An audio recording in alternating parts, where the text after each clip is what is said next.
And the Republicans have a plan. And the Democrats are opposing whatever the Republicans come up with.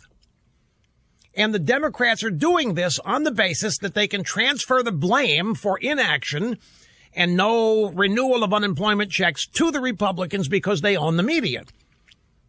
So they are of the belief that all they've got to do is stop this deal from happening, and the Republicans will get blamed, and then Trump will be defeated. And Jim Cramer is telling them, you guys are missing this.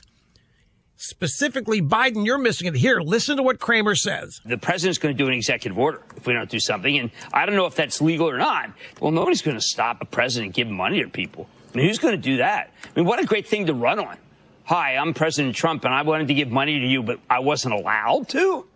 I mean, geez, that's why they should come up with a deal by Friday, because that is a non-starter. If there's this guy Biden who's running, you don't see a lot of them. But can you imagine, what does he have to say? I represent a party that fought so hard for you to make it so you don't get benefits. That is I don't know. Is that something that Biden can run on? I fought hard for you not to get money. So Cramer is begging the Democrats, don't do this, because you're not going to get away with blaming Trump for it. Trump is he's going to make sure people get the money one way or the other, if it's an executive order or if it's a deal. But you do not want to be the party that saw to it that people didn't get money when the government wanted to give them some. Now, you and I may be fed up with all this spending. You and I may be over the top with it, but it is what it is. Where have we heard that before? The bottom line is, just in the pure politics of it, Cramer has a point, does he not? When the government is giving away money, you don't want to be the ones seen as standing in the way of it. Rush Limbaugh, pointing the way on the EIB network.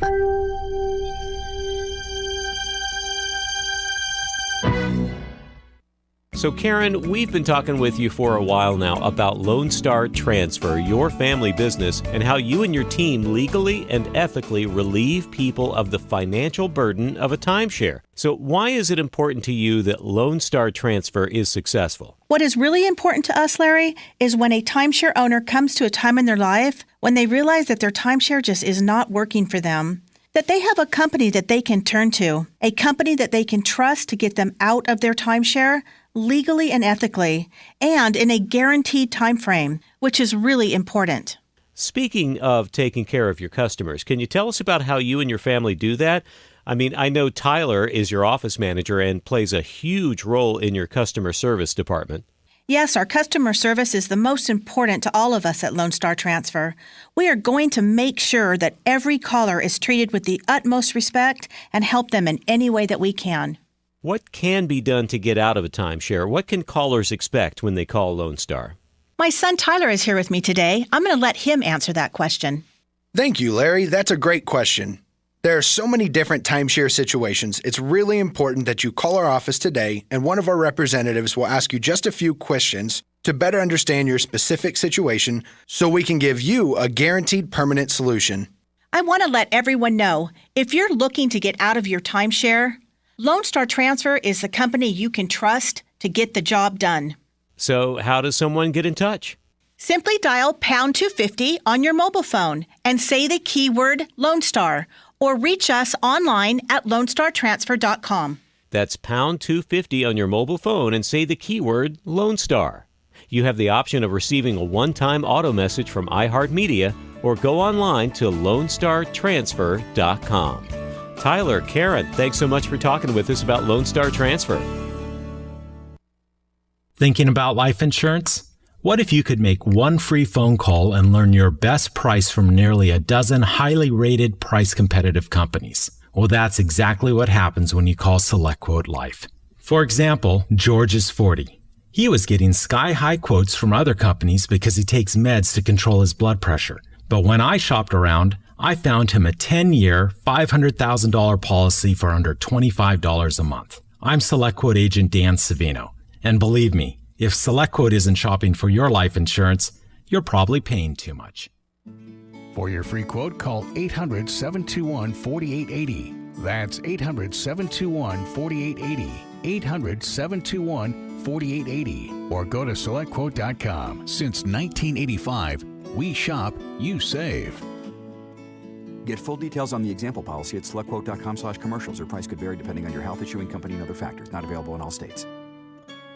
Grief is a natural part of life. As hard as it is, we must find ways through it and not around it. We at Gunderson's help guide families through one of life's most difficult times, the death of a loved one. We are here to listen, hear your stories, and help create healing ceremonies, the first step in acknowledging and honoring your grief. We provide options, support, and answer questions when you need us most. The journey of grief is not one to walk alone.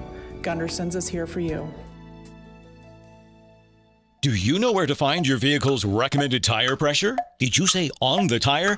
Ooh, sorry, think again. The best place to find the recommended tire pressure is on a sticker, usually located inside the driver's door, or check the owner's manual. Driving on underinflated tires can cause excess heat buildup, and that can cause tire damage and even tire failure. Make sure you check your tire pressure at least once a month and before long trips. It will save you money at the gas pump and keep you safe. A message from the Rubber Manufacturers Association.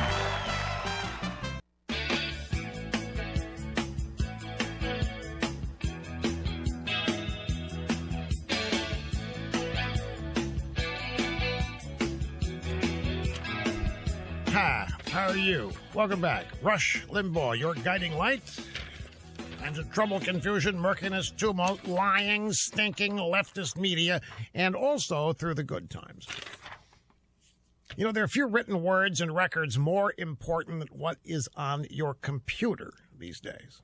You'd have to look long and wide, long and far, to find things more important than what's on your computer or your handheld phone, your iPad, what have you.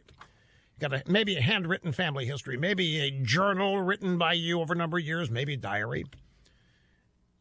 What you've typed out, what you've stored on your computer is gold. How many of you save everything? Since it's easy. I know people that just save everything. They don't get specific about it. They've got enough memory in their computer, enough storage to save everything. With keyword search the way it is now, you don't even have to organize it. Just save it. You'll find it somewhere down the road when you need it. So what they type, what they create, computer gold, it's all stored there. Until it's not there anymore. And when it's not there anymore, panic city. And that's going to happen. Everybody's going to have something go wrong with one of their devices. Your hard drive is going to quit. It's going to get something spilled on it, stolen. Dog, get the cable, drag the computer off the table, hits the floor, crash, bang, boom, bye-bye hard drive. You have to know it's going to happen to you because it happens to everybody. You got to be backed up. You cannot have too many backups. You need a bootable backup, something that you can go get a new computer, restore your backup to, and start up like you haven't missed a day. iDrive has easy-to-use backup software safely and securely in an off-site online location. It's cloud-based, meaning it's not in the same physical location you're in. So if something destroys property, will not destroy your backup because it isn't where you are. It backs up every change that happens on your computer as it happens, and only the changes. It happens incrementally. You can back up your data 3 times a day or more with iDrive, whatever it takes. It's up to you how often you choose to back up. You'll have peace of mind that everything that's important is backed up. And man, if it's happened to you and you're not backed up, I'm telling you, it is panic. Pictures, family photos, or whatever, that if you're not backed up and you lose them, I know people to whom it's happened, it's crushing.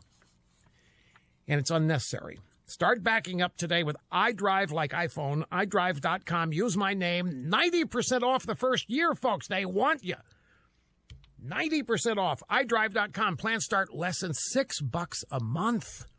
iDrive.com and my name get you started. This is Lisa in Raleigh, North Carolina. I'm glad you called. Hi. Hey, Rush. I'm a longtime listener, and just wanted to call. Yesterday you had a caller who said she was a nurse, and she said teachers needed to stop whining about going back to school and just go back. And I am a high school teacher, And it just hit me the wrong way. Even though I'm a conservative and I listen to you all the time and everything, I thought, she's a nurse. And while I really appreciate everything that people in the healthcare industry are doing right now, she signed on to work with sick people. And it's really easy to sit back and say what other people should do if you're not the one. Wait a minute. Refresh my memory. In that situation. Refresh my memory. What did she say specifically that irritated you? She said that teachers needed to stop whining about going back to school and just get back to school. So she wasn't talking about the job teachers do per se. It was about going back to school during the pandemic. Right. Okay. Right. Yeah, and I agree. Kids do need to get back to school because it was a disaster last spring. But, at the same time, we need to feel like we're safe. And I have a 94-year-old mother I come home to, but I also have to have a job. And so, I will be going back. Kids are going to be virtual for at least the first 9 weeks. So I'm going to be in my classroom by myself, which I'm fine with doing that. But I am concerned. And how do you take attendance? How do you take attendance when everybody's virtual? I think we're going to have some training on that next week, they said. But we can see when kids are logged in. Oh, and so right. they will be taking attendance. Well, you can see them logged in. But whether they stay there, I don't envy you. Look, everybody's worn to a frazzle here over this, understandably, and especially the doctors and nurses who have no opt out. They see the NFL guys being paid $300,000 to opt out. So tensions are wound pretty tight. I'm glad you called. We will be back. Wrap it up. Limbaugh, hang on. The gift that keeps on giving and giving and giving on the EIB network.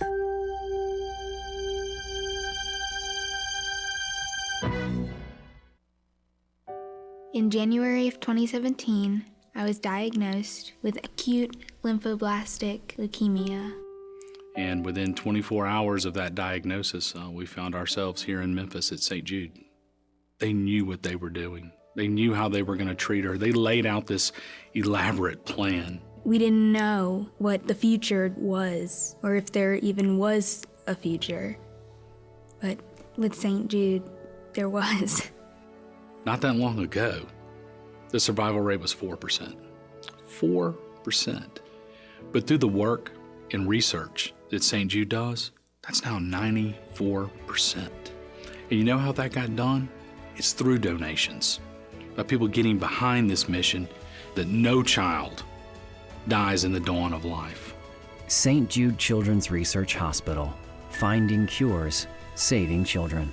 Learn more at stjude.org. Precision ag is complicated, but Premier Crop Systems gives you solutions that make sense for your operation. We know every agronomic decision has an economic impact, and we're about improving your farm profitability. We're an extension of your farm. Our advisors know and treat you like family, learning each year together. Be empowered to get the most out of your field through data-driven decisions. We want to meet your goals and help you increase efficiencies and maximize profits, because your success is our success. Contact Premier Crop Systems today at premiercrop.com. Could you or someone you know use help covering your Medicare premiums? Would you like to speak with someone about lowering your Medicare prescription costs? If you receive Medicare, there are Medicare savings programs available to help. These programs can assist with paying premiums, deductibles, copays, and can even cover prescriptions. To learn more, contact Lifelong Links at 866-468-7887. Again, that's 866-468-7887. This message from the Iowa Department of Aging is supported by a grant from the U.S. Administration for Community Living. An ordinary sunny day, an ordinary family's living room filled with an ordinary bunch of kids, and they were doing nothing. They were couch slouching, they were rug imitating, and lazy minute after lazy minute was passing them by, when suddenly... Huh? Hey guys, that's a personal foul. Inactive activity on a sunny day. Coming to the rescue was NFL running back Reggie Bush. Players don't get lazy penalties. Let's play. Those kids, they listened to Reggie. They got up and play they did. There was fun and running. There were smiles and jumping. And laziness was crushed. Hey kids, don't get a lazy penalty. Kids, listen to Reggie and avoid lazy penalties. Be a player. Get up and play for an hour a day. Go online to check out smallstep.gov for fun playtime ideas. So you can be a player too. Brought to you by the U.S. Department of Health and Human Services and the Ad Council. Be a player.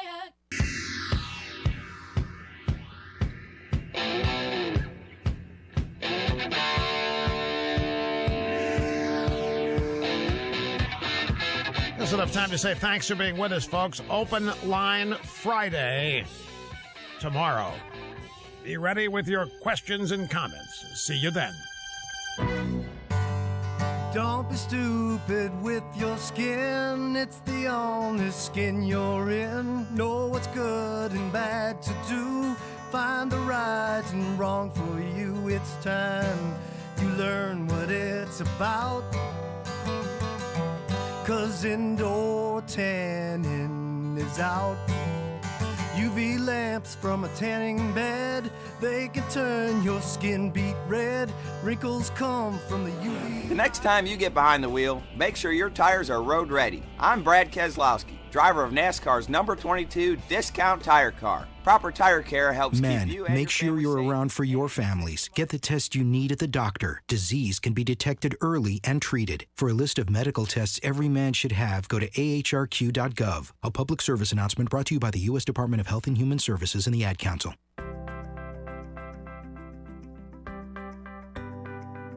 Including longtime leader Wayne LaPierre and 3 others. It outlines lavish personal trips, private jets, and expensive meals for themselves and their families. We send a strong and loud message that no one is above the law. While the NRA is headquartered in Virginia, it was chartered as a nonprofit in New York in 1871. In a statement, the NRA calls the suit a baseless attack. Fox's Tanya J. Powers in New York. Ohio Governor Mike DeWine has tested positive for coronavirus. The Republican governor had planned to meet with President Trump during his trip to the state today, and routine testing for the planned visit revealed DeWine's positive result. He says he has no symptoms at this time and will quarantine at his home. President Trump is threatening to use executive powers if Congress doesn't reach an agreement on new coronavirus relief legislation. The president says he is diligently working with Democratic leaders to extend relief payments while also considering reducing the payroll tax. If Democrat leaders put partisan demands aside, we would reach an agreement very quickly. 2 issues are holding up negotiations: unemployment benefits for 30 million workers and a moratorium on evictions, which expired last week. Fox's Rob Schmidt. Residents of Beirut expressing anger at Lebanon's leadership after this week's explosion that killed more than 130, injured thousands, and caused billions of dollars in damage. Investigators are blaming the explosion on a stockpile of more than 2,700 tons of ammonium nitrate that officials had left sitting in a warehouse for years despite warnings of its dangers. America is listening to Fox News.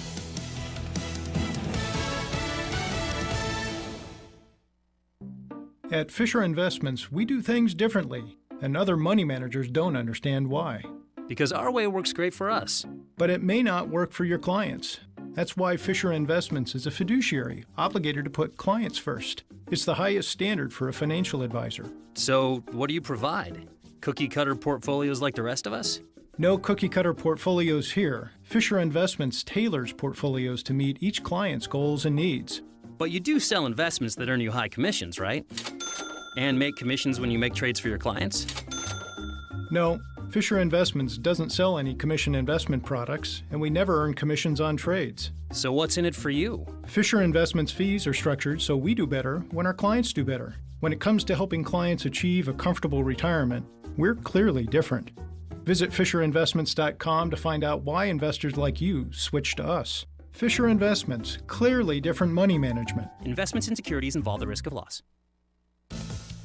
Nearly 1.2 million Americans applied for unemployment benefits last week, indicating the pandemic continues forcing employers to cut jobs.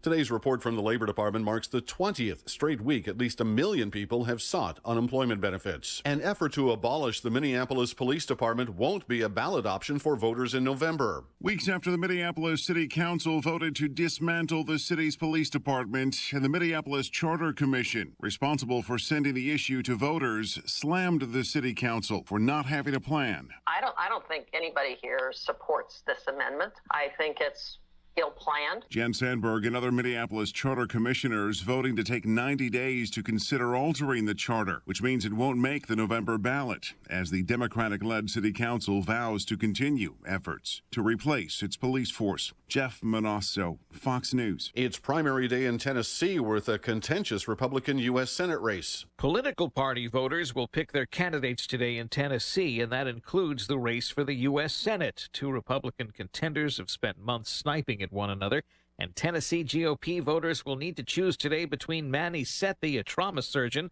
and political newcomer, and Bill Hagerty, who once served as the U.S. ambassador to Japan. Tennessee polls will stay open through 7 p.m. in Central Time.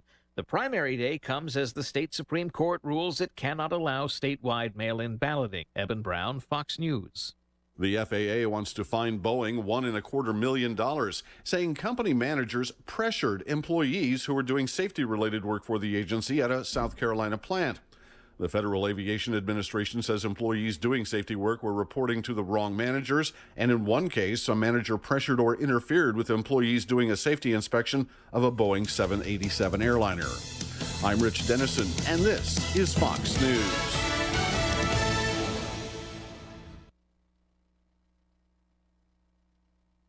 Your news, your town, your station.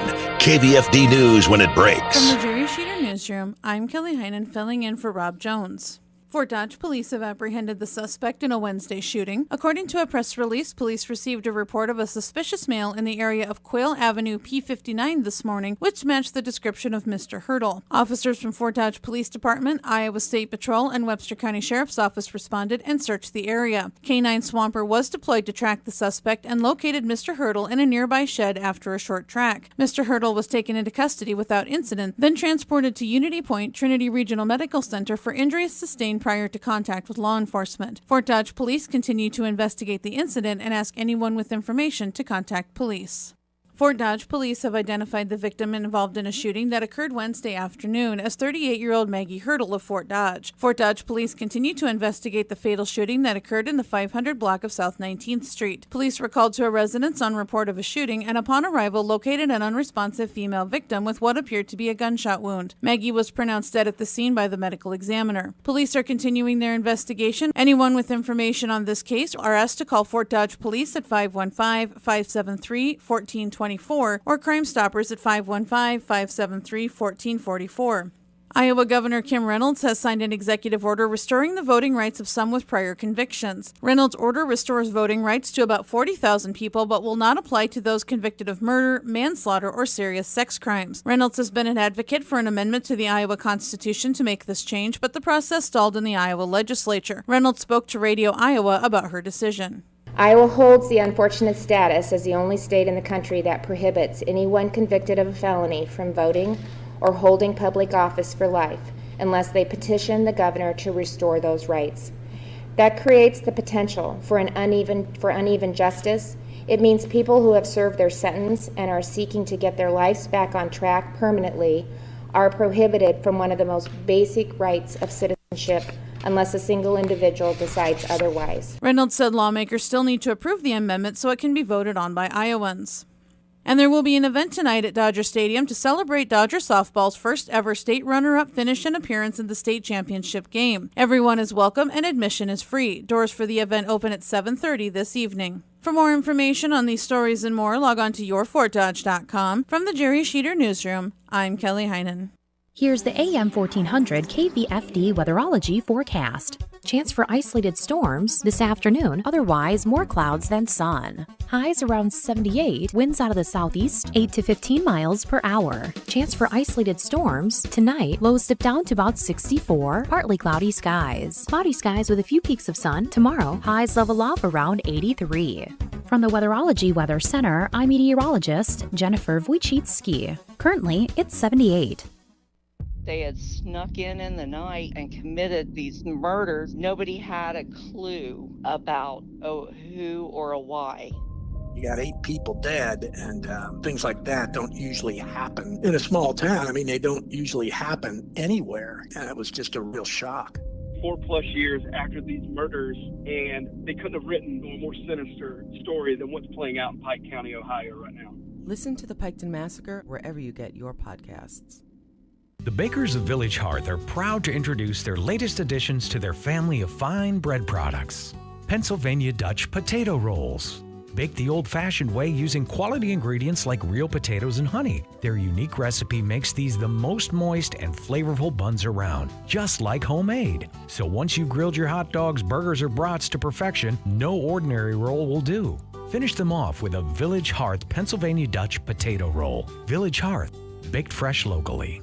Here's Active Health patient Carol Main.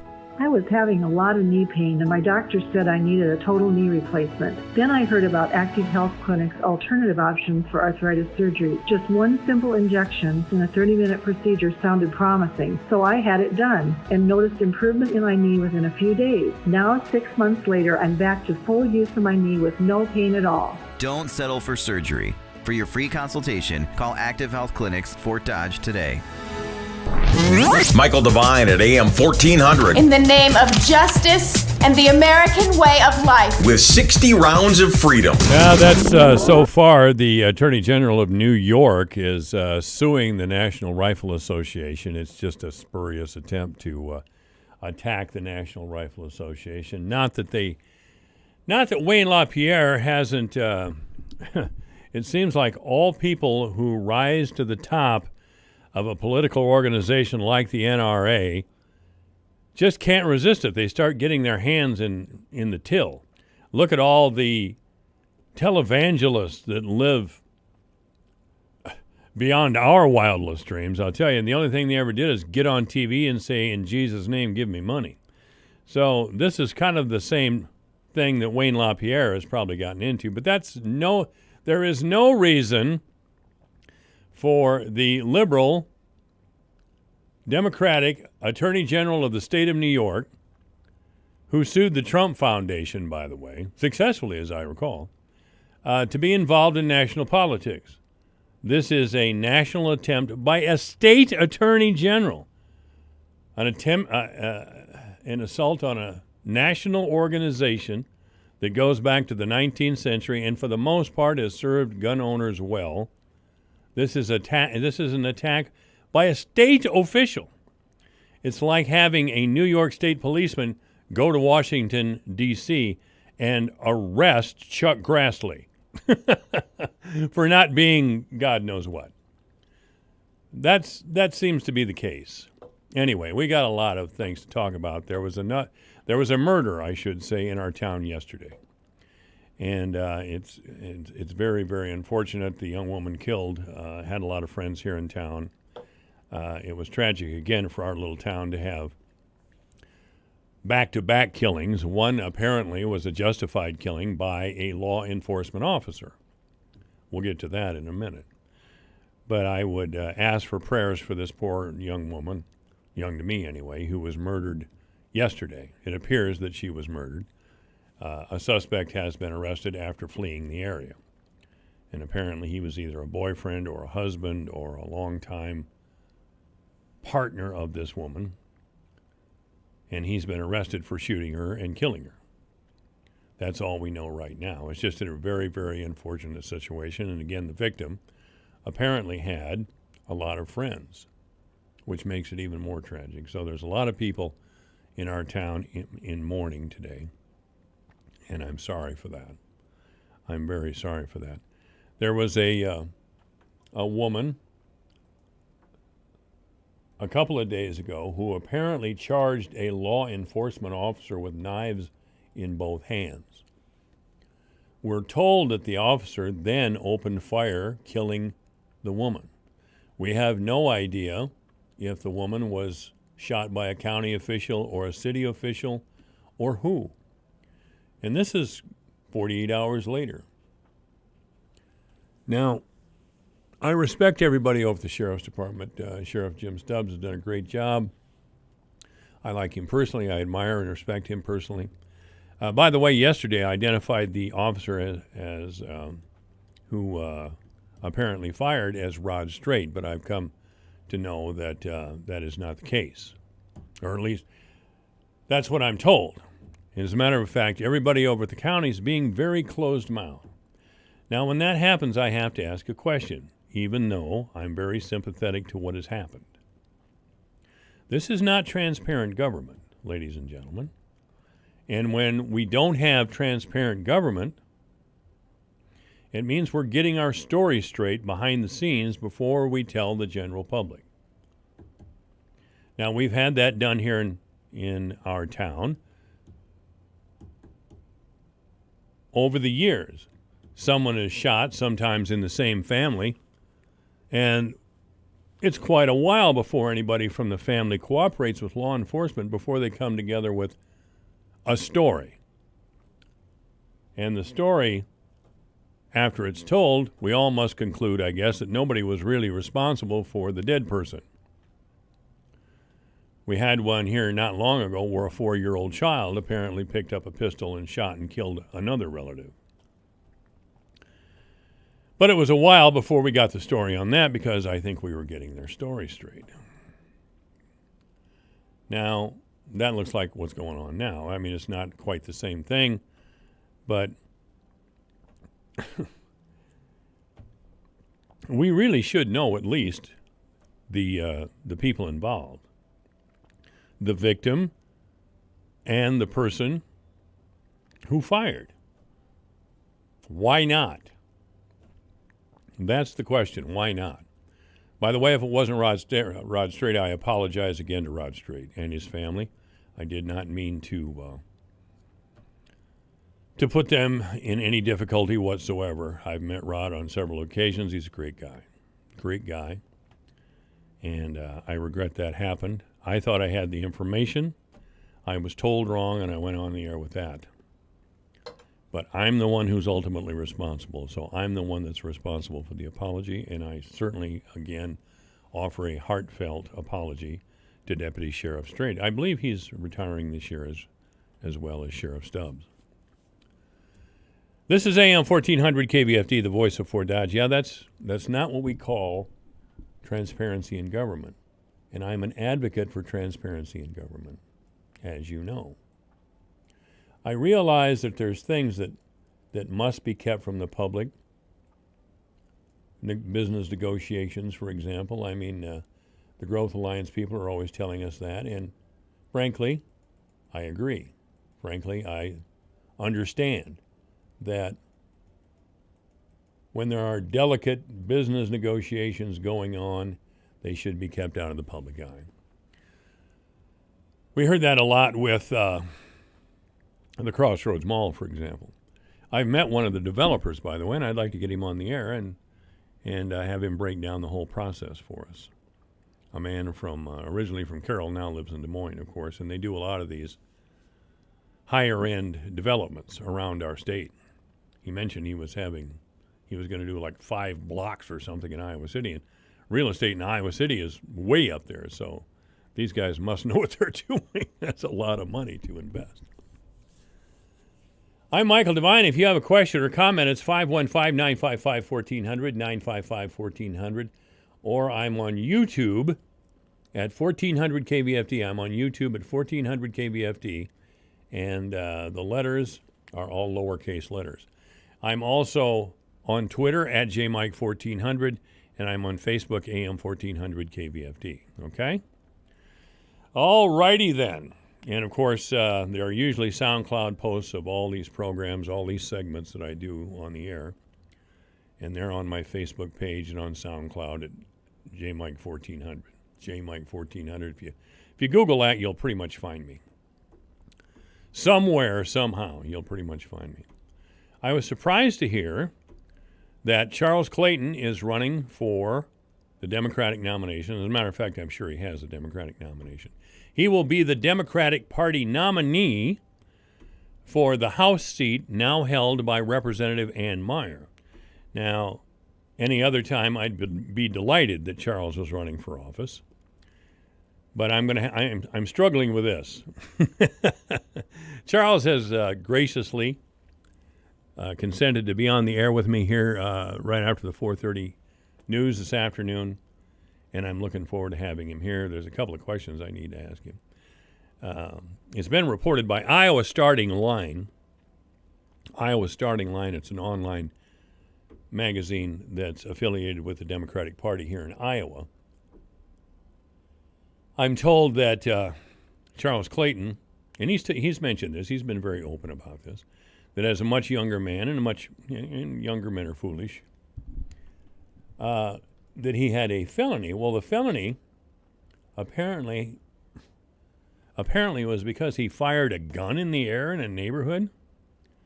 I'll tell you, right now, many years ago, I did the same thing. I hope the statute of limitations is over, but I've done that and worse. I've done that and worse. So, I don't know how Charles got a felony charge from that. I'll ask Charles a little bit later on today. Again, he should be here between 4:35, 4:40, and 5 o'clock this afternoon. I don't like to see two people that I admire greatly and respect greatly, like Ann Meyer and Charles Clayton, running against each other. I don't like to see it, so I've got some thinking to do. I won't, I'm inclined to support Representative Meyer. She has a track record.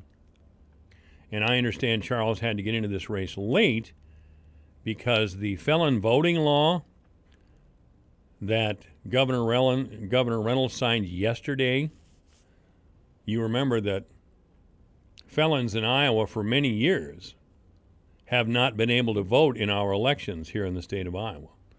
There was once a majority of states with those rules, but feelings and times have changed, as they always do, and I think Iowa was the last state to drop that requirement, or prohibition, whichever you want to call it. And all felons may now vote in the state of Iowa. What I didn't know was that felons could not hold higher office. So if Charles Clayton's a felon, he had to wait until Governor Reynolds signed that law. Now, Charles, I don't even think felon when I think Charles Clayton. Whatever he did, it was in his youth. And believe me, I've done a lot worse things than Charles Clayton ever thought of doing. And I was rehabilitated, and I didn't think I was ever going to be rehabilitated because I didn't consider myself habilitated in the first place. I don't want to be habilitated. Habilitated is boring. I didn't want to be habilitated or rehabilitated, either one. I think the first bar I went to in Fort Dodge was the Owl's Nest. No, I take that back. First one was the Top Hat. I was like 16 years old, and my eyes were big as saucers. You know how it is. Went in there with an older friend, and somehow we got in. I don't think I was able to drink liquor, but they let me in for the afternoon matinee. And I don't know, somehow to me, and when I was 16 years old, it was a rite of passage of some sort. I did go down to the dugout way back in the day, and the only ID I had to show in the dugout at that time was a $5 bill. Can I see your ID? And I just held up a $5 bill. Okay, what do you want? You want a mixed drink, beer? What do you want? Those were the days. Those were the days. By the time I was actually old enough to drink, I was hanging out at Krinnigan's over where the law enforcement center is now. Dave Krinnigan just passed away this last year. I knew Dave a long time. Good guy. Good guy. He always remembered me as the skinny guy who drank wild turkey. Let's just say it's been a long time since I was the skinny guy. The point is, Charles Clayton, because of Governor Reynolds' action, now has his voting rights restored, and he may run for public office, and that's exactly what he's going to do. He's going to oppose Ann Meyer. Again, I like and respect them both very much, and it'll be difficult for me to comment on the campaign.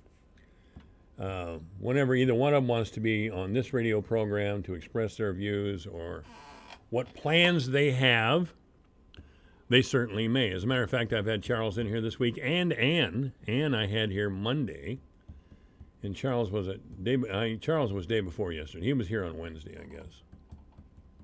Anyway, those are some surprising events in our town. Hopefully, we'll find out the story on the officer-involved shooting. Let's try to pray for the young woman who was killed yesterday. Gosh, I hate to think of that happening in our town, but it does happen. It's 2:24. This is AM 1400, KVFD, the voice of Fort Dodge. The news is coming up. Alternative sources of revenue. Hello, I'm Megan Grebner on Brownfield. Talk with Fieldwork is a content partnership with Brownfield and the Fieldwork podcast. Lower commodity prices have some farmers looking for additional sources of revenue for their operations. In this edition of Talk with Fieldwork, Zach Johnson, a fifth-generation farmer and co-host of the Fieldwork podcast, talks about how solar has worked for one farmer. We'll find out more on Brownfield right after this. Imagine a generation. A generation of respect. Of acceptance. Of diversity. A generation that leads together. A generation that learns together. A generation that plays together. This is our generation. Special Olympics athletes are leading a revolution of inclusion. Proving we are better together. If inclusion is your thing, let us know. Sign the inclusion pledge at jointherevolution.org. Hi, I'm Brad Keselowski, driver number 2, Discount Tire Ford Mustang. If there's one thing I've learned after years on the track, it's that having the right amount of pressure in your tires can make or break performance. Properly inflated tires are essential to the health of your car and to keep you driving safely.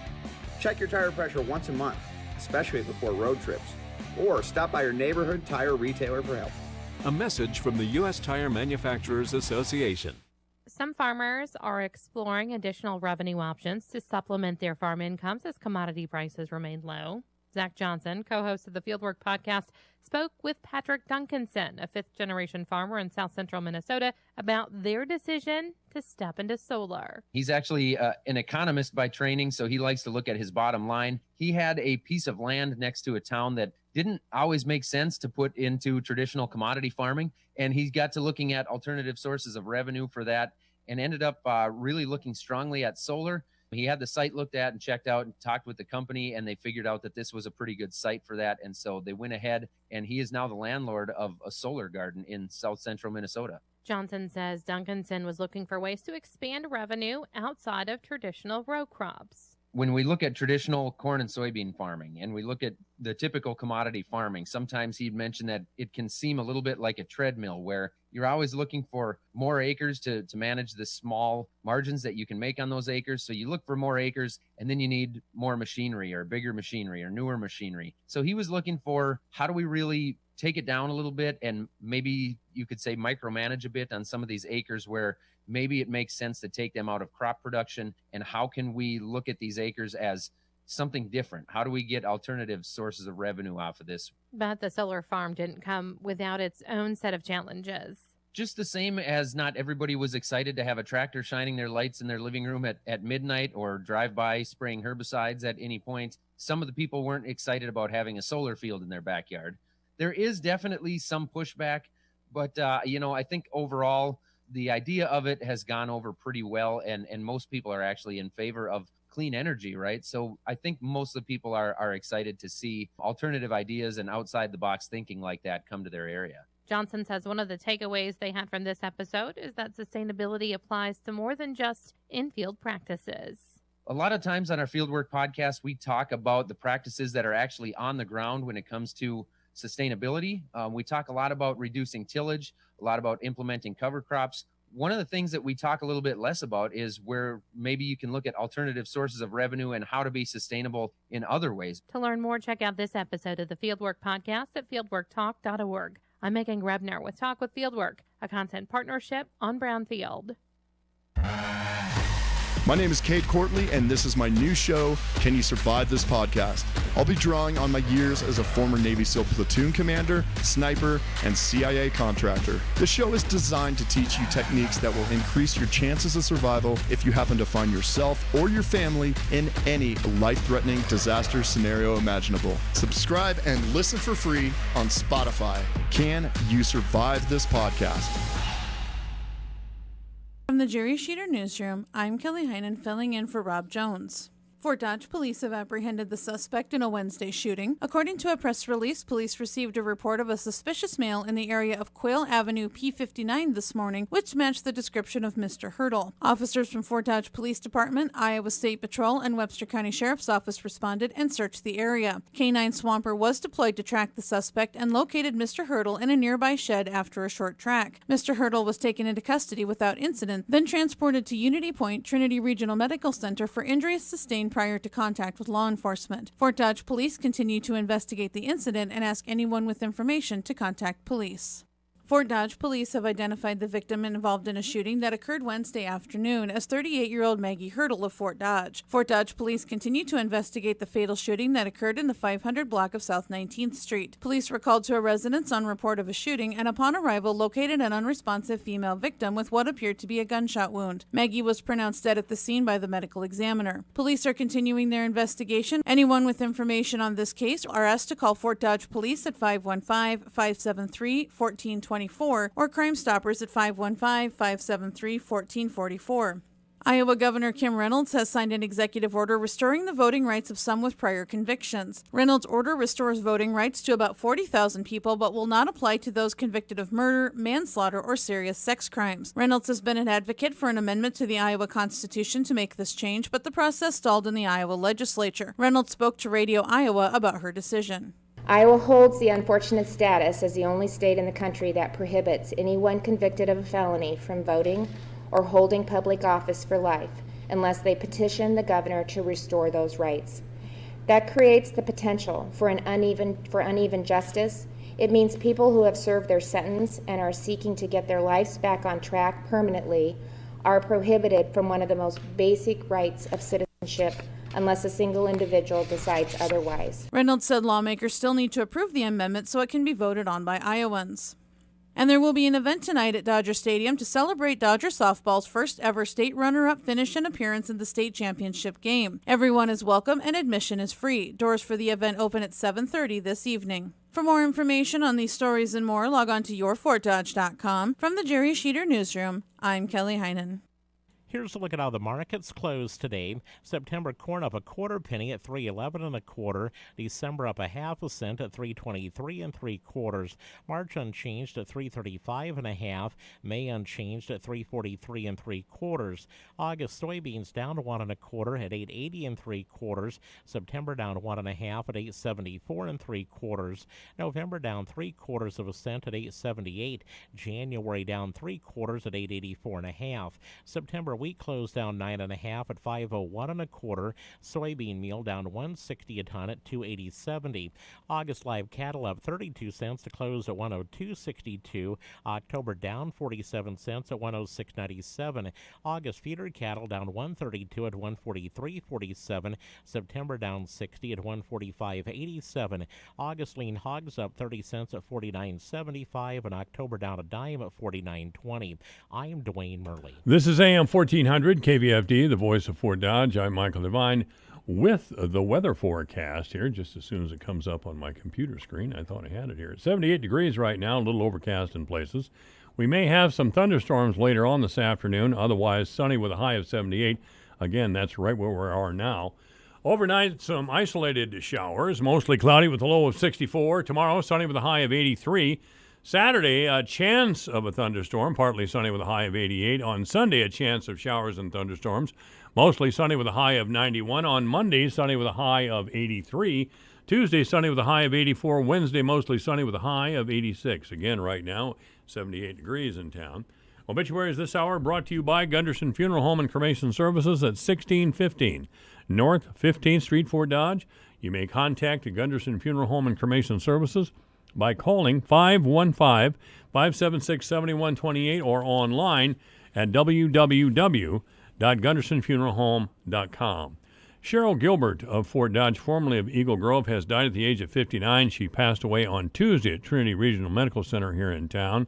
There will be a private family gathering at a later date for Cheryl Gilbert, 59, of Fort Dodge, when she died. And that was last Tuesday. Obituaries this hour brought to you by Gunderson Funeral Home and Cremation Services at 1615 North 15th Street, Fort Dodge. You may contact Gunderson Funeral Home and Cremation Services by calling 515-576-7128 or online at www.gundersonfuneralhome.com. It's 2:33 at AM 1400 KVFD, the voice of Fort Dodge, 78 degrees. Mike Owen of the Iowa Policy Project coming up in a few minutes right now.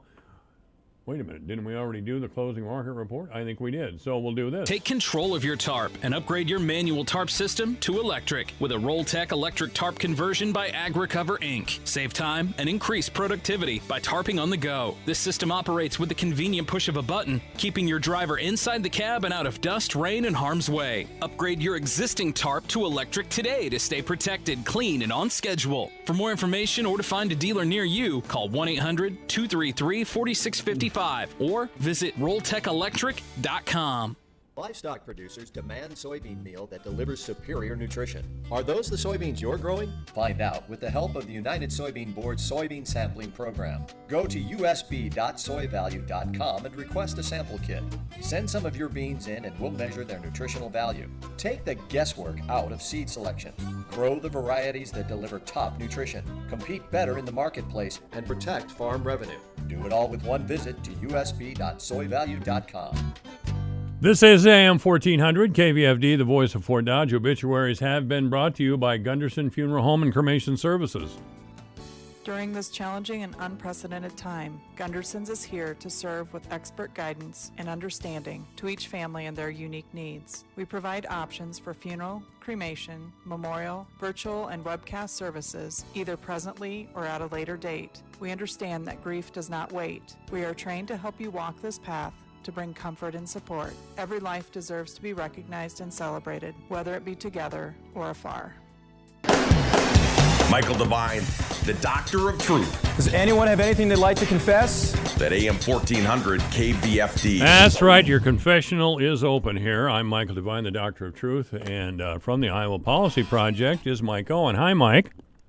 How you doing, Mike? Well, I better turn up your microphone. If I'm going to talk with you on the radio station, I should turn up your microphone. It always helps. Well, or a big megaphone. That'll work, too. I need a producer much younger than I am because I think I'm getting senile. I really do. I've had a couple of episodes here lately where I just kind of seem to wander off somewhere. Excuse me, Mike. Jiminy Christmas. Yes. So the Iowa Policy Project is a group in Iowa City. David Osterberg, of course, is a co-founder, and Mike Owen, a former reporter with the Quad City Times, is active in the Iowa Policy Project.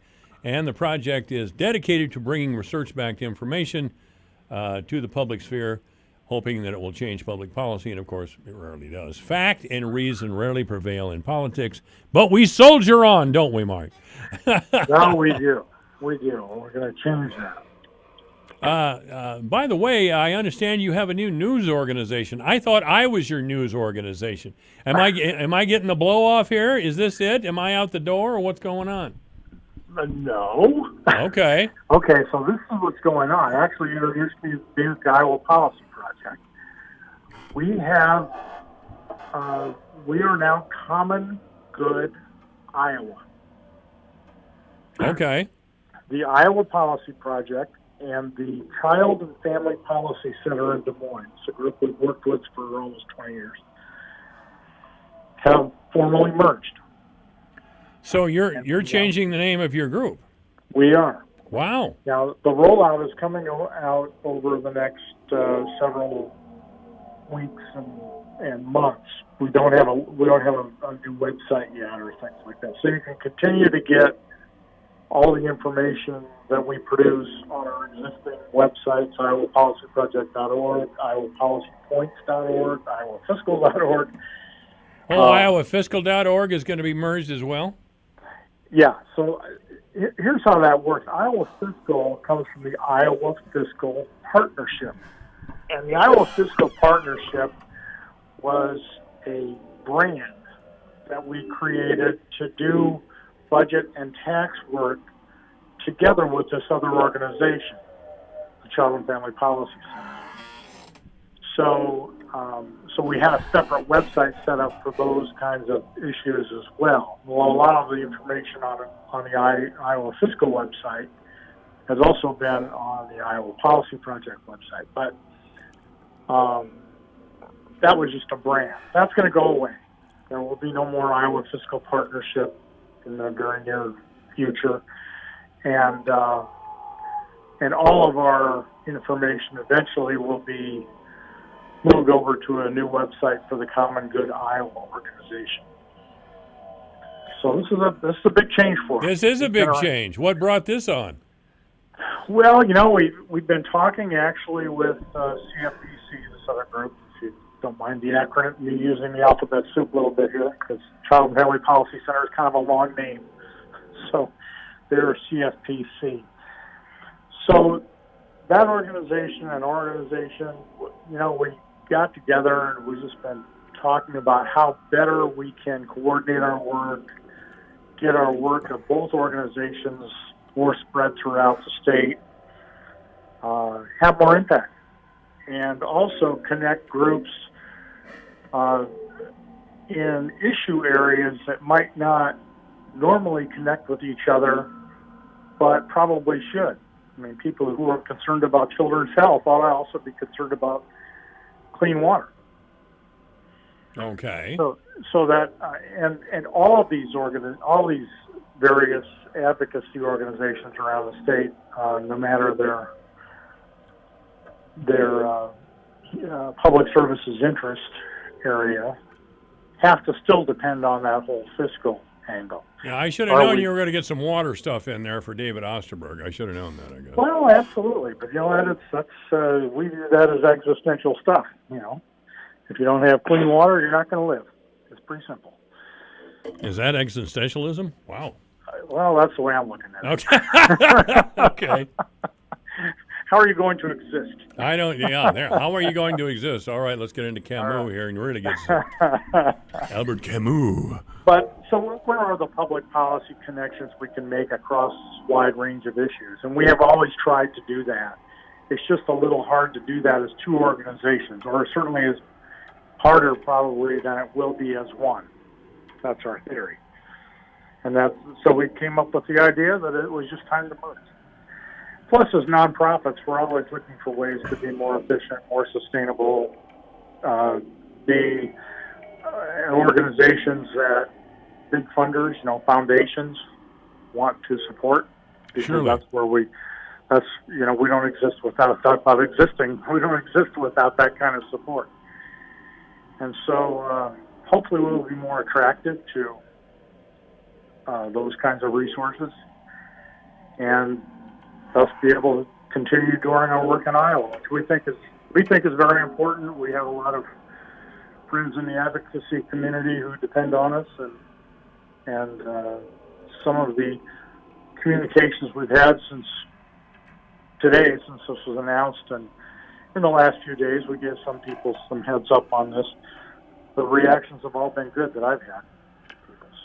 Well, you do important work there. I'll be the first one to say that. Thank you. Of course. Yeah, your organization is dedicated to helping the people of Iowa. As a reporter, you know this, and we've done a lot of work on this radio station about wage theft and those sorts of things that just don't get any attention. Right. And that's a tragedy. Yeah.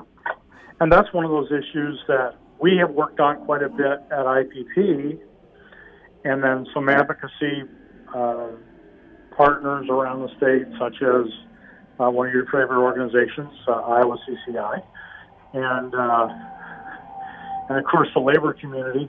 They've all been interested in that issue, but that's a big issue too, again, for people who are concerned about just family financial stability and having enough resources available to meet a household budget.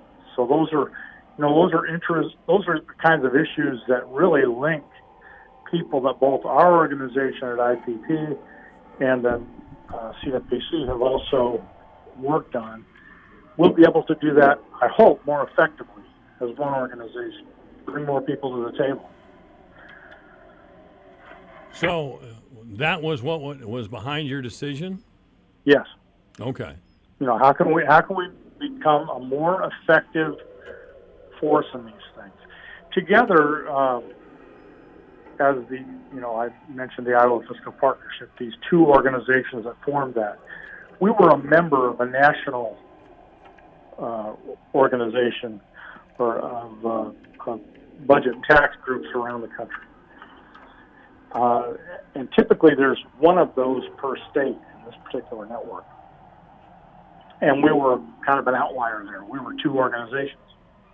But that was also because we were both relatively small organizations.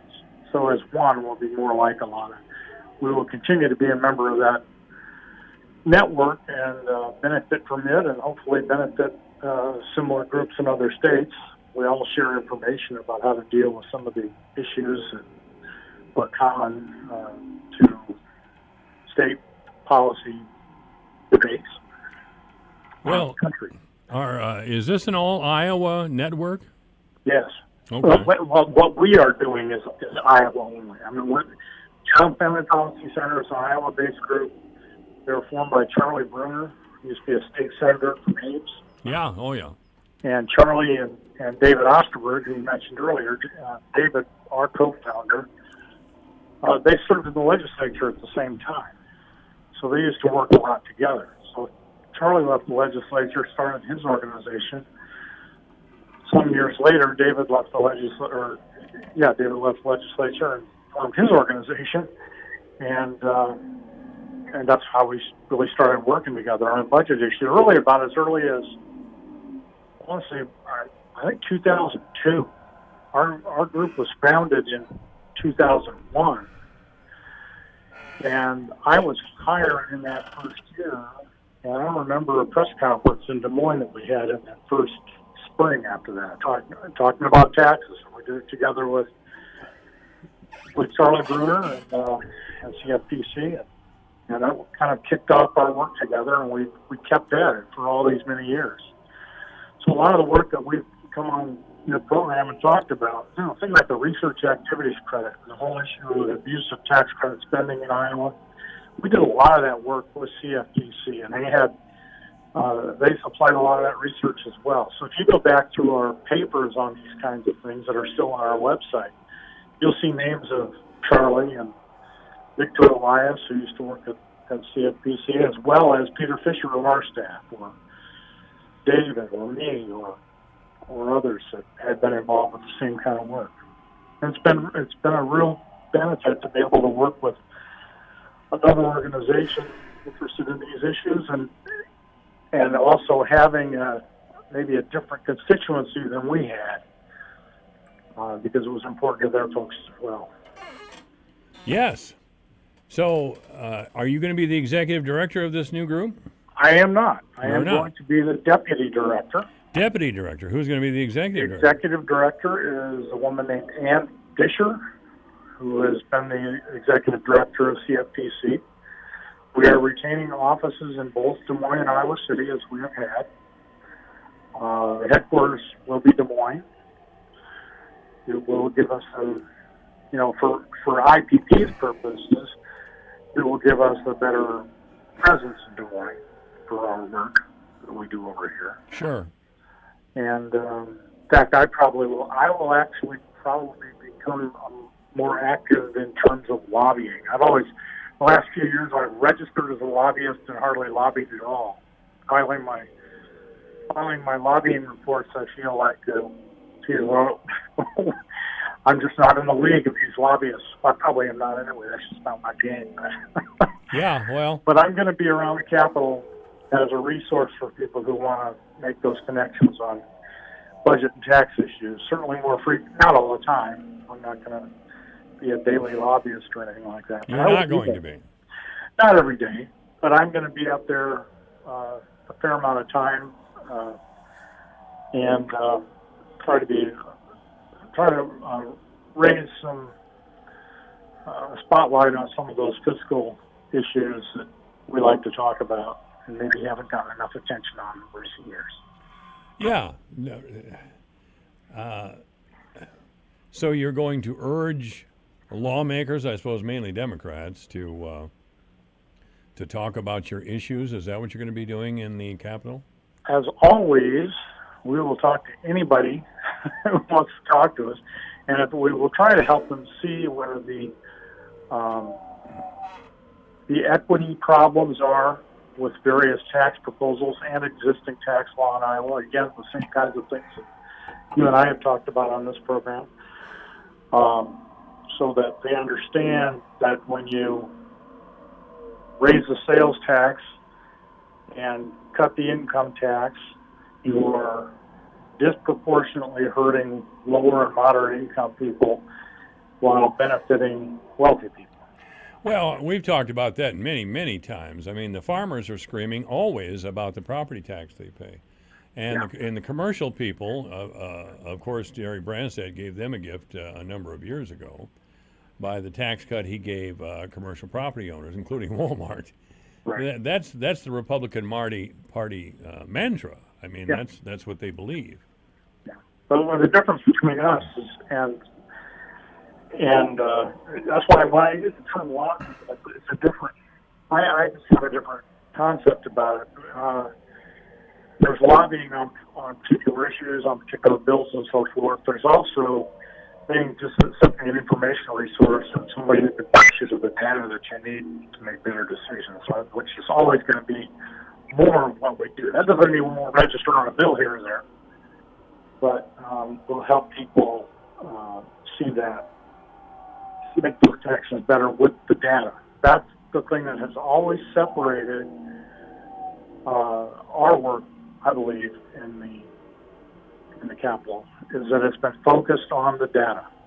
So recognize what the facts are, recognize that data, and then have your vigorous debate on which way you want to go. We're comfortable with that. We might have a perspective on it as well, but we're most comfortable if people are using good information to make their decisions and have their debates. Sure, yeah. And so that's what we think we bring to the table that may not be the same thing that another advocacy organization brings. Not that we're not saying anything bad about other advocacy organizations, just saying that that's the thing that makes it special. That's why we do this work, and we think that there are some things that we do that would not be done at all if we weren't there. Okay. It's the research angle. So what is your group's name going to be again? It's going to be Common Good Iowa. Common Good Iowa. Well, that's short and sweet. Yep. Probably better than CommonGoodIowa.org. CommonGoodIowa.org? Yeah, all it's there right now is kind of a landing page that has links to our current website. So it's useful, and it gives it a little description of what we're planning to do, some frequently asked questions kinds of things. Some of the things you just asked, why are you merging? Those kinds of things are up there. But eventually we'll have that as our main website. Presumably our blog will be coming through there as well. We're talking to Mike Owen, currently of the Iowa Policy Project, but soon to be with Common Good. Common Good, what was the... Common Good Iowa. Common Good Iowa, that's right, Common Good Iowa.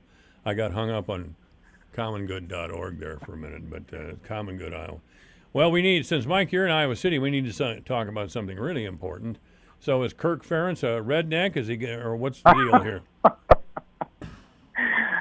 I don't know. I've seen a little chatter about what's going on with that, but I'll be honest, I've not been following it that closely. Yes, you have. Yes, you have. not from a Common Good Iowa or Iowa Policy. Well, I know you haven't been following it from that context, but you've been following it. You're a football guy.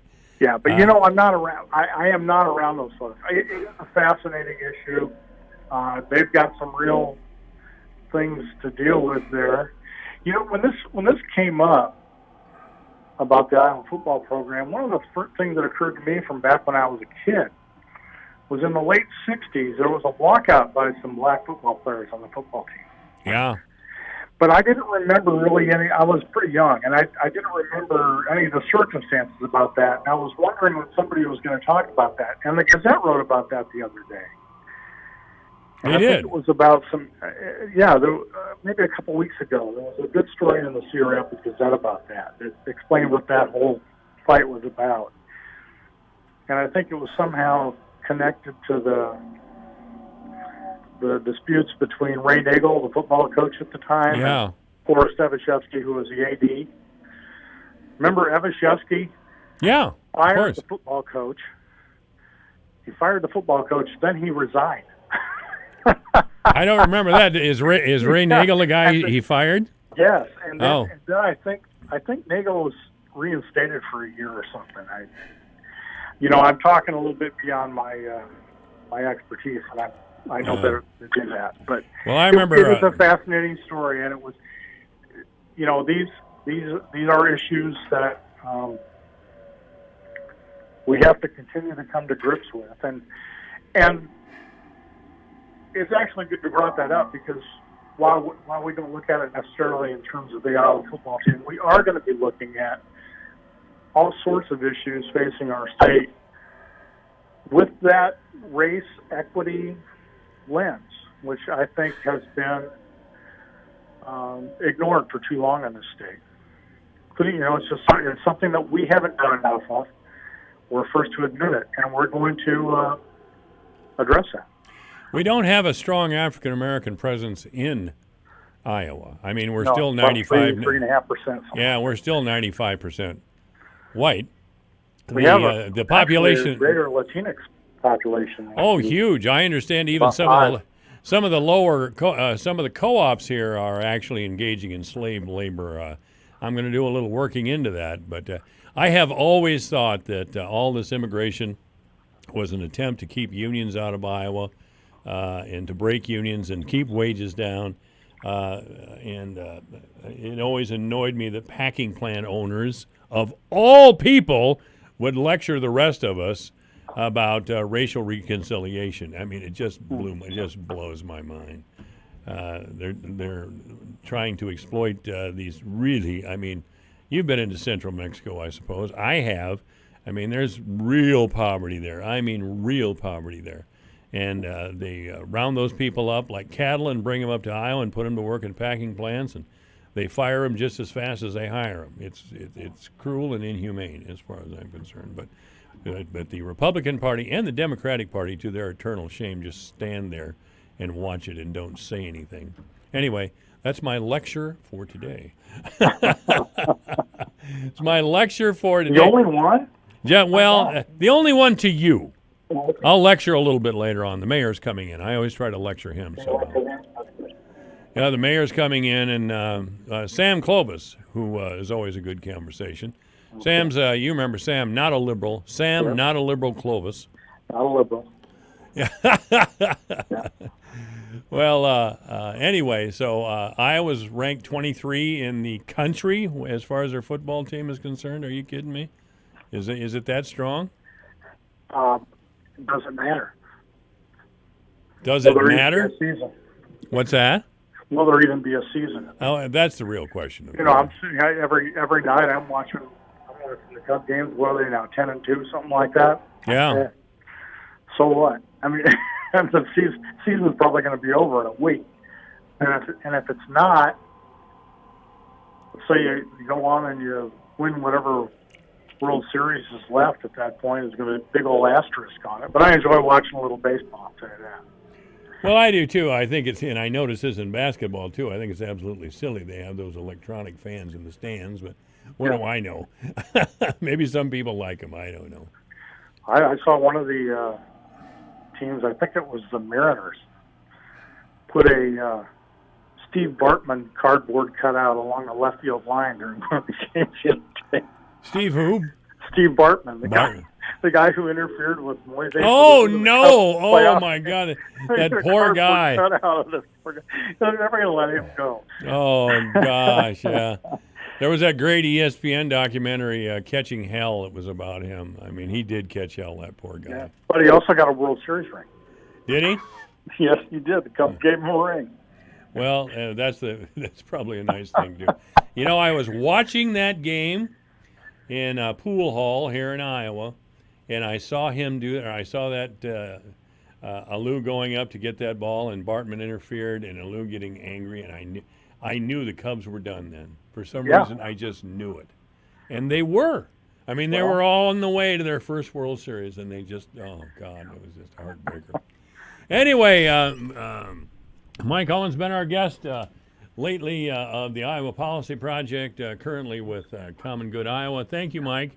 Thank you, Mike. You bet. This is AM 1400 KVFD. Hey, guys, this is Larry King. Are you sick and tired of prostate pills that don't work? I've got great news for you. I had prostate problems that were driving me nuts. I tried several different natural products. None of them worked. One day I heard about Prostagenics. It beat over 157 other prostate supplements in independent lab tests and was rated #1 most powerful prostate supplement in the world. So I got some Prostagenics, and boy, am I glad I did. Now my prostate troubles are a thing of the past. I sleep like a champ. I feel like I did 20 years ago. Do yourself a huge favor. Do what I did and get yourself some Prostagenics. Prostagenics comes with a 90-day money-back guarantee, so you can order absolutely risk-free. So go online or call 800-600-2020. 800-600-2020. If you call in the next 6 minutes, you can get a free bottle with a Larry King TV special. 800-600-2020. Pick up the phone right now.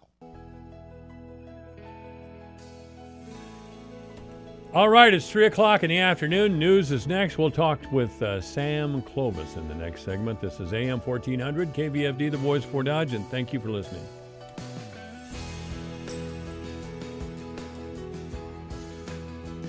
If you're a gearhead or not, you'll enjoy the Under the Hood Car Show every Saturday afternoon from 2 till 4 on the voice of Fort Dodge, AM 1400, KVFD, Fort Dodge. President Trump weighs in on the NRA lawsuit. I'm Rich Dennison, Fox News. President Trump today urging the National Rifle Association to relocate after New York Attorney General Letitia James filed a lawsuit claiming the organization's leaders misused millions of dollars of the charitable group's funds. That's a very terrible thing that just happened.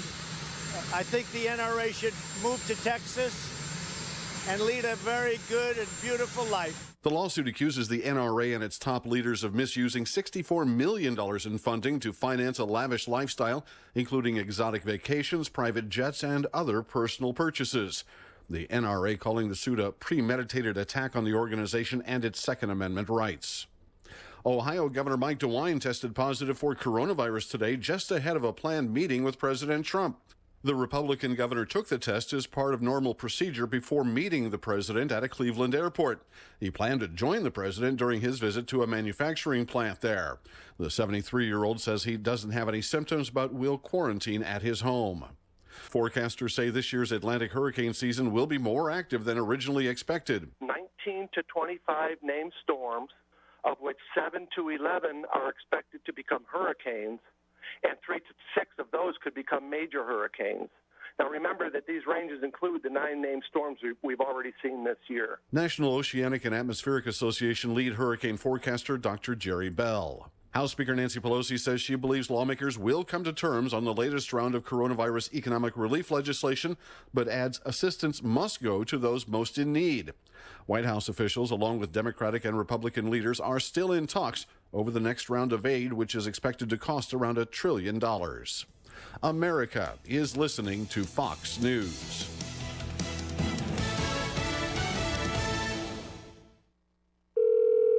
Hello? Hello, Mr. Crane. I'm calling about today's appointment. The tree is scheduled to fall on your RV at 2:14 today. Any way we can reschedule? We're really enjoying our trip. Oh, I'm sorry, but that's our only opening. Can it just be a little tree?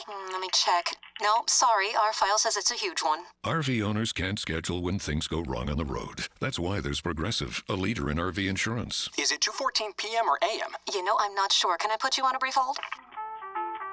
Progressive Casualty Insurance Company and Affiliates. So who is your wireless provider? AT&T, Verizon, T-Mobile? The average person is saving $400 a year by switching to Pure Talk USA. Pure Talk is on the same network, same towers, just 50% off in terms of price. Right now, get unlimited talk, text, and 2 gigs of data for just $20 a month. Switch to Pure Talk today. Now, from your cell phone, dial pound 250 and say Pure Radio. That's pound 250, Pure Radio, Pure Talk USA. Simply smarter wireless. Tennessee's Supreme Court saying no to statewide mail-in balloting. The state Supreme Court in Tennessee struck down the option for everyone in the state to vote through the mail this coming November. The state tried to enact the measure in time for the general election, and lower courts agreed to uphold it, but the reversal ensures the state's existing absentee system stay in place, where voters can only get a mailable ballot if they qualify based on specific needs. The decision will have no effect on today's primary in Tennessee, where more than 500,000 ballots have already been mailed in.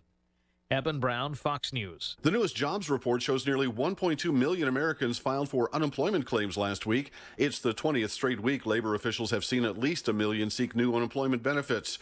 The number is lower than expected, but also comes after a $600 a week enhanced federal unemployment benefit expired. AAA has some criticism over automated driving systems. AAA urging automakers to limit the use of many automated vehicle systems because, the Auto Club says, they don't work very well. They tested driver assist systems from 5 manufacturers over 4,000 miles, both on a test track and on public roadways, and they say they encountered problems, on average, about every 8 miles. The biggest problem, many of the systems had difficulty recognizing simulated broken-down vehicles ahead, and about 2/3 of the time ran into them. AAA's Director of Automotive Engineering says more dependable technology is needed. Jack Callahan, Fox News. A federal appeals court panel has reversed an order to shut down the Dakota Access Pipeline pending a full environmental review. The U.S. Court of Appeals for the District of Columbia Circuit sided with pipeline owner Energy Transfer to keep oil flowing while that environmental review is conducted. I'm Rich Dennison, and this is Fox News. From the Jerry Sheeter Newsroom, I'm Kelly Heinen filling in for Rob Jones. Fort Dodge police have apprehended the suspect in a Wednesday shooting. According to a press release, police received a report of a suspicious male in the area of Quail Avenue P59 this morning, which matched the description of Mr. Hurdle. Officers from Fort Dodge Police Department, Iowa State Patrol, and Webster County Sheriff's Office responded and searched the area. K-9 Swamper was deployed to track the suspect and located Mr. Hurdle in a nearby shed after a short track. Mr. Hurdle was taken into custody without incident, then transported to Unity Point Trinity Regional Medical Center for injuries sustained prior to contact with law enforcement. Fort Dodge police continue to investigate the incident and ask anyone with information to contact police.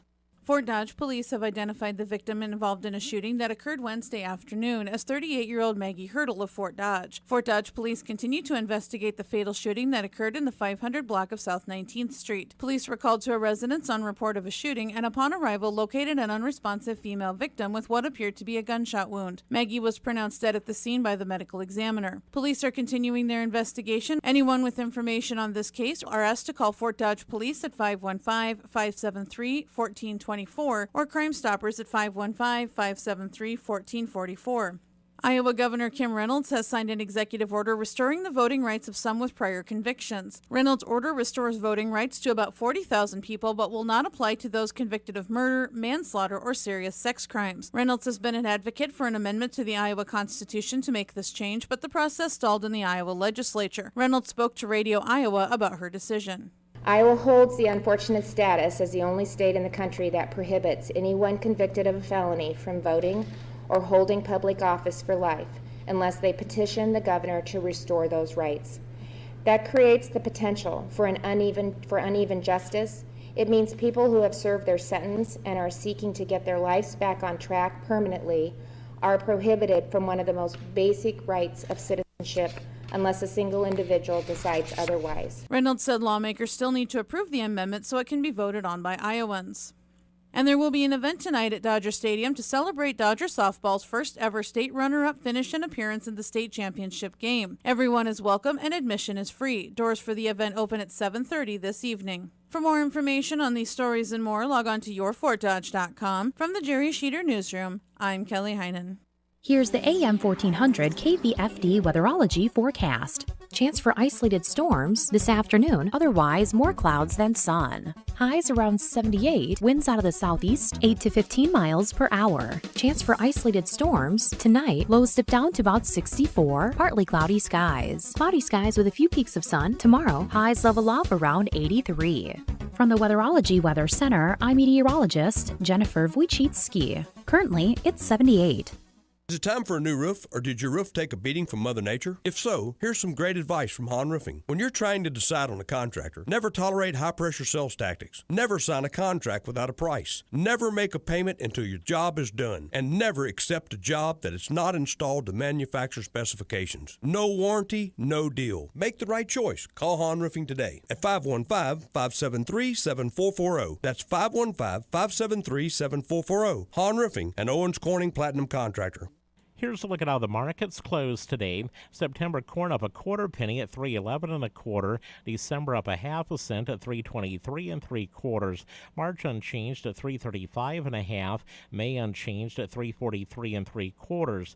August soybeans down 1 1/4 at $8.80 3/4. September down 1 1/2 at $8.74 3/4.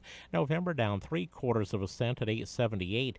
January down 3/4 at $8.84 1/2. September wheat closed down 9 1/2 at $5.01 1/4. Soybean meal down 1.60 a ton at $2.80.70. August live cattle up 32 cents to close at 102.62. October down 47 cents at 106.97. August feeder cattle down 132 at 143.47. September down 60 at 145.87. August lean hogs up 30 cents at 49.75, and October down a dime at 49.20. I'm Dwayne Murley.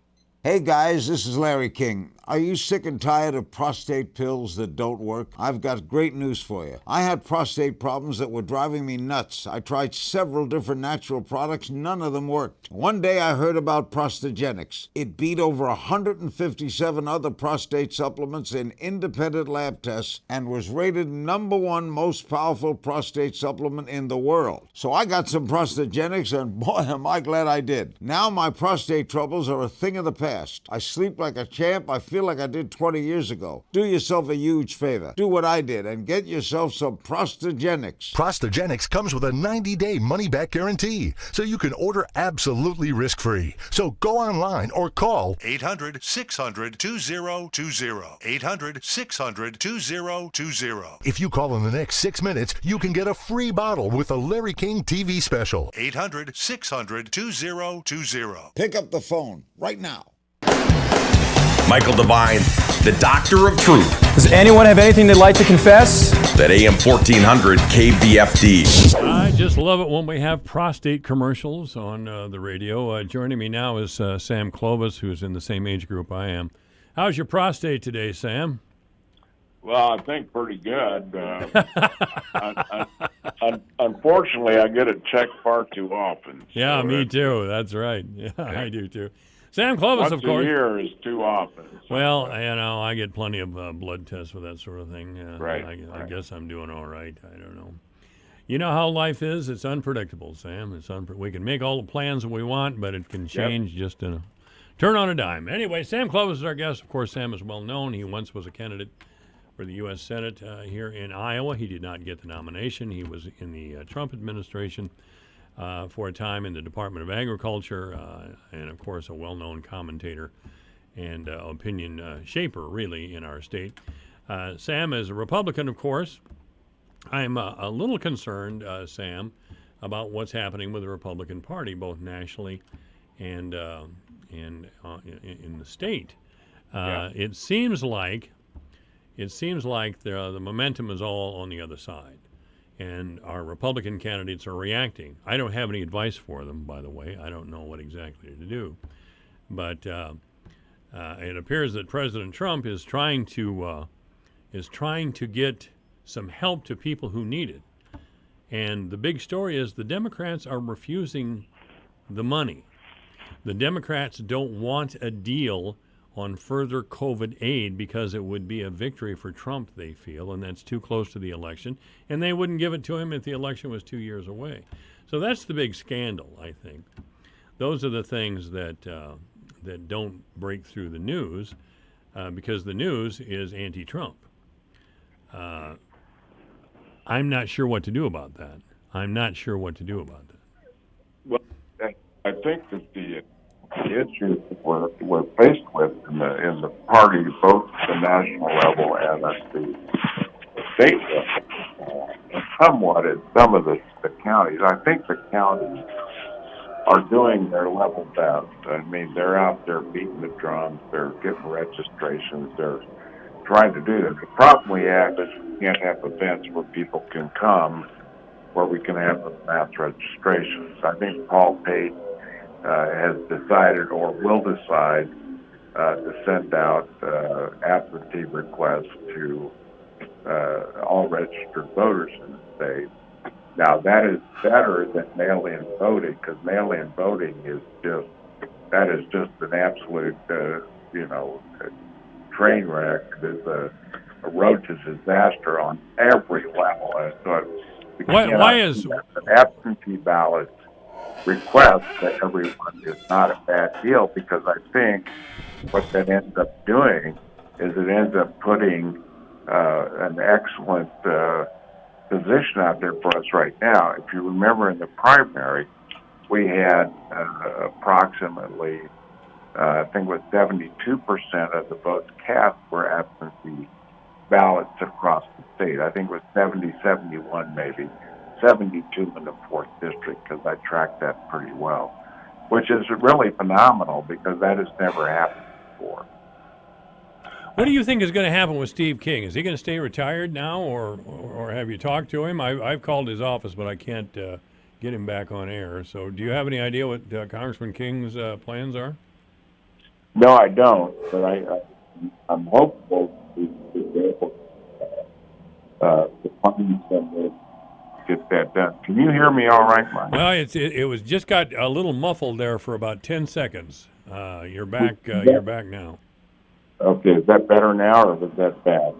Actually, when you were asking me if I could hear you, okay, that was better. But That's better now. So it's better now. Yes, sir. Okay, that's good. Okay, so this is where I think, again, I think what we're after here is we're after the idea of being able to at least compete and keep it as fair as possible. Because if we don't do that, the Democrat counties will do that, and then we're going to be in trouble. So take it out of the Democrat county hands. What the Democrat counties are talking about right now, 18 of them have come on board. They are talking about sending completed absentee requests, sending the absentee ballots to every registered voter, as opposed to making them apply for the ballot. That is, by the way, is a violation of state law, and they frankly could be arrested and charged with that because that's a violation of the law. And Pate, I think, has already threatened that would happen if the county auditors did that. So there's a lot of moving parts here, Mike, and I hated to spend so much time, but people need to know the difference between sending out absentee ballot request forms as opposed to a mail-in ballot, or having completed absentee ballot forms. Yeah, give us that difference again, because I somehow I missed it. I beg your pardon. What is the difference between absentee ballots and mail-in? Well, the mail-in ballot is where the ballots are already completed and sent to every registered voter. Okay. Or they are sent to every voter-eligible adult in the district. Now, that is just unbelievable. I don't know how that would work, but that's what the situation could be. And so I think that is something that really has to be looked at, because what is happening, or what they want to do in New York and California, is mail it to every eligible voter. And you tell me that there, what could possibly go wrong with that? So, well, there's a few I mean, come on, Mike. I mean, that's what they want to do, and that's why the Democrats want to push the mail-in ballot, because then they know they can win, because the fraud would be so rampant. Yes, it would. Yes, especially in California. By the way, that used to be a beautiful state. From what I understand, it's a complete mess now, and is going to get even messier, which is a tragedy. Well, I think that one of the things is that you look at what they're doing in Los Angeles and in New York City. I mean, if they don't, Cuomo was up there begging the rich people to come back because the revenues are down. Oh, yeah. Well, duh. If you go out there and you smash Fifth Avenue and you go over to the Avenue of the Americas, or you go around, the 5th and 56th and all the way down, you go down probably as low as 44th Street down there in Manhattan, and you smash out all the windows and you destroy all the businesses and you loot all of those, what do you think those companies are going to do? You think Toomey and Gucci and Ferragamo and all of those are going to come back? Not a chance. Probably not. Because there's no point in being there if there's no police protection. And they took $1 billion. De Blasio took $1 billion out of the New York City Police Department budget for next year. $1 billion with a B. And what did he do with the $1 billion? Well, he's going to put that into social workers. That's a real laugh. I mean, criminals everywhere must be laughing like hell. I would love to have a social worker show up at a disturbance in my neighborhood. That would be great. No, that's what they're going to send, a domestic disturbance. They're going to send a social worker, and they'll send others out there to make sure that they help mitigate it, and negotiators and that kind of thing, to help mitigate some guy beating the hell out of his wife. What are we thinking? I think we should let the Democratic Party do that in Iowa immediately. Immediately, if not sooner. I mean, Joni Ernst would win going away. Every Republican, every conservative, every pro-police candidate would win going away between now and Election Day. Well, that's what we would do. Is the idea is that you go to the cities and municipalities or counties that are run by Democrats, and that's where you would end up and say, okay, yeah, you can defund those, but we're not going to send the state troopers in there to help you either. And, oh, by the way, the sheriff has a vote in this, and I'll guarantee you the sheriff isn't going to be able to come in there because he's not going to go into a city that has already has a 200-person police force or higher or bigger, like Cedar Rapids or any Iowa City, Dubuque, or Council Bluffs, or any of these others. They're not going to go in there. And so you have to sit there and ask yourself, okay, let's defund the police. So who is going to complain the loudest about that? It's the people who have the most property to protect. Of course. And that's going to be businesses and factories, and guess what? Rich people. The whole motivation behind these Marxists is to take personal property away from people, because if they do that, then there is nothing between you and the state. That's you are right. totally dependent on the state. Yes, that's what happened almost immediately during the Bolshevik Revolution. Bolsheviks spread through the countryside, and by the time Joseph Stalin entrenched himself, he was starving the kulaks. Now, the kulaks, of course, were farmers. They were peasant farmers. And he starved to death 5 million of them. He seized all the grain and all the food that they had and left them there in their home with nothing, and they all starved to death, and then he took possession of their property. Well, he took all the land from the land barons, because all of those guys were literally in a feudal state, and in essence, feudal living had gone away, started to go away as early as the 11th century in England, and then that proceeded, and they were still large landowners, and then rather than feudal farmers, they call them tenant farmers. Well, we had tenant farmers in the United States. In fact, we still do in some places. Of course we do. But the arrangements are quite different now. But what happened in Russia is all of those feudal farmers, their lives didn't change. They still farmed that land, but the land now belongs to the state, and all those big houses, you got room for 5 families in those big houses. So the rich people were literally thrown out of their property, dispossessed of their property. The other thing they did was took every gun in the country. They took every single gun in the country. That was the first thing they did, was took every gun. And the reason they do is because if you have a disarmed population, then they have no way to resist force. That's correct. And that is exact. And so this attorney general in New York that's going after the NRA for extravagant spending, that's none of her damn business. It isn't. How can our laws reconcile a state official going after a national organization with the purpose of taking it down? It can only go, the NRA, I think the NRA has a big headquarters in New York. Well, guess where the NRA is going to move? Oh yeah, they're out of there. They're going to move out of New York. Yeah. Are they going to move to Washington? And they're going to move someplace where it's a much friendlier thing, like Tennessee or Georgia, Dallas, or Texas, or someplace like that. Or would they move to Washington, D.C., do you think? Well, their big NRA headquarters is actually outside of D.C. It's in Virginia. Right. And it's on the way to Manassas. It's on the, I can't think of the suburb it's in, but it's on the way to Manassas, out Route 66.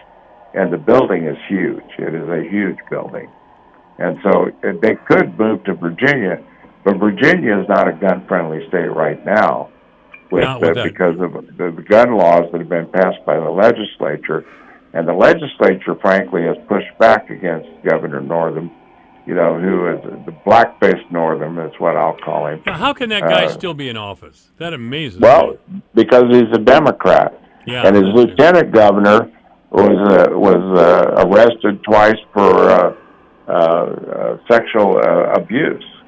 And so, and he's still the lieutenant governor, African American and Democrat. So that he gets a pass. If you're a Democrat, you get a pass. Did you hear what Joe Biden said on that interview recently, where he talked about the African American community? They're all same. They all think the same. They're all of the same mind. And that's what he said. But he says the Hispanic community is very diverse. A lot of different aspects to the Hispanic community, but not the black community, not the African Americans. They all think the same. He just said that. And you think that's going to get play in the media, in the mainstream media? Not a chance. But he said it. Let's talk about Biden's senility just for a minute. How much more obvious does this have to get? I mean, I'll be the first to admit I've lost a couple of steps in my as I've gotten older, and Biden's about 8 or 9 years older than I am. But I've lost a step or two, but I'm blaming it on the drugs, Mike. So that's what I'm blaming it on. But I do think Biden has not lost a step. He's lost a lap. He's lost a whole lap. Yes, he has. And I think that is, and I hate seeing it because I've seen it happen, and others I've seen it happen to people close to me, and it really is troubling when you start to see that start to fade on them. Right. Hey, and it's just crippling. And if you're a family member, it's got to bother you more than anything about the fact he's about to put himself if he gets elected, into this incredible crucible where he will melt. He will not be able to do that job, given the evidence that we've seen about his mental state right now. Well, I don't think they expect him to be able to do the job. I mean, if he loses the election, the Democrats have brought that on themselves once again. I mean, the energy in the Democratic Party was with Sanders and Warren. They just couldn't do it. Their Wall Street financiers would not allow them to have either Warren or Sanders on the ticket, and now they want to keep Warren out of the cabinet entirely. Some would want her to be Secretary of Commerce or something. But the Democrats are revealing themselves to be just just some tools, political tools. They have no integrity. And now they put this man who has served our country. I can't say that I don't have some level of respect for Joe Biden, but he's fading. He is obviously fading, and it's disturbing to watch. It is. It's sad. Well, I think it is, and I think that, again, I think that, Biden is the guy that they get behind, but I also think, I don't think the Democrats think that it's a slam dunk. I don't think it's there yet. Because they're scared of Biden having to debate, and if he doesn't debate, that will be a campaign issue, and that will turn people against him. So he almost has to debate. Well, his campaign staff says they've accepted. They've accepted the terms of the debate. Okay, so they're going to have one or more? I think they're going to have three. Well, Trump has already posted the schedule, and so if they're going to have three, I'll tell you right now, if that goes anywhere the way I think it's going to go, he's toast. Yeah. He's toast. Yeah, I think so too. Because Trump will run. In fact, Trump may take pity on him a little bit, but Trump will. You have to understand, Trump is also one that once he has you down, he'll stand on your throat. And so I think that he will do all he can to get Biden into Gaff City, and he will make gaffes, because there will be nobody there to help him, and he won't be able to help himself. And I think that's going to be bad. Now, he'll be okay for a few minutes, and he may even get maybe a half hour. But a 90-minute debate, there is no way he can get through a 90-minute debate without stepping all over himself. I don't think so either. Sam Clovis, please come back and give us a call in about 9 minutes. We got a news break coming up. Can you do that, please? All right, I sure I'll. Thank you very much, Mike. Thank you, sir. Michael Devine, the Doctor of Truth. Does anyone have anything they'd like to confess? That AM 1400 KVFD. It's 3:30. Hiring is challenging. Just ask Dylan Miskowitz, the COO of Cafe Altura. We needed a director of coffee in order to move our products forward. It felt like we were looking for a needle in a haystack. Dylan started using ZipRecruiter and found his perfect candidate in a few days. We were very impressed with how quickly we had quality candidates apply through ZipRecruiter. See why 4 out of 5 employers who post a job on ZipRecruiter get a quality candidate within the first day. Try ZipRecruiter for free at ZipRecruiter.com/search. That's ZipRecruiter.com/search. White or wheat, classic or old-fashioned, with or without sesame seeds. With so many choices, selecting the right bun for your super-duper top-secret recipe handcrafted home-grilled burger can seem overwhelming. But relax, the bakers at Village Hearth have made it easy. As long as you see the familiar Village Hearth logo on your package, your grilling cookout's bound to be a huge success. Unless, that is, your unwanted relatives show up, then there's no bun on earth that can save it. Village Hearth Buns, baking our best for you. Your news, your town, your station. KVFD News when it breaks. From the Jerry Sheeter Newsroom, I'm Kelly Heinen filling in for Rob Jones. Fort Dodge police have apprehended the suspect in a Wednesday shooting. According to a press release, police received a report of a suspicious male in the area of Quail Avenue P59 this morning, which matched the description of Mr. Hurdle. Officers from Fort Dodge Police Department, Iowa State Patrol, and Webster County Sheriff's Office responded and searched the area. K-9 Swamper was deployed to track the suspect and located Mr. Hurdle in a nearby shed after a short track. Mr. Hurdle was taken into custody without incident, then transported to Unity Point Trinity Regional Medical Center for injuries sustained prior to contact with law enforcement. Fort Dodge police continue to investigate the incident and ask anyone with information to contact police. Fort Dodge police have identified the victim involved in a shooting that occurred Wednesday afternoon as 38-year-old Maggie Hurdle of Fort Dodge. Fort Dodge police continue to investigate the fatal shooting that occurred in the 500 block of South 19th Street. Police were called to a residence on report of a shooting and upon arrival located an unresponsive female victim with what appeared to be a gunshot wound. Maggie was pronounced dead at the scene by the medical examiner. Police are continuing their investigation. Anyone with information on this case are asked to call Fort Dodge Police at 515-573-1424 or Crime Stoppers at 515-573-1444. Iowa Governor Kim Reynolds has signed an executive order restoring the voting rights of some with prior convictions. Reynolds' order restores voting rights to about 40,000 people but will not apply to those convicted of murder, manslaughter, or serious sex crimes. Reynolds has been an advocate for an amendment to the Iowa Constitution to make this change, but the process stalled in the Iowa legislature. Reynolds spoke to Radio Iowa about her decision. Iowa holds the unfortunate status as the only state in the country that prohibits anyone convicted of a felony from voting or holding public office for life unless they petition the governor to restore those rights. That creates the potential for uneven justice.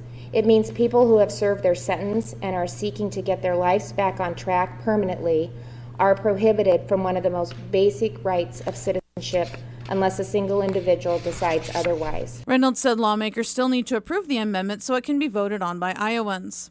And there will be an event tonight at Dodger Stadium to celebrate Dodger softball's first ever state runner-up finish and appearance in the state championship game. Everyone is welcome and admission is free. Doors for the event open at 7:30 this evening. For more information on these stories and more, log on to yourfortdodge.com. From the Jerry Sheeter Newsroom, I'm Kelly Heinen. Here's the AM 1400 KVFD weatherology forecast. Chance for isolated storms this afternoon, otherwise more clouds than sun. Highs around 78, winds out of the southeast 8 to 15 miles per hour. Chance for isolated storms tonight, lows dip down to about 64, partly cloudy skies. Cloudy skies with a few peaks of sun. Tomorrow, highs level off around 83. From the Weatherology Weather Center, I'm meteorologist Jennifer Wojcicki. Currently, it's 70. Here's a look at how the markets closed today. September corn up a quarter penny at $3.11 1/4. December up a half a cent at $3.23 3/4. March unchanged at $3.35 1/2. May unchanged at $3.43 3/4. August soybeans down 1 1/4 at $8.80 3/4. September down 1 1/2 at $8.74 3/4. November down 3/4 cent at $8.78. January down 3/4 at $8.84 1/2. September wheat closed down 9 1/2 at $5.01 1/4. Soybean meal down 1.60 a ton at $2.80.70. August live cattle up 32 cents to close at $102.62. October down 47 cents at $106.97. August feeder cattle down 132 at $143.47. September down 60 at $145.87. August lean hogs up 30 cents at $49.75, and October down a dime at $49.20. I'm Dwayne Murley.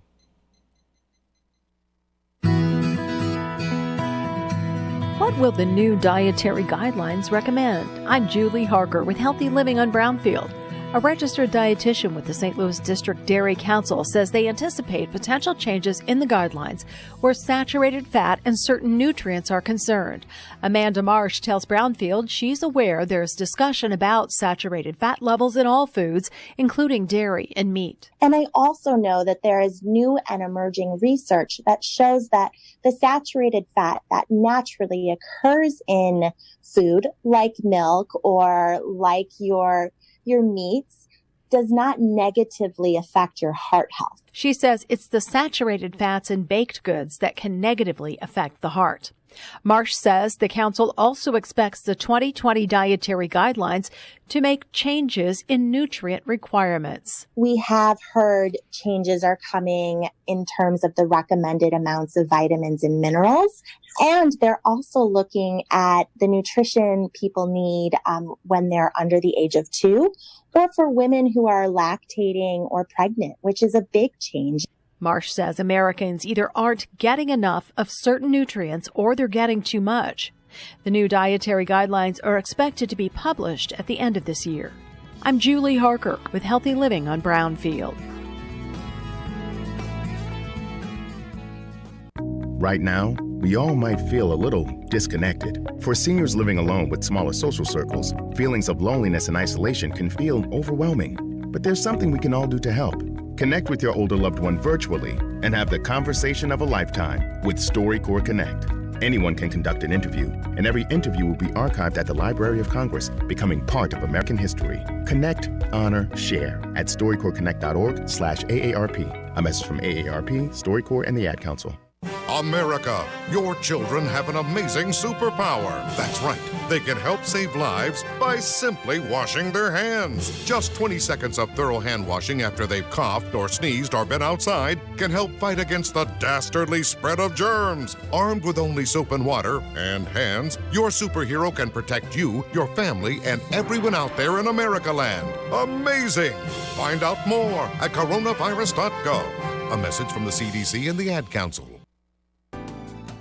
During this challenging and unprecedented time, Gunderson's is here to serve with expert guidance and understanding to each family and their unique needs. We provide options for funeral, cremation, memorial, virtual, and webcast services, either presently or at a later date. We understand that grief does not wait. We are trained to help you walk this path to bring comfort and support. Every life deserves to be recognized and celebrated, whether it be together or afar.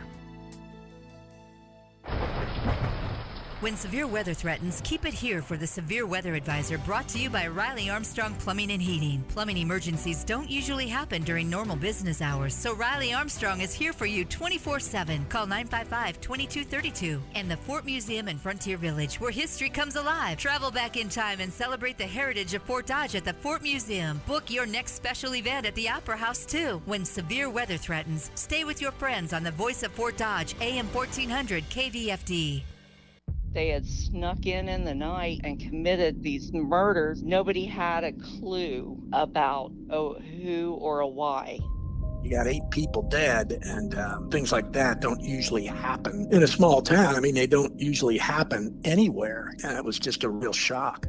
4+ years after these murders, and they couldn't have written a more sinister story than what's playing out in Pike County, Ohio right now. Listen to the Piketon Massacre wherever you get your podcasts. Hey, honey, before you go, I put a couple of new apps on your phone. I've already got grain prices and weather. What else do I need? Safety apps. You know, just in case you get overheated, or you don't know if you need hearing protection, or, I don't know, maybe you need safety information for a chemical you're using. It's all there in those apps. Where did you get all these? iCache. They have it on their website at i-cache.org. It's like peace of mind in your pocket. Brought to you by Iowa Center for Agricultural Safety and Health. Michael Devine, the Doctor of Truth. Does anyone have anything they'd like to confess? That AM 1400 KVFD. That's right. This is AM 1400 KVFD. I'm Michael Devine, and I'm joined by Sam Clovis, a well-known person here in Iowa. Again, he was for a short time in the Department of Agriculture in the Trump administration. And, of course, also in his lengthy resume is 25 years as an Air Force pilot and some years as a talk radio host in Sioux City, which I don't know if something, if that's something you want to brag about or not, Sam. But I've always had fun doing it.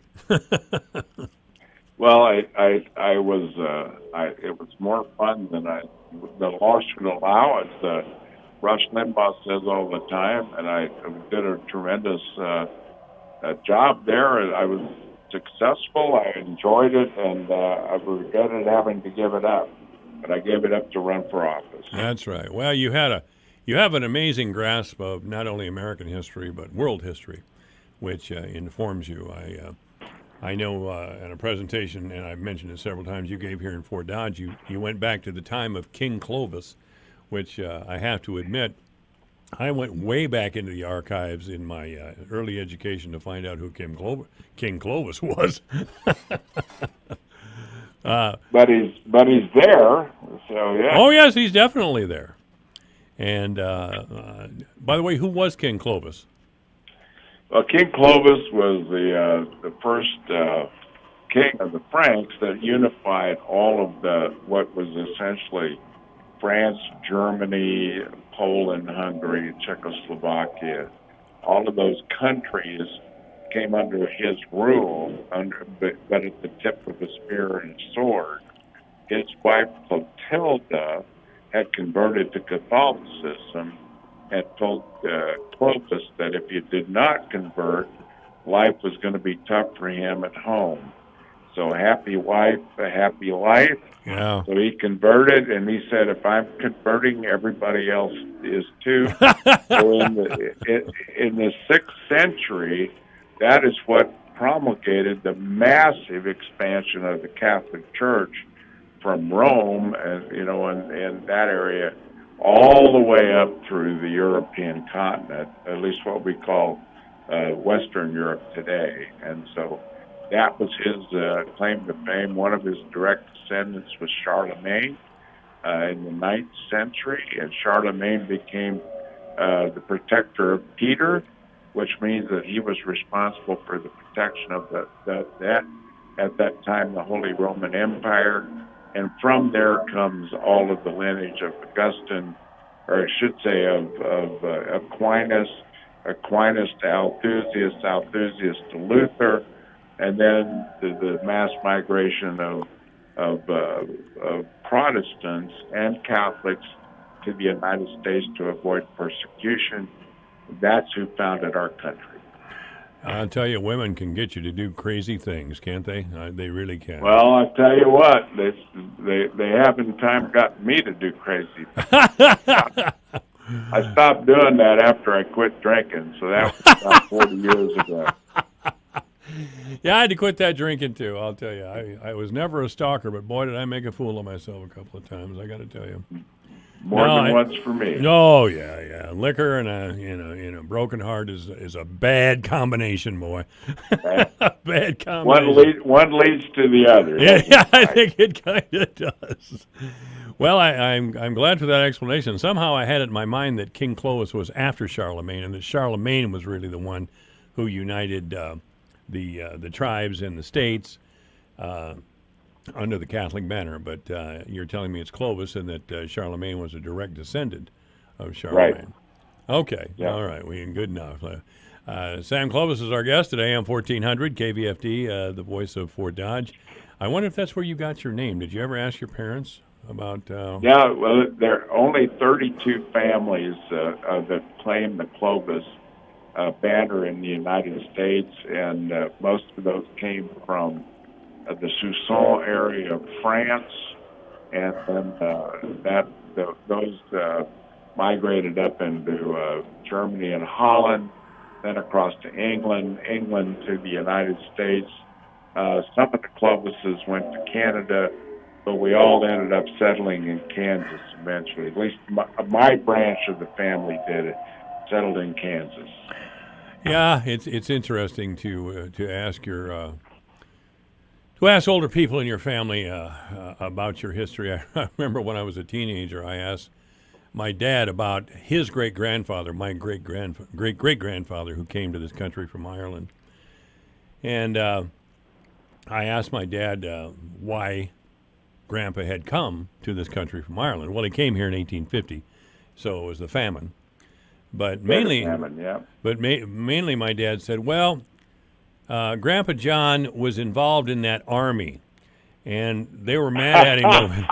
They were mad at him over there for being in that army. And I said, would that be the Irish Republican Army? And he said, yeah, that's the one. I said, oh, well, okay.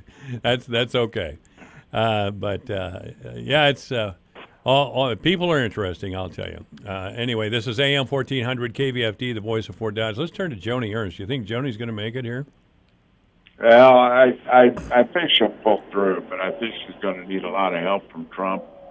I don't think Joni, in all candor, has done much to help herself. I don't think that she's been particularly effective. I have personal experience with what I think has been less than adequate response to concerns that people have had. I think that she has been captured by the Potomac fever, and that's never a good thing. And I think that happened very early. So I think she went on cruise control for about 5 years there, in the first 5 years of her time there, and then the last year, then she's gone out and tried to. Well, I proposed this bill. I voted for this bill. I proposed this bill.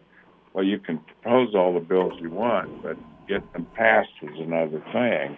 And so, I mean, she's been an advocate for some certain areas, but I don't think that, I think that she should have been more assertive early on where she had a track record. And the other thing that I'm hearing, and I don't have any way to confirm this, but I've heard from a lot of people, is that she has not done a very good job reaching out to the county GOP apparatus the way that Chuck Grassley might do.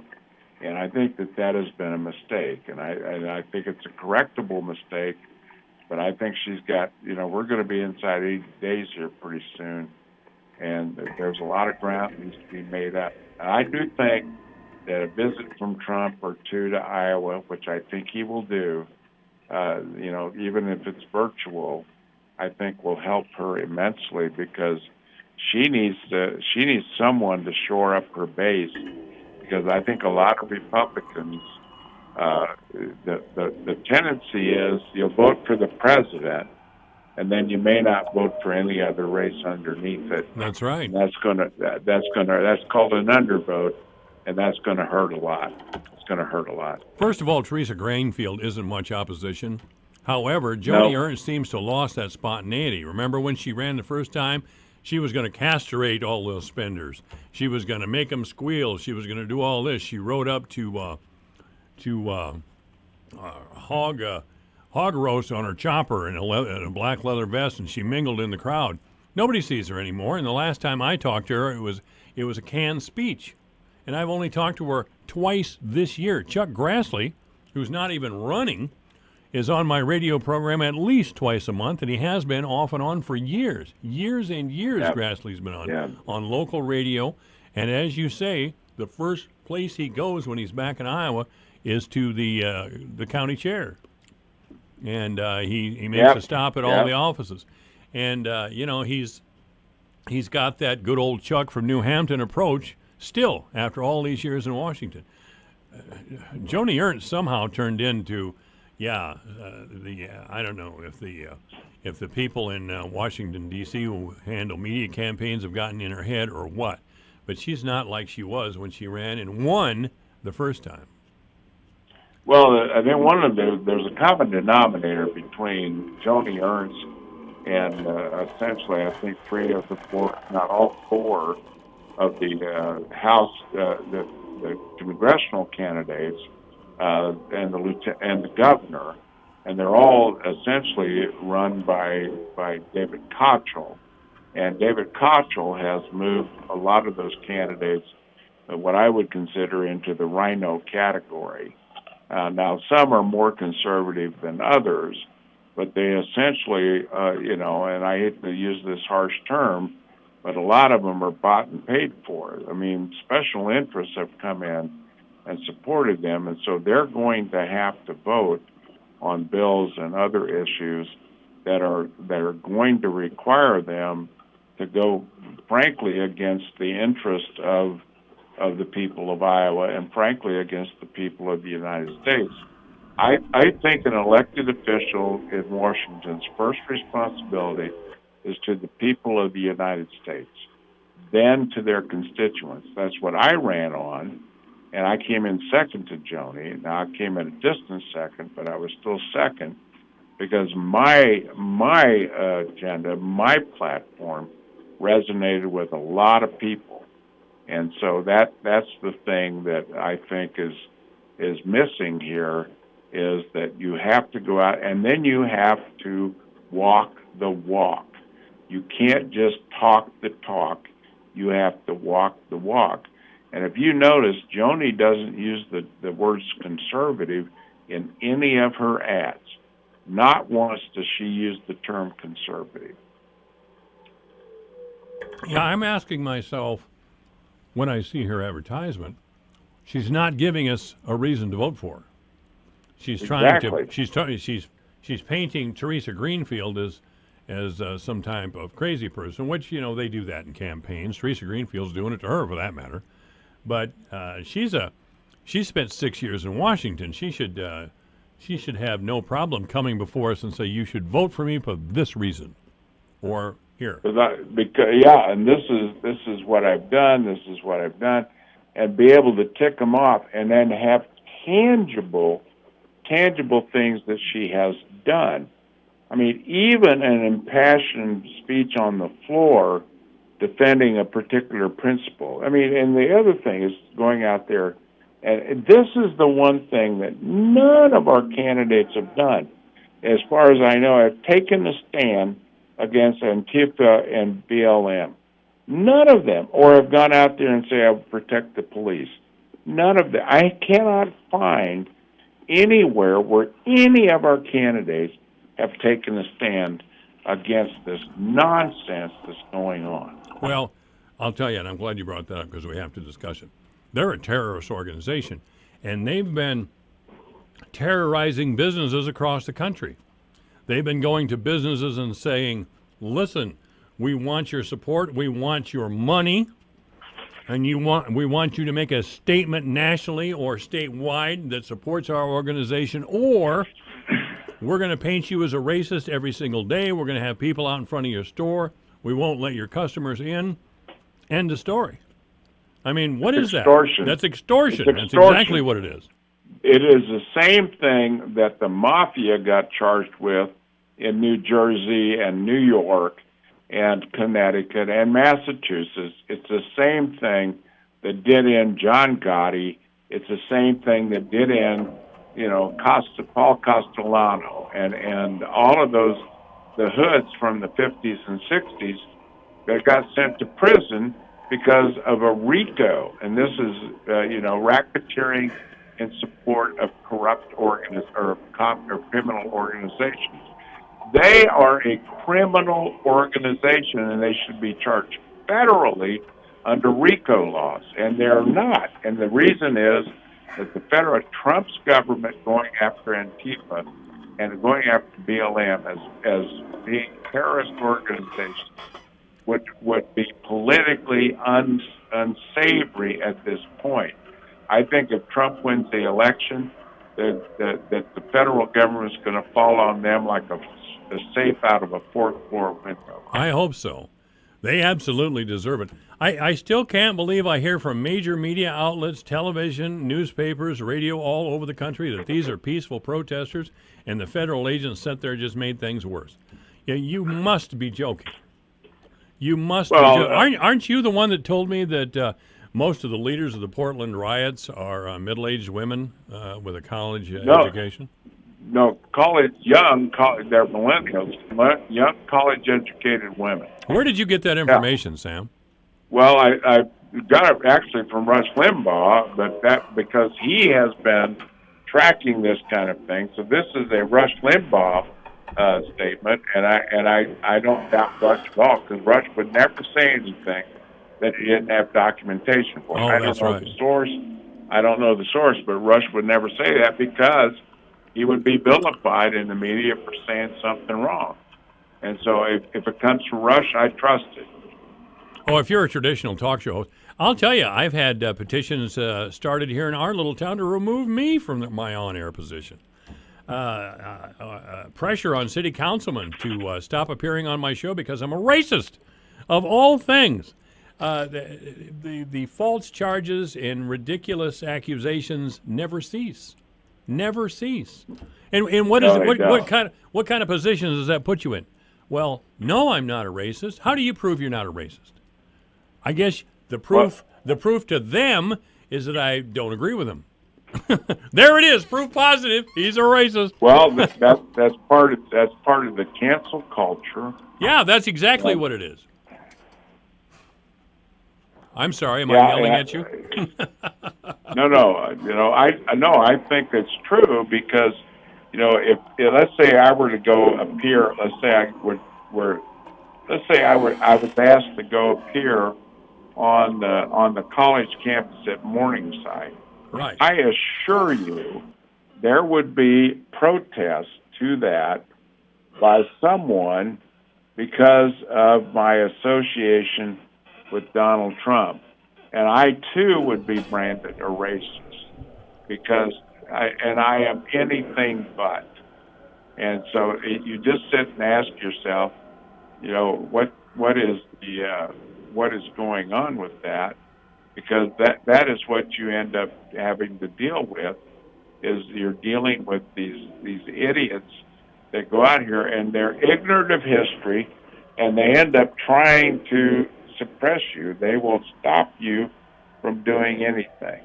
Well, I would stop you from doing anything. I may have mentioned to you, I know I've said it on the air several times, the protesters in Massachusetts defaced a statue of Frederick Douglass. They painted racist all over a statue of Frederick Douglass. Did you hear that? These idiots, these poorly educated fools, painted racist on a statue of Frederick Douglass. Ladies and gentlemen, Frederick Douglass was half African American, and he was a early leader in the abolitionist movement back when it could get you killed. And you don't even know that. All you know is he's got a statue somewhere, so it must come down. My God. Yes. No, I know. I know that you sit and ask yourself how in the world that is possible in this country, but that shows I think it may be that they are going to try to destroy our history because they can't afford to have a black person, sit in support of the President of the United States or conservative values. And what you find is, and this is why Biden's comments that he made, and I can't remember the outlet, but I heard Rush talk about it, and it's on Fox News now, that he was talking about the unity of thinking in the African American community. Mm-hmm. And how ignorant is that? And Biden said that's a racist comment, because what you're saying is that they can't think for themselves, that there's not diverse thinking among African Americans, and there is. They're all over the map. They don't want diverse thinking anywhere, not even in the African American community. They don't want diverse thinking. They want a face of diversity. They want a big picture of all these people of different ethnic groups, but they insist they all think and act together. I wish we had more time, as always, Sam, but we don't. Thank you so much for being with us today. Thanks so much, Mike. Thanks for having me on. We'll talk to you soon. Yes, you will. This is AM 1400, KVFD, the voice of Fort Dodge. Could you or someone you know use help covering your Medicare premiums? Would you like to speak with someone about lowering your Medicare prescription costs? If you receive Medicare, there are Medicare savings programs available to help. These programs can assist with paying premiums, deductibles, copays, and can even cover prescriptions. To learn more, contact Lifelong Links at 866-468-7887. Again, that's 866-468-7887. This message from the Iowa Department of Aging is supported by a grant from the U.S. Administration for Community Living. All right, thanks to Sam Clovis, Mayor Matt Bemrick, and Charles Clayton in the next hour. It's 4 o'clock. This is KVFD in Fort Dodge, Iowa. Hi, this is Leslie Segretti. And I'm Tom Kreitler, and you can hear The Money Pit every Saturday afternoon from 4 to 6 on the voice of Fort Dodge, AM 1400 KVFD, Fort Dodge. Still getting the blame. I'm Rich Dennison, Fox News. President Trump today repeating his attacks on China, accusing the country of causing the coronavirus pandemic. What China did is a terrible thing. Whether it was incompetence or in purpose, it was a terrible thing that they did to the world. Not only to the United States, but to the world. A terrible thing. The president is in Ohio for a factory tour and campaign events. Ohio Governor Mike DeWine underwent COVID-19 testing before his planned meeting with the president and had a positive result. Governor of Ohio, DeWine, just tested positive just here. And we want to wish him the best. He'll be fine. The Republican governor says he doesn't have any symptoms but is returning home to quarantine for 2 weeks. U.S. coronavirus deaths have surpassed 158,000. The acting head of Homeland Security facing questions by lawmakers about federal law enforcement officers deployed to recent protests. Saying inaction is not an option. Acting DHS Chief Chad Wolf defended the response to protests in Portland, Oregon, saying federal officers took action because local authorities did not. Democratic Senator Kamala Harris wanted to know, have you checked with medical experts about the impact of those chemical irritants on pregnant women? Not on pregnant women, I have not. I would advise you to do that. Wolf said more than 200 officers have been injured. The agency has received a number of complaints, but no DHS officials have been terminated or disciplined for use of excessive force. Fox's Rachel Sutherland in Washington. President Trump today discussing options for sites to deliver his RNC acceptance speech after the GOP convention was scaled down over coronavirus concerns. I have 3 or 4 choices. One is the White House, but we have 3 or 4 choices. We'll be announcing it over the next week or so. Critics say using the White House for a purely political event is wrong and extremely unethical. America is listening to Fox News.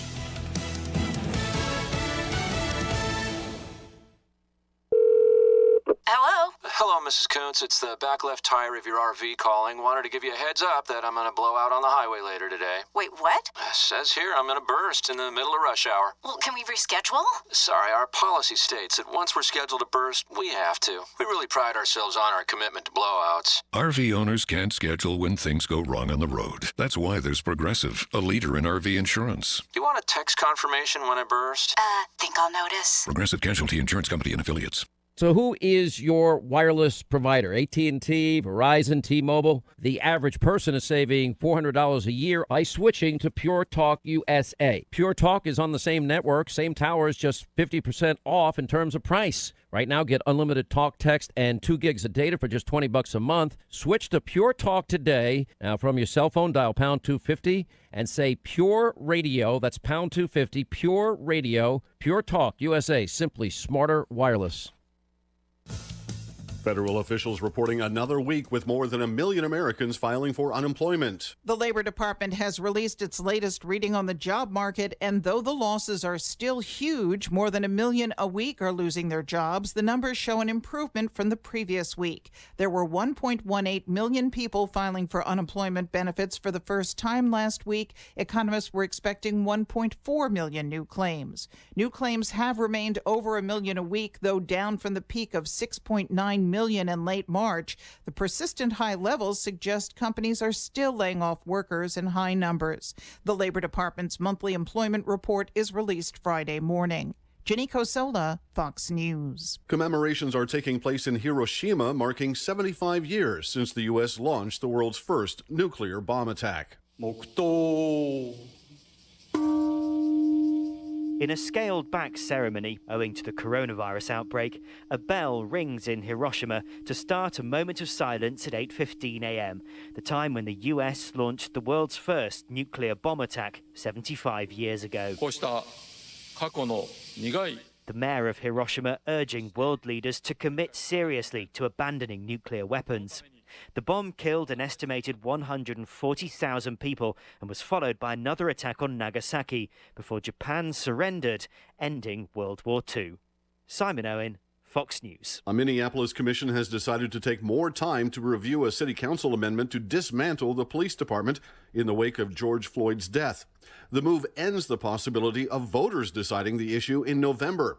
The Charter Commission had expressed concern that the process to change the city's charter was being rushed after Floyd died following an encounter with a Minneapolis police officer. I'm Rich Dennison, and this is Fox News.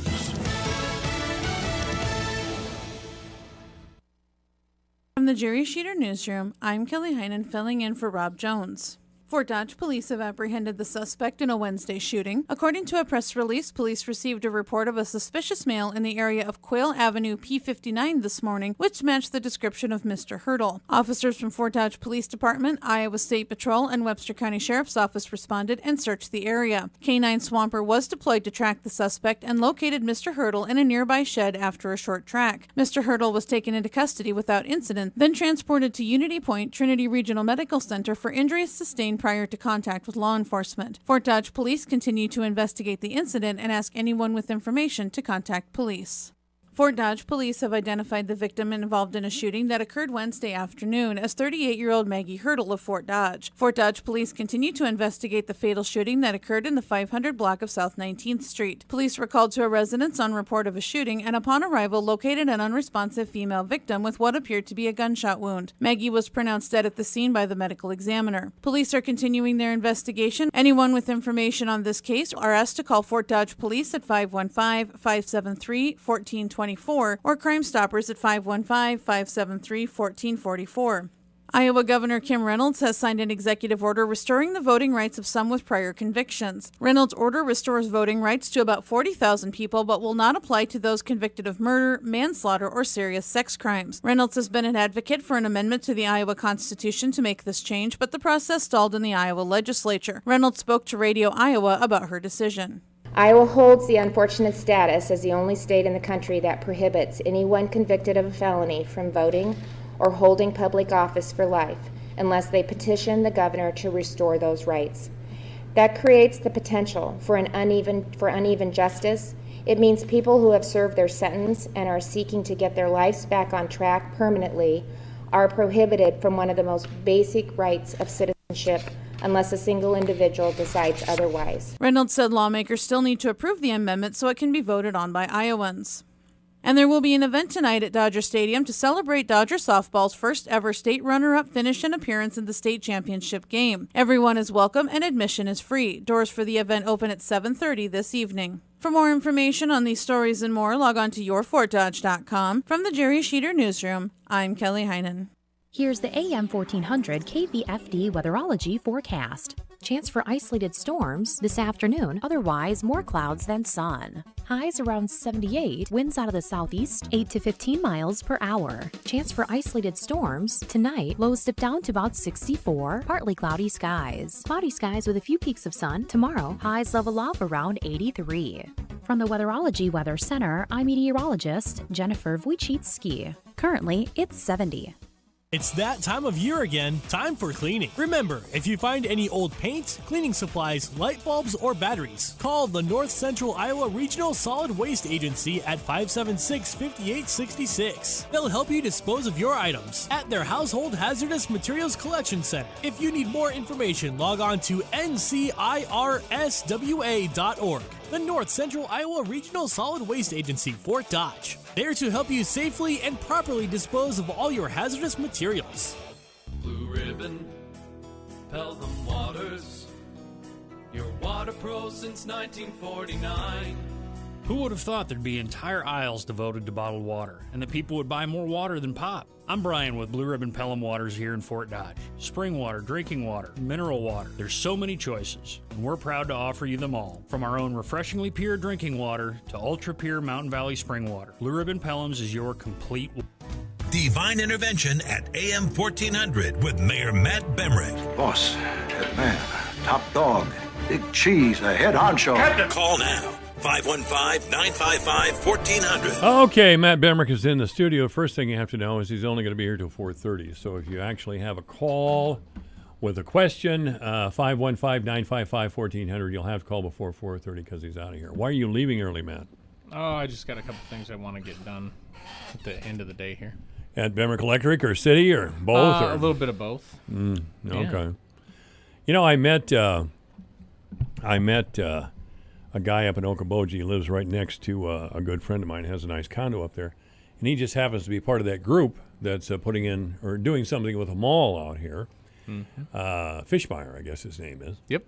Dennis, and he's Mike's Mike brother. Fishmeyer's brother. Brother, yeah. Okay, I didn't know that, I guess. Mike Fishmeyer has been a long time Fort Dodger. Yeah. Fort Dodger. He's married to Mary Beth, who is actually Bennett O'Connor's sister. Oh, is that right? Correct. Okay. Well, this guy, Dennis, was a real nice guy. Great guy. Real cool guy. Yeah. And he works with a group called DCI Group. Yeah. Is it DCI or DTI? DCI. DCI. All right. Dog, cat, Iowa. Mm. And then I believe he also has an interest in a construction company called Downing Construction, something like that. Oh, is that right? Yeah. So I think he has a couple things going. Real down-to-earth guy, Kemper kid, Carol Kemper kid, you know, and all of that. And great guy. Yeah, he seems to be, and it's good. I felt better about the whole process having met him, I guess. Yeah. But where are we at in that, do you know? Well, I believe you'll start seeing some of the concrete and asphalt in the northeast corner, like where the old slushy place was, the snow cone place. I think you'll see Over a lot there, of that parking lot coming out here very soon. And then there is some abatement that has to happen inside the Penny's building. And from what I'm being told, it'll be sometime beginning of September. They'll start abatement has to happen in the Penny's? It's some kind of a asbestos abatement or some type of environmental that has to be taken care of all right. first. I didn't know they called that abatement. They call that abatement, yes. A lot of things I don't know, I guess. Well, it's nice that you're finally starting to recognize you don't know No, but I'm still one of the smarter guys in the whole town. I've been challenged on that a couple of times. I can't believe people challenge me that way. I know. All the years I've been on the radio here. Yeah. You know, I'm coming up on my 12th anniversary over here. Are you really? Yeah. I think you and I, like this coming February, will be 11 years. Yeah. Well, you know, I had Lutz for the first year. Yeah. And he was Donuts for Divine and all that stuff. I started in February of my first year as mayor. I think I got sworn in January, and then you called me and said, "Hey, do you want to be a regular on the show?" And you thought I was begging, as I recall. No, I No? don't think so. Yeah. I was on your show as a council member. Were you? Not very often. Okay. Maybe 2 or 3 times Okay. during that first year. All right. You had me on. I know I had you on as a candidate. You had me on as a candidate for mayor, yeah. Cindy Litweiler. Cindy Litweiler. She moved over to Iowa Yep. Falls, last I heard. Well, I think she still lives here in Fort Dodge. She just works. Now she's actually up in Eagle Grove area. Oh, is that right? Yeah, for Wright County. I think she does economic development for Wright County. Nice person. Yeah, great lady. Nice person. Yeah, I had you on. We were on the council together. We actually. That's right. did She was quite a on the bit of council stuff. too, Yep. didn't you? Mhm. Yeah, that's right. We worked on quite a few things that her and I agreed on over the years. Gosh, Dan Payne was on the council. Dan wasn't he? Payne, Jane Burleson. Yeah, was Crimmins Tom there? Salvatore. Salvatore was there. Richard Inman, Kurt Olson, my good friend Kurt. Oh gosh, Kurt. Yeah, I think about him every once in a while. I do. Yeah, Kurt and I were good friends. He's probably one of the more influential people that he came to me when they were switching the form of government and said, you've been getting involved in all these different things. Why don't you serve on this charter commission? And I'll never forget, I walked into the charter commission. I was like 29 years old, maybe 30. And the whole room was full of guys that were Twice as your age, I 60 might have been young in that Yeah. room. And great guys, Right. and stuff, but I just definitely had a different perspective than Sure. they did. And the interesting thing was, I thought they would more or less ignore me, but they were very interested in what I thought as a younger person that was going to be living here, and part of a family business. And I said, well, how can you not want a professional manager to help move things along on a day-to-day basis with certain things that are mundane, like picking up trash? Once you put together a system, somebody just has to make sure the system continues to operate. It needs to look at ways to refine it, ways to streamline it, ways to cut cost or maintain service costs. That's what you need a professional manager for. I mean, if you give that stuff to a council and a mayor all the time, and they're always switching, the process is always switching. The first guy who told me about the professional manager, city manager, and mayor and council government was Willie Patterson. Mm-hmm. He said, right now we have a mayor that makes $36,000 a year or something at that time. This was in the early 90s. This was quite a long time ago. And he's got a full benefit package. What I want to do is hire a city manager, and I'm still going to be mayor, but I'm going to make $5,000 a year, and that's it. And I'm going to show up everywhere and cut ribbons. That's my job as a mayor. It's mainly a ceremonial position. I'll work with the council, of course. We'll pass things that the city needs to have passed, but mainly the city manager is going to have the job. And at the time, I think shortly after that, he ran against Myron Grote.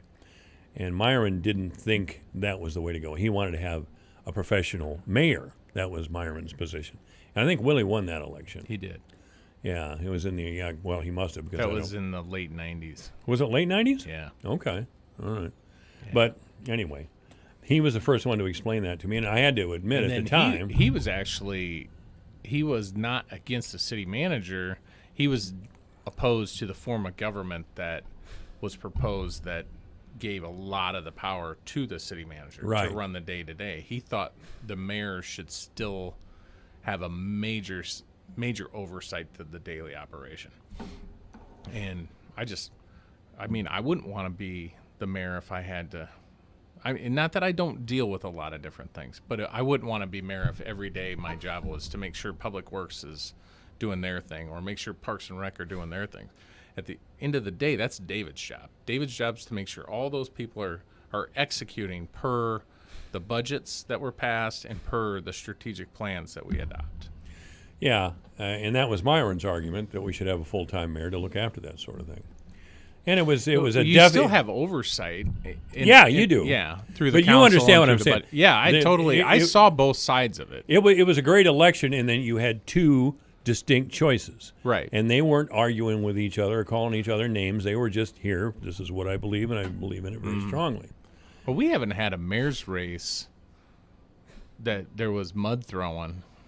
PT threw a lot of mud at you. Well, he didn't hit anything. PT blasted you every week. He tried. He tried. He had a passion for the things he thought he wanted to change. Oh, I liked him. I saw him just the other day. I see him walking around. And Yeah. He walks. He works downtown, and does he work? I think he good? walks to work quite a bit, so I see him walking here. And Where there. does he work? I don't even know. He works downtown somewhere because I see him coming from downtown, and he lives over kind of not far from us, over by First Presbyterian somewhere. And he's always carrying a briefcase or a bag of some type. But you're right. Before that, we didn't have. When I moved to Fort Dodge, Clyde was mayor. Yeah, we've had a couple of council races that were a little pokey, but not really anymore. But man, when I was young, some of the mayor's races were like cutthroat. I mean, holy cow! Who are you thinking of specifically? I remember McCarville and Mike McCarville and Libby. That one. That got a little I might nasty. have been in like high school or maybe just started in high school when that one got nasty. It got nasty, and then Mike. Of course, I was working out at the radio station with Mike. Libby. Yeah, I was nothing against McCarville, but I was working the phones for Mike. Mm-hmm. And then for some reason, and I've kept in touch with Mike all these years. He's down in Des Moines. I see him on Facebook frequently. Yeah, I he's down in Des Moines, and every now and then I talk to him. But for some reason, he ran for office recently. Yes, he did. Well, he ran for the Democratic nomination for the Senate seat now held by Chuck Schneider, who's a Republican in West Des Moines. He did not win the nomination. Right. But he's had politics in his blood, and who knows, he might have beat McCarville if he just would have said, I didn't graduate from the University of Michigan. But he did, and I remember a guy, the night of the election, we had to go over there, Doug Cooper and a couple of us, we had to go over to the courthouse and count precincts by hand, We weren't doing it necessarily. They had their own help up at the courthouse, but we were covering it, and we'd report live back to the radio station every time some ward or district reported a vote. Sure. So it was pretty obvious that McCarville was going to win after a while. So me and this other guy, Joe, went over to McCarville's house to get a statement from him. And on his refrigerator, he had a picture of a graduate, or a cardboard cutout of a graduate and Mike Libby's face on it. And over it said, if it says Libby, Libby, Libby on the label, it's a fable. Ouch! Ouch! But Mike showed us what he was made of. He bounced back from it, and I'm proud of him. Mike McCarville served as mayor, and then he was our economic development director.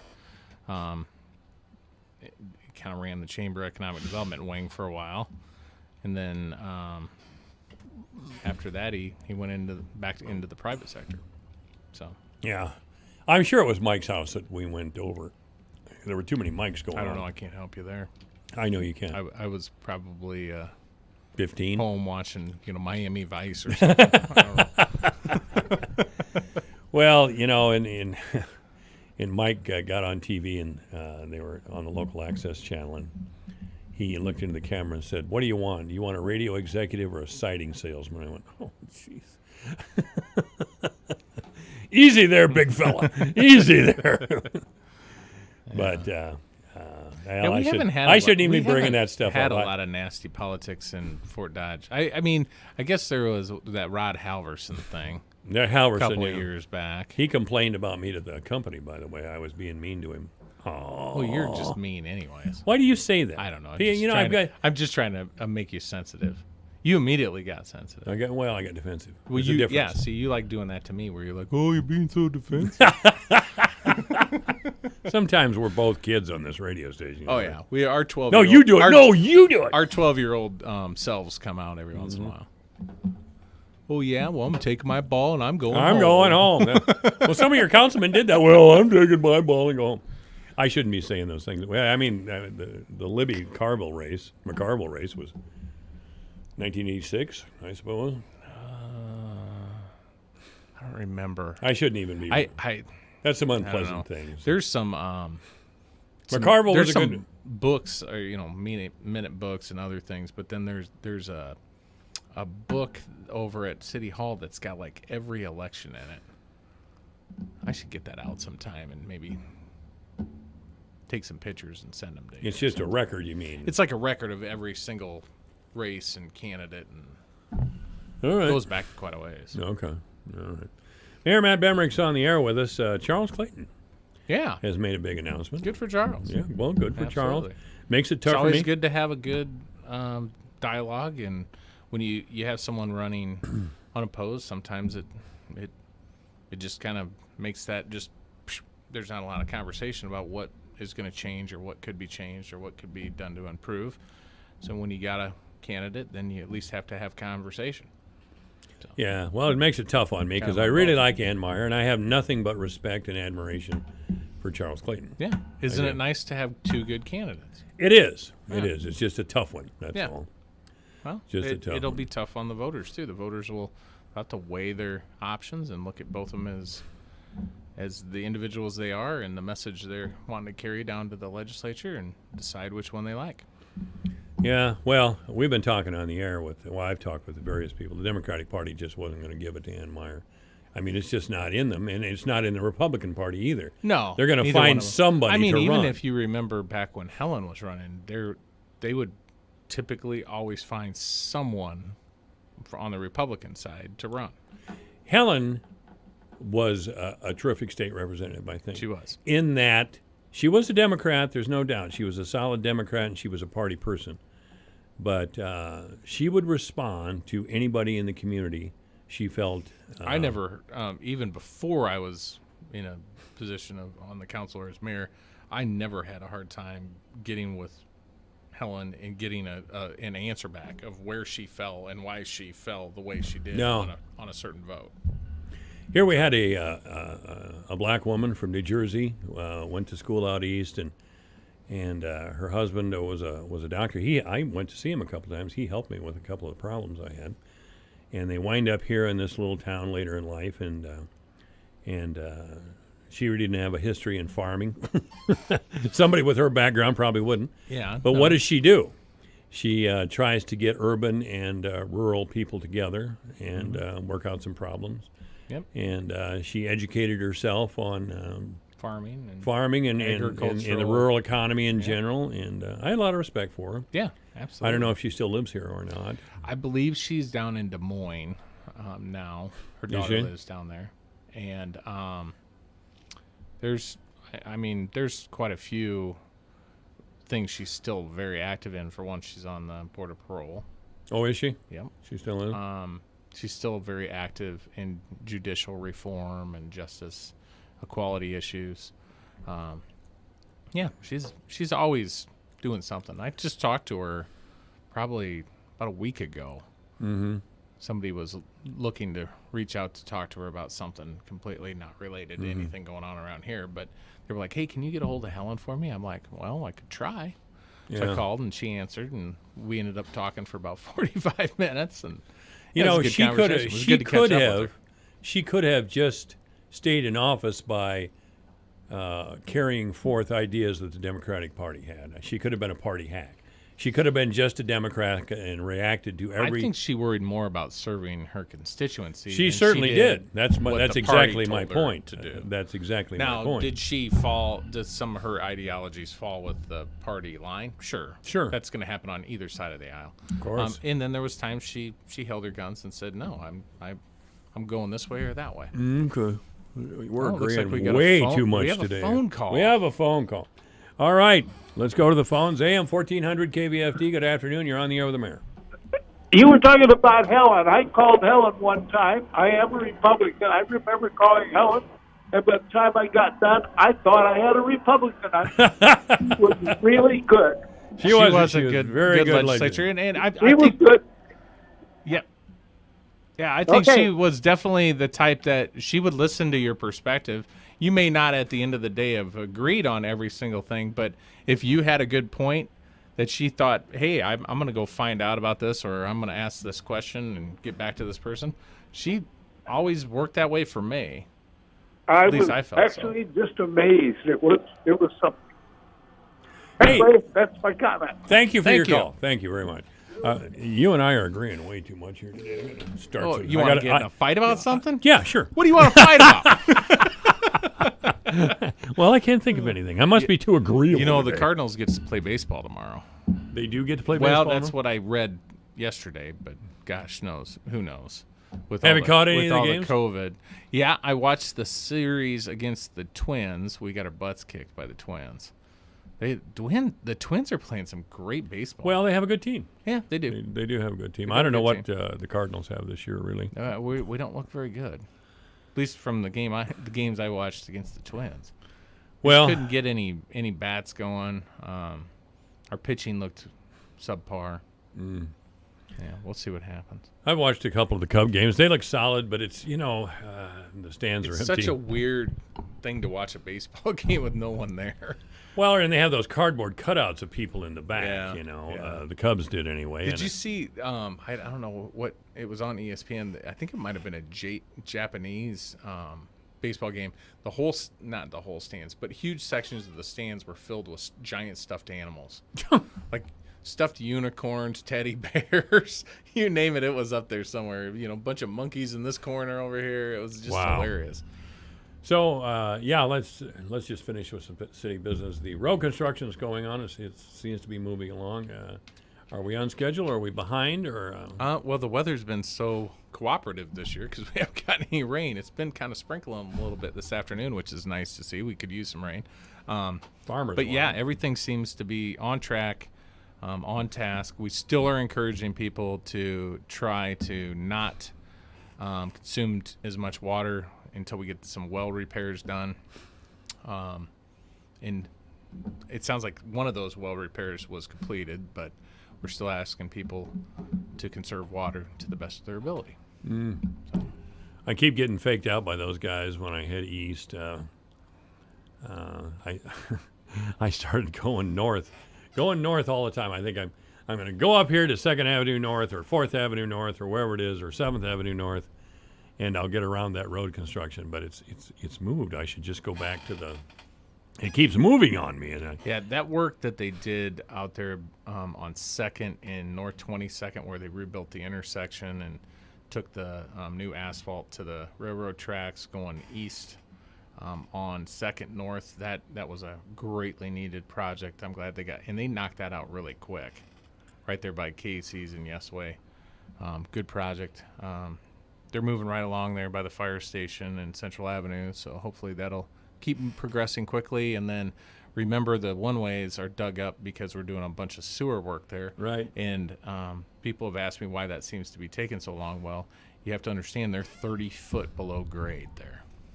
Yeah, they dug a big hole the other day right over here by Community Health, I see. Yep. Anyway, thanks for being in, Matt. You bet. Take Charles care. Clayton's coming up. Divine Intervention at AM 1400 with Mayor Matt Bemrick. Boss, head man, top dog, big cheese, a head honcho.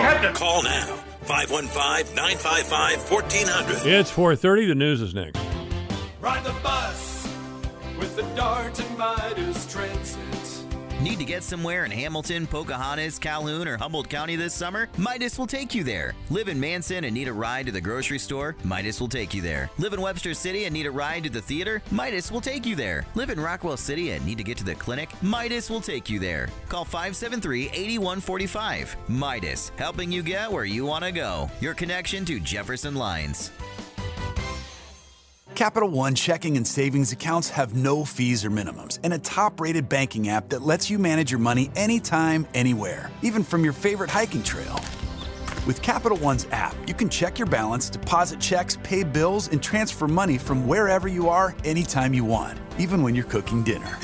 Open a fee-free checking or savings account online in about 5 minutes. This is banking reimagined. Capital One, what's in your wallet? Consumer accounts only. Approval required. Terms apply. Capital One N.A. member FDIC. Blitz. It's the election book everyone is talking about. David Horowitz's Blitz is a #1 Amazon and New York Times bestseller. Mike Huckabee says if everyone read Blitz, Trump would win. Blitz reveals Trump's secret strategy and predicts big surprises this summer. Donald Trump Jr. calls Blitz the playbook for victory. Get Blitz at bookstores or see Newsmax's free offer and save $28. Just call 800-NEWSMAX, 800-NEWSMAX, or go to blitz411.com. Get Blitz today.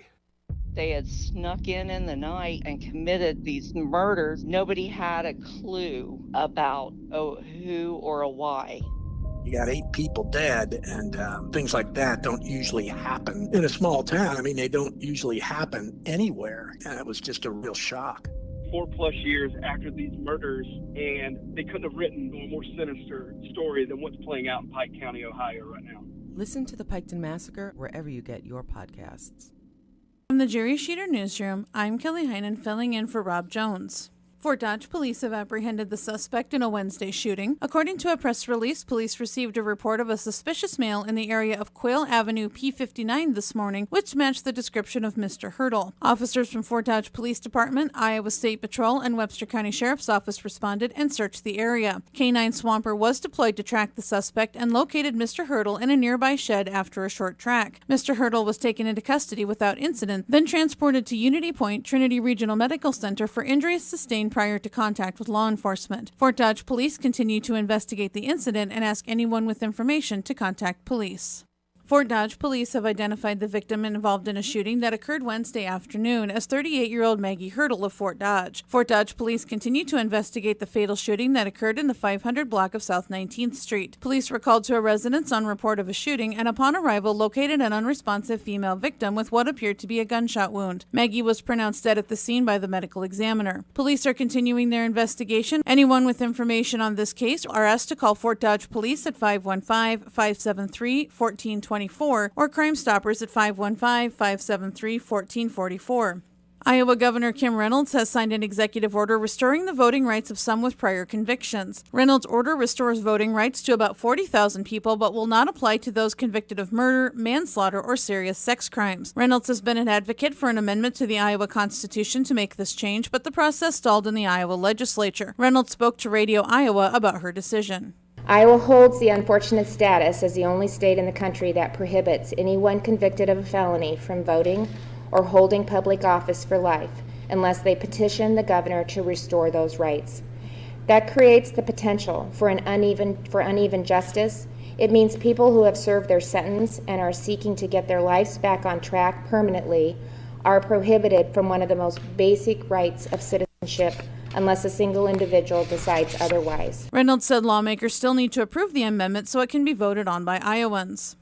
And there will be an event tonight at Dodger Stadium to celebrate Dodger softball's first ever state runner-up finish and appearance in the state championship game. Everyone is welcome and admission is free. Doors for the event open at 7:30 this evening. For more information on these stories and more, log on to yourfortdodge.com. From the Jerry Sheeter Newsroom, I'm Kelly Heinen. Here's a look at how the markets closed today. September corn up a quarter penny at $3.11 1/4. December up a half a cent at $3.23 3/4. March unchanged at $3.35 1/2. May unchanged at $3.43 3/4. August soybeans down to 1 1/4 at $8.80 3/4. September down 1 1/2 at $8.74 3/4. November down 3/4 cent at $8.78. January down 3/4 at $8.84 1/2. September Wheat closed down 9.5 at 501 1/4. Soybean meal down 160 a ton at 280.70. August live cattle up 32 cents to close at 102.62. October down 47 cents at 106.97. August feeder cattle down 132 at 143.47. September down 60 at 145.87. August lean hogs up 30 cents at 49.75, and October down a dime at 49.20. I'm Dwayne Murley. This is AM 1400 KVFD, the voice of Fort Dodge 436. Obituaries this hour brought to you by the historic Bruce Funeral Home at 923 First Avenue South, Fort Dodge. You may contact the historic Bruce Funeral Home by calling 515-576-5117 or online at www.brucesfuneralhome.com. Cheryl Gilbert of Fort Dodge has died at the age of 59. Cheryl Gilbert, formerly of Eagle Grove, died Tuesday at Trinity Regional Medical Center. Cheryl Gilbert's funeral will be held at a later date. There will be a private family gathering at a later date. That's for Cheryl Gilbert. Obituaries this hour brought to you by the historic Bruce Funeral Home at 923 First Avenue South, Fort Dodge. You may contact the historic Bruce Funeral Home by calling 515-576-5117 or online at www.brucesfuneralhome.com.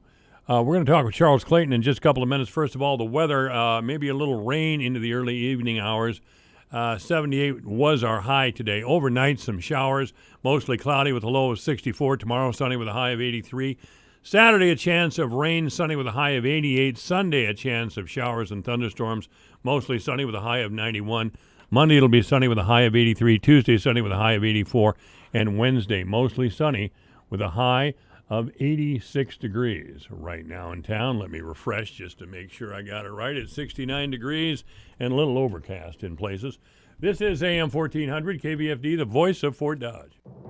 I'm Liz Clayman, and this is the Fox Business Report.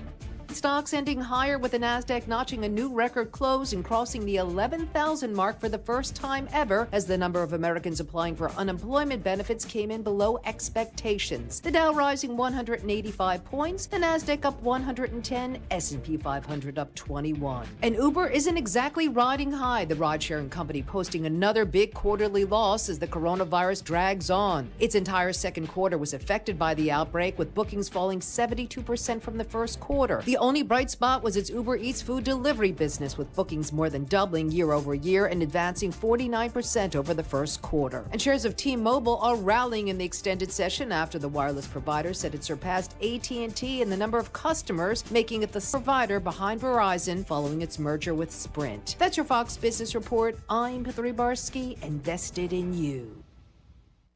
Guys, who needs an untucked shirt right now? How about anyone who's considering putting on real clothes for the first time in months? At Untuck It, we design shirts to be worn untucked, so comfort is our thing. Our shirts are the perfect blend of comfort and polish, so the next time you have to roll out of bed and straight into a Zoom call, reach for an Untuck It shirt instead. Use code AUGUST and save 20% off your order at untuckit.com or your nearest Untuck It store. Untuck It, shirts designed to be worn untucked.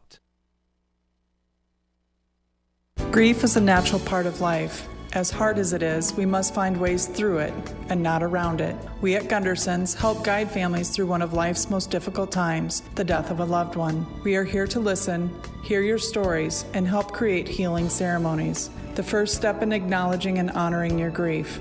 We provide options, support, and answer questions when you need us most. The journey of grief is not one to walk alone.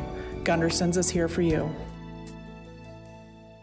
You know what's not healthy? Stressing about work. Or maybe you're out of work. Stop. Hit reset. You can start a new life as an IT pro in as little as 4 months from the comfort of your own home, even if you have zero computer experience. Go to mycomputercareer.edu and take the free career evaluation today. Live online classes meet just twice a week. An emergency relief grant of up to $3,500 is available to those who qualify. It's not rocket science. It's mycomputercareer.edu.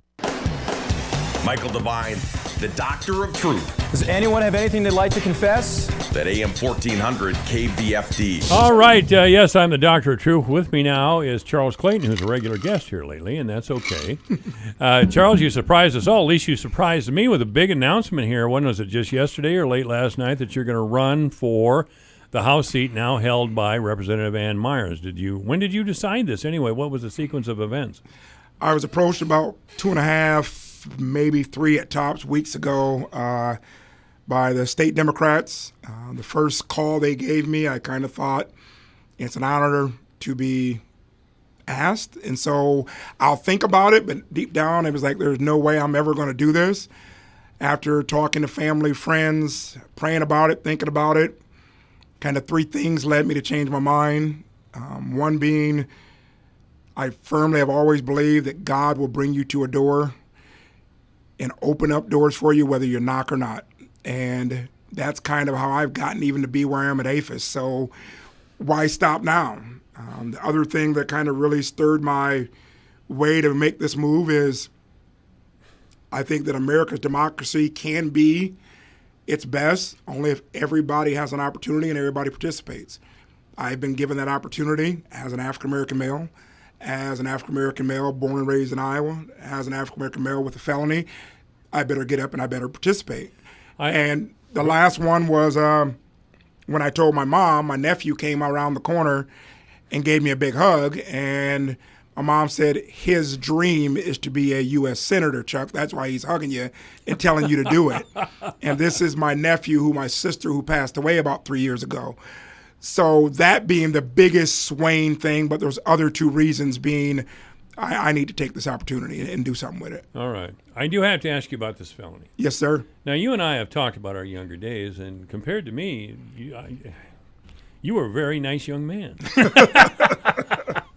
But you did get a felony. And yes. I never asked because I didn't care, because I'm pretty forgiving of people who get a felony earlier in their life and turn it around. Yeah. So you got a felony, 19 years old, right? Yeah, it was 1992. It was actually New Year's Eve, 1991. Myself and some friends decide that it's going to be the greatest, coolest thing ever to celebrate New Year's because we're going to shoot some guns in the air.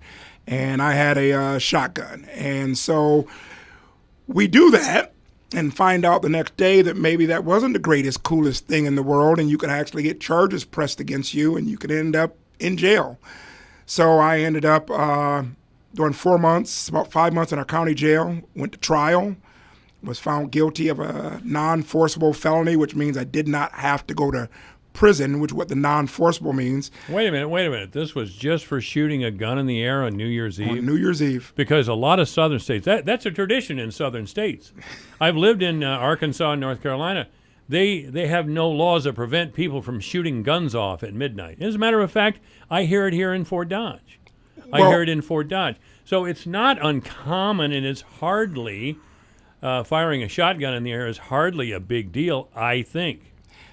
I thought the same thing, but obviously after trial, and for some reason... You went to trial. It went to trial. For some reason, firing a gun off in city limits wasn't one of the charges, which would have been a misdemeanor. So for some reason, that other charge with the terrorism was on there, because if someone in the neighborhood got scared when they heard the gunshot, that scared means they were terrorized, which means then it's terrorism, and you now have a felony, Charles Clayton, and you now are sentenced to 5 years probation and 6 months in our local residential correctional facility, and off it went. So I looked at that time or that moment as in, just get your stuff together, Chuck. You probably should have never get yourself in this situation. Your mom raised you better than this. You're intended for bigger and better than this. Let's not cry about it. Let's not worry about if it's racially motivated or not. Get your life together and move on and better yourself. And that's what I did. I had that odd feeling as well, that even when I was in the depths, you were better. Yeah, or God had something intended for me that I had to get up off the floor and do. Exactly. I'll tell you, I even hate to talk about my younger days because people kind of turn around and leave. they don't like you anymore, huh? Well, they're I'm a soft-looking old grandpa now, and I have no problem with that. I like that, but I could be very foolish with weapons. Gotcha. But this isn't about me. This is about you. Well, I wanted you to explain that felony part because that's kind of a big deal. People, if you don't explain it, people just see felon. Well, and I would think that a lot of people that know me know my story. I've spoke at churches and I've talked about this. I spoke with kids in schools and I've talked about this because, again, it was still something that was foolish and I shouldn't have done. And that I'm not the same man I was yesterday, and I hope I can say the same thing tomorrow. It's kind of I've always lived my life to try to just keep progressing and doing better. And, yeah, I'm going to make mistakes, and you just got to kind of be resilient, have some perseverance, and just keep moving on and moving forward, Mike. Well, I'm shocked that's the story. I never asked you about the felony because I thought it was nosy, but Mike Devine not wanting to be nosy? Newsflash. There's a difference between being newsy and pressing some councilman or the mayor or the supervisor on what's happening in our county and city. Gotcha. That's my job. I don't think that's nosy. I think that's doing my job. Gotcha. So as long as you're applying for a job here, you're qualified. You do have an undergraduate degree?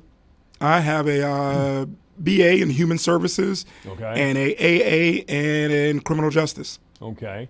And you got those locally? Yes, through Iowa Central and then through Buena Vista Satellite Campus on the Iowa Central campus. Now, you started APHIS, yes. Athletes for Athletics and Success.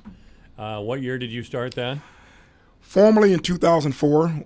We were doing some of the things before then, but 2004 is when we got our official nonprofit status. Okay.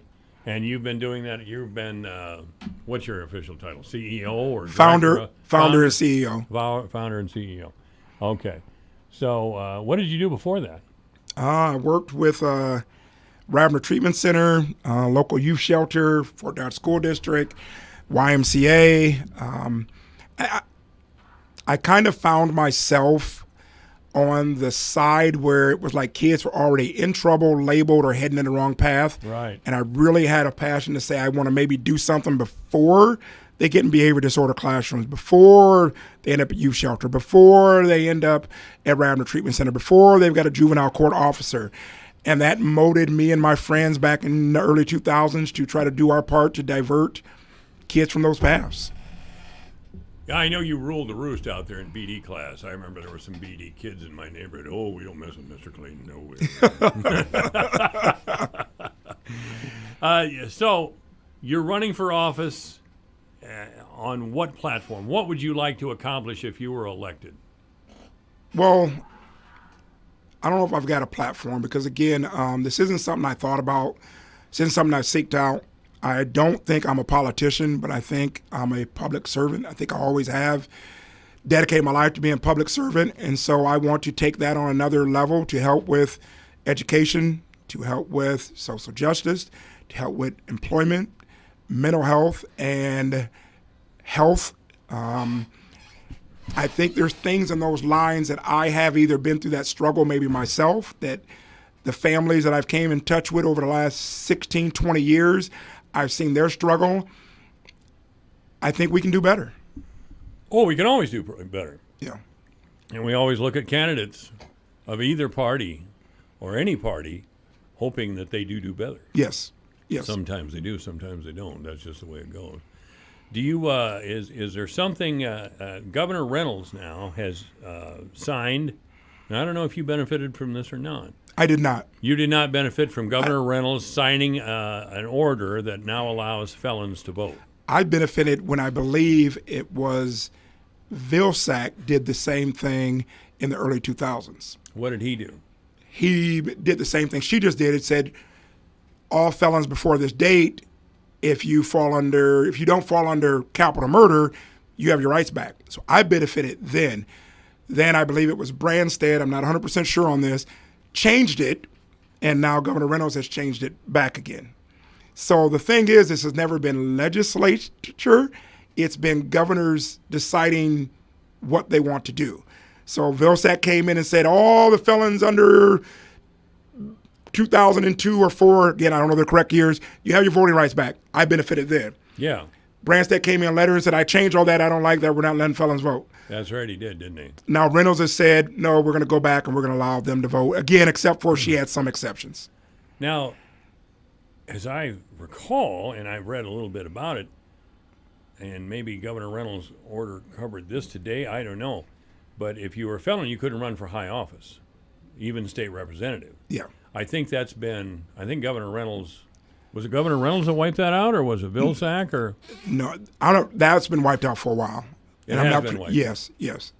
All right. I'm not for sure who did it or who gets the credit there, but I know that's been that if you have your voting rights back, you also have the right to run for office. Okay, yeah. I wasn't sure on that. Again, I checked on it a little bit, and, well, anyway, that's the way I think it should be. I mean, if you serve your time, I really wasn't passionate on the subject, to be honest. Make an order, let people vote. Let's get on with it. Yes. Unless you're a murderer or some crazy thing like that. But firing a weapon in the air, my God. That's the cheesiest felony I ever heard in my whole life. And I've heard that from a lot of people over the last 20 years. That's awful. And again, I just didn't have time to worry about it. I had a life to lead, man. I had bigger things to worry about than whether or not this felony was right or wrong or was going to hold me back or not. I've always been very confident in what I can do, and I just thought, I'm better than this. I'm going to prove it, and here I go. Yeah. And now I'm talking to Mike Devine on the radio, so I have arrived. That's what I think, of course. That's what I think. Now you're over the top, I'll tell you. So there's a number of positions the Democratic Party has taken. They're bugging the governor to institute a masking rule in our state. Hopefully, by the time the next session comes around, we'll have better news on the COVID virus. I sure hope so. We all hope so, that's for sure.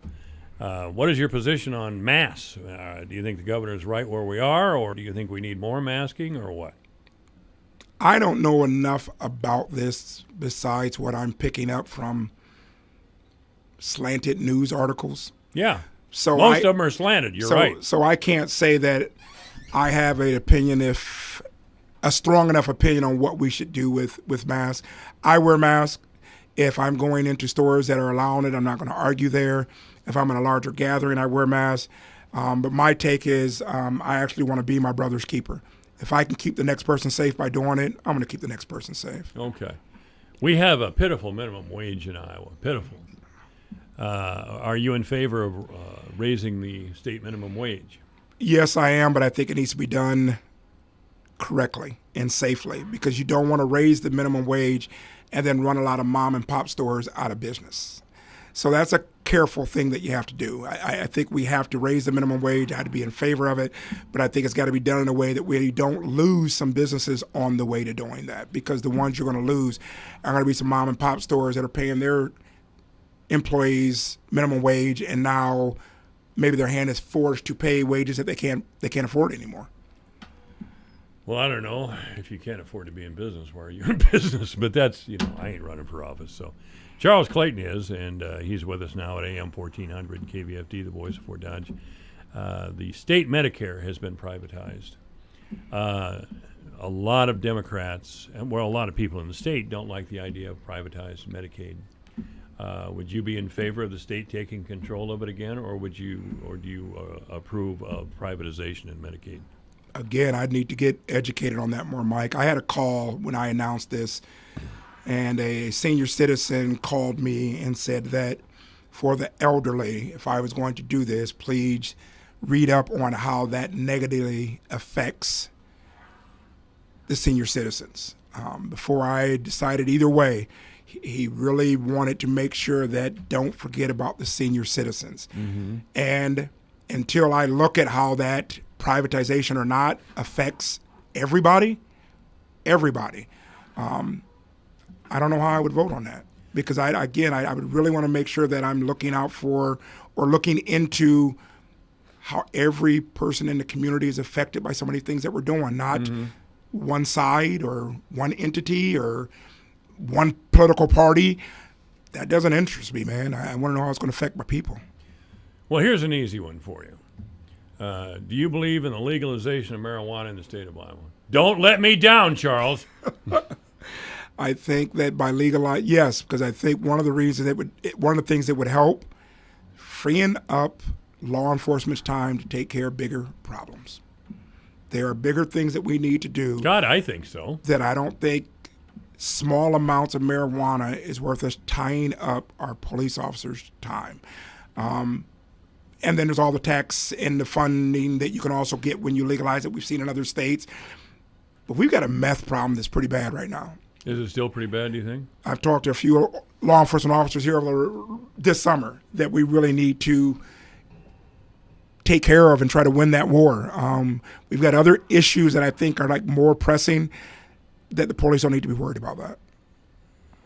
What separates you from Ann Meyer, do you think? I'm not going to say what separates me from Ann because I don't know Ann. I know what Charles Clayton is capable of doing, and that's having a voice for everybody's struggles. Mm-hmm. Because I think I relate to everybody's struggles. I've been through them. I've worked side by side with people. I've fostered relationships with some other people kind of in the trenches for this.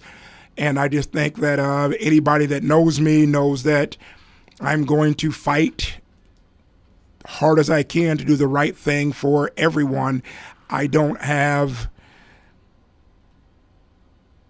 any fakeness about me, any previous, I don't know, whatever you want to call it. I don't know Ann, so I don't know what Ann has done or not done. I'm just... No, she's a Republican. I know what Charles Clayton is capable of and what I've always fought for in this community when I stepped up to do Frontier Days and stepped up to do Community Christmas and stepped up to chair or be part of the Human Rights Commission. I know what I can do. You know, Melvin Newsom's going to be kind of mad if you win. I think he'll congratulate me.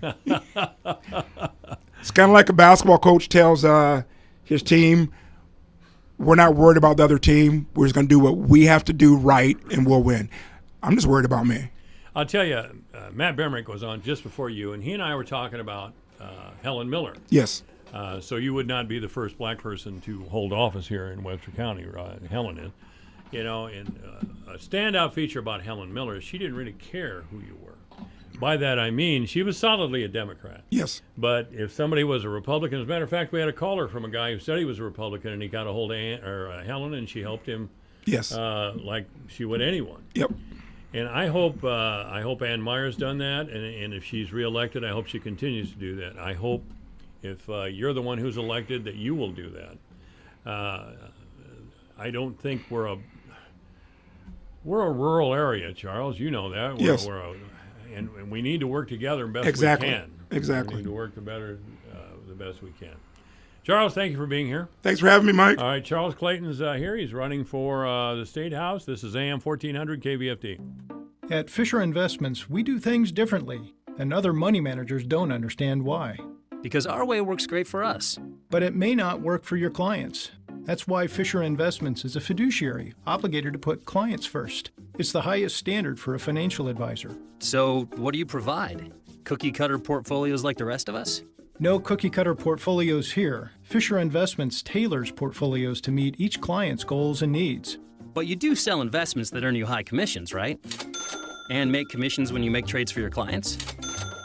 No, Fisher Investments doesn't sell any commission investment products, and we never earn commissions on trades. So what's in it for you? Fisher Investments fees are structured so we do better when our clients do better. When it comes to helping clients achieve a comfortable retirement, we're clearly different.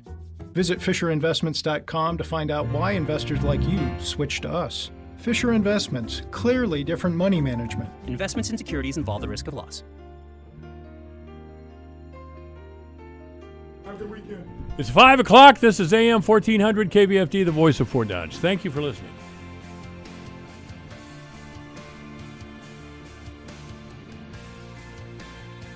Straight talk on life and money. This is the Dave Ramsey Show on the voice of Fort Dodge, AM 1400, KVFD, Fort Dodge.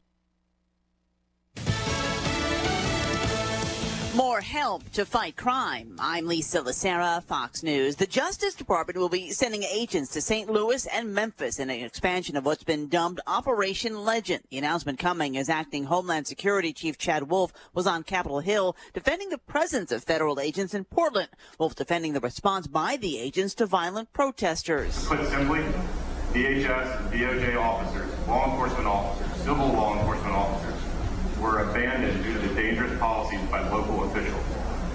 The cooperation and assistance our federal officers received in any other city around the country did not exist in Portland. Wolf says the federal agents will remain in Portland until they're sure the federal courthouse is safe from attack. Before heading to Ohio this afternoon, President Trump took a swipe at Joe Biden over his trade policies. Joe Biden's policies put China first and America last, and that's what he'll continue to do if he ever got this shot. The president was in Clyde, Ohio, where he toured a Whirlpool plant. He also announced he signed a proclamation reimposing 10% tariffs on some Canadian aluminum products to, as he put it, protect the U.S. industry. The U.S. Chamber of Commerce, though, warns the tariffs will raise costs for U.S. companies.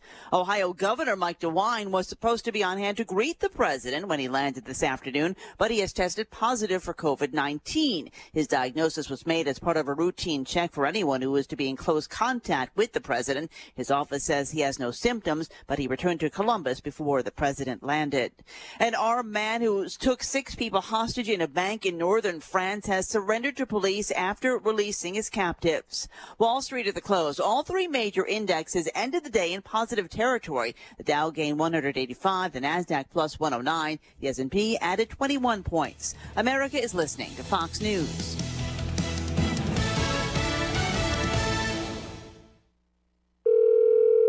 Hello? Hi, I'm calling on behalf of the Mice Nest. Mice Nest? Yes, Mice Nest. It's a nest of mice. They finished chewing through your RV wiring, so the fire should start soon. Can we cancel that? Oh, sorry. Once scheduled, they can't really stop because they're mice. A nest of them. RV owners can't schedule when things go wrong on the road. That's why there's Progressive, a leader in RV insurance. Oh, and if you could stay on the line for a quick survey. Progressive Casualty Insurance Company and Affiliates. So who is your wireless provider? AT&T, Verizon, T-Mobile? The average person is saving $400 a year by switching to Pure Talk USA. Pure Talk is on the same network, same towers, just 50% off in terms of price. Right now, get unlimited talk, text, and 2 gigs of data for just $20 a month. Switch to Pure Talk today. Now, from your cell phone, dial pound 250 and say Pure Radio. That's pound 250, Pure Radio, Pure Talk USA. Simply. From the Jerry Sheeter Newsroom, I'm Kelly Heinen filling in for Rob Jones. Fort Dodge police have apprehended the suspect in a Wednesday shooting. According to a press release, police received a report of a suspicious male in the area of Quail Avenue P59 this morning, which matched the description of Mr. Hurdle. Officers from Fort Dodge Police Department, Iowa State Patrol, and Webster County Sheriff's Office responded and searched the area. K-9 Swamper was deployed to track the suspect and located Mr. Hurdle in a nearby shed after a short track. Mr. Hurdle was taken into custody without incident, then transported to Unity Point Trinity Regional Medical Center for injuries sustained prior to contact with law enforcement. Fort Dodge police continue to investigate the incident and ask anyone with information to contact police. Fort Dodge police have identified the victim involved in a shooting that occurred Wednesday afternoon as 38-year-old Maggie Hurdle of Fort Dodge. Fort Dodge police continue to investigate the fatal shooting that occurred in the 500 block of South 19th Street. Police were called to a residence on report of a shooting and upon arrival located an unresponsive female victim with what appeared to be a gunshot wound. Maggie was pronounced dead at the scene by the medical examiner. Police are continuing their investigation. Anyone with information on this case are asked to call Fort Dodge police at 515-573-1420. Or Crime Stoppers at 515-573-1444. Iowa Governor Kim Reynolds has signed an executive order restoring the voting rights of some with prior convictions. Reynolds' order restores voting rights to about 40,000 people, but will not apply to those convicted of murder, manslaughter, or serious sex crimes. Reynolds has been an advocate for an amendment to the Iowa Constitution to make this change, but the process stalled in the Iowa legislature. Reynolds spoke to Radio Iowa about her decision. Iowa holds the unfortunate status as the only state in the country that prohibits anyone convicted of a felony from voting or holding public office for life unless they petition the governor to restore those rights. That creates the potential for uneven justice. It means people who have served their sentence and are seeking to get their lives back on track permanently are prohibited from one of the most basic rights of citizens. unless a single individual decides otherwise. Reynolds said lawmakers still need to approve the amendment so it can be voted on by Iowans.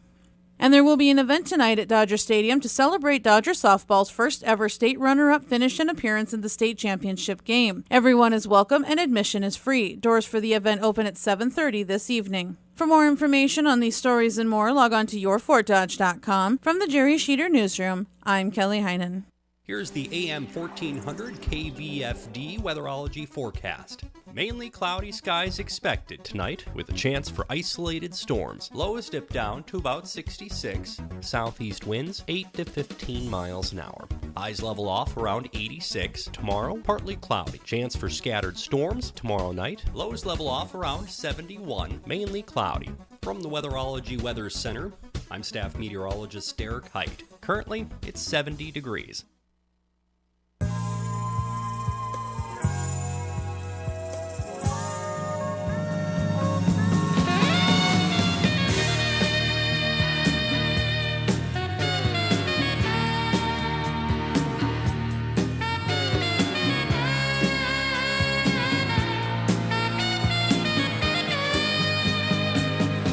Live from the headquarters of Ramsey Solutions, broadcasting from the Dollar Car Rental Studios, it's the Dave Ramsey Show, where debt is dumb, cash is king, and the paid-off home mortgage has taken the place of the BMW as the status symbol of choice.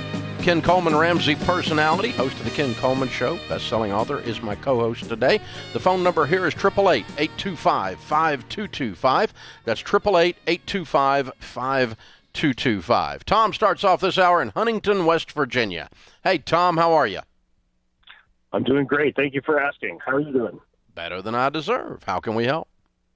Sure. So I am blessed beyond belief. I have a job that I love, and as part of this job, I have to travel between 8 and 10 times a year. My company is very big, and they have very specific travel requirements. And that means that I have to use the hotels that they specify and the car companies they specify. And some of those require that I have a credit card in order to make reservations. My wife and I have followed you for a long time, and I don't like the idea of having a credit card.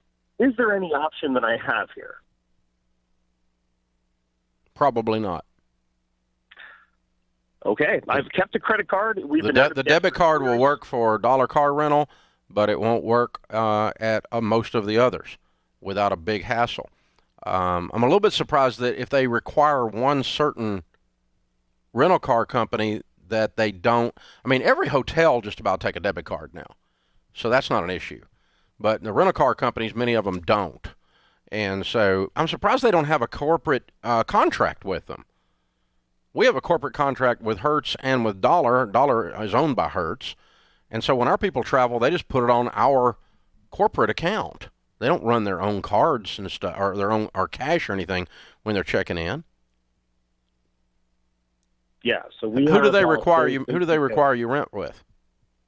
It's mostly Avis, and we have to pay for it ourselves, and then we have to submit reimbursements after. And Avis will not take a debit card. No, they won't. You're right. Yeah, they're complete twerps about it. So. The other thing I would do is, you can continue to mess with this, whatever you want, but you're not going to get Avis to take a debit card. I would ask your supervisor why we don't have an Avis corporate account that I can't just sign for and go in, and it's billed directly to the company. It's a reimbursement anyway. Why do they make you put it on your personal stuff? If they're big, why do they need to borrow money from you? Sure. And, I would just push back a little bit. You don't have to be belligerent about it or something. The other thing you could ask for is just ask for a company credit card. If you're asking me to travel and you're asking me to use specific things that require a credit card, I don't have any credit cards, so you need to furnish me a company credit card. Okay. You can ask for some stuff like that. That would solve it. I don't know, depending on how bureaucratic, and they may just look at you with their eyes crossed and go, no. And then you may just have to run a credit card for one thing. The danger is you're walking around with this thing in your pocket that can really cause harm to you. And so you've just got to be uber careful with it. You're carrying around a vial of nuclear substance. You just got to be real gentle with it, and keep it wrapped in padding, and only use it when it's when it's necessary and this kind of thing, and not just go, oh well, we're out to eat and I do have that card back there. No. These are only reimbursable expenses, and you just got to be super careful. But I would push back against it. And you love your job, so I'm not asking you to go in there and quit your job or be belligerent about it or something. So. Yeah. I mean, you know what? He's also disciplined enough. The very fact that he called and he wants to talk through that, you're not violating, some, unbelievable Dave Ramsey clause. I mean, you've heard from the man himself. Yeah, you are. Well, I guess you're right if he has to have it. But I mean, if he's only using it for that, he doesn't have any choice. Yeah. But I like the idea of asking for the company credit card. The problem is a lot of companies, they can't think outside the box like that. Well, somebody wrote a policy at some point, and they're like, they can't get outside of that. Well, I mean, isn't it interesting if you think about this? Here's what corporate America does to people like this.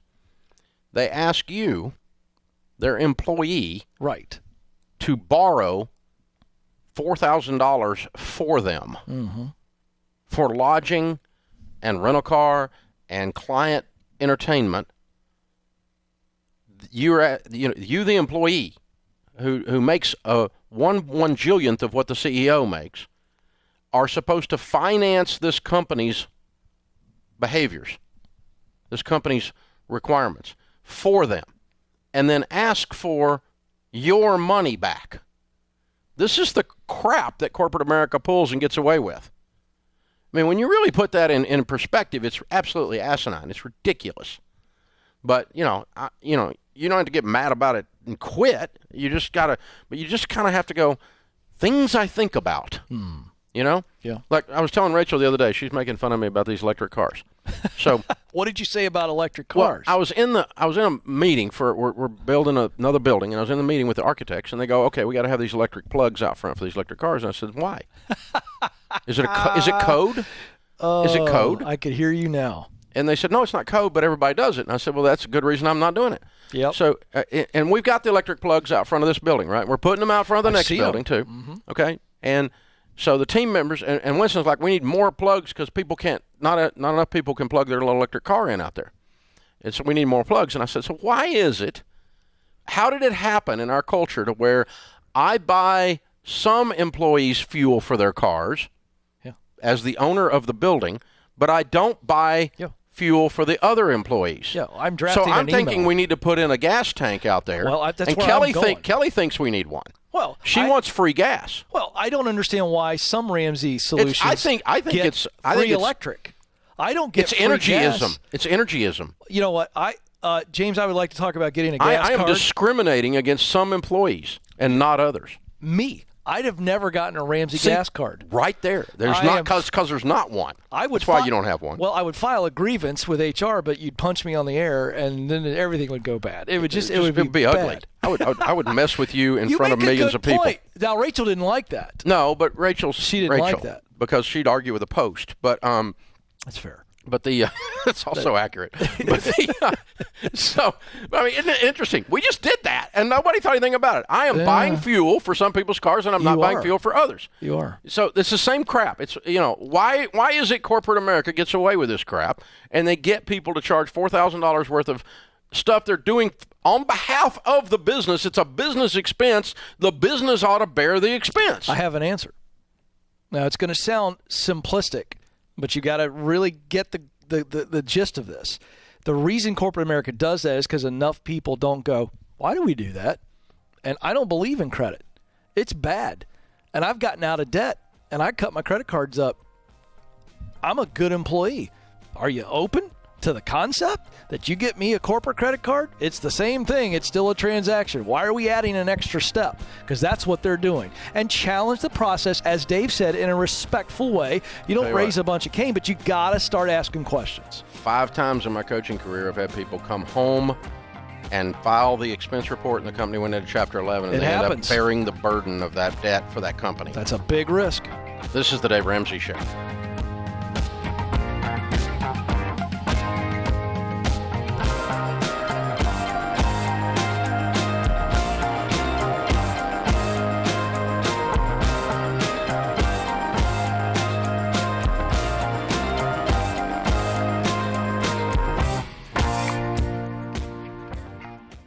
Well, everyone, it's finally here. Back and bigger than ever. Dollar Car Rental is celebrating its biggest event of the year, Dollar Day. That's right. Starting today, Dollar will offer you its best deal of the season. Get 15% off your rental or $150 credit towards hotel and dining when you book with Dollar. You heard me. You can snag $150 in travel rewards or save 15% off your next rental with Dollar. And best of all, you pick how you save. But don't wait. These offers are only available through Saturday, August 8th. Visit dollar.com/Ramsey today. There's a special section just for you. These days, we know one of the best ways to travel is by car. It's not only good for your wallet, it's good for your safety, too. I trust Dollar because they stepped up and changed their debit card policy just for my listeners. So go ahead and take advantage of this great deal. Visit dollar.com/Ramsey. What if you could be 100% confident you're doing the right thing with money? Now you can with Ramsey Plus. We took our best tools and teaching and put them together in one all-access membership. You'll learn the proven plan with Financial Peace University. You'll budget with the Every Dollar app and track your progress with the new Baby Steps app, plus a whole lot more. Go to DaveRamsey.com and sign up for a free trial of Ramsey Plus today. That's DaveRamsey.com. I keep hearing stories from people on my team telling me how much they love Honey. One of my developers, Brandon, told me he uses it all the time. The browser extension I've been telling you to download always tells him if he has the best deal on Amazon, and he gets the emails every time there's a price drop. He said he doesn't even know how much it saved him, but it's more than he paid for it, which is free. So listen to Papa Dave. Download Honey for free. Join honey.com/Dave.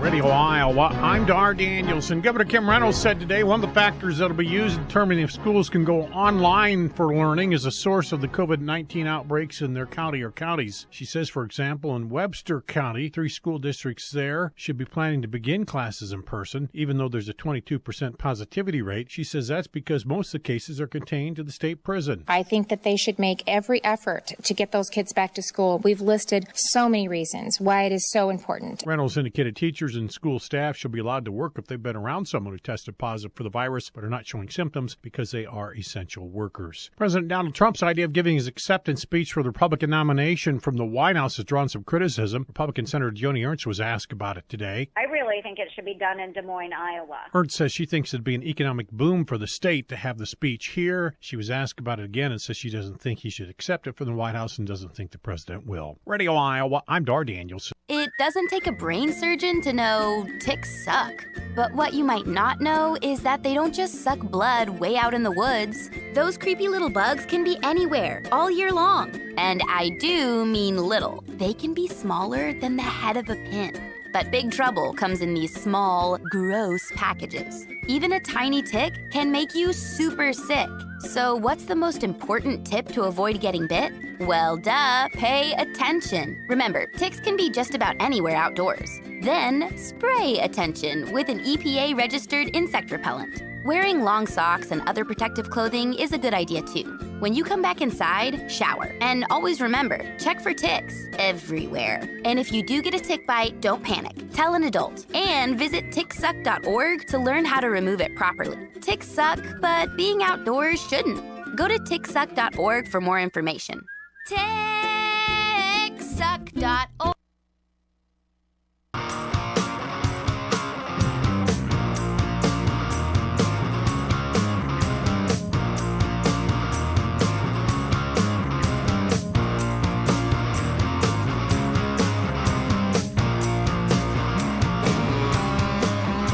Well, this is weird.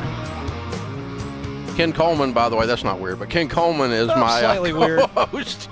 My co-host today here on the Ramsey Personality. This is weird. August is National Make a Will Month. Oh. Well, who knew? That's so positive and delightful. Who cared? Apparently we did. Well, you do need a will, and I guess you need a month to remind you. If you can have Dollar Day, you can have Will Month. National You're Going to Die Make a Plan Month. Well, you need to do that. That's true. All of that is true. Yeah, it is. It's just weird. Okay, it's a thing.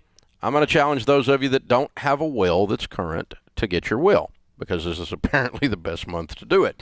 It's an easy way to start with our preparation checklist. It's a free guide that'll help you think through the big 7 things that you need to consider, like guardians, beneficiaries, what happens with the little things you haven't thought of, like even your social media accounts. What? Okay. Is that a thing I need to worry Apparently about? that's what a happens? thing. Huh. I don't worry about it while I'm alive. So I guess I'm not worried about it when I'm dead. But anyway, all right. So you do need to do a will, for sure. I am worried about that. And this free checklist is a good way to help you get going. So once you got your plan, you could drop it into an online will in about 10 minutes. And it does cause you to think about important things. Everyone should have a will. 78% of Americans die without a will. That's stupid. You need a will. And August is National Make a Will Month, so here we go.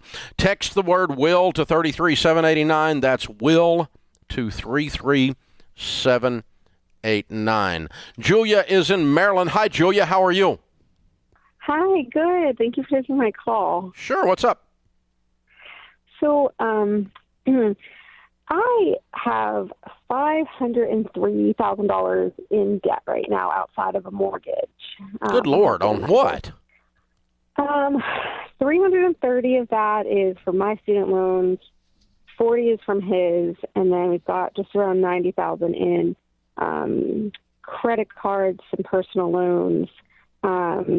We were actually just like living in our garage last summer trying to get our house ready to move into. Like we've been trying to minimize like our costs to pay things down, but it hasn't really been a good situation. So are you a doctor or a lawyer? I am a nurse anesthetist. Okay, so what do you make? What's your household income? I bring home about $11,400 a month. You're not working much. That's full time. That's net. Net of what? You should be making twice that. So I make $200,000 a year. Yeah. Are you just starting? So I started in May. I had a premature baby, and I was home for a while, and now my husband is staying home with the kids. Okay, so you have a new career in this. Okay, it'll take you a little while, but you should get up around 300, and you have way too much coming out of your check. $80,000 is coming out of your check a year. Yeah, I get paid every other week, and I get $5,700 each pay. I know it's wrong. You don't have $80,000 in taxes on $200K. Your withholding is screwed up. Oh, okay. Bad. Okay. Okay, are you putting a bunch of money in 401ks, or have you bought a bunch of crap down at the office that's coming out of your check? Nothing. No, just my health insurance comes out. Just my health insurance is the only thing that comes out each pay. I have nothing in 401ks. I have no, because we're on baby step number 2, trying to work on paying this off. Yeah. How old are you two? 32, and my husband's 34. Okay. Well, you have a wonderful career field and the ability to make a lot of money, and you have made a huge mess with your finances, and so you're going to really spend the next several years cleaning up that mess with this wonderful career. Bad news is you were in a deep hole. Good news is you got a pretty good shovel. So my plan is that we were going to put $6,500 a month for debt. Is what we've been working on. Well, that's not enough. That's only $70,000. You're going to be in debt 15 years doing that. You need to put $200 a year on your debt and go make $300. There are actually not as many jobs at that price. I think this is actually one of the better paying positions that you can find. Okay, you're brand new at this. That's just not true. I've been a CRNA for 3 years. Okay. Okay. I mean, I've worked with people doing what I do for 30 years. Nurse anesthetists kill it. I mean, you can kill it with that. I mean, you have spent serious bank. You're gonna need to really crank up your hours. You're recovering from a pregnancy that was premature. There's a lot of emotion in that. You've graduated. There's a lot of emotion in that. Your family's been in an upheaval. There's a lot of emotion in that. And you're looking at this pile of mess that you've done in unbelievable student loan debt and unbelievable credit card debt. And you guys are going to have to really sacrifice. You're going to have to get on beans and rice, and you're going to have to get your income way up and your expenses way down and get very, very, very, very, very organized. If you do all of that and you go bananas, it's going to take you 3 years. You have 3 years of hell in front of you to clean this mess up. Or you have no life for the next 15 years. One of the things she brought up, Dave, is that her husband has come home. So I'm presuming that he's not working because he's there helping out with the baby and stuff, You stuff got a like premature that. baby, yeah. Yeah, and that's tough. But in this situation, my mind, I want to know if this is what you would have said, but my mind goes to, look, he needs to get back to work, and we've got to come up with another plan for somebody else to be there. Maybe a family member, a grandmother who we know from church or in the community that's a very solid lady, but that we trust the babies with. That's one of the big ways they can get their income up. Yes or no? Depending on what his career is and what the depth of care for the premature child is, but that's But I don't know what whether That's they're dealing with developmental things or whatever they're depending on what they've gotten into. But you got to take care of the baby for sure. But if the baby is functional and doing okay, then and your husband can make some money. If he can make 100 and you can up your income to where it ought to be, you guys can clean this mess up fast. But this is a mess, and it is not going to go away. Until you stand up above it and start smacking it really, really hard. And you should not be coming home with $11,000 a month on a $200,000 income. That's $126,000 a year, $127,000 a year. And that means you got $80,000 almost coming out of your check. That just doesn't work. There's something wrong with that. And we need to get your income up. So you need to check on your withholding, make sure you're bringing home the right amount, get with a tax person, get home with as much money as you can get home with. Increase your income. He increases his income. We cut down all expenses to nothing. We sell so much stuff the kids think they're next, and you're going to have to really, really lean into this. We'll put you into Ramsey Plus for a year. I'll pay for it, and that'll give you the support team around you and some coaches around you, as well as going through Financial Peace University and getting on the Every Dollar budget, because you're going to need all the help you guys can get. This is doable, but only if you own it and tear into it. It's very, very doable. Hold on. Kelly will pick up, and we'll get you guys signed up for Ramsey Plus and put you into Financial Peace University in the process. So, Ken,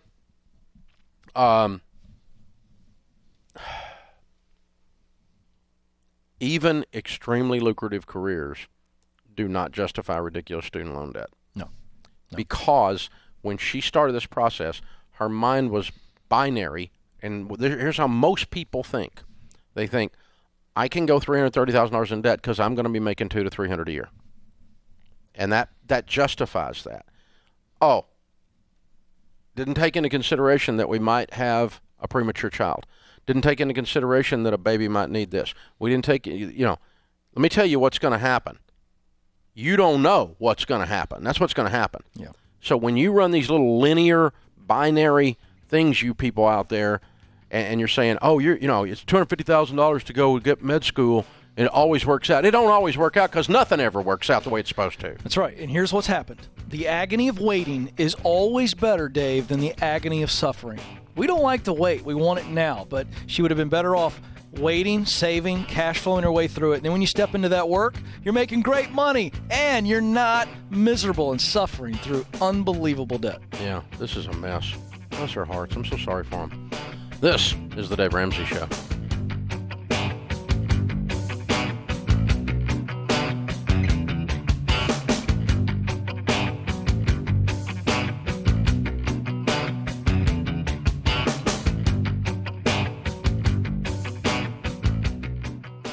Most home security companies try and trap you with high prices, tricky contracts, and lousy customer support. SimpliSafe, on the other hand, has everything you need to protect your home with none of the drawbacks of traditional home security. Professional monitoring keeps watch, ready to send professionals if there's an emergency. All this starts at $15 a month. Try it today at simplysafedirect.com. You get free shipping and a 60-day risk-free trial. Let's talk HSAs. When you want to save money on your health insurance, you absolutely need a health savings account. But not all HSAs are created equal. Health Equity is by far the only HSA I trust to super serve my listeners. They're available 24/7, 365 days a year to get you the answers you need, and you'll only wait about 13 seconds to talk to a live person right here in the old U.S. Folks, I personally use Health Equity. Sign up now at healthequity.com. I'm Elizabeth MacDonald, and this is the Fox Business Report. Stocks extending their winning streak as lawmakers pledge to keep working on another coronavirus financial aid package. Gains by so-called FANG stocks, Facebook, Apple, Amazon, Netflix, and Google parent Alphabet, lifting the Nasdaq to close at a new record high. The Dow rising 185 points, the Nasdaq up 110, S&P 500 up 21. And Stamps.com shares are soaring in the extended session after the online-based mailing and shipping service delivered quarterly revenue that blew past Wall Street estimates. And Groupon stocks soaring in the extended session after the online coupon company beat Wall Street quarterly estimates by a wide margin. Groupon said its cost-cutting measures paid off during the first half of the year. And shares of Facebook surging and hitting a record high after the company announced its Instagram Reels, an alternative to popular teen social media app TikTok. That's your Fox Business Report. I'm Heath Rebarski, invested in you. Guys, who needs an untucked shirt right now? How about anyone who's considering putting on real clothes for the first time in months? At Untuck It, we design shirts to be worn untucked, so comfort is our thing. Our shirts are the perfect blend of comfort and polish, so the next time you have to roll out of bed and straight into a Zoom call, reach for an Untuck It shirt instead. Use code AUGUST and save 20% off your order at untuckit.com or your nearest Untuck It store. Untuck It, shirts designed to be worn untucked. When severe weather threatens, keep it here for the Severe Weather Advisor, brought to you by Riley Armstrong Plumbing and Heating. Plumbing emergencies don't usually happen during normal business hours, so Riley Armstrong is here for you 24/7. Call 955-2232. And the Fort Museum in Frontier Village, where history comes alive. Travel back in time and celebrate the heritage of Fort Dodge at the Fort Museum. Book your next special event at the Opera House, too. When severe weather threatens, stay with your friends on the Voice of Fort Dodge, AM 1400 KVFD. They had snuck in the night and committed these murders. Nobody had a clue about who or a why. You got 8 people dead, and things like that don't usually happen in a small town. I mean, they don't usually happen anywhere, and it was just a real shock. 4+ years after these murders, and they couldn't have written a more sinister story than what's playing out in Pike County, Ohio right now. Listen to the Piketon Massacre wherever you get your podcasts. Liberty Mutual Insurance Company helps you customize your home insurance so you only pay for what you need. Unlike things you paid for you didn't need, like the Vacnado 2000. A Wi-Fi connected vacuum that uploads Dust Bunny data to the cloud for real-time optimization. Whatever that means. But really, it's just a very expensive doggy chew toy.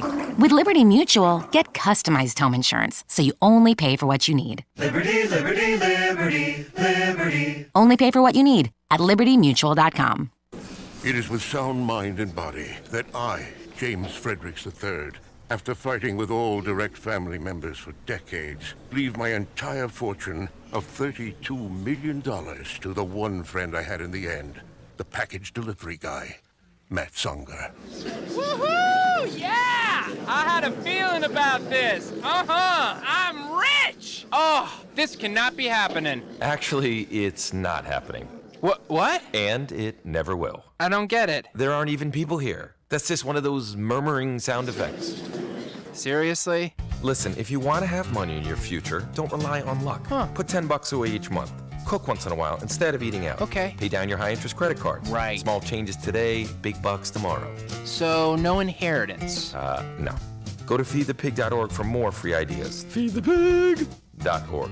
This message brought to you by the American Institute of Certified Public Accountants and the Ad Council. And just to be clear, no inheritance, right? Dude, are those piranhas in that fish tank? Yeah, dude. Check out those teeth. Piranhas are some ugly fish, dude. Oh, don't be a hater. Whose daddy's pretty fishy? Dare you to stick your hand in there. No worries. Some risks aren't worth taking. Dude. Like riding in a car without wearing a seatbelt. Buckle up. A message from the Iowa Department of Public Safety, Governor's Traffic Safety Bureau, and your local law enforcement agencies. Dude. I'm a face of influenza. Health officials now recommend everyone 6 months of age and older get immunized against influenza this and every year. We all are faces of influenza. Visit facesofinfluenza.org. This weekend, unplug. Getting closer to nature can get you closer to your family. To find the forest nearest you, go to discovertheforest.org. Brought to you by the U.S. Forest Service and the Ad Council.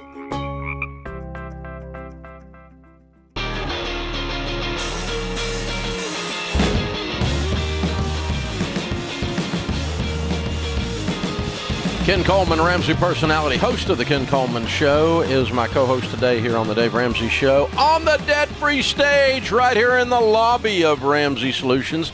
Diego and Gina are with us. Hey, guys, how are you? Hey, Hi, Dave. We're great. How are you? Better than I deserve. Welcome. Where do y'all live? We're from Fort Lauderdale. Oh, cool. Welcome. Yeah. And here to do a debt-free scream. That's right. How much have you paid off? We paid off $297,000. Woo! And how long did this take? 19 months. What? Oh, yeah. 19 months? Gazelle. Yep. Gazelle intense, and all the way. What was the range of your income during this time? We started the process at $300,000. Recently, we just switched jobs, so we couldn't really disclose the now amount. However, what you said is true. We focused, and we were able to increase it at a good amount since then. Ah. What do you guys do for a living? I'm a lawyer at a big firm. Mm-hmm. And Diego works in healthcare management. Okay. At a hospital. All right. Very, very good. Good for you guys. Okay, so we're started at 300, making north of 300. So you cash flowed this 297 in 19 months? You didn't sell something big? We had a very small little safety net savings that Gina held onto really tight.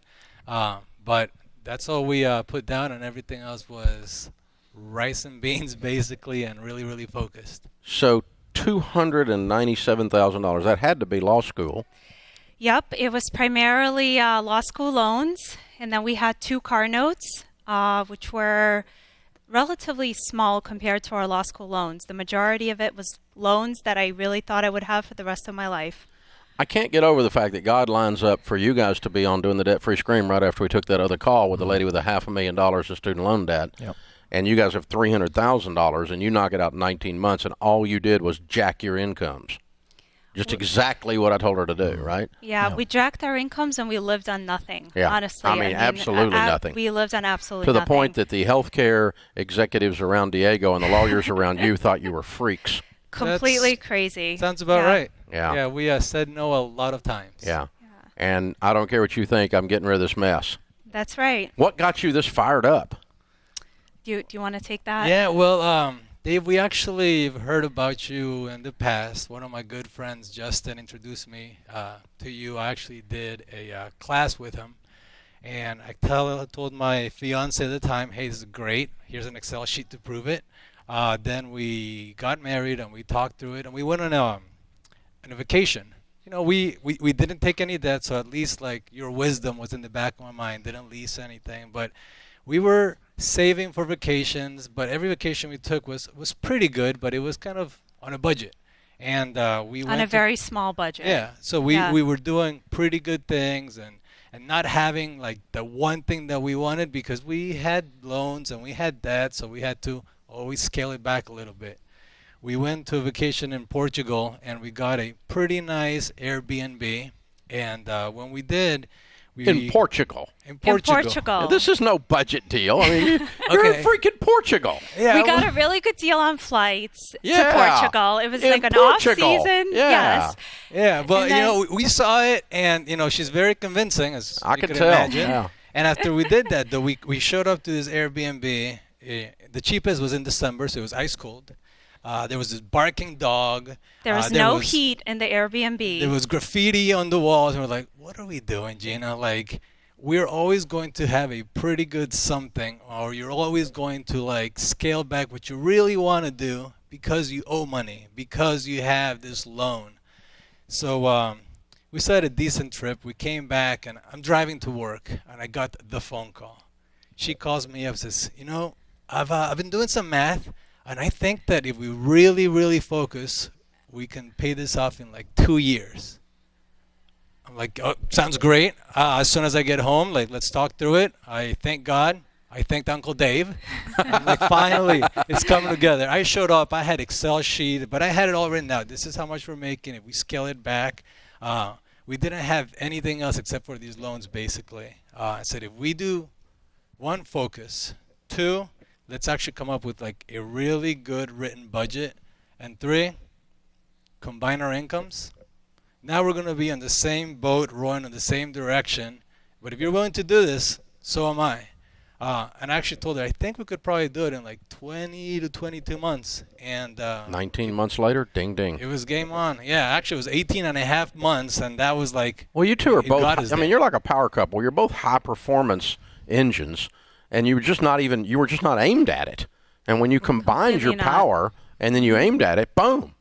I mean, you did sacrifice. But, I mean...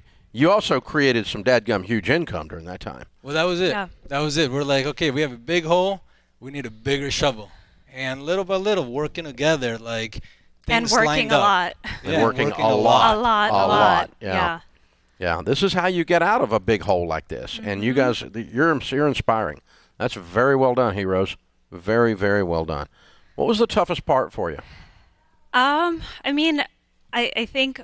This is a lot tough for a lot of people, but just like saying no and missing out on, experiences with friends and saying no to going out to eat and things like that. But just practically for me, I love to cook, and I felt like our grocery budget and the way we shop for groceries in general changed so much. Like I said, we scaled it back to like nothing. Beans and rice. And so rice and everything beans. was like frozen foods. Oh, gross. And so every week we would go to the grocery store and it would be like straight to the frozen foods aisle, and we'd have this like fish. We would always buy this frozen mahi from Trader Joe's. I love it. And I told Diego, I said, once we get out of debt, I will never eat that crap again. Exactly. I'm like, we can never eat that frozen mahi from Trader Joe's. I love it. But that mahi got us out of debt. So for me, that was just tough. Just, week to week. And now that you're done, does it not seem like, I mean, when you're in the middle of it, it seems like it takes forever. And now that you're looking back, it's 19 months ago. That was an eye blink. Yeah, it was exactly nothing. It was so fast. It wasn't that long or that many no's when you really look at it. But it feels like it's just like, oh, you have to do a little whining while you're doing it, you know? Absolutely. It wouldn't be the same without some whining. Yeah. But the same thing, like a year from now, you're going to wish you started already, right? Yeah. So we just decided to rip off the Band-Aid, and really I think it was just short-term sacrifice, gave us a lifetime of rewards later. So, ooh, good line. Yeah, that's good. Was it worth it? 100%. Oh, absolutely. All that suffering, you're telling me right now that it was absolutely without a doubt worth it. Frozen mahi. It was absolutely worth it. When both of our grandparents were in the war, and we think back on like, okay, well, we were suffering, we gave up a lot, but like, did we really suffer compared to, what our grandparents went through? No, we just gave up, luxuries that we really didn't have to have. So, and it was fine. We survived. And we actually made it fun. I think, I hate to say cliche, but it really brought us together. Mm-hmm. Not every month, like every week on Saturday, we would sit down and go through our budget. Mm-hmm. We went to a grocery store, like, all right, this is how much we have. Frozen mahi. Yeah, and you come up with the little plan, and you make it work. Yeah, absolutely worth it. Before you do your scream, you're about ready to go down the runway here. What was the first meal you celebrated with? I got to know. After you got out, what's your big? You had to celebrate with a good meal. Yeah. Yeah. Well, we went to that restaurant in Miami, and we had some kind of exotic fish. Oh, more fish. Yeah, more fish. But this one's exotic. It was not mahi. It's not frozen mahi. I'm just saying. All right. Right. My broke people food was tuna fish. I smell tuna fish now, my net worth goes down. I can't stand tuna fish. Used to eat those old soggy tuna fish sandwiches out of the refrigerator at lunch. I hate tuna fish. Reminds me of being broke. Well, way to go, you guys. We got a copy of Chris Hogan's book for you, Everyday Millionaires. You are on your way there very quickly at this rate.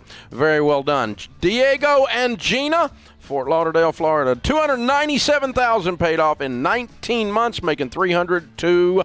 Count it down. Let's hear a debt-free scream. 3, 2, 1. We're debt-free! Woohoo! This is how it's done. You gotta love it. Man, and just after that other call, almost very close numbers. This is the Dave Ramsey Show.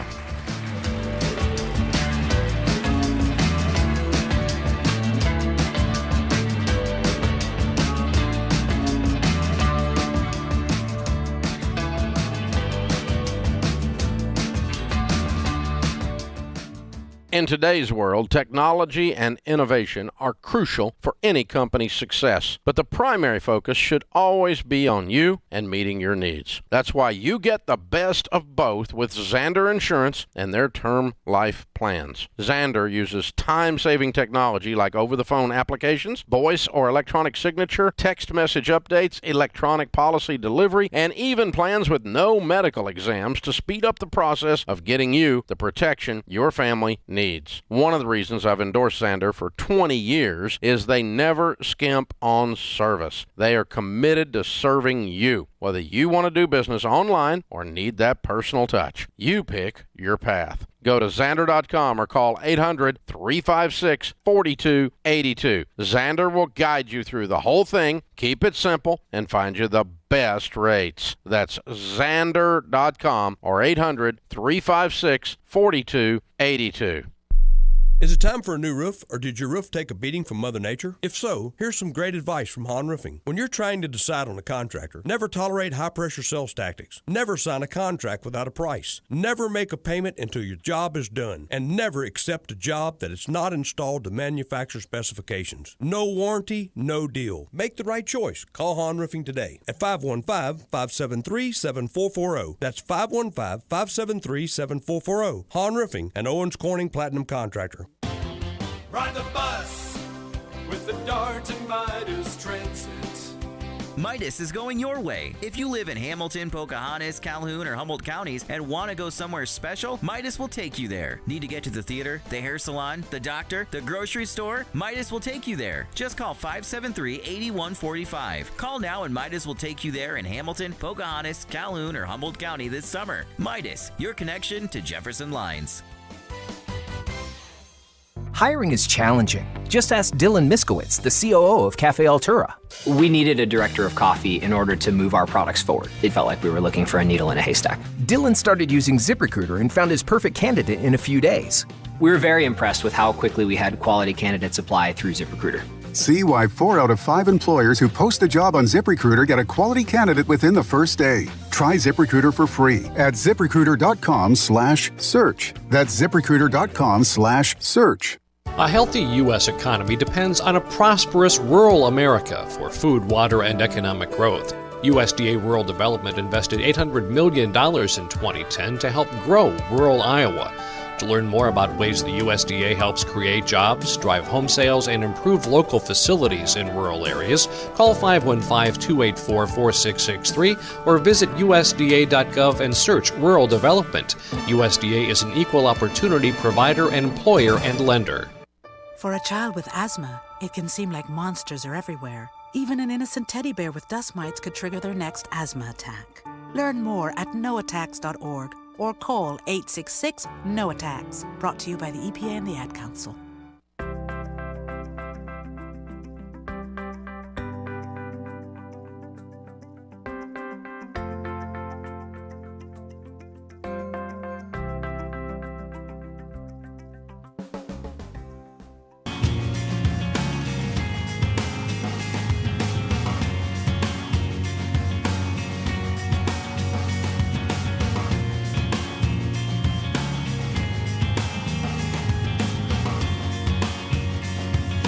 Ken Coleman, Ramsey personality, #1 best-selling author, and host of the ever-popular Ken Coleman Show, where he talks about careers and talks about getting a job and talks about finding your purpose, all of those things every day, is joining me today as my co-host here on the Dave Ramsey Show. Open phones at 888-825-5225.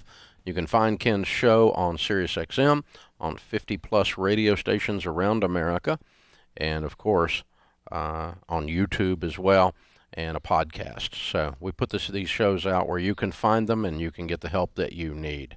Adrian is with us in San Diego. Hi, Adrian. Welcome to the Dave Ramsey Show.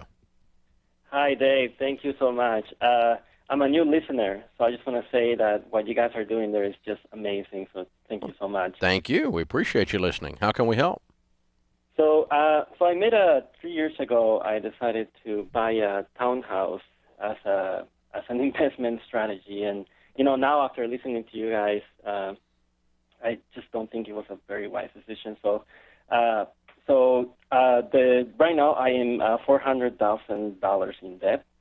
And so I'm renting the property, but after paying the mortgage and the homeowners association and taxes, I end up paying $350 a month out of my pocket. And something that is coming up is that I'm getting engaged soon, and I would like to buy a home with my future wife, and that's something that we talk about. So, so my question is, how should I handle this? Should I just go very, intense in paying the mortgage, or should I just save for the home on the side? And how about selling it?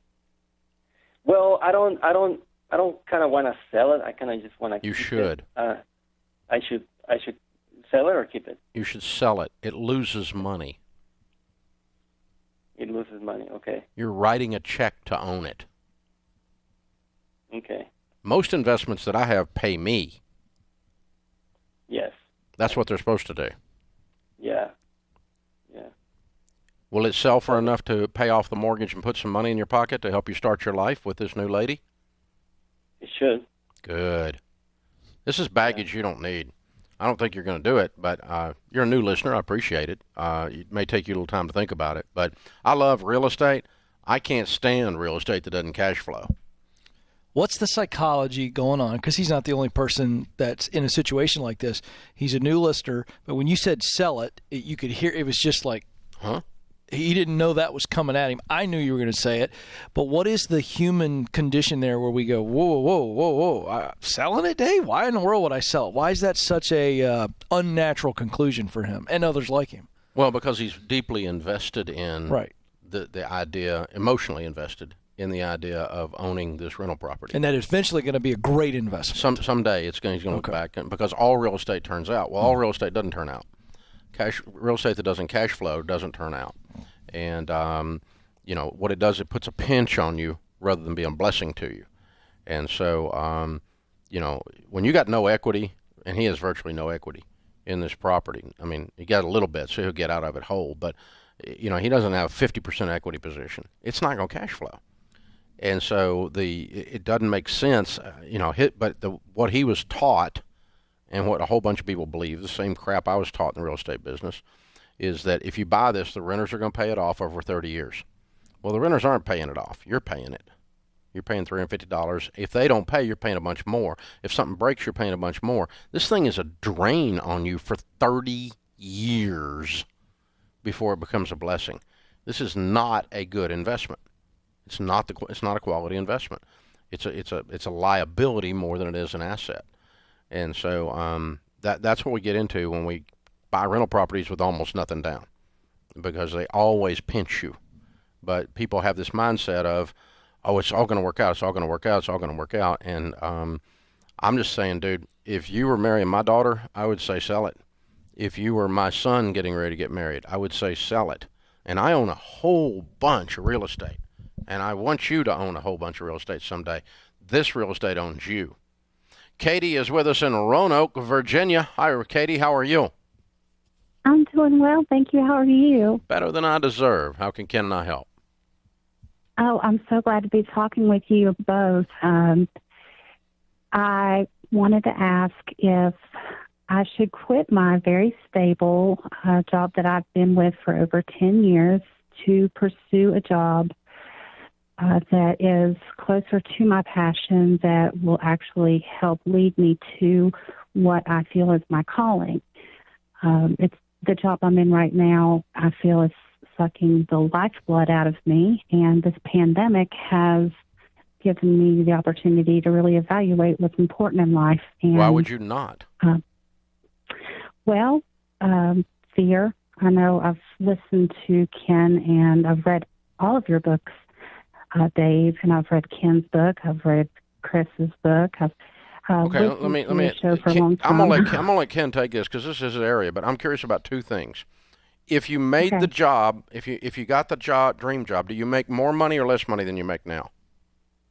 There's a potential for a great deal more money. Okay, so it's more money. commission. There's more money. And could you not interview and take that job and just simply leave the job you're in and go make more money, and you're in a better job making more money, and there was no gap between? What keeps you from doing that? I'm going from a salaried position to 100% commission job. Yeah. Okay. So there's a big dose of fear here. I got you. Yeah. Now I understand. Okay. And if I heard you correctly, Katie, this is not the dream job, but this is getting you on the path to the dream job. This other opportunity, correct? Yeah. Yes. Yeah. This puts me closer to the people, which is one of the things that you say is very important. Yeah. This puts me closer to the people I need to be near in order to be into the dream job I want to be, and that's a financial coach, master trainer. Okay. Which I've been doing on the side for friends and family for a long time, but that's something that I really felt in my heart was a calling. But this job is 100% salary, and I have a family of 6. Ooh. So that's a very large. Okay, so let's break that down. Faith. All right, so there's a healthy dose of fear here, and so the fear can be good. It lies to us a lot, but this is a situation where you've got to be cautious. Are you double income? Right now, yes, we are. All right. So how much of your salary is of the total? What's the total income, and how much of it is yours? Okay, total income is $101,000, and of that income, I'm $37,000. Okay. And what has this job been offered to you? This straight commission job? I have been through one interview, and I have my second interview on Monday. Okay. All right. So first of all, this hasn't been offered. So you don't have a heavy decision yet, but to begin to think about this is the right move. So here's what you need to be thinking about. So what would we need to do financially to allow for whatever the ramp-up time is? And my question is, are you far enough along in the interview process to know how long they are projecting, this new company, that you would start bringing in income? They know what they're doing. So presumably, and you need to ask, okay, let's say that you offer me the position and I get in and I do everything and I'm successful. How long does it take for a successful person in this position to start making the income that you're telling me I can make? You need to know that. What are you interviewing for? What kind of position? It's a position with an insurance and brokerage company. Okay. They've been around for over 125 years, and I've that doesn't mean them anything. Out thoroughly. That doesn't mean anything. They weren't around 125 years in their current condition. Yeah. The other thing I was going to tell her is do your homework on this, and if it's not a good financial move, you need to back off and say, this is not the only way to the dream job. Dave, I know this about mountaintops. There's a lot of ways up the mountain, and she needs to be okay walking away from this if this is a bad financial situation for her and her family. No need to take the risk. There's another way. If this is, Katie, if this is glorified life insurance sales, walk. No, I didn't even pick up on that. Walk away. Yeah, it's a bad product. Yeah, it's a bad product, and they're going to, it is not going to pay out anytime soon. And, you know, the failure rate is huge. There's another way up the mountain. Yes. This is the Dave Ramsey Show.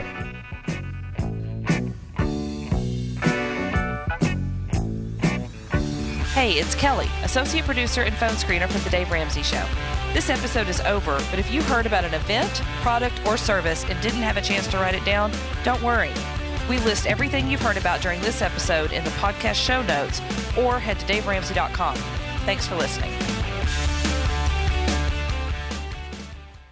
Hey guys, Dave Ramsey here. I know this year has been crazy and a lot of you are super stressed about money. But what if I told you there was a way you never have to worry about money again? Well, there is. When you have the right plan, the right tools, and the right teaching, you can be confident you're always doing the right thing with your money. Ramsey Plus gives you all of that. It's our brand new all-access membership to help you get out of debt, save for emergencies, and give with outrageous generosity. Here's how it works. You'll learn the proven plan with our best-selling content, including Financial Peace University. You'll budget with the Every Dollar app, and finally, take control of your money. Then you'll track your progress with the new Baby Steps app, so you know you're hitting your goals. Decide right now to never worry about money again. Go to DaveRamsey.com and sign up for a free trial of Ramsey Plus today. This is Dave Graveline. Be sure to listen to Into Tomorrow right here on the voice of Fort Dodge, AM 1400 KVFD, Fort Dodge.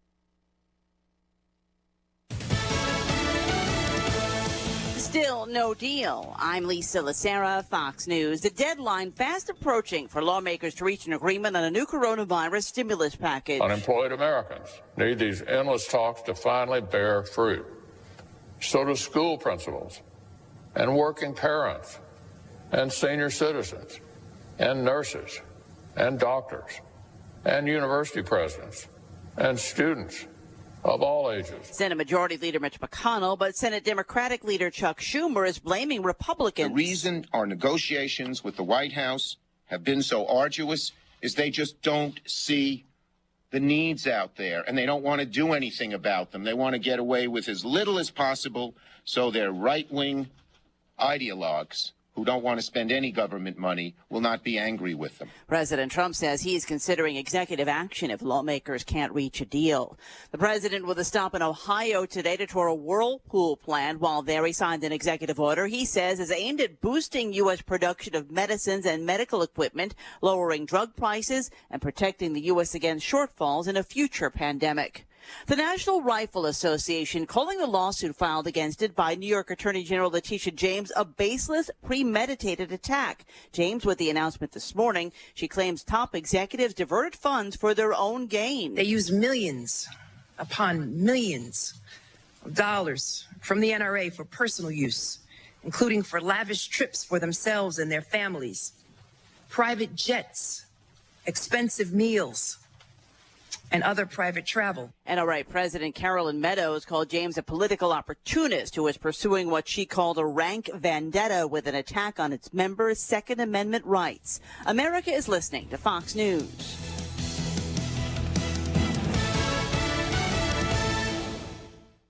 Progressive Motorcycle presents Road Wisdom from the Motor. Half man, half motorcycle. To find your balance, keep riding. And if you stop, put your feet down So you don't fall. Progressive Motorcycle also presents Roadside Assistance. Progressive Motorcycle, for those who were born to ride. Progressive Casualty Insurance Company and Affiliates. So who is your wireless provider? AT&T, Verizon, T-Mobile? The average person is saving $400 a year by switching to Pure Talk USA. Pure Talk is on the same network, same towers, just 50% off in terms of price. Right now, get unlimited talk, text, and 2 gigs of data for just $20 a month. Switch to Pure Talk today. Now, from your cell phone, dial pound 250 and say Pure Radio. That's pound 250, Pure Radio. Pure Talk USA, simply smarter wireless. The governor of Georgia facing criticism over a new law aimed at protecting police. A new Georgia law signed into effect by Governor Brian Kemp is intended to provide legal protection to police officers, and a number of activists are crying foul over the measure. The law makes it a biased crime to attack police, firefighters, EMTs, or other first responders, and a person could even be charged if causing property damage to police vehicles. The law comes into effect at the same time as a revamped hate crimes law in Georgia. Evan Brown, Fox News. An Arkansas woman faces 50 years in prison after authorities say she killed a former state lawmaker. Rebecca Lynn O'Donnell pled guilty to first-degree murder and abuse of a corpse in the death of former state Senator Lindsey Collins. She also pled no contest to charges of criminal solicitation in a separate case where she was charged with asking fellow inmates to kill Collins' ex-husband and others while she was in jail.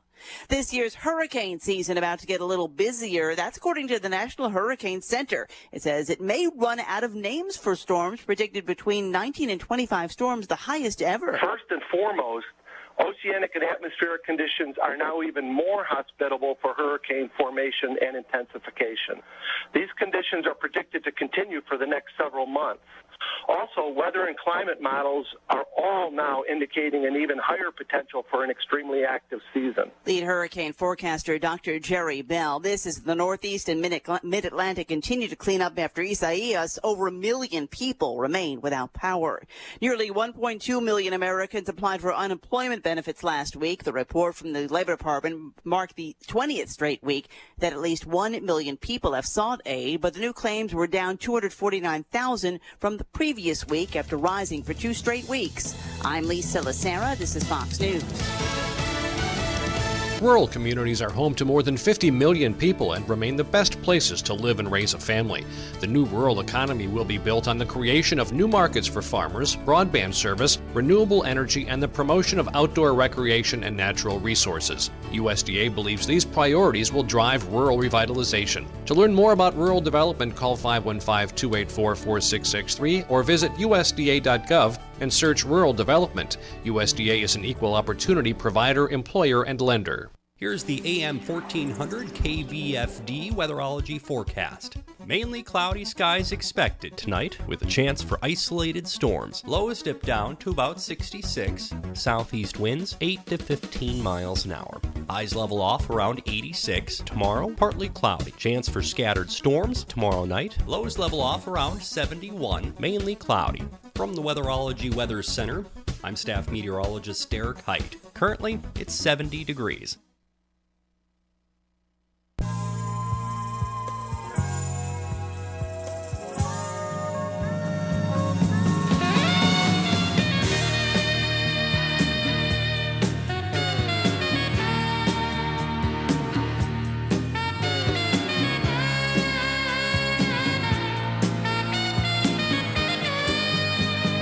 Live from the headquarters of Ramsey Solutions, broadcasting from the Dollar Car Rental Studios, it's the Dave Ramsey Show, where debt is dumb, cash is king, and the paid-off home mortgage has taken the place of the BMW as the status symbol of choice. I'm Dave Ramsey, your host. Ken Coleman, Ramsey Personality, is my co-host today here on the air. Open phones at 888-825-5225. That's 888-825-5225. Zachary is on the line to start off this hour in Virginia. Hi, Zachary. How are you? Good. How about you? Better than I deserve. What's up? Sweet. I know you've probably gotten this question multiple times in different variants, and it's probably nowhere near to the degree, but I recently ended up getting into a car loan, which honeypotted me basically. And what I wanted to do was get a source of transportation to get a better job. I'm 20 years old. I work 2 jobs, about 70 to 75 hours a week. And it originally was a good deal. And then as I got roped into it, I now end up having to pay double what the original price was due to the interest and everything like that. And so I don't know whether it's a good idea to drop both jobs, drop a job, try and find something better, get cushioning, all along those lines. I just don't know what the best course of action is. So what do you owe on the car? What's the payoff on it today? It would be $17,000. What did you pay for the car? I paid $2,000 down payment. This was literally what about was the 4 price days that ago. you paid for the car? $19,000? It was $17,000. I got a car loan for up to $2,000. It originally was priced at $9,000 before processing fees, interest, all that type stuff. And then overall, the car payments all add up to $17,000. No, that is not your payoff, honey. That's the total of all your payments. Yeah. Okay, that's not your payoff. Your payoff is if you paid it off today, it would not be $17,000 that you owe. That includes all the interest over the whole term of the loan. And so if you paid it off today, it's more like $10,000. Okay. So what would be the best course of action? Because I just down paymented it, and I'm just looking at Who do you owe the money to? Thomas Motorsports. And what is the so they carried the lot? They carried the note on the lot. Yeah. Okay. Call them and ask them what the payoff is today. That you want to pay it off. Okay. Okay, and get that number, and then figure out what the car is worth.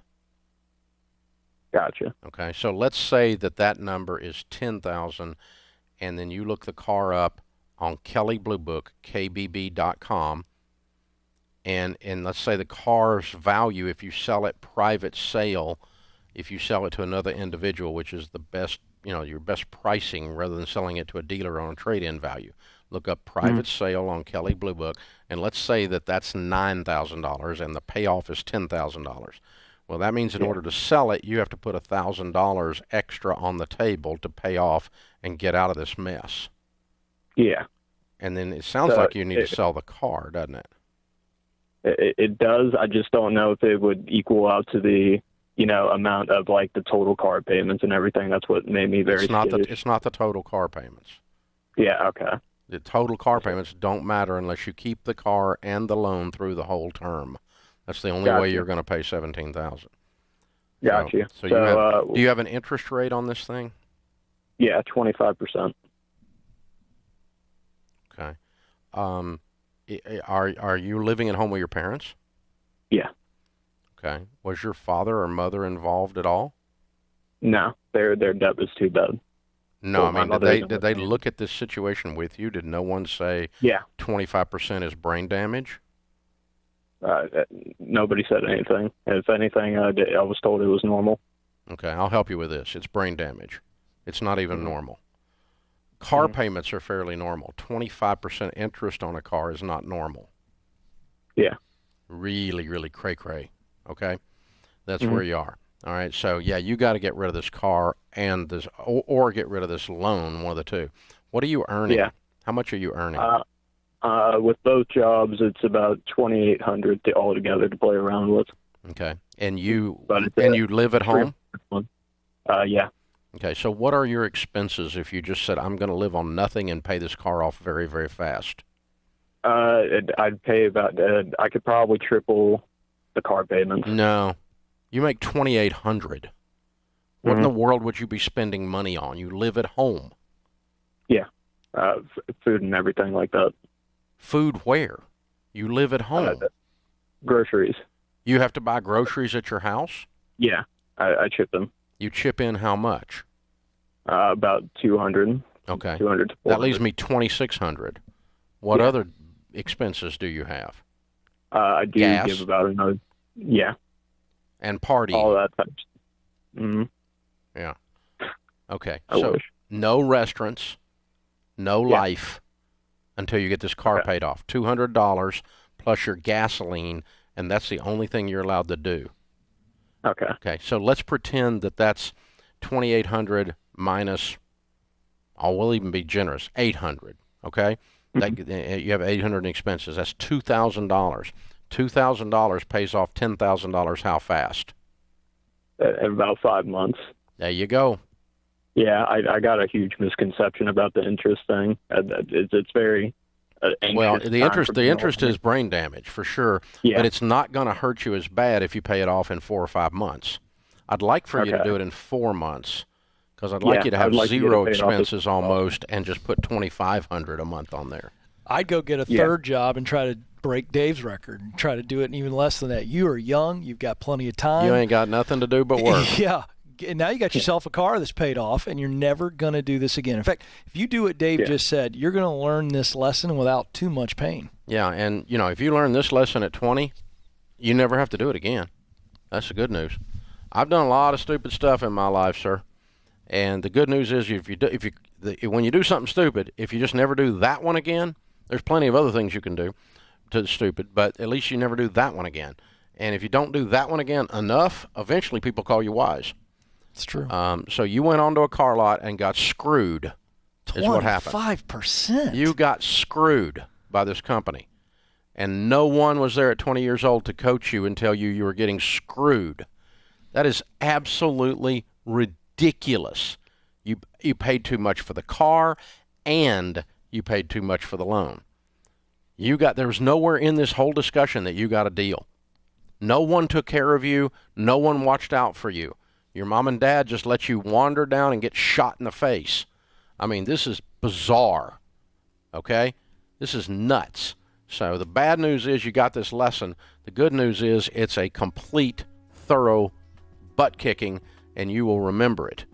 So go make $2,500 to $3,000 a month and pay these crooks off in the next 4 months and be done with it. This is just, God, man, I want to kick his dad's butt. Unbelievable. This is the Dave Ramsey Show.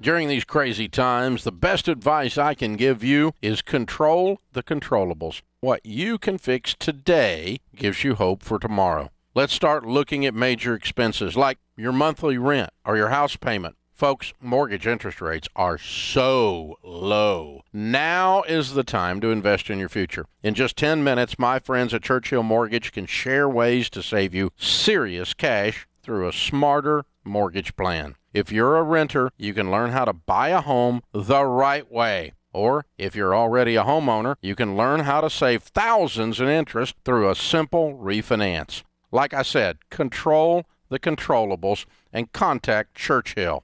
To speak to a specialist, call 888-LOAN-200 or go to churchillmortgage.com. This is a paid advertisement. NMLS ID 1591. NMLSConsumerAccess.org. Equal Housing Lender. 1749 Mallory Lane, Suite 100. Brentwood, Tennessee 37027. Folks, save cash by fixing your major appliances yourself. Get your parts from my friends at Appliance Parts Pros. We just heard from a listener who said he saved his family at least $500 by getting his parts and expert advice to fix his leaky fridge and dishwasher from Appliance Parts Pros. These guys carry over 2 million appliance and outdoor power equipment parts and offer easy returns. Order your parts today at appliancepartspros.com. No matter what your back-to-school season looks like this year, you're going to need help feeding your family. My friends at eMeals are here for you. eMeals creates a shopping list based on the meals you choose and then directly sends it to Walmart, Kroger, Instacart, Shipt, or Amazon Fresh for pickup and delivery. eMeals makes it so easy to serve delicious, healthy meals and stay on a budget. Get 2 full weeks free at eMeals.com. During this challenging and unprecedented time, Gunderson's is here to serve with expert guidance and understanding to each family and their unique needs. We provide options for funeral, cremation, memorial, virtual, and webcast services, either presently or at a later date. We understand that grief does not wait. We are trained to help you walk this path to bring comfort and support. Every life deserves to be recognized and celebrated, whether it be together or afar.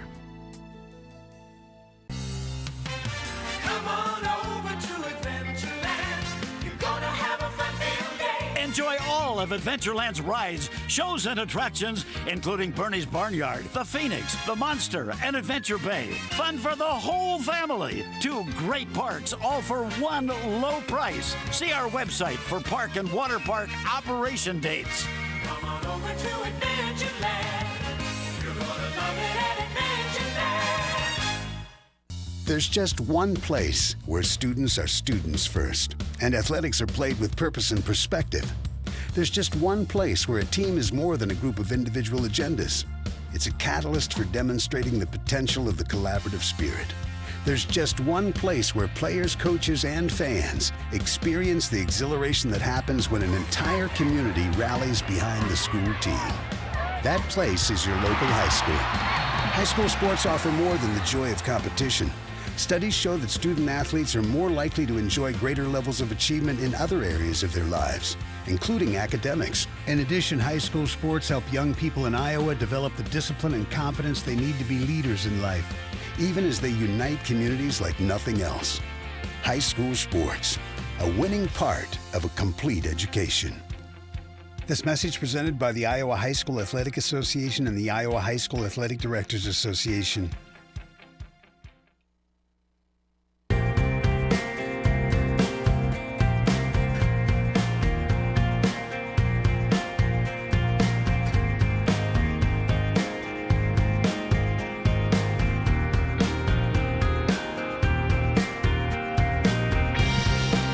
We've gone through some tough times recently, and a lot of folks are hurting right now.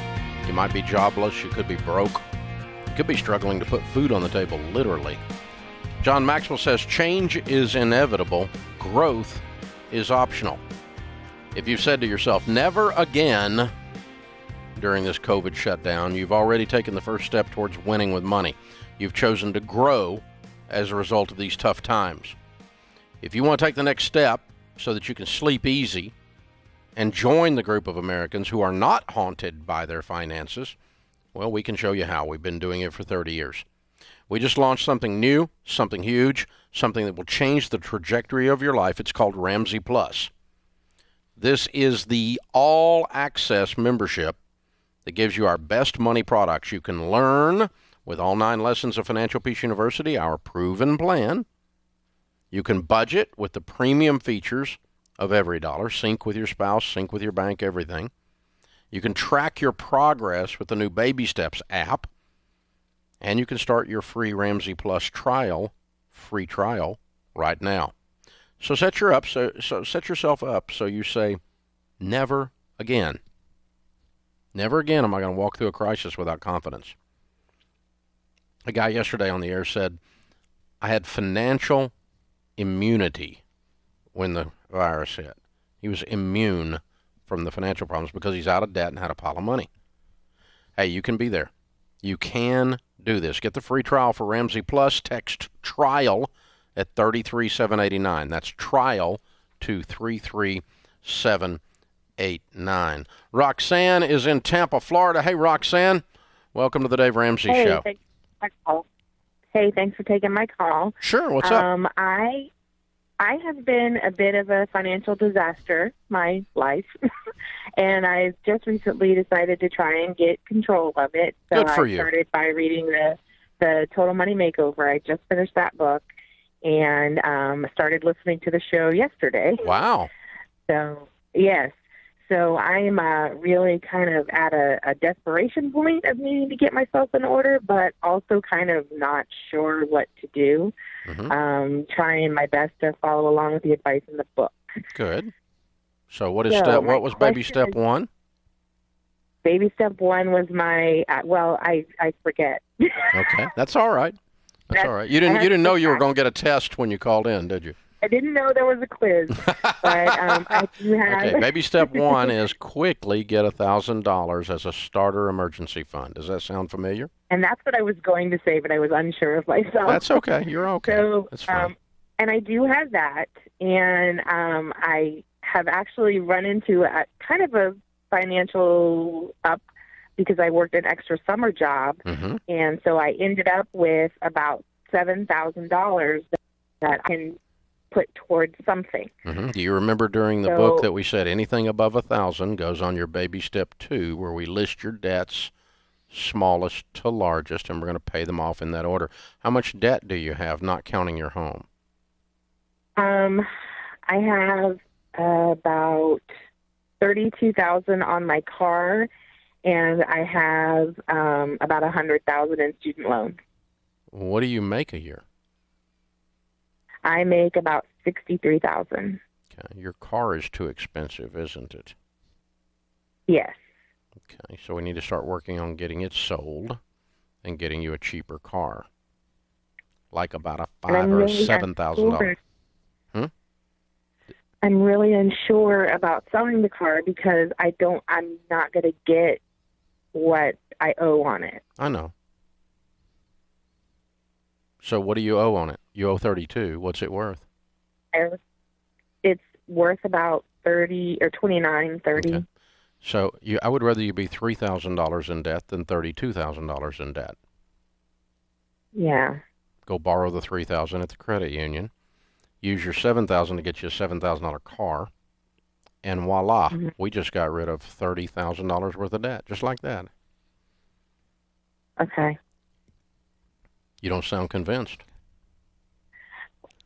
I just don't know what I'll get for a $7,000 car, but yeah, I'm a you'll single get mom. you'll get $30,000 worth of less debt. You have a car that owns you. Yeah. This car is ridiculous in your financial situation. Yeah. It's ridiculous. And so what you've got to do is do you have how old are you? 42. You have family in the area? No. Okay. So what you do you have anybody that you know that's a mechanic? I could find someone, yeah. Yeah. Ask around with your friends who's a good mechanic. Have them check out the car and have them make some suggestions of the type of car that'll get you the most use. When it's a $7,000 car, we're not buying a dream car. We're buying a car that is solid transportation, and that's all. Right. Nothing fancy. And by the way, it's not forever. It's till you get your mess cleaned up. Roxanne, how much is your car payment a month? It's $453. Yeah. So imagine when you get that back. What Dave just gave you was $453 back in your budget, and now you're putting that towards your debt snowball, and it's going to feel a lot better. That car may not be something you're super proud of, but you're going to feel better driving the $7,000 car. Or I would challenge you to look at a $5,000 car. Anywhere in there. But then we've got to get after the rest of those student loans, and we're going to put you on a budget and help you do all of that. So here's what's happened, okay? You have never in your 40 years of life addressed the whole subject of money. It has always happened to you. You've never happened to it. There's no shame in that. But my point is that you are a brand new toddler barely taking your first steps learning to walk. And, you know, I got grandbabies that are toddlers, and when they take those first few steps, they ain't real stable. They don't feel real confident. And that's where you are right now. You don't feel confident doing this. I've been teaching people to do this for 30 years, and I've been doing it longer than you've been alive. So it's my confidence and competence on it is like automatically I can instantly say, get rid of the car, get your $7,000 car, get on a budget, and get in attack mode. Because I can see how you can do that mathematically. But in your mind, it's so new to you, it's hard for you to ingest that. Does that make sense? Yes, sir. And so it's okay that it's a little shocking and weird to you and you feel a little off balance because you've been doing it so poorly for so long that to learn to do it right is very difficult. And you're going to be great at it. You've just never bothered before, and you're going to do great. I'm so proud of you. Well, thank you. Yeah. And do you know what Ramsey Plus is? No, not yet. Okay. It's a subscription thing that we have where you get access to Financial Peace University and you go through a 9-week class on how to handle money. It's way down deep into what the Total Money Makeover teaches. And there's a budgeting software in there called Every Dollar, a budgeting app called Every Dollar that helps you do that. And there's groups in there to support you, and there's coaches in there to support you. And there's a tracking app to track your progress and cheer you on called the Baby Steps Tracker app as you work up those baby steps, okay? And so what we're going to do, since you're brand new at walking, is we're going to put you in the world's best program for walking. And we're going to walk with you and show you how to do it. It's called Ramsey Plus, and I'm going to pay for it for a year for you, okay? Oh, my goodness. And if I do that and I give it to you, I want you to call me back and yell, I'm debt-free someday soon, okay? I will. All right, you hold on, and Kelly will pick up, and we'll get you signed up for this. It is, it's, you know, the hardest part of transformation is the first steps. Always. In anything you want to do, because you're so unsure. You have no confidence. You have no stability. Yeah, tons of fear, too. You know, you could hear it. What am I going to do about a car? It's a legitimate fear. Yeah. And as you walked her through it, now she's soaking on that, and she's going, okay, all right. Okay. It's a whole new paradigm. Yeah. You just shifted it. It's the same thing when you're talking about careers. It's a brand new thing to think about leaving this job after 10 years. It's a scary thing, and it should be scary because you can't see it. So what you have to do is keep working till you can see it. And when you can see it, you can achieve it.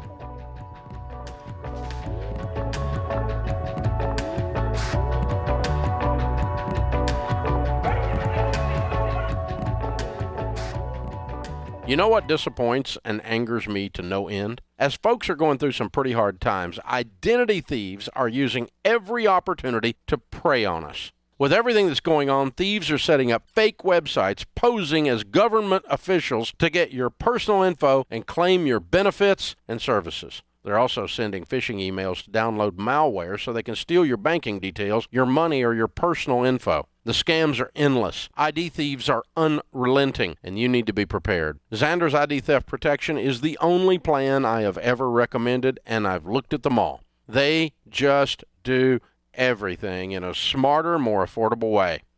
Look, most of these plans are just a bunch of hype with a lot of features that are a waste of money. Not Xander. I made sure of it before recommending them to you. Call 800. I'm Elizabeth McDonald, and this is the Fox Business Report.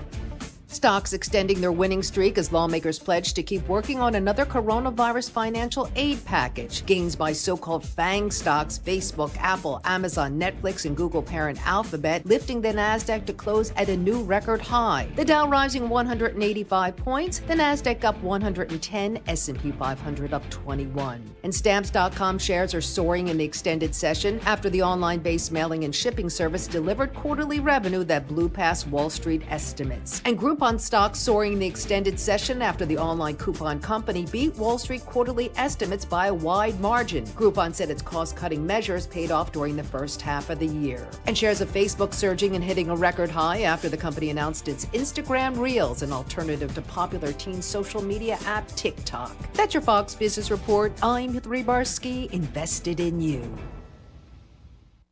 Guys, who needs an untucked shirt right now? How about anyone who's considering putting on real clothes for the first time in months? At Untuck It, we design shirts to be worn untucked, so comfort is our thing. Our shirts are the perfect blend of comfort and polish, so the next time you have to roll out of bed and straight into a Zoom call, reach for an Untuck It shirt instead. Use code AUGUST and save 20% off your order at untuckit.com or your nearest Untuck It store. Untuck It, shirts designed to be worn untucked. Connect to this radio station from all across the country. Take us to the gym, shopping. How about a road trip? Listen to us now on the free iHeartRadio app. You'll never miss a moment with your favorite radio station. Download the free iHeartRadio app and search for this station so we can go wherever you want us to. As you get back to business, small things can make a big difference. Like marking safe distances with floor tape and posting reminders to wash hands. As always, Grainger is here to help, offering supplies and solutions for every industry. Free access to product specialists, 24/7 support, safety recovery guides, and more. It's part of our commitment to help you adapt and recover in these challenging times. Call, click Grainger.com, or just stop by. Grainger, for the ones who get it done. Could you walk by a child living on the streets of your hometown and do nothing? Could you see an abused and abandoned child and just walk by? There are over 1 million kids living and dying on the streets of America. It's unthinkable, but true. There's a generation of lost and homeless kids living on our streets, and we walk by them every day. We don't see them because they're teens and don't look like children, but they're just as vulnerable as any child. Don't walk by. Do something. Go to covenanthouse.org. That's COVENANT house.org and find out how you can help. Last year, over 65,000 kids with nowhere else to go walked through the doors of Covenant House. But over 1 million homeless kids still need your help. Do something. Go to covenanthouse.org and find out how you can help. Because it's not okay for kids to be homeless in America. Have you eaten here before? Nope. Good morning, gentlemen. Can I share our specials with you? Sure. First, we have the seafood special. It's actually been sitting around here for a week. Then there's the cream of chicken soup. It's had no refrigeration since it was made yesterday. We're known around these parts for our food poisoning. What can I get you?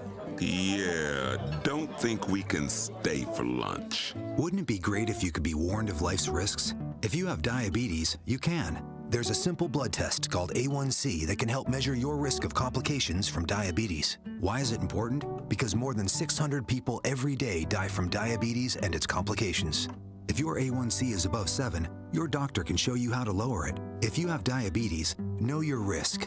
Know your A1C. Ask your doctor. Or for more information, go to www.diabetesaonc.org or call 1-877-TEST-A1C. Brought to you by the American Diabetes Association, Juvenile Diabetes Research Foundation International, and the Ad Council. Betsy, look at these sweaters. They'd look amazing on our girls. Maybe. Come on, what's wrong? Suzanne, I have no business being in the store. I should not be shopping. Things are really tight. We're behind on our mortgage. Listen, Bill and I had the same problem, and we got some really great counseling, and it was free. I'm going to email you the information. If you even think you may be in danger of foreclosure, call the National Foundation for Credit Counseling today at 866-687-6322 or visit mortgagehelpnow.org. Public service from the NFCC. Make good nutrition and physical activity part of your family's daily lifestyle. Be our guest to healthy living and visit letsmove.gov to learn more. Brought to you by Let's Move, the U.S. Department of Agriculture and the Ad Council. Of Ramsey Plus today.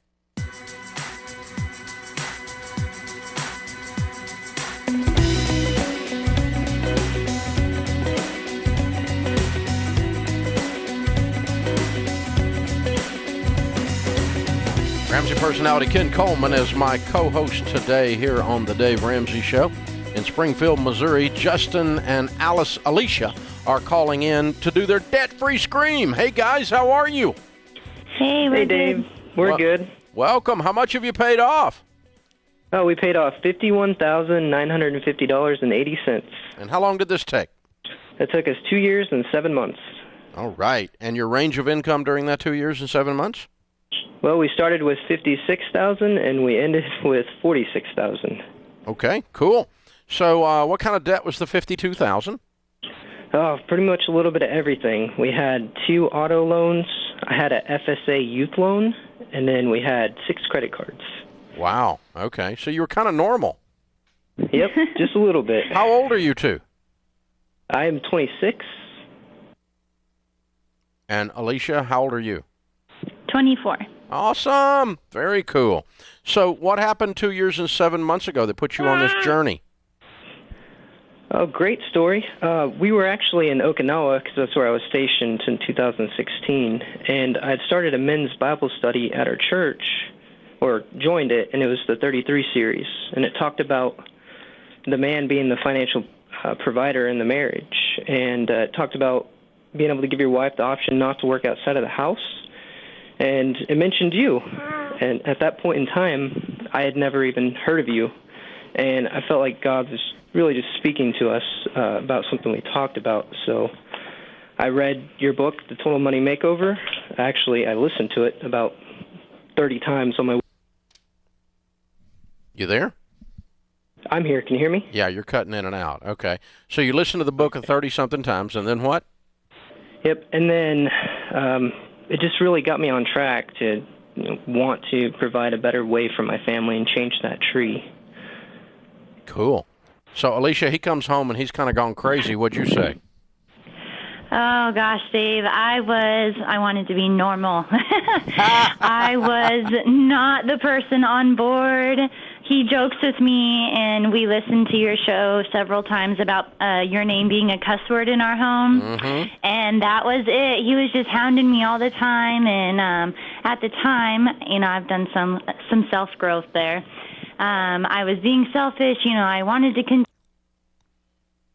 things. We hadn't had any kiddos yet, and I was going to school. Never had student loans, though, and so he talked me out of doing that, which I'm very grateful. And so I had continued to work, and we paid off a bunch. We were actually stationed overseas. Mm-hmm. And then we just got back to the States a little over a year ago. And when we got back to the States a year ago, we found out we were pregnant. So, Yay! So it was perfect timing. Yeah. Yes, and now our little one is 10 months, and we were debt-free as soon as she was 3 months old. Yeah. So it's just been a crazy journey, yes. Very cool. Very cool. Fun. Well, what do you tell people the key to getting out of debt is, guys? You did it. Staying current and having the discipline.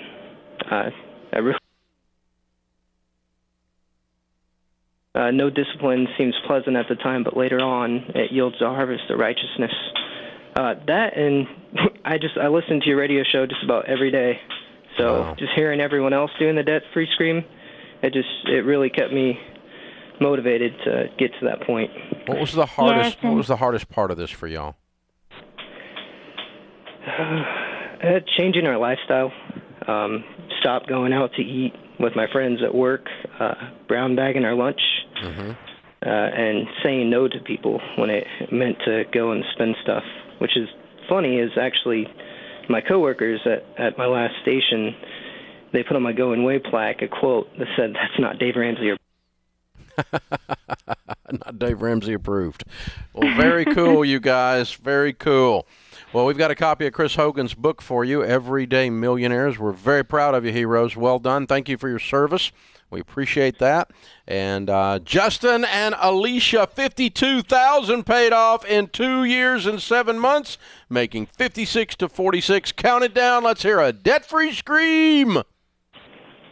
3, 2, 1. We're debt-free! Yeah! Well done, you guys. Very, very well done. All right, Theodore is with us in Topeka, Kansas. Hi, Theodore. How are you? I'm good, Dave. How are you? Better than I deserve. How can Ken and I help? So this is going to be more of a Ken's coffee on the back porch type of question. So I'm a banker, and I'm trying to figure out what can I do in my career that's less contradicting. I do loans, home equities, things like that. And every time I get someone in to sign a loan, I just want to reach across the table and smack them because I'm just like, what are you doing? And I feel so unfulfilled. And, I just going to work every day feeling contradicted. Mm.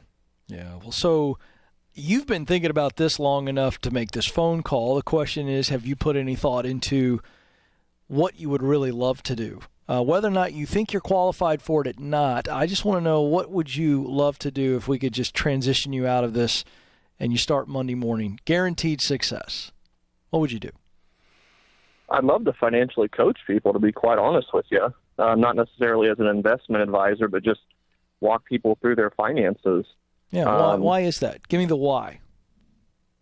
I love people. I love helping them. I think that finances is a big struggle for lots of people, and if I can help them overcome that one little thing, what you guys and your company have done for me is fantastic, and it's not only just changed my financial life, but all aspects of my life. And if I can do that for someone else, that fulfills me. And do you love the idea of working for yourself? I do, absolutely. Well, that's very entrepreneurial. Well, that's what that destination involves. And so, we talk to so many people, Dave on his show, me on my show, that want to be financial coaches. And, this is all about getting to a place where you can actually coach people. Our Financial Coach Master Training Program, that's where I think you ought to start because, again, you get the double benefit of learning the coaching process. They know how to do it well. It can make you a better coach. And then they're also going to walk with you and help you grow your business. But you need to understand that this isn't I walk out of banking and I hang a shingle and I'm immediately making enough money to sustain myself. How much money do you make right now? I make $45,000 a year. All right, so we've got to come up with a plan that involves either you replacing that $45,000 a year in a job that you can do, you have the talent to do it. It may not be the dream job. In fact, it won't be. But it's a day job where there's not this wrestling match with your values every day, or and I'm okay with this one if you can get there. I know Dave's going to speak to this, but can you get to a point in the banking job where you realize I'm not doing anything illegal and I'm not being unethical? I am pitching a product and providing a product that I personally I don't like it. I think it's bad. I'm a cash guy. I'm a no debt guy. But you can stay there long enough to get to the point where you build that financial coaching business and you step into it eventually, because you're going to have to build up that financial coaching business just like an entrepreneur, one client at a time, to where you're making, close to 45, or if you can get 6 months of your living expenses in the bank and you believe in yourself, then that's an approach. But that's what's facing you right now, and you've got to decide which is the best way to get there. Yeah, all of that makes sense, every bit of that. I mean, it's just hard to, be a health nut and do marketing for McDonald's. It's very difficult. Yeah, I get that. It's just, it is hard. And because it wasn't incongruent, it didn't feel hypocritical for you when you started, but now you're feeling that way. And we didn't tell you to feel that way. You called and said you felt that way. So, I don't shame people for being in that industry. There are, in quotes, good bankers. I sometimes meet people in a social situation and go, well, you won't like me, I'm a banker. I'm like, I don't hate all bankers at all, not even close. But some are more scummy than others, like every other industry. But obviously, there are people that do a good job and, keep people's best interest in mind. Tell someone not to borrow money sometimes it's just irresponsible. They won't make a loan that they could make. And you could start doing some of that as long as your firm allows you to exercise judgment in that way. But, I think you're going to make a move to something. And Ken gave you a good map.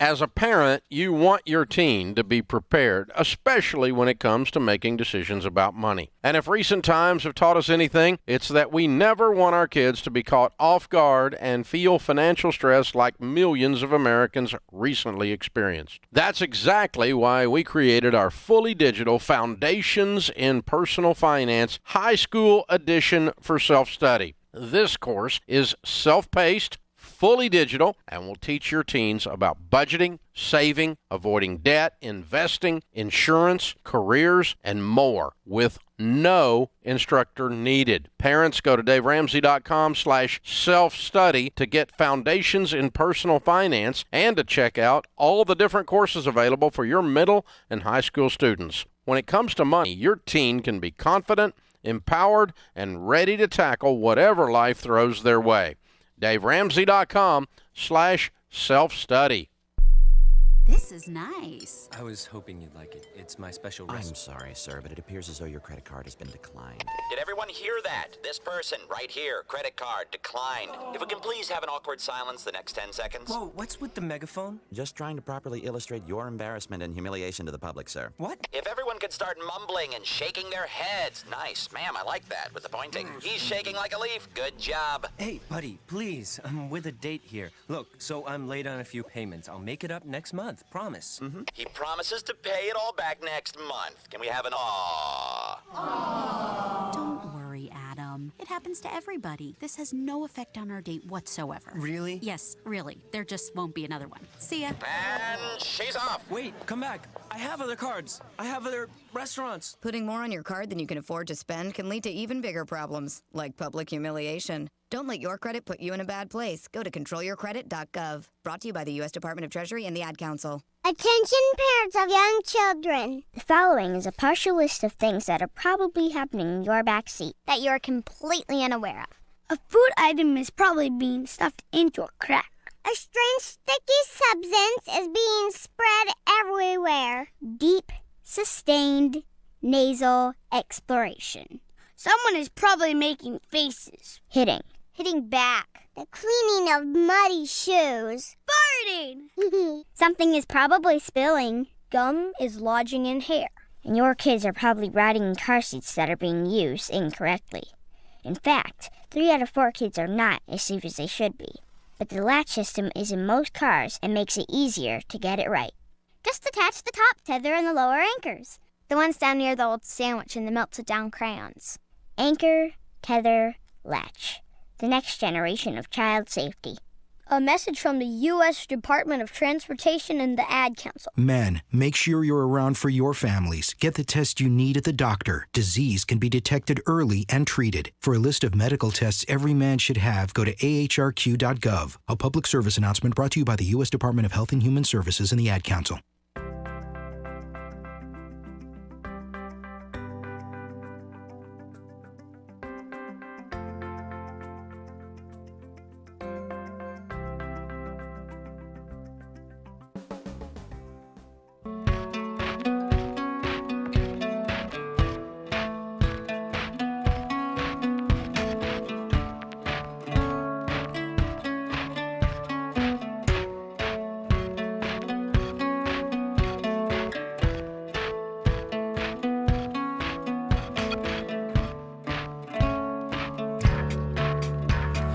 Our scripture of the day, Psalm 119, 165. Great peace have those who love your law.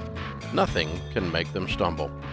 Washington Irving said, little minds are tamed and subdued by misfortune, but great minds rise above it. Ken Coleman, Ramsey Personality, is my co-host today here on the air. Laura is with us in Meridian, Indiana. Hi, Laura. Welcome to the Dave Ramsey Show. Hi, Dave. I have a question. We have a whole life policy on my husband who is 70 years old. He's how old? Wait a minute. Your phone cut out. He's how old? He's 70. Okay. And it's for $146,000 through the Hartford, I think it is. Mm-hmm. Should we actually don't need that much money. I mean, we could bury him, but I'm 69. We're wanting to know if you think it would be a good idea to cash that. The cash value is $37,000, rather than keep the insurance. How much of a nest egg do you guys have? $1 million, over $1 million, and then our house is paid for. We don't have any debt except for an RV that we purchased several years ago. Okay. Other than that, we're debt free. Very good. What do you owe on the RV? $100,000. Okay, good. Nice RV. All right. It is. Yes. Well, you're a millionaire, and Yes. if he died and you had no insurance, I think you're okay financially. Don't you? Okay. Don't you? I do, but the thing about it is, we have to pay $500 a year premium on this insurance. Not anymore. Plus You're canceling it. Well, I mean, exactly. But they said $37,000 cash value, and then of course we have to pay taxes on that. Nope. But when we There are no taxes on that. There are none. Nope. Because your basis in this policy is what you have paid into it, and you have paid more than $37,000 into this garbage. Okay, that was my question. Yeah. Okay, that is a perfect answer. Yeah. So the Thank way you so much.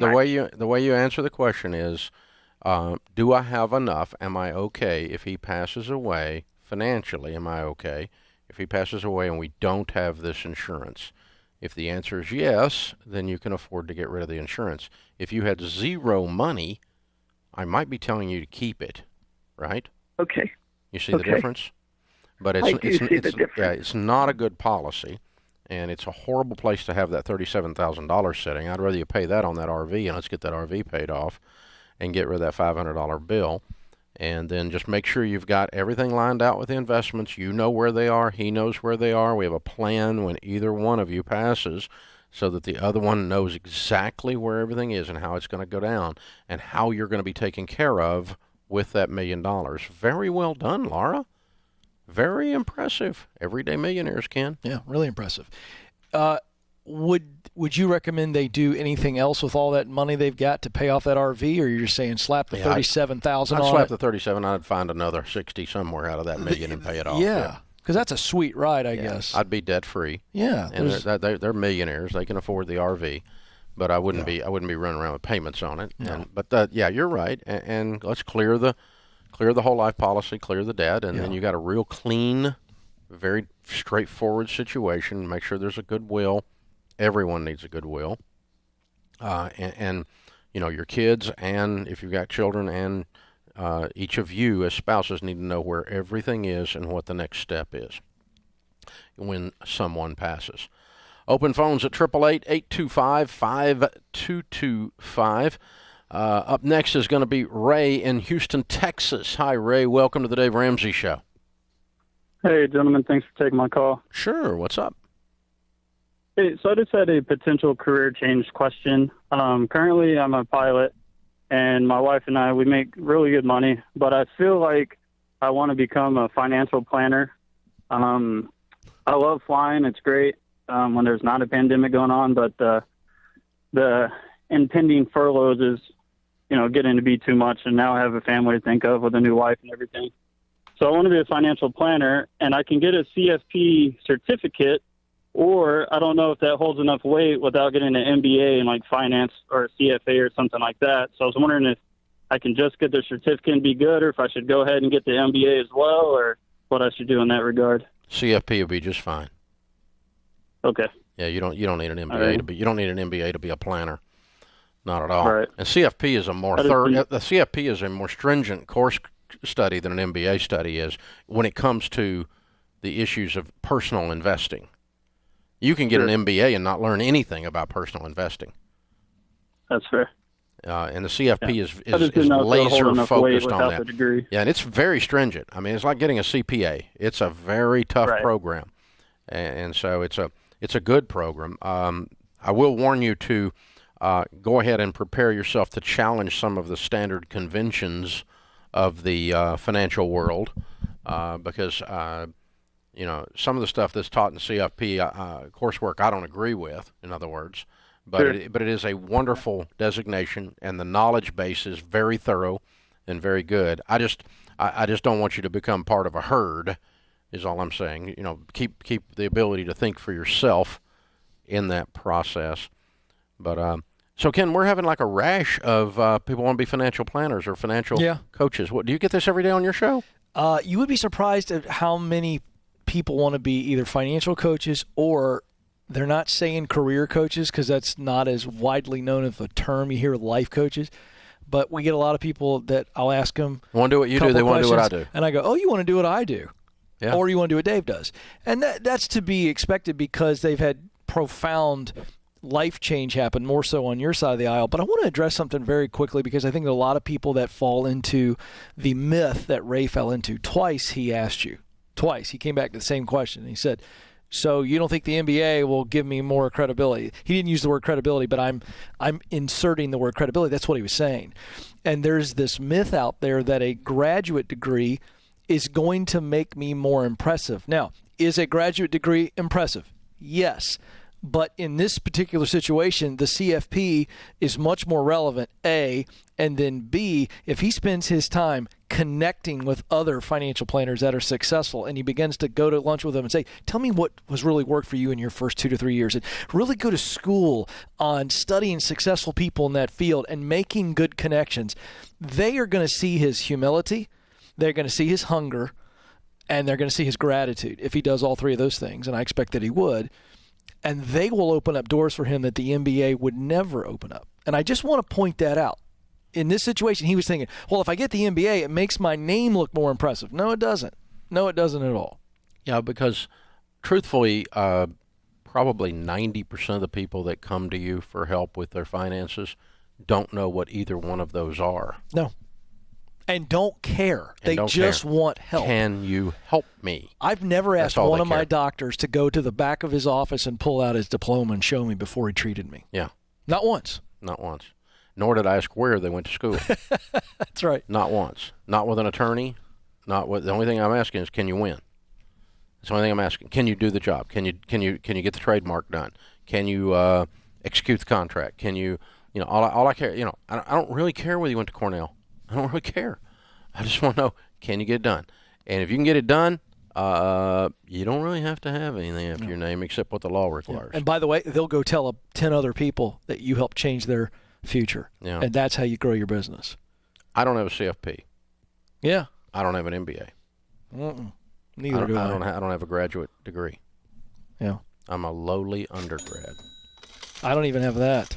I started in politics and then never went back. Oops. There you go. And this is who you're listening to. Yes, we are inserting confidence at alarming rates. Oh, James Childs is our producer. Kelly Daniels, our associate producer and phone screener. I'm Dave Ramsey, your host.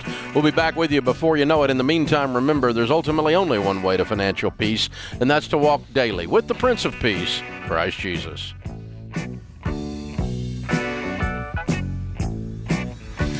This is James Childs, producer of The Dave Ramsey Show. You can listen to Dave, Rachel Cruz, Chris Hogan, or the rest of the Ramsey Network anywhere with the Ramsey Network app on your smartphone. Catch all of our full shows, browse by topic, or send clips to your friends. Head to the App Store and download the Ramsey Network app today. Does filing your taxes stress you out? The forms are confusing, and it's easy to pay the government more than you owe. You shouldn't have to try to figure this out alone. The right tax advisor will help you file your taxes with confidence, with no big refunds and no big tax bills. Folks, if you're paying someone to do your taxes, you deserve someone that really cares about you, like one of our tax-endorsed local providers. For 20 years, our ELP program has been matching people like you with qualified tax advisors in your area. These are people that my team has vetted, and they have the heart of a teacher, a track record of success, and are committed to giving you fantastic customer service. They'll do your taxes right the first time, giving you peace of mind and help you make any adjustments you need to make to keep more of your money. Find a tax ELP you actually like and trust in your area at daveramsey.com/ELP and click on Tax Services. Hi, this is Gary Rima, the voice of the University of Northern Iowa Panthers, and this is the home for Panther Sports, the voice of Fort Dodge, KVFD, Fort Dodge. The clock is ticking. I'm Lisa Lacera, Fox News. Talks between Democrats and Republicans on a coronavirus relief package have barely budged. They're hundreds of billions of dollars, if not trillions of dollars apart. Many Senate Republicans doubt there will even be an accord. The Senate is now gone for the week, but back on Monday, as Senate Majority Leader Mitch McConnell is postponing the August recess. But it's unclear what that could achieve. McConnell's not even in the negotiations, and McConnell tells Fox he has 15 to 20 Republicans who won't vote for any new bill because they fear additional debt. If there's no deal, the Trump administration could make an end run around Congress. That would involve reprogramming about $140 billion in unused coronavirus money and disaster aid, diverting it to pandemic relief. Democrats are doubtful the administration can do that since Congress controls the purse strings. On Capitol Hill, Chad Pergram, Fox News. Florida Governor Ron DeSantis defending his position to open some schools in the state. What you lose in distance learning is something that, as much as we put effort into it in Florida and did a good job, it's just not the same. The Florida Education Association has filed a lawsuit against DeSantis and other state officials claiming an order that mandates kids go back to school unless state and local health officials say otherwise is unconstitutional because it violates the student's right to have a safe and secure education. Ohio Governor Mike DeWine has tested positive for COVID-19. He says he was diagnosed today after taking a test before President Trump's visit to the state. He says he has no symptoms and did not appear with the president. A Georgia businessman accused of hoarding face masks as the pandemic spread and of price gouging by selling them for about double what he paid. 22-year-old Milton Ayamadu, also known as Don Milton, charged with 2 violations of the Defense Production Act. America is listening to Fox News.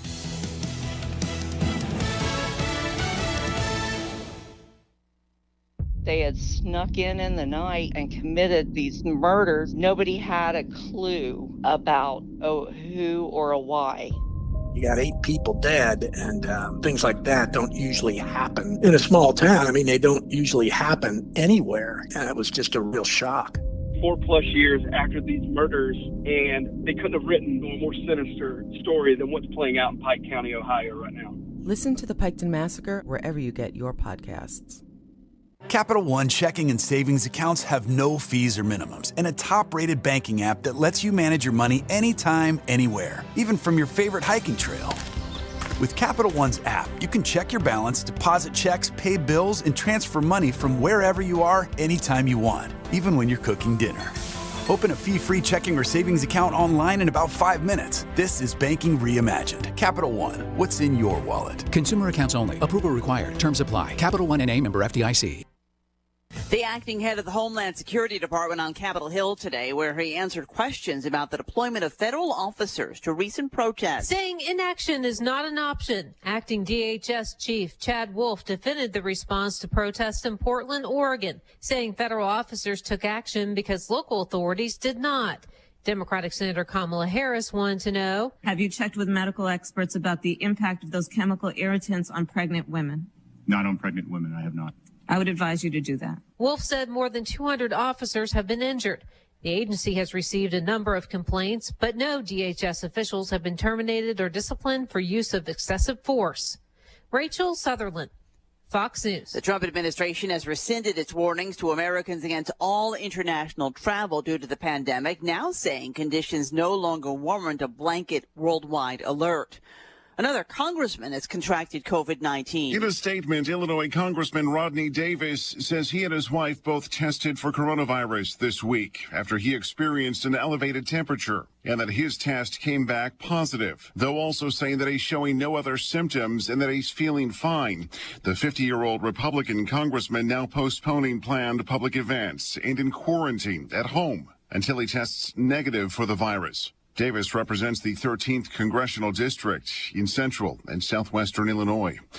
Jeff Manasso, Fox News. Over 1 million people on the East Coast are still dealing with the aftermath of Isaias, but forecasters are predicting hurricane season is about to get worse, and they expect to run out of traditional names, and they see about twice as many storm activity as a normal year.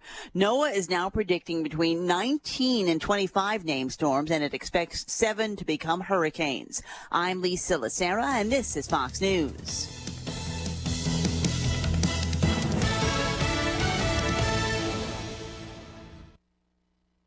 Hey parents, say hello to instant style with Fashion On. Just spray and look cool in an instant. What about my bifocals?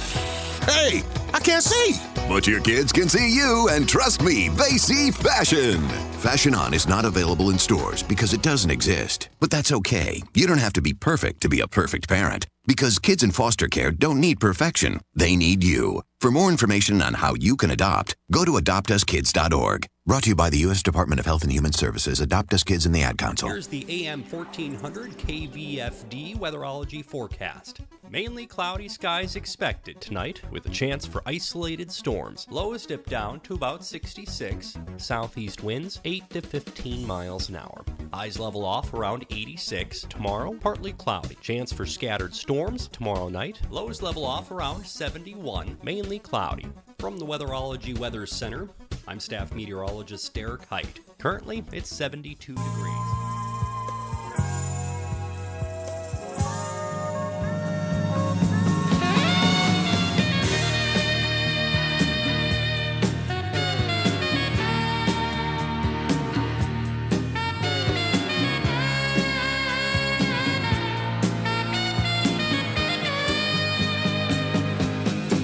Live from the headquarters of Ramsey Solutions, broadcasting from the Dollar Car Rental Studios, it's the Dave Ramsey Show, where debt is dumb, cash is king, and the paid-off home mortgage has taken the place of the BMW as the status symbol of choice. I'm Dave Ramsey, your host. My co-host this day on the Dave Ramsey Show is Ramsey personality #1 best-selling author and nationally syndicated radio host, Ken Coleman. Welcome back, Ken. Always good to be with you, Dave. I'm warmed up. 2 hours of the Ken Coleman Show in the books. I'm stretched and ready to go. Okay, let's go straight to Austin in Kuwait. Austin, how are you? I'm fantastic, Dave. It's great to finally talk to you. How are you? You too, sir. Everything's great here, man. So what are you doing in Kuwait? Military? Yes, I'm active duty Marine Corps. I got 2 more years. Well, thank you for your service. Yes, sir. How can we help today? Thank you, sir. Okay, so first I'd like to start off and say that I really appreciate you because I found your show about 3 years ago, and I'm $5K away from being completely out of the debt because of you. Cool. So my question, I got 2 more years active duty, and I'm really interested in doing what you do. So my question is, what kind of degree or what kind of job should I shoot for once I get out to do similar things to what you do? Radio or speak or coaching? What part of what I do? Like coaching people to get financially successful. Okay, cool. Well, it certainly does not require a certification or a degree. What you'd have to have is more knowledge than the person you're coaching. It's pretty much true. Absolutely. And so that's get ahead of that. And so there's not a lot of curriculum out there for helping people that are struggling with money. There's a lot of curriculum for helping people that are wealthy. And, investment advice, and you can go and get your CFP, your Certified Financial Planning designation. We have a thing where we train coaches to do it as a ministry, to coach as a ministry in their church and help families or individuals that are struggling, or some of them go on and actually make that a career and are a part of our network that we refer people to. And so you could investigate that part of it. Ken, as far as steps after the military, what should he do? Well, I think you have to first identify, like Dave said, which side you want to go to. You want to be more of a financial coach, where that's an entrepreneurial venture. That's a one client at a time. You've got to build it. And as Dave said, our financial coach master training program will not only teach you how to be a great coach, but will help you grow your business. So that's one option. The other option is, do you want to get into, obviously, investing, so helping people like our SmartVestor Pros. Once you determine which of those two things you want to do, is it a combination of both, or is it just one of those things? That's what you have to get clear on. Then it's all about getting qualified. And so, as Dave said, one is going to require more qualifications in the form of some type of education. Doesn't mean a 4-year school, but what does it take to actually get there? What's going to get you the ticket to the dance? And so you're focusing on that now. As you're getting out of debt, you're also looking at, what is the path that I want to take?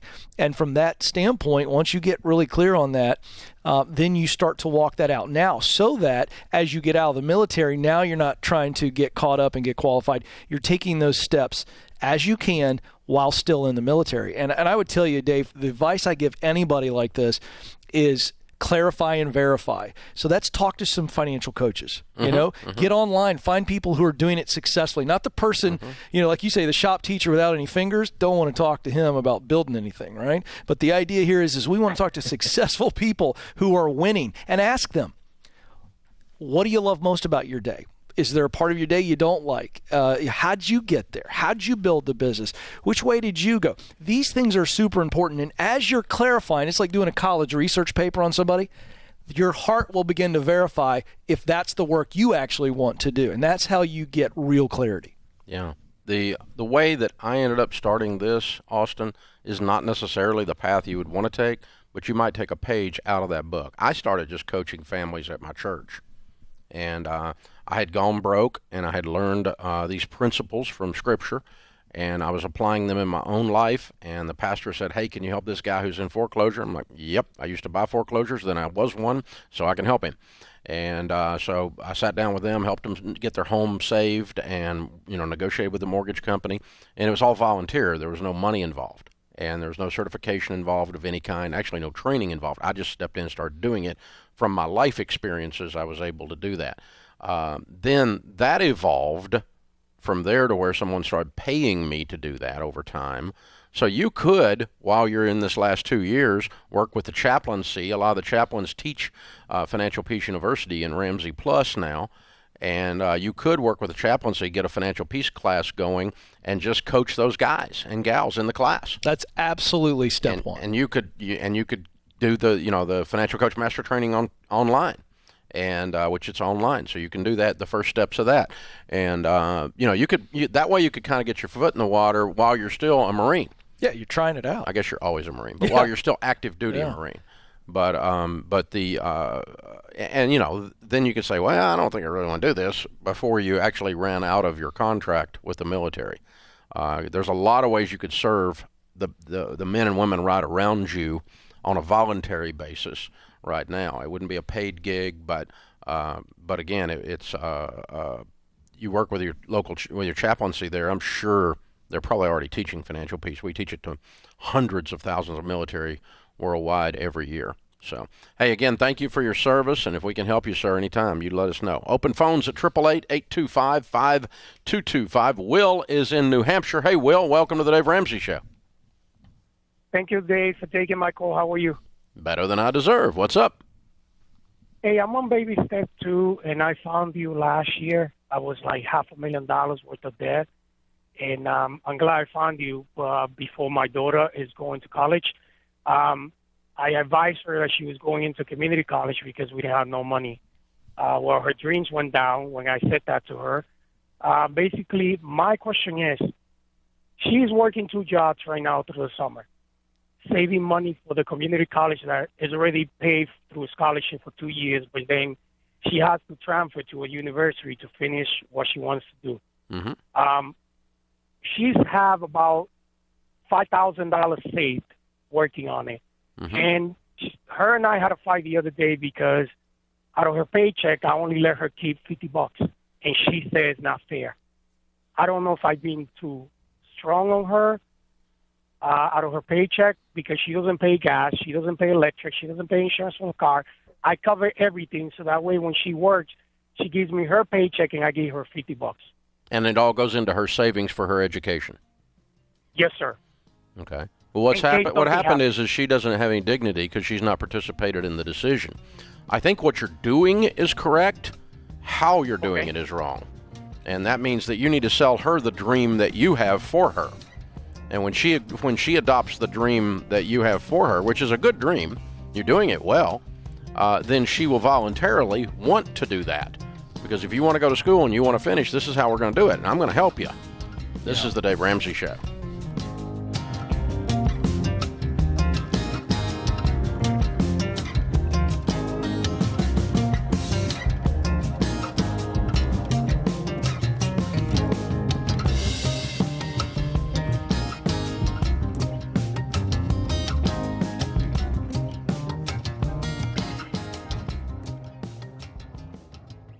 Guys, let's get serious for a minute. If you struggled during a normal year to pay for that timeshare that I told you not to get, how big of a burden is it now? You may have lost your job or your income was reduced or you just can't afford it. Listen, there is hope. You can get out of it. Don't pass this huge burden down to your kids. Call Timeshare Exit Team. When the timeshare turns you down, Timeshare Exit Team will go to bat for you. They have now exited over 22,000 people. Yes, it will take some time, and yes, it's going to cost you some money, but it's better than paying a lifetime of maintenance fees for something you can't use. And get this, when you hire Timeshare Exit Team before the end of the month to exit you from your timeshare, they'll give you a huge savings for paying by check or ACH auto draft. That's right, no credit cards. Call 844-999-EXIT. That's 844-999-EXIT or timeshareexitteam.com. Some exclusions apply. See site for details.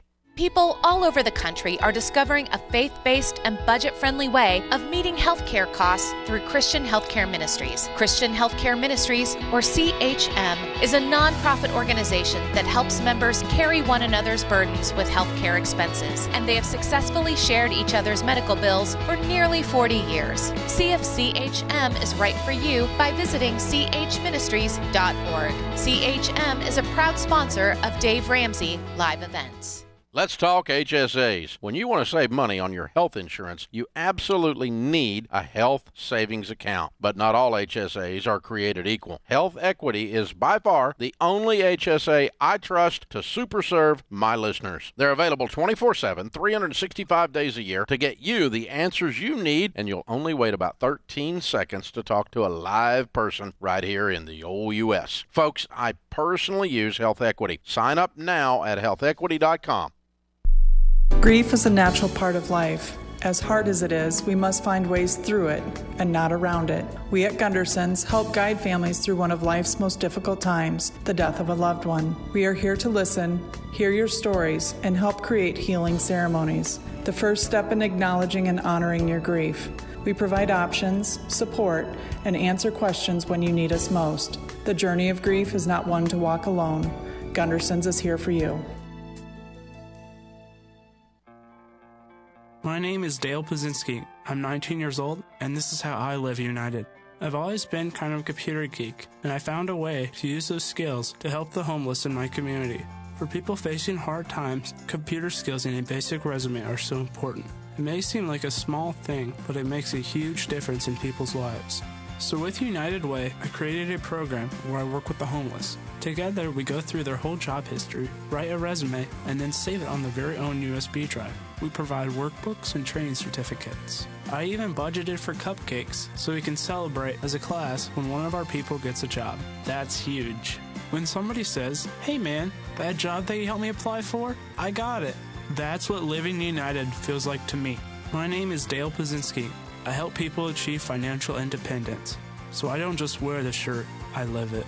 Give, advocate, volunteer, Live United. Go to liveunited.org. Brought to you by United Way and the Ad Council. Wow, yeah, since the storm, it's been crazy busy for us. We got all kinds of office desks coming in. Now here's a fancy one right here. It's missing a leg, but that's all right. Whatever. Washers and dryers from a laundromat. Oh, wow, and check this out. Another deep fryer. And I'm not sure what this doohickey is. Yeah, most businesses weren't ready for a storm like that, you know. But our work's really piling up here at Roberts & Son Salvage. What will become of your business after a disaster? Nearly 2/3 of businesses aren't prepared for an emergency, and 40% of businesses that experience a disaster never recover. Make an emergency plan now, before it's too late. For a free online tool that helps you develop an emergency plan to keep your business up and running should disaster strike, visit ready.gov/business. Brought to you by the Federal Emergency Management Agency, the American Red Cross, and the Ad Council. This is Fort Dodge Police Chief Tim Carmody. Over the last 30 years, Webster County Crime Stoppers has worked to help keep us safe. As a result of your tips, over 1,300 of our most wanted candidates have been captured. That's an 80% success rate. Over $118,000 in rewards have been paid out, all because of your help. We're in the middle of our membership campaign, and you can join over 200 members of Crime Stoppers. Membership is $100, but any donation is welcome, of any amount. Make checks payable to the Webster County Crime Stoppers and drop it off or mail it to the Law Enforcement Center, 702 First Avenue South, Fort Dodge.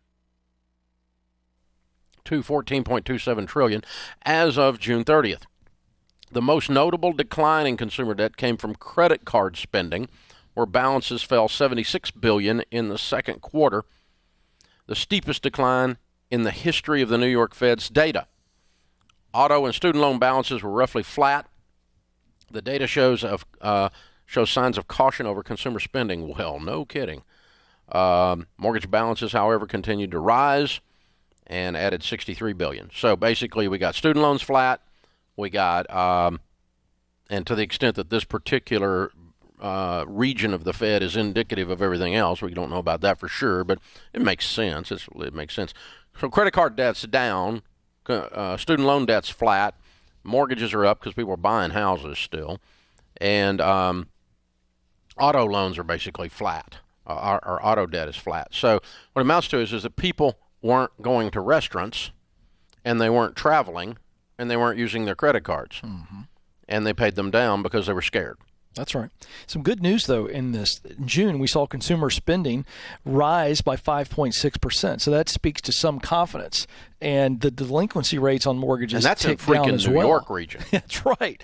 So this is a great article to share because, you hear all the doom and gloom. And if you're watching news or you're reading news, a lot of clickbait out there, a lot of stories designed to get your head to turn. These are real economic numbers, and that would at least suggest that better days are ahead. You and I have believed that. All the Ramsey personalities, we've said that. Our messages of hope, we're saying that. This is a storm. Storms pass. There's some good news here, and there's hope that some people are saying, you know what, never again. And that's what we're seeing, and I'm encouraged. I think as time moves on, we're going to see business owners start to help beat the drum a little bit to say, you know what, if we're going to survive, if we're going to thrive, we're going to have to figure out how to work, and people want to work. And so I'm still in a place of optimism. Even though the news isn't always positive, I'm optimistic. Yeah.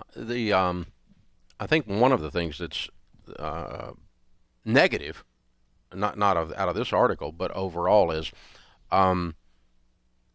the same place in your brain, the same chemical reaction in your brain that causes someone to become addicted to pornography causes them to become addicted to fear. Mm-hmm.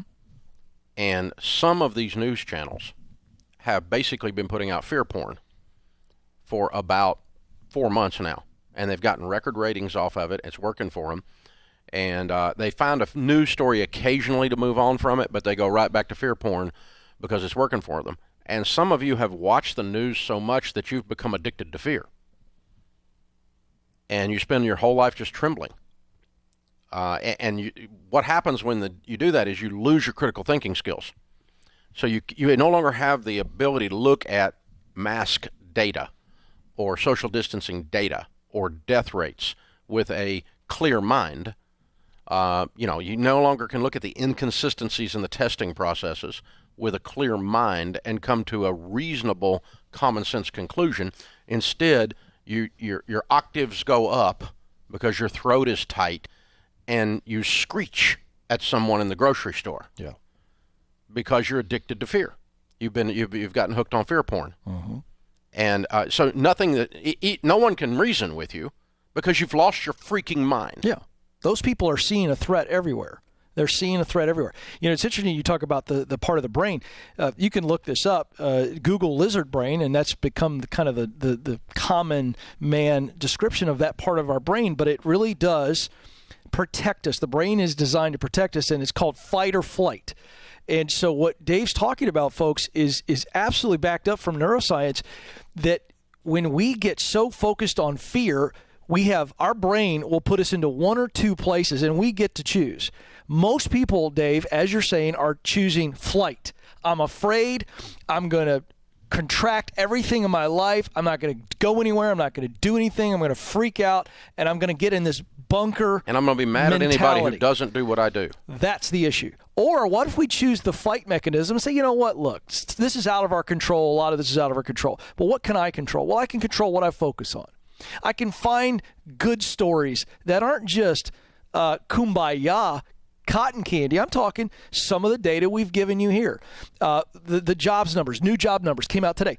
Less job unemployment than they predicted. I look at that and I go, that's optimistic. You know, we've got to... Not exactly a check mark. It's not. It didn't just bounce back. It didn't bounce back. And the reason it didn't was we've continued with some of the draconian policies. That's right. But we also got small businessmen and women that are fighting to save their business, fighting to save your job. We've got entrepreneurs that are fighting to come up with new business models and new consumer products that are coming out of these times. The point is we've got to choose to say, I'm not going to let this circumstance, a pandemic, and everybody else's reaction to it color my perspective and thus my actions. And I think it's well said. We've got to be careful what we consume. Yeah. Fear porn. If you consume fear all the time, that's all you see is an attack around every corner. Yeah, and you become subject to it. You're now absolutely. owned by it. And you can see people's eyes. Oh, yeah. They're skulking around. You know, where's the boogeyman all the time, as opposed to going, look, this is a tough time. America's been through tough times before. Other countries been through tough times. And what have we seen? The human spirit, if it decides to fight, and to say, all right, we're going to overcome this and adapt, then good things can happen. And I am very optimistic. I just trust business people, man. If we can just get the government out of business, I feel real good about you, the people. I do. Well, because this idea that somehow business people are out to harm their employees is absolutely asinine. It's garbage. That's asinine. Yeah, they can't Who would do that on purpose. We spend so much money acquiring team members. Right. The amount of money I spend recruiting and getting people here, and then turn around and kill them. Right. That's asinine. Well, you've said 100 times we can't get to the vision that we have for Ramsey Solutions as it continues to evolve and grow without people. Yeah. So we turned off our hiring for 60 days because we were conserving cash to make sure we were going to turn the corner and survive. Mm-hmm. We've stabilized our revenues now. Mm-hmm. We've pivoted until I'm sick of the word. And so we're back in full hire mode now, and we'll hire 200 people by the end of the year probably. And so, I was talking with a guy last night in business, and can you imagine being in the plexiglass business right now? Oh my goodness. They can't hire enough They people. can't keep it. No. It's like everywhere. Everybody's got a piece of glass up somewhere. Yeah. And, every cash register suddenly has this. It is absolutely, it'd be like being in the mask production business. Or how about all those toilet paper executives right now, and the paper towel people, they are living good right now after all the collective freak out in America 3 months ago. You couldn't find toilet paper. If you tried, you couldn't find it. The great toilet paper shortage of the spring of 2020. Well, I mean, it's crazy. I mean, there's opportunity everywhere.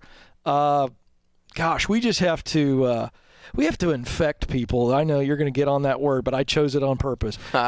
We've got to infect people. Fear is more contagious than this virus. But we have got to infect people with some optimism to say, you know what? This virus is highly contagious, by the way. Oh, I know. But the fear is more. Fear is way more. And by the way, I'm going to say this. The fear and the fallout of this virus and the draconian leadership measures will have harmed more people than the actual virus when this is all said and always. done. Definitely. All kinds of data already showing that. All kinds of data already showing that. It's the good news is they didn't run up their debt credit cards. That's the data. That's good. We still got work to do, though. Yeah. There's still $76 billion in just credit cards. Me and you were going to be okay. Me and Jenny Craig got a lot of work to do. This is the Dave Ramsey Show.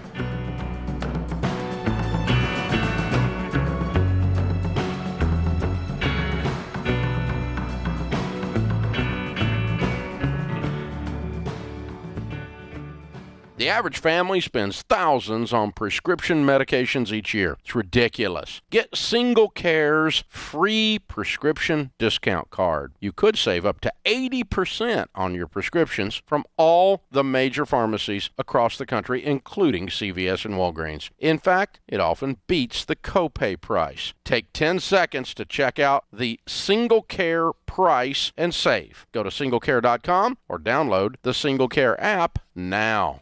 We're getting ready to start a school year like no other. If you're a parent with kids going to or in college, I want you to think about something. Once your child turns 18, privacy laws make it extremely difficult to help if your child has an emergency and isn't able to communicate. Mama Bear Legal Forms has created young adult power of attorney documents for under $50 to help. Go to mamabearlegalforms.com today to protect your college student. Thinking about life insurance? What if you could make one free phone call and learn your best price from nearly a dozen highly rated, price-competitive companies? Well, that's exactly what happens when you call SelectQuote Life. For example, George is 40.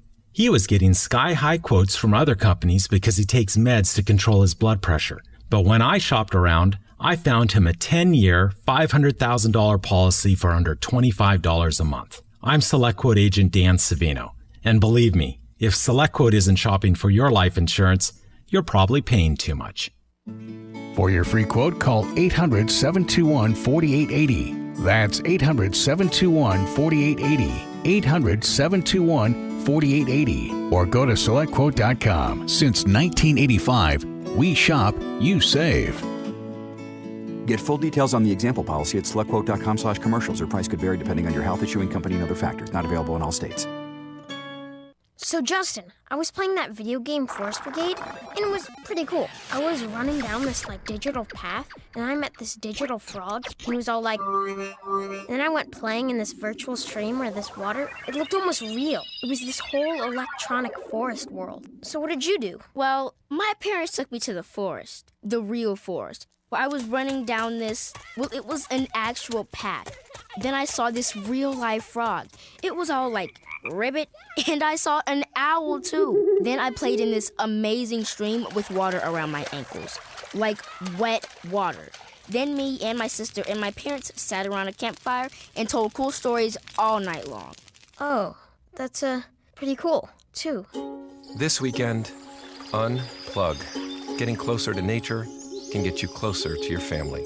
To find the forest nearest you, go to discovertheforest.org. Brought to you by the U.S. Forest Service and the Ad Council. These trees are important to me. These woods are where I hunt. I will take care of this forest. I promise to protect these trees. America's forests are under attack by the emerald ash borer beetle, a bug that kills millions of trees every year.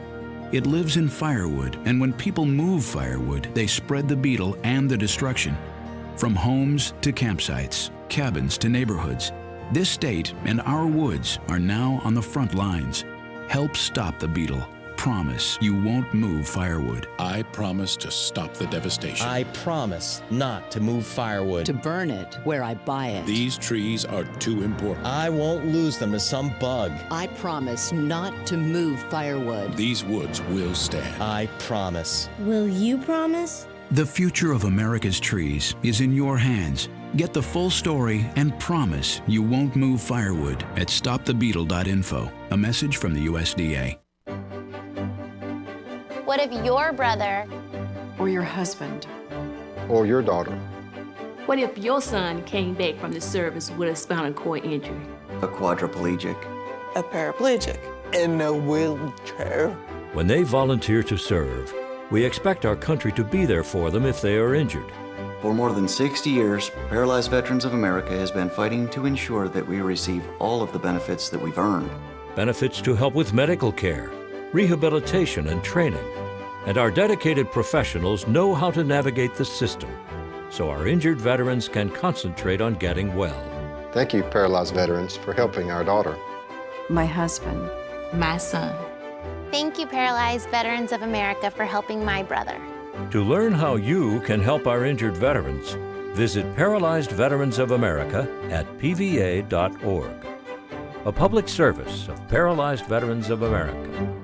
Let the wild rumpus start! You could be the world's fastest runner, life's greatest explorer, or be the king of your very own world. I want you to be king forever. All you have to do is go where the wild things are. Run, jump, laugh, and most of all, howl. See? This guy gets it. For fun playtime ideas, go to smallstep.gov and let your wild rumpus start. A message from the U.S. Department of Health and Human Services and the Ad Council. I'm a face of influenza. Health officials now recommend everyone 6 months of age and older get immunized against influenza this and every year. We all are faces of influenza. Visit facesofinfluenza.com. This weekend, unplug. Getting closer to nature can get you closer to your family. To find the forest nearest you, go to discovertheforest.org. Brought to you by the U.S. Forest Service and the Ad Council.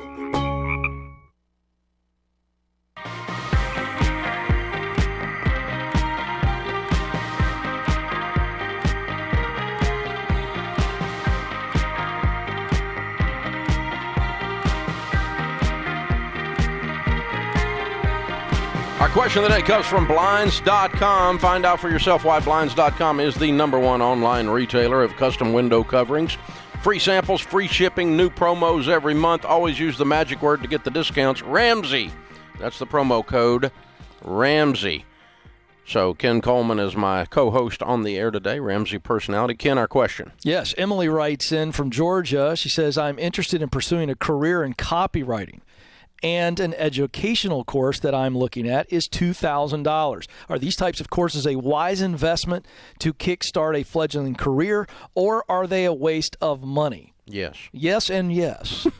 It depends. Let me explain that second yes. I think it's absolutely a great idea for you to take a reputable course, that being the operating word here. We want to do our research and get enough evidence, a lot of evidence, all right, that says this is a legitimate course that can make me a better copywriter and get me started. But be very careful of scams that are really bad products. That in that market, for sure. In that market, for sure, that can promise you're going to be a great copywriter. And again, my advice here is let's talk to some people who are copywriters. If you can't talk to them in your community, if you can't find somebody, they are online. Get some real advice from somebody who is a professional copywriter, not difficult to do. If you were, somebody's 10 years in, if you were me getting started, what class would you take? Yeah, that's right.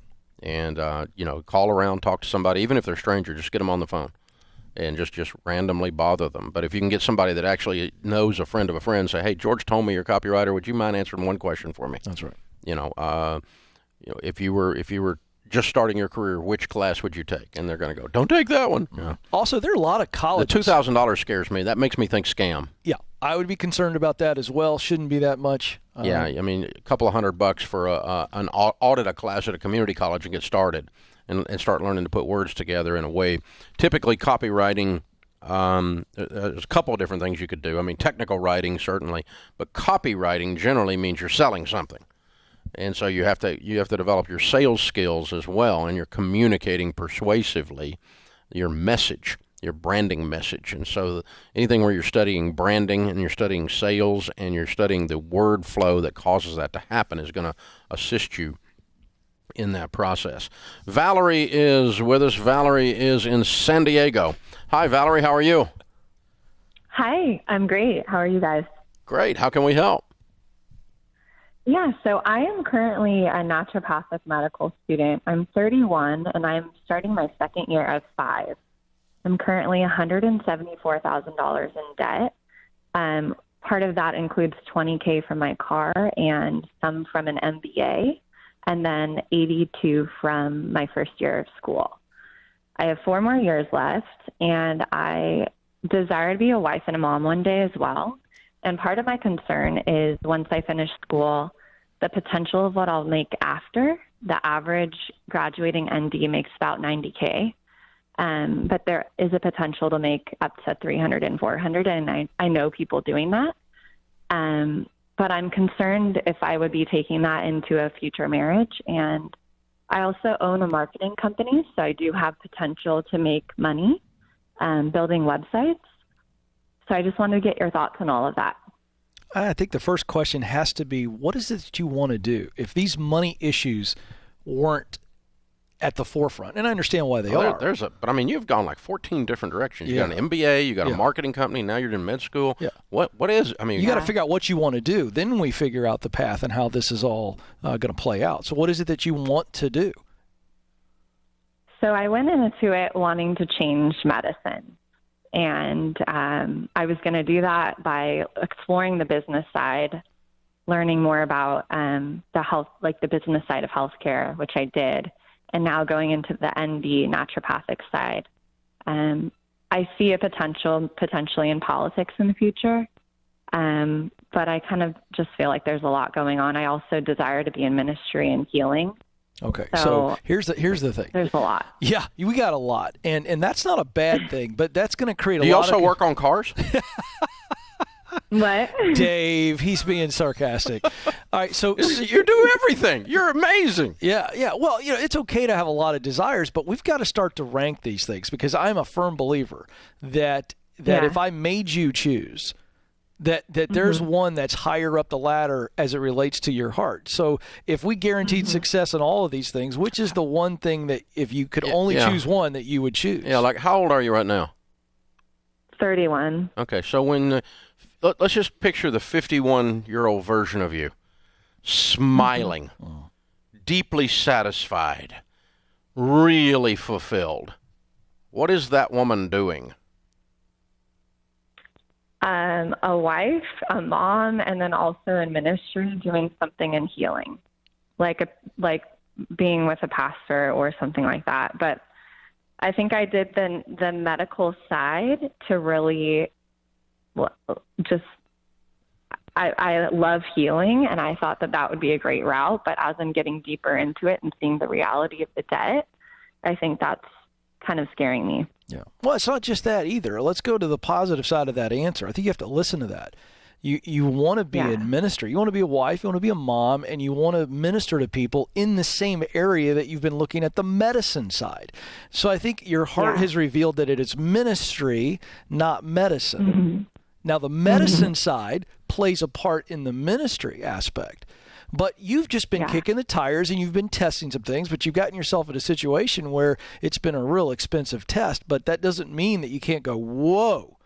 And I think you've got to start to make some decisions that will allow the 51-year-old Valerie to be sitting there going, what a journey this has been, and I'm not even close to done. I'm now about momentum and maximum potential. Valerie, you are heart and soul, and you are, I'm hearing you real clearly. You love and you hurt with people, and you wanted to go into medicine to do that. You wanted to go into the healing arts. You didn't want to go into the medical industry. And if you go $250,000 in debt, you're about to go into the medical industry because you have no choices except go be a 80-hour-a-week MD to get the crap you made, the mess you made cleaned up. You're going to have to go make $300K, and that's going to be industry. That's not going to be heart.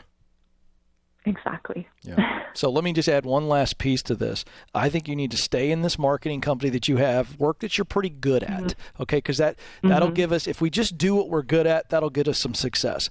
But as you're getting stable, get out of this debt, press stop. We're going to get out of this thing like Dave said. And now we begin to take steps for what would be the training and the qualification and the learning that I would need to eventually be doing the more ministry side of the healing, as Dave said, the healing arts. And you prepare for that over the long haul, and you get yourself financially secure. The man comes in your life, you start the family, and that's the future. But you've got to start taking those steps now. You got to follow your heart on this. You said your ministry's come up several times. Are you connected with a good pastor or a good minister? Yes. Good. I am. Go sit down with them and tell them what you told us and ask them to pray with you.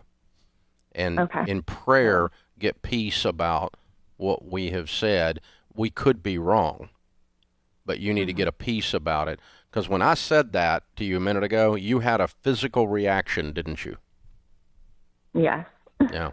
So you need to analyze what happened there, and in prayer, and say, okay, God, when I winced when Dave got up in my face on that, why did I do that? And okay, God, is it because he was right, or because he's just a jerk, or was it because is it because he really was reading my mail, or maybe it's because it was wrong, and you winced because you wanted to continue the path you're on. So I'm okay being wrong, but I'm not okay with. I think you need to spend some time in prayer with a good pastor, and you guys just talk about this. And quitting med school is a huge decision. You should not do that willy-nilly off a radio call. You should spend some time with people in your life that love you, that speak into that decision with you. And then you'll make a wiser call. What we're doing here is trying to give you something to think about. This is not as simple as sell the car. One cautionary tale when you meet with those friends and family, be careful that their advice isn't about what the smart decision is, because you've already invested. You've still got to follow your heart on this. What's God saying? That's the issue. That's what you're looking for. What's God saying? This is the Dave Ramsey Show.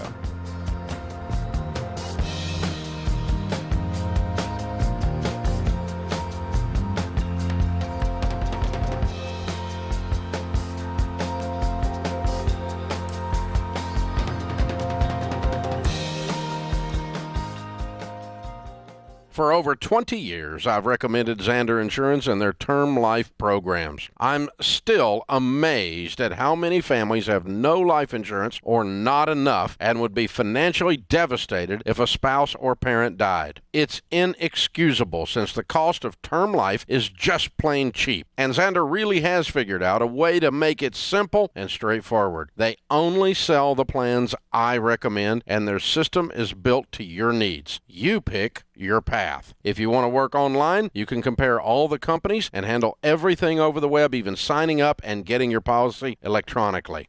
If you have questions or you need that personal touch, well, they're there to help. It's all about serving you like no one else, so you get the protection you need. There really is no excuse not to get this done. Call 800-356-4282 or go to Zander.com. You pick the path to getting your family protected. Is it time for a new roof, or did your roof take a beating from Mother Nature? If so, here's some great advice from Hahn Roofing. When you're trying to decide on a contractor, never tolerate high-pressure sales tactics. Never sign a contract without a price. Never make a payment until your job is done. And never accept a job that is not installed to manufacturer specifications. No warranty, no deal. Make the right choice. Call Hahn Roofing today at 515-573-7440. That's 515-573-7440. Hahn Roofing, an Owens Corning Platinum contractor. Janine Marks, a 12-year-old, was fairly normal. She spent a lot of time online.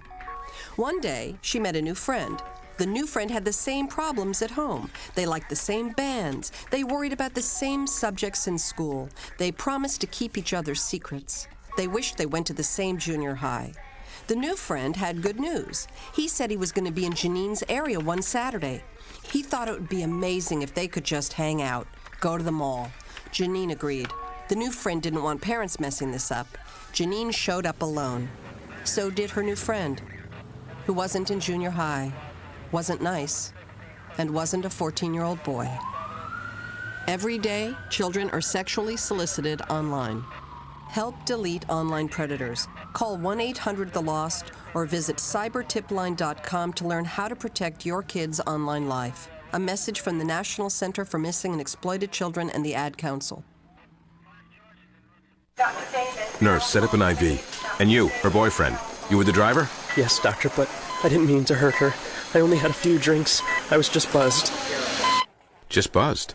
Oh, then your girlfriend is fine. Hey, sweetie. I feel great. She's really okay? What, are you kidding? No, not really. Nurse, get me a suture kit. Stat. Buzzed driving. Maybe we should stop acting like it's no big deal. Buzzed driving is drunk driving. Brought to you by the U.S. Department of Transportation and the Ad Council. For a child with asthma, it can seem like monsters are everywhere. Even an innocent teddy bear with dust mites could trigger their next asthma attack. Learn more at noattacks.org or call 866-NO-ATTACKS. Brought to you by the EPA and the Ad Council.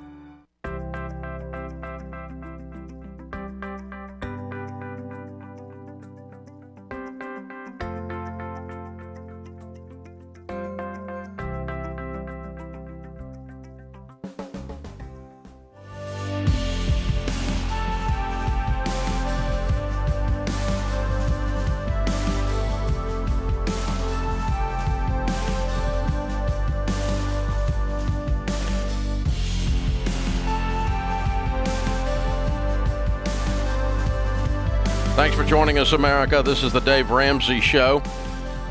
If you haven't heard, there's actually a National Dollar Day. Dollar Car Rental thought that was a cool thing, so they made it easier than ever to use debit cards for your car rental. National Dollar Day is officially celebrated on August the 8th as the day the U.S. Congress established our country's monetary system. And Dollar Car Rental sees it as fitting to run their biggest sale of the year. This year they are making it even bigger than last year, and instead of one of the savings, they're offering their best deal of the year for 3 days starting today, August 6th through Saturday the 8th. Get 15% off your rental or a $150 credit towards a hotel and dining when you book with Dollar. These days, traveling by car is safe. Go to dollar.com/Ramsey and take advantage of this National Dollar Day deal. It's a deal. Hey, we love these guys. They changed their whole policy to take debit cards for Ramsey listeners. For more details on the debit card policy and everything else, go to dollar.com/Dave. Join the Dollar Express Club. Get the $150 credit. It's a deal. 15% off your rental, one of the two. Dollar.com/Dave. It's Dollar Day. Very cool.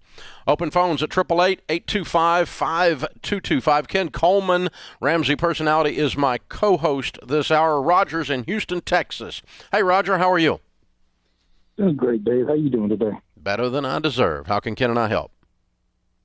Well, I've listened to your show for a while now, and I really respect your opinion when it comes to parenting advice. And I feel like my wife and I have kind of backed ourselves into a corner with our daughter. I was hoping maybe you could give me a different perspective on how to deal with her. Okay, and what's going on? Well, she graduated high school a few years ago and decided she was going to go off to college. And we supported her decision, and she moved off. And when she came back, through some series of unfortunate events, we have a beautiful little granddaughter now, and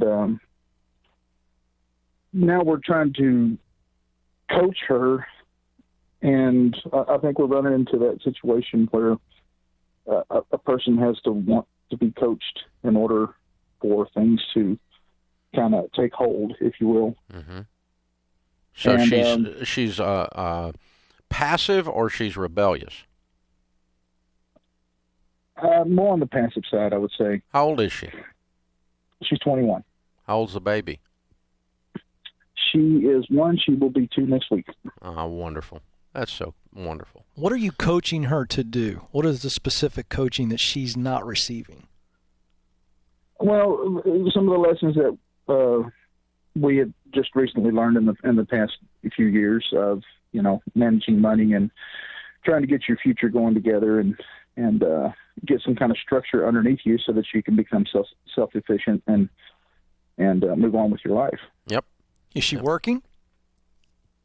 Not currently. Why? We have, we currently have another little one on the way that is slated to be here in the next 3 or 4 weeks, actually. She's pregnant with her second? Correct. Okay. And where's the father for this one? This one is here. They're both living in our house. The agreement was that they would stay here and try to save up some money to get their own place. And they were planning to get married in August. We had a talk with them last week to see how they were doing, and none of that has come to fruition. Okay. Well, here's the thing. These are kids having kids.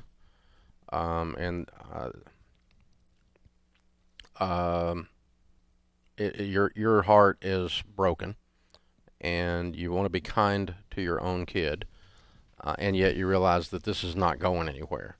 So my tendency, tempered by my wife, is to move too quickly and too deliberately. And then Sharon adds some soft edges to that, and we usually come into a good balance. We often say our kids turned out because of the fear of their father and the nurturing of their mother. So we know this about ourselves, and so we're good with that. As a matter of fact, it works with the grandbabies, too. We're working the same system with them.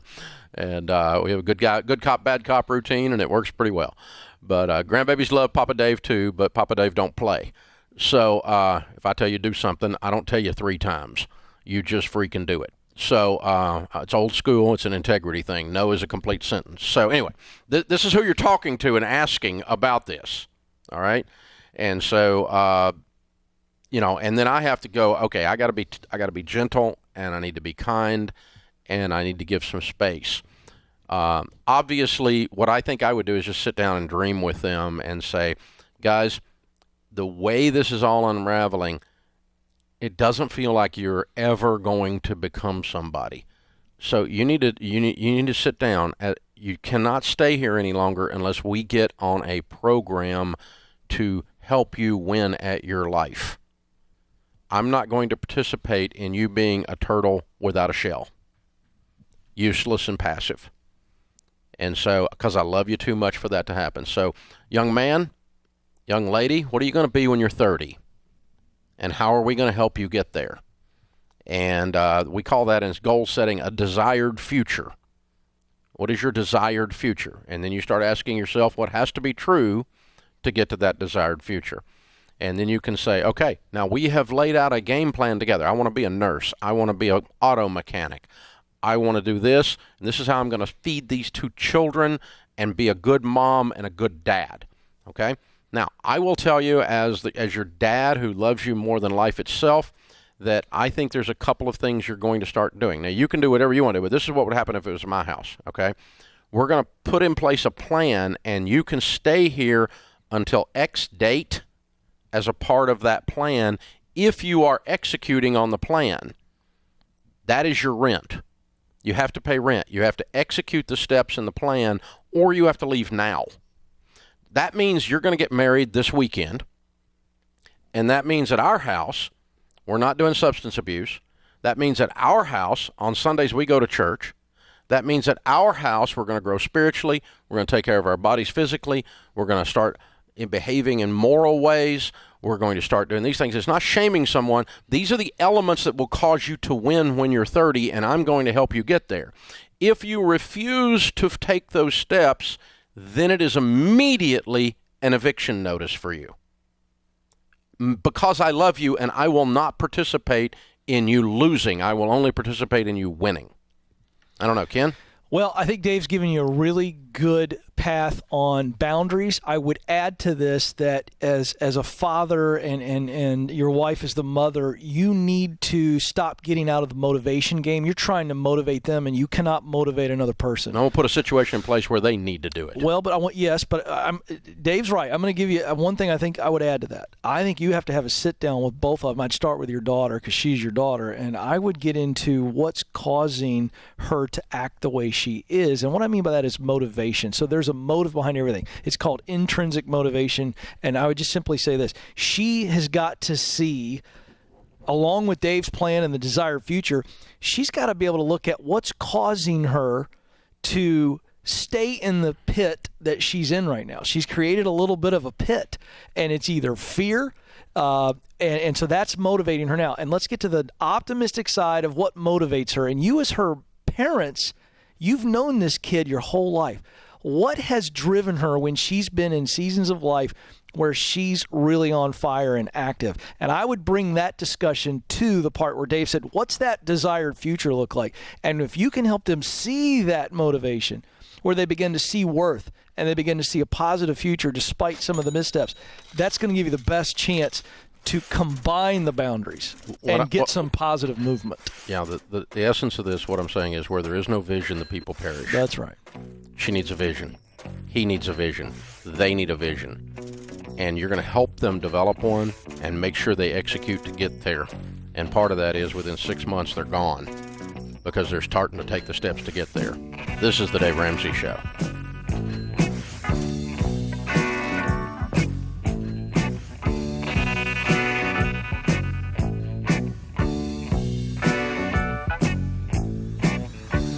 This is James Childs, producer of The Dave Ramsey Show. On your smart speaker, you can add our skill by saying, Alexa, open the Ramsey Network skill.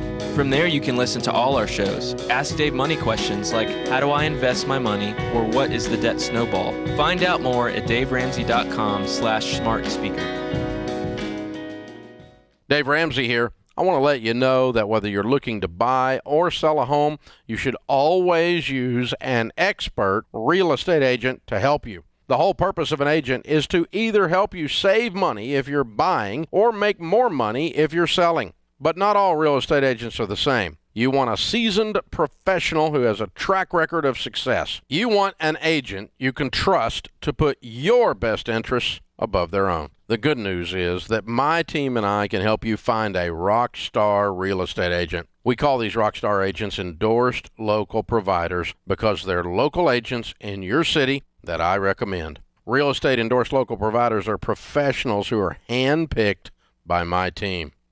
Each agent is reviewed based on their ability to sell houses, negotiate on a client's behalf, and the customer service they provide. To find the real estate agent I recommend in your city, go to daveramsey.com/agents. If you're into cars or just want to learn a thing or two, tune in every Saturday afternoon from 2 till 4 for the End of the Hood Car Show on AM 1400 KVFD, Fort Dodge.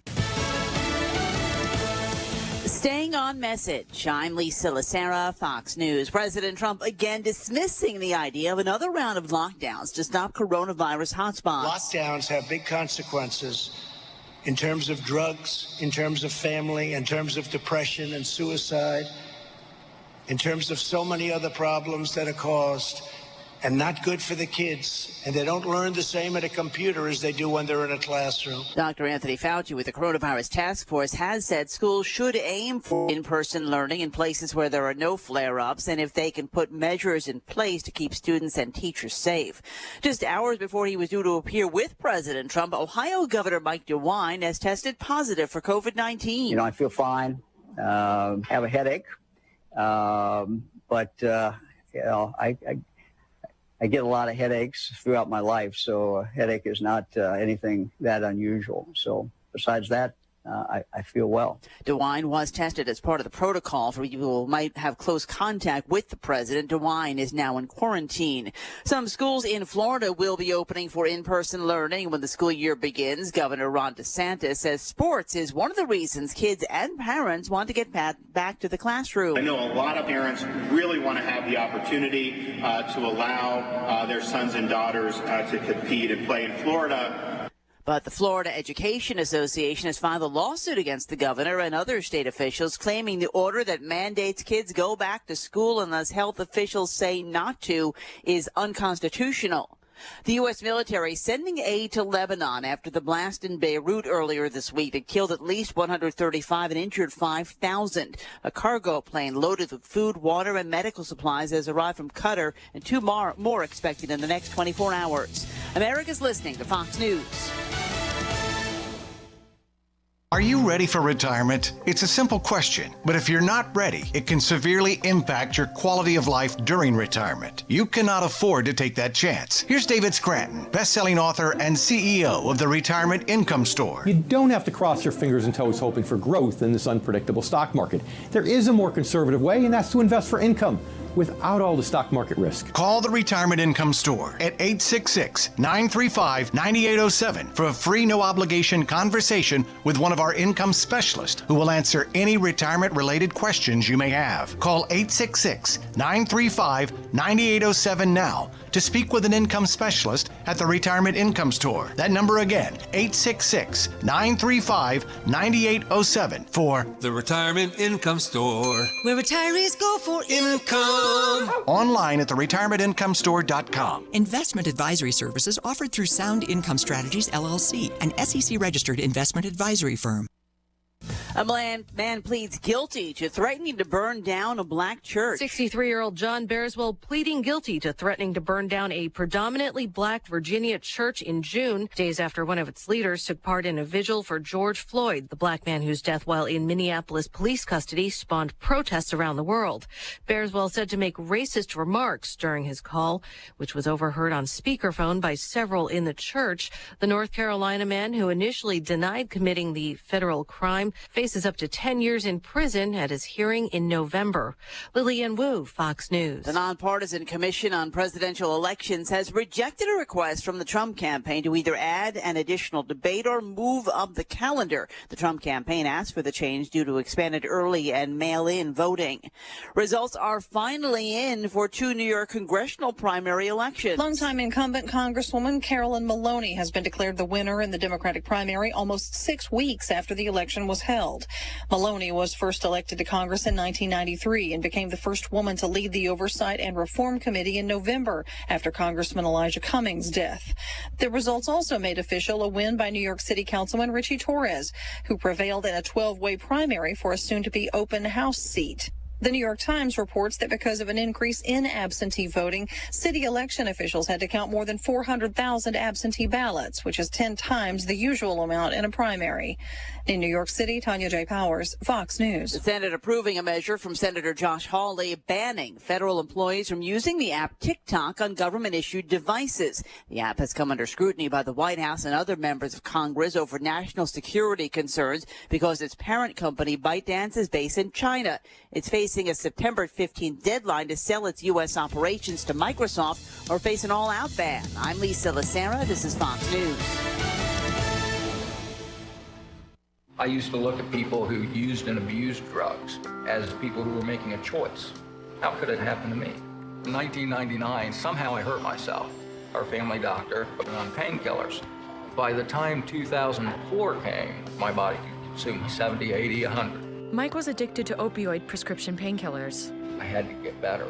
Mike has not misused opioid drugs since beginning treatment in his doctor's office. To learn more, visit NAABT.org. That's NAABT.org. Here's the AM 1400 KVFD weatherology forecast. Mainly cloudy skies expected tonight with a chance for isolated storms. Lows dip down to about 66. Southeast winds 8 to 15 miles an hour. Highs level off around 86. Tomorrow, partly cloudy. Chance for scattered storms tomorrow night. Lows level off around 71. Mainly cloudy.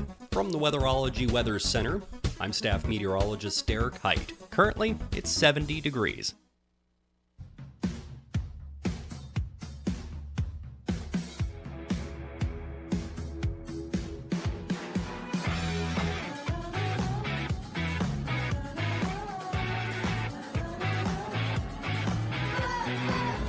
What you're about to hear is the fusion of entertainment and enlightenment. This is the Glenn Beck Program. Welcome to it. It is Pat and Stu for Glenn Beck Program. He was actually planning to return today, right? And then I think his doctor said, yeah, take one more day off before you come back to work. So he's doing that. I think other than that, though, he's doing pretty well with the COVID thing. That's what this is. Good to hear. And I just assume that's what this is, but I don't know that for a fact. because nobody seems to be talking about it. At least he's not. Has he said to anybody, hey, I've got COVID now? And I don't think he's had the test, right? So he doesn't know for sure. I think so. Even if he had the test, he probably wouldn't have the results yet. Yeah, that's true. So you got to wait 84 days. 84 days. To find out. Yeah. But they will tell you in, right around the time the Super Bowl is being played, they will tell you if you had COVID or not. Really timely. Mm-hmm. All right. The campaign seems to be heating up a little bit. Joe Biden has actually been asked some things that I've been waiting for people to ask him about. We'll get into that and much more coming up in 60 seconds. This is the Glenn Beck Program. If you're one of those people who suffers from frequent unrelenting pain, it's time to get proactive. Something like 2/3 of people who have frequent unrelenting pain just give up and just say, this is the way life is going to be. But do you know what causes most of that pain? Inflammation. Our joints swell within our body, and that lights up your pain receptors like a Christmas tree, and then you've got the major problems. Now, maybe you've lived with this for a long time. Maybe you think there's nothing that will give you your life back. Why not give Relief Factor a try? It's not a drug. It was developed by doctors, and 70% of people who try it go on to order more. You can order the 3-week quick start for only $19.95. It's only $20. Yeah, a problem that you're dealing with years and years. Why would you try a $20 solution and see if it helps you? I mean, it helps most people. Go to relieffactor.com or call 800-500-8384. That's 800-500-8384 or relieffactor.com. It's relieffactor.com.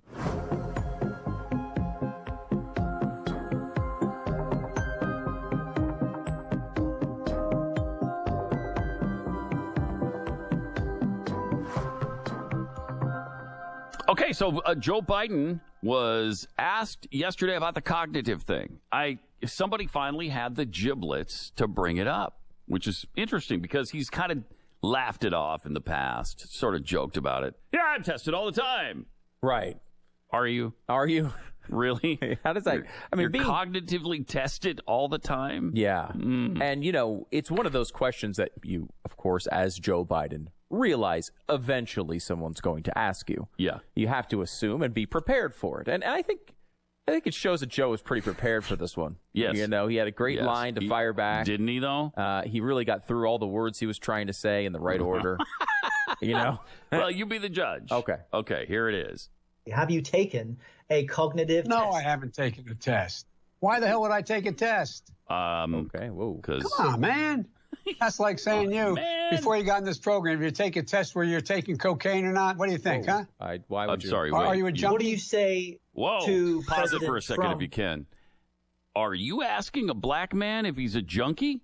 I'm sorry, is that what just transpired here? Seriously, if this was Trump. Yep. That'd be the only thing people would be talking about. Yes. And it's interesting that Biden seems to get in trouble when he tries to be to relate to the peeps. When he gets come on, man, come on. Okay, you vote for me. You ain't black. It's that. Yeah. It's that vibe that he keeps getting in big trouble with. And this is just the beginning of this clip. I mean, because you see his reaction. First of all, it's ridiculous for you to ask me if I would have a cognitive test. He's pissed about it. He's pissed off about it. And then he tries to kind of joke his way out of it, saying it would be as if we just tested you for cocaine, which, again, you see what he's doing there in normal times. Now, if the guy was sniffing and kind of wiping his nose and he had some white residue under his nose, there might be reason to ask him if he's a cocaine addict, right? Because there's some evidence of it. That's why you're being asked. Yes. Joe, there's plenty of evidence that you have a problem with cognitive abilities right now. And it's way past the point of being funny. And it's frightening and it's terrifying that he could be president, but it's also really sad what he's apparently going through. Yeah, I go back and forth on this because sometimes it just it strikes you a certain way and you can't help. He's supposed to be a competent member of society. He's running for president for one of the two major parties. Right. And so it's hard to not look at it and just say, gosh, this guy's a buffoon. I mean, he just continually makes an idiot of himself. Mm-hmm. And then you kind of stop and realize, well, this is, by the end of this clip, I switched from laughing to crying. Yeah. I mean, it gets ugly. And we should point out, he really does answer the question here, which is interesting. He answers his own question. Why do I have to take a test? Well, you're about to hear why. Yeah. You're about to hear it. And he just butchers this answer in about 15 different ways. Are you a junkie? What do you say to President Trump, who brags about his test and makes your mental state an issue for voters? Well, if he can't figure out the difference between an elephant and a lion, I don't know what the hell he's talking about. Did you watch that? Look, come on, man. I know you're trying to goad me, but I mean, I'm so forward-looking to have an opportunity to sit with the president or stand with the president in debates. There can be plenty of time. And by the way, as I joke with him, I shouldn't say it. I'm going to say something I probably shouldn't say. Anyway, I am very willing to let the American public judge my physical and mental as well as my mental fitness. Oh my gosh! As he's telling us he's willing to allow us, like he has a choice, to judge his physical and mental fitness, he can't even get through that sentence. Can't get through it. And the scary. Oh man! Perhaps the scarier part of that is immediately before he says, "I'm willing to have everyone judge my physical and mental fitness," he looks down at a piece of paper. He's seemingly reading. Oh, I bet he was. Yeah. The idea that he wants people to judge his mental fitness. Wow. He's reading it off of a paper because he can't remember what he's supposed to say. And if you remember correctly, he mentions the elephant and the lion because that was part of the cognitive test that Trump talked about. It wasn't an elephant and a lion. It was a rhino and a lion. So we got that part wrong, too. And he says, he says a few words out of order there, where he says, instead of "I'm so looking forward to meeting Trump in a debate," he says, I'm so forward looking to meeting Trump at a debate. So he shows us many instances, many reasons why people are asking about his cognitive abilities. Yeah, and he seems to laugh at a very strange moment where nothing happens. He's, at the very least, let's look at the very best read on this for a second. He's trying too hard. He can't read the room. Right? This guy is a serious interviewer who's trying to interview him and ask serious questions. He's laughing on top of him. He's acting like it's a joke. Now, again, I know it's virtual, but he has no sense of what he's supposed to be doing in that moment. You could theoretically look at the end of that.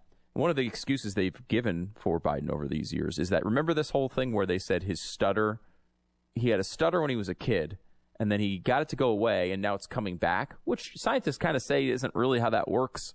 Doctors have said that afterward. But that was a big excuse. Apparently, he did have a serious problem. The last part of it, to me, you could look at and say he's having a stuttering issue with it. You could see him trying to struggle his way through fitness, and he keeps saying Phil. He just keeps going the wrong way with it. He's going to the L instead of the T. And you can kind of see him kind of just like push it through, push the word fitness through. In a way, you could maybe give him a break on that one small part of it. But you look at the whole thing as a whole, there's no way to explain it. There's no way to explain it. He is all over the board. He's legitimately expressing the wrong emotions at the wrong times. It's as if he's laughing through the funeral and he's crying through a comedy show. It is a weird moment. It is weird stuff. Packed with strangeness. And the terrifying part of it is that he could be president of the United States. But for how long is the question in my mind. If he were to beat Trump, which heaven forbid, please, by all that is holy, please no. Please. But if he were to become president, how long does he last in office? And who is it that finally removes him? Does he step aside on his own? Does a doctor move into this thing and say, this guy's not fit anymore? How will that work? Did you see the clip the other day, Pat, where he was walking out and he wanted to go talk with the media, and his aide is grabbing his sort of wrist and kind of pulling him through, which isn't, that crazy when you're trying to get someone to move. And he starts to walk over to the media, and you can see her fingers dig into his wrist. Like, no, you're coming this way. You didn't see this clip? I didn't see it. It's really disturbing. And I think more, it's not like they're just controlling him. They're just saying, good God, don't let him talk to anybody. Yeah. And it seemed like how you would honestly like drag your grandpa through a situation where he was supposed to go one direction. You're trying not to be obvious about it. You can see, the fingers, the nails kind of dig into his arm being like, no. Let's say what you would almost do with like a dog. Or you'd pull the leash a little bit one direction so they know to go that direction. That is... This is not right, guys. This is not right. This man obviously can't do this. And they keep trotting him out there as if we're supposed to accept he could be president of the United States. It's insanity. Are there any patriots around him? Seriously, you have to wonder. Is there anybody who cares enough about this country to come out and say, and maybe there are people behind the scenes that are saying, Joe, don't do this. Okay, let's... don't do this. The time has passed for that, though, right? I mean, he's going to be the nominee in a week. Yeah. I think now after that, maybe there's a chance they could switch it out. I don't know. I just look at this and you just see him crumbling. I mean, the man can't do this. He can't do it. And so you might say, if you're like a Democrat and you think, okay, Trump's really bad, we can't have him in there. Let's get Joe elected, and then once Joe gets elected, we'll all run the show back here. He'll chime in once in a while, but we'll pretty much ignore him. And then eventually he'll probably wind up leaving, and we'll probably replace him with whoever this VP is. That's why I do really legitimately believe this is the most significant vice presidential announcement in American history, at least modern history. Yeah. It's hugely significant who Biden picks here. And, normally you might say, well, they're all liberals. Like the difference between some, AOC clone and a normal Democrat for this pick is really a big deal for all of us. Because if you get an AOC clone in there, and there's some that are in, Karen Bass is basically a communist, and she's on the short list. On the short list, I can't imagine he's going to pick her because literally no one knows who she is.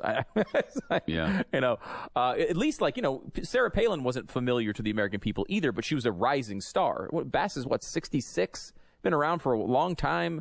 Has all sorts of dirt they're going to be able to look through, and Trump is going to have fun with that one. With Susan Rice, they're going to have fun with some of these.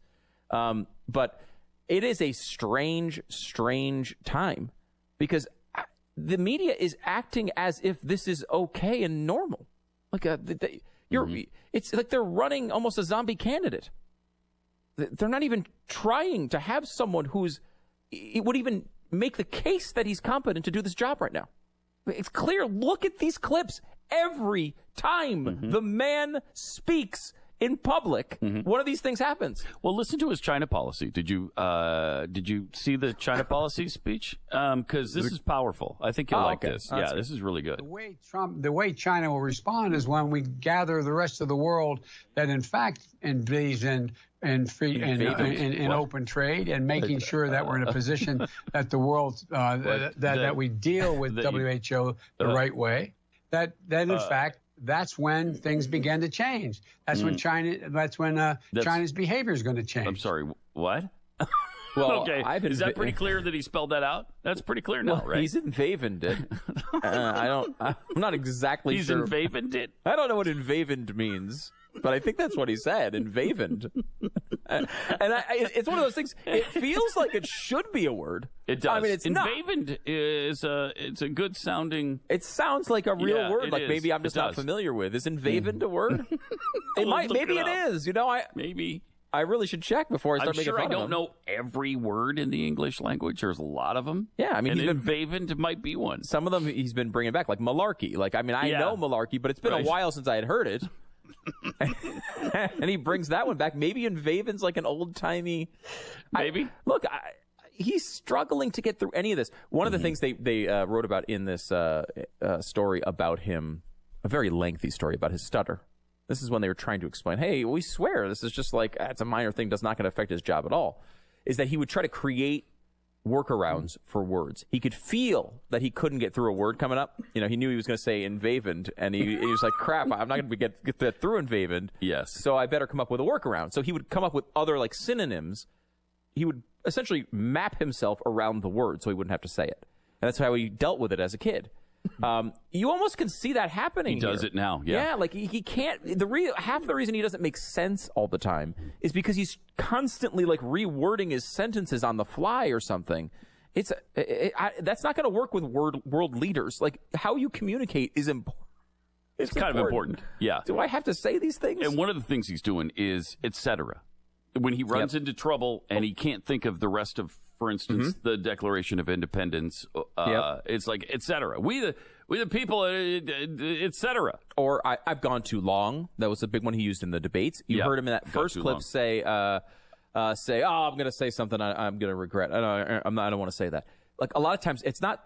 He's describing something else. He can't get through what he's saying. He doesn't know. He's lost where he was going. So he acts as if he's interrupting himself as sort of a trick to make it seem like, oh, he's just trying to be responsible. That's not what's happening. He's lost it. Yeah. He's lost where he was going. Sadly, yeah. That's terrifying. I think that's exactly what's going on. More in 60 seconds. You don't think about how important it is to the aesthetic of your house to have good window coverings until the day someone notices them and makes some offhanded remark like, oh, I didn't know you routinely let werewolves jump through your windows. That's interesting. It's a good look. This summer, strike while the iron and everything else is hot and get yourself some new window coverings at Blinds.com.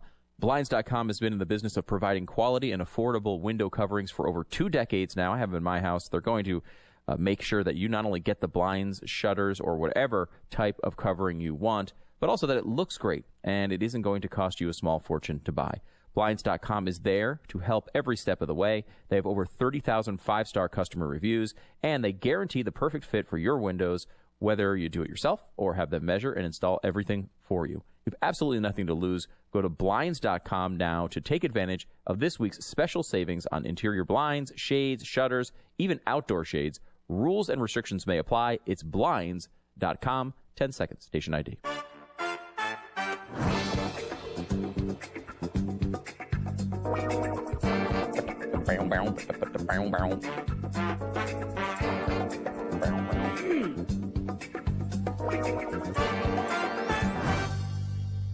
That's Pat and Stu for Glenn on the Glenn Beck program. 888-727-BECK. So, then you've got President Trump having a little trouble yesterday as well. Was not a good day for the presidential candidates. The Yosemite thing, did you see how that went? Yeah. Unfortunate. Have you never seen the word Yosemite before? Yosemites? It does seem like there's an odd thing with Trump where there's just certain words he's just never seen. Right. It does seem like that. It does seem like occasionally this happens. Yeah. The sad part is we're sitting here hammering Biden. They did a poll on who has a bigger problem with cognitive decline, and more people said Trump.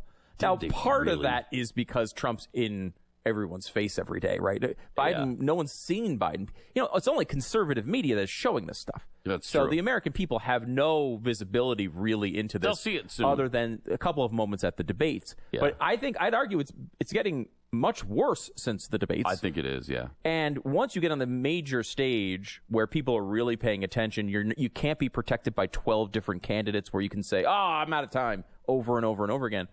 It's not going to be like that when it's Trump versus Biden. It's only 2 people on that stage. Mm-hmm. And that is going to be a much more difficult thing for him to navigate. Yeah, I don't think he wants any part of the debates. No. I really don't. If I were a Democratic I'd be telling him we're not doing any debates. COVID, it's really bad. COVID's bad. I would say the hell away. We won't dignify this guy by debating him or whatever you have to say, but I'd be avoiding it if I were them. And he's winning the polls, right? He's at the situation. Supposedly. I know. People go after the polls, and they're not always perfect, but there's a pretty large margin right now. I think if Trump doesn't improve the situation from where it is right now, he's going to lose. Well, but he has plenty of time to improve it, and there's a lot of reasons to believe he can, especially these debates, which is why I'd be like, if I were Biden's team, I would say, he's busy. That day. He's busy. I have to say, I'm sorry. He's got an appointment, and he can't be there that particular night. And just try to play it out, because your best chance to win this election is for no one to ever see Joe Biden again. Right. Yes. That's your best chance. That is true. So we'll see. Now, they said I think they're trying to organize one for early September. So they're trying to get him to agree to do one pretty quickly. And they're going through the moderators and who would be acceptable to both sides. And, of course, President Trump wants Fox News moderators. Mm-hmm. And I'm sure Joe Biden wants CNN moderators. So we'll see if they meet in the middle somewhere. Or maybe they just don't get that done, and maybe that'll be the bone of contention that they can use to get out of it completely. Yeah. Who knows? Look, it's a terrible tactic, and it's awful for this country. But if your goal was to make Joe Biden win, your goal needs to be to make these debates disappear. Yeah. Exactly right. It's just the way you have to do it. 888-727-BECK. It's Pat and Stu for Glenn on the Glenn Beck program. This is the Glenn Beck program. In Maryland, where public schools are cool and private ones are still icky, apparently, a criminal scheme has been uncovered unrelated to the school thing. Maryland state officials have uncovered nearly 50,000 falsified unemployment insurance claims, adding up to more than $500 million. Guess where all the information for that came from? If you guessed identity theft, you're paying close attention, because every single day we're putting ourselves out there on the internet, and every day more of us are having our identities stolen by cyber criminals. It's important to understand how cybercrime and identity theft affect our lives, and it's even more important to be protected. That's where LifeLock comes in. LifeLock detects a wide variety of identity threats and will help you prevent them or recover them if you've already been recover from them if you've already been victimized, which is a tough process. No one can prevent all identity theft or monitor all transactions at all businesses, but LifeLock can see threats that you might miss on your own. Join now and save up to 25% on your first year by using promo code BECK. Call 1-800-LifeLock or head to lifelock.com. Use the promo code BECK for 25% off. It's 1-800-LifeLock or lifelock.com. Code is BECK. Still voting going on for the Radio Hall of Fame. If you want to go to vote for Glenn, go to radiovote.com. You can cast one vote per email address. Do you wake up in the morning feeling tired, like you haven't slept at all? Experience better quality sleep with drug-free REM-Fresh, the first and only continuous release and absorption melatonin that supports your natural sleep cycle for up to 7 hours. With #1 sleep doctor recommended REM-Fresh, get up to 7 hours of sleep support. Available at Amazon and at fine retailers nationwide. Individual results may vary. Use as directed. These statements have not been evaluated by the FDA. This product is not intended to diagnose, treat, cure, or prevent any disease. Do you hear that? That's the sound of someone getting away with a crime. Snitches get stitches! Narc 5-0! In times like these, reporting a crime or helping the police can be a tough decision. A no-snitching culture has sprung up in our communities, making it unpopular and sometimes even dangerous to report a crime. Reporting a crime is not snitching. It's the right thing to do. We must all do the right thing by helping each other to report a crime. You can remain anonymous when calling 911 or texting a tip line. Crime hurts all of us, and it hurts us more when we're afraid to report it. If you're a victim of a crime, report it. If you see someone become the victim of a crime, report it. Encourage others to report it. There is strength in numbers. Reporting a crime can mean fewer victims. Take back our neighborhoods and communities from criminals and gangs. To learn more on how to do the right thing, visit ncpc.org or contact your local law enforcement agency. A message from the U.S. Department of Justice, National Crime Prevention Council, and the Ad Council. Arr! We be under attack! Man the long nine! Arr! Prepare to be boarded! Flagship, starboard bow! What? No, not by the enemy flagship, by garbage! Me beautiful ocean be full of it these days. Many of folk don't know that when they throw their trash on the ground, it eventually makes its way into the ocean. So lend us a hand by always recycling and disposing of your trash properly. And learn more what you can do to keep the ocean healthy at keepoceansclean.org. Brought to you by the Keep Oceans Clean Alliance and the Ad Council.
45 seconds.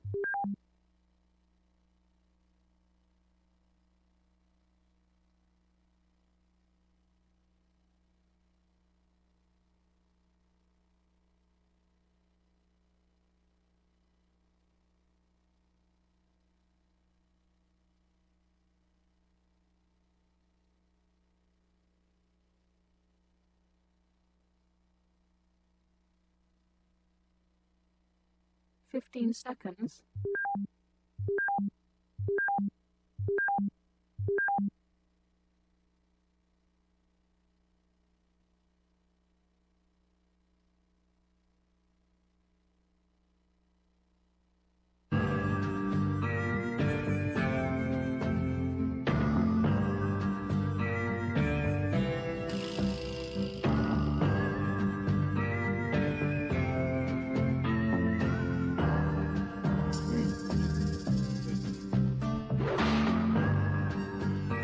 Welcome back. 888-727-BECK is the program, as the phone number. It's Pat and Stu on the Glenn Beck program.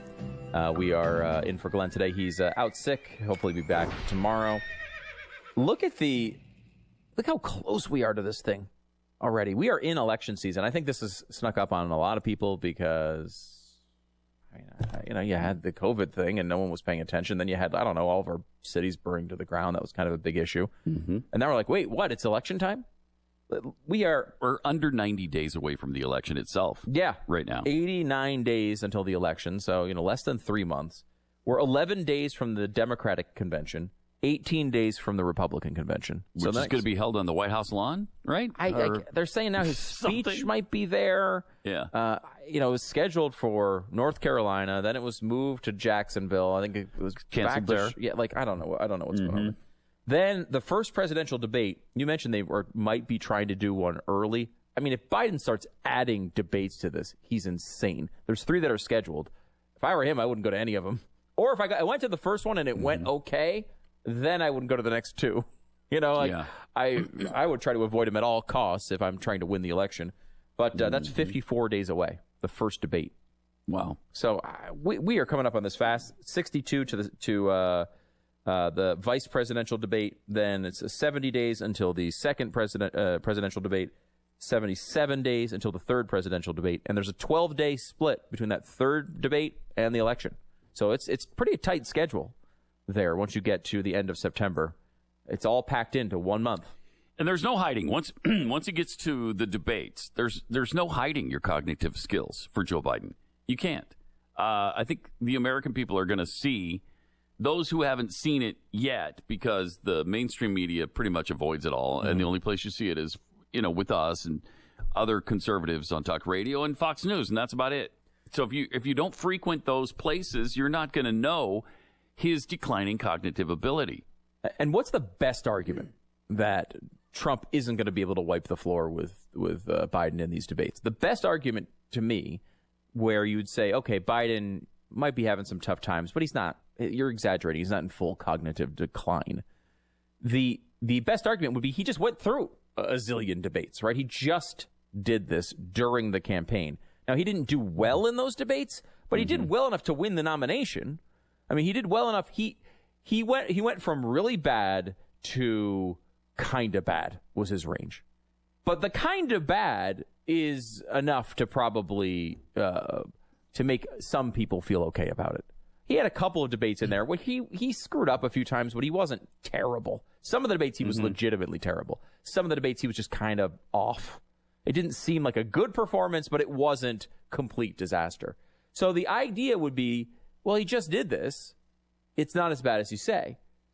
I think the argument is becoming stronger that this is actually, we're watching the decline during the campaign. You can't compare Joe Biden even from the beginning of this campaign to today. That, and there's only 2 people on stage now. Yeah. Whereas before there were 10. You could hide it. And you could hide it better because you spoke a lot less. Well, not now. Now it's you and the other guy, and that's it. My favorite part about that is, Biden kept doing that same trick where he'd be like, look, I'm out of time. Darn it, I'm out of time. Now, everyone else on stage is talking through this bell. They're ignoring all the signals. Yeah. Biden was the really respectful one that just always listened to every single time. Sometimes he said that before he even ran out of time. He'd be like, I'm running out of time. I'm not going to be able to get to this. And I think one time at least he was told, no, you got time. you got time. You got plenty of time. You got plenty of time. Another 90 seconds. Go ahead. That was what they used to make fun of George H.W. Bush on Saturday Night Live about, because he was always just saying 1,000 points of light. And if you remember, that was the Dana Carvey bit. They'd be like, okay, no, sir, you still have 90 seconds. That was the bit. Well, Biden did that 100 times during the campaign. I don't remember seeing it on Saturday Night Live. They didn't make fun of that one. But it was kind of a little trick that he could do where that would allow him. Now, remember, Biden, in his last debate performance before this campaign, was against Paul Ryan, and all he did was interrupt and talk over his time. This is not a polite guy who just always sticks to the rules. He was most famous for running all over Paul Ryan in the middle of sentences. He would just start talking in that debate. And they're like, but Biden really dominated that debate. Yeah, because he wouldn't let the other guy talk the whole time. And Ryan, I guess, was maybe too polite or was not ready for that tactic and didn't do all that well in that particular debate. But, Biden made no sense then. That was 2012. And look at where we are now. Yeah. It's going the wrong direction. There's a video made by Breitbart that tries to show this decline kind of in real time. Here's a chunk of it. The thing that was totally different than he called it the World War II. He had the War Production Board. Wow. Have you taken a cognitive No, test? I haven't taken a test. Why the hell would I take a test? Most of the meals I eat, quite frankly, don't have meat. A lot of chicken, fair amount of fish. It's my little sister, Valerie, and I'm Jill's husband. Oh, no, you switched on me. This is my wife. This is my sister. They switched on me. Barack Obama led in the in the pandemic that occurred. So I looked at it anyway. The next president who starts tweeting should anyway. Time's up. My time is up. Keep the plan you have. Thank you, Vice President Biden. Senator Sanders, 45 seconds to respond. Poor kids are just as bright and just as talented as white kids. We gotta. It's just. But you gotta. We gotta reassure. Look, my message.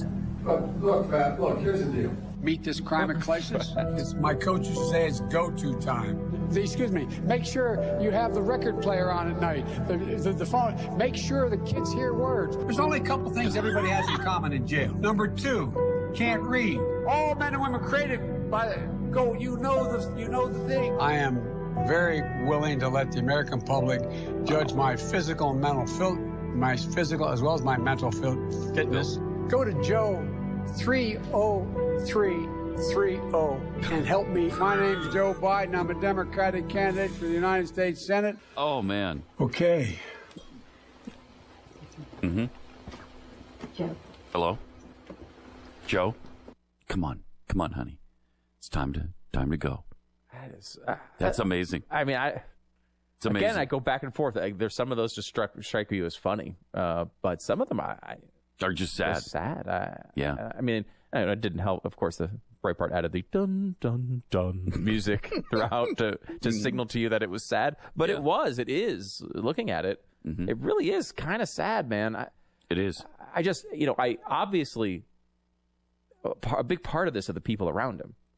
And I don't know what the situation is, whether it's one of those situations where they just want to win and they don't care, or they've tried to convince him to drop out and he's just a stubborn guy who won the election. They're okay with it because they'll be the power behind the throne. Yeah.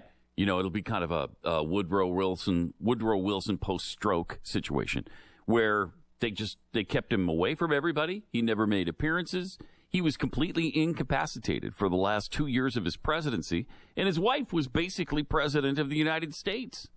Maybe there's somebody in his inner circle who was thinking of doing the same thing. I don't know.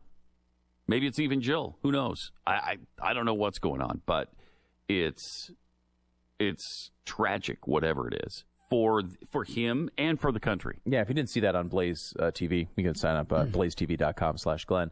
But if you didn't see the video of that, I'm sure Breitbart has it posted on their site. Like, they keep zooming in on the other people in the videos. And on him in one case. Yep. And he looks so lost. And the other people seem so disturbed and just trying to kind of keep this a straight face. Yeah. Look, I don't know.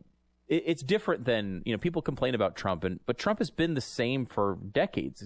He's the same guy. He has these same sort of character. He has that same sort of like character. I'm trying to think of the word. I can't think of the actual word I'm going for here because it's a very specific thing. But Trump. I want to say, I'll keep it simple as characteristics. It's not that, though. There's some specific thing that he does, but it's very central, and it's been central to him since I first saw him on television in 1985. Right? Yeah. Like, Trump has had the same sort of vibe since then. And people don't, you can say you don't like it. They all liked it until, 2015. Everybody thought it was great, and everyone loved the way he communicated until 2015. And then he became a Republican and was out there talking about the border, and, everyone started not liking the guy. Biden is clearly a different person than even when he was vice president, which was not that long ago. This is happening fast, and this is how it happens, Pat. We both dealt with this in our families. It happens fast. All of a sudden, you just realize you have this one conversation with a person. You realize, oh my gosh, this is over. This is over. He's losing it quickly. It's a really disturbing thing to go through in your family, and to watch it happen not only to the Biden family, which, even though I don't like him as a politician, it's hard not to feel bad for him. Yeah. But on the other side of it, it's our country we're talking about here. We're talking about our country here. A guy might become president who has no ability to get through one interview without completely losing himself in his thoughts. And this is a really bad time for it. Look at all the stuff we're up against right now. I mean, we got the pandemic going on. We've got the racial discord going on, the unrest in the cities, the Antifa stuff, the violence all over the country, and then there's situations all over the world that need to be dealt with. And this is a bad time to have a cognitively disintegrated candidate up for president of the United States. And I said before he was even the nominee, presumptive nominee, we can't not just elect a Democrat this time. We can't ever elect a Democrat to the presidency again. They're too extreme. They're too radical. And just have no seeming plan that could get us through these tough times. One of the visions of the Democrats for a very long time, Pat, going back to Woodrow Wilson, was this idea that you just have a figurehead plus experts. Right, a person who would kind of assign, it's a Philip Drew administrator. Glenn's talked about that book many times on the air. This idea that you have basically a person in the middle who administrates and assigns the smart people to the smart jobs, listens to whatever they say. It's experts running the country. It's not a president. I mean, that's not exactly what they're going for here, but I almost feel like they see an opportunity here to execute that vision of government. They sort of did it with Woodrow Wilson after the stroke. Right, where they just sort of were able to have that sort of government led by experts because there was no one actually leading it. Here is the idea that you'd basically have a president who was incapable of doing these things, and you assign that to, when you have the COVID, you just give it to whatever. You give it to whatever expert you have. We get the COVID expert over there. They're running that thing. You got the economic expert over here, they're doing that, and you just sort of step back and it all just happens to us. That's not the American system, right? But it's one they've wanted for a while, and they may see that. They may see that as their opportunity to actually execute it. Yeah. And their experts, by the way, are not experts. 888-900-3393. Or alternatively. Yes, if you're calling this show, it's probably more like 888-727-BACK. That, yes. So, have you taken that mask off lately? You're not allowed to, by the way. Not even at home anymore. Don't even try it. No, you need to sleep in it. Sleep in the mask. They're going to be watching. Yeah. I've had a big beach ball that I had blown up for the kids. I just climb inside it every night and sleep inside the beach ball. Oh. That's the way. I'm kind of protected. I have to close that nozzle, though. You got to close the nozzle. Don't forget that. When you come out of the beach ball, what are you looking like? Maybe the jawline is starting to sag a little bit and you're not happy with the way your appearance comes across. You wouldn't want to catch Superman flying around with a turkey neck blowing in the wind, would you? I mean, this is just not what you want. Pat, there's a nice musical interlude over there. Do you like it? It's very nice. It's kind of exciting, actually. Genucel summer blowout sales going on right now. When you order the classic Genucel for bags and puffiness and the jawline treatment, Chamonix is going to double your supply of both products for free. If your jawline could use maybe a little bit of TLC, Chamonix has got you covered. Results are guaranteed, or you get 100% of your money back. It's that easy. Order your Genucel now for a limited time. Not only will Chamonix double your order for free, but you'll also get the Genucel immediate effects absolutely free as well. It's an amazing deal, and you're not going to want to miss out on it. Get your double order free, plus a surprise luxury gift. I mean, Chamonix just loads the stuff on. They always take care of you. All orders today are upgraded to free priority shipping. Don't wait another minute. Visit Genucel.com. It's Genucel.com, Genucel.com. It's Genucel.com. You're listening to Glenn Beck.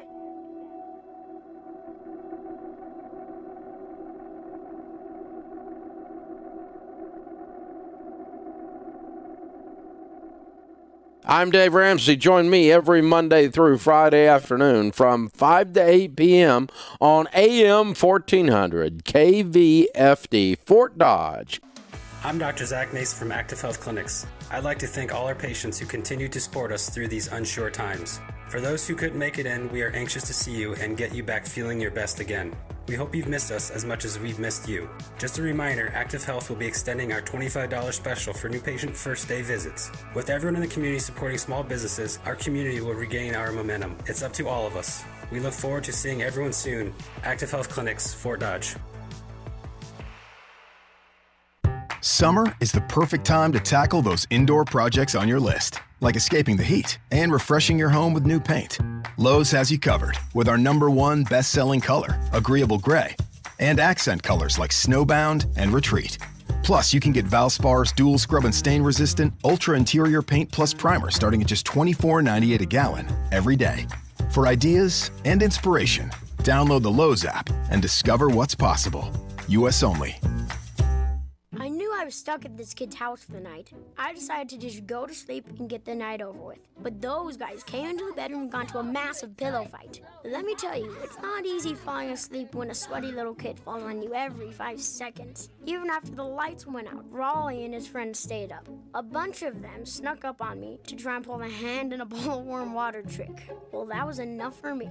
I went downstairs to sleep in the basement even though it was pitch black. I left my sleeping bag upstairs and that was a mistake, because it was freezing. I think it was probably the longest night of my life. When the sun came up this morning, I found out the reason it was so cold. I was sleeping right by the sliding glass door, and some fool had gone and left it open overnight.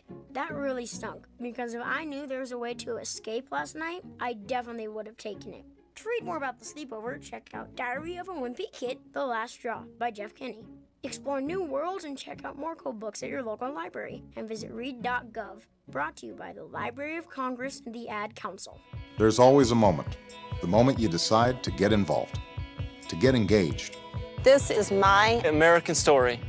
When you teach someone to read, they have a sense of self-fulfillment. Seeing family, friends fall victim to gang violence, drugs, it definitely made me want to serve. There was a hole in the ground, and by the time we left, there was a house. I realized that these kids were not getting a meal. It is so easy to give back. I don't have a lot of money to help people, but I do have something. I have time. You can give any skill you have. I see a great need in my community. Just imagine how strong a society we could be. This is Barack Obama. Every one of us has a role to play in making our communities and our country stronger. Discover yours. Help us continue to make a difference in the life of our nation. Go to serve.gov and find the opportunity that works for you. And this message is brought to you by the Corporation for National and Community Service.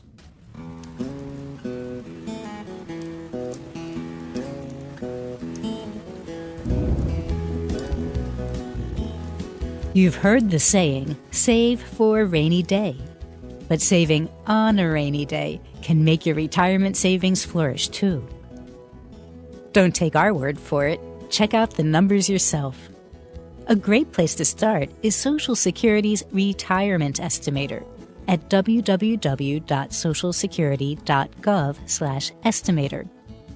The estimator gives an instant, personalized estimate of your future retirement benefits. Learn how much your benefit will be to get an idea of how much you need to save for the future. Get started at www.socialsecurity.gov/estimator.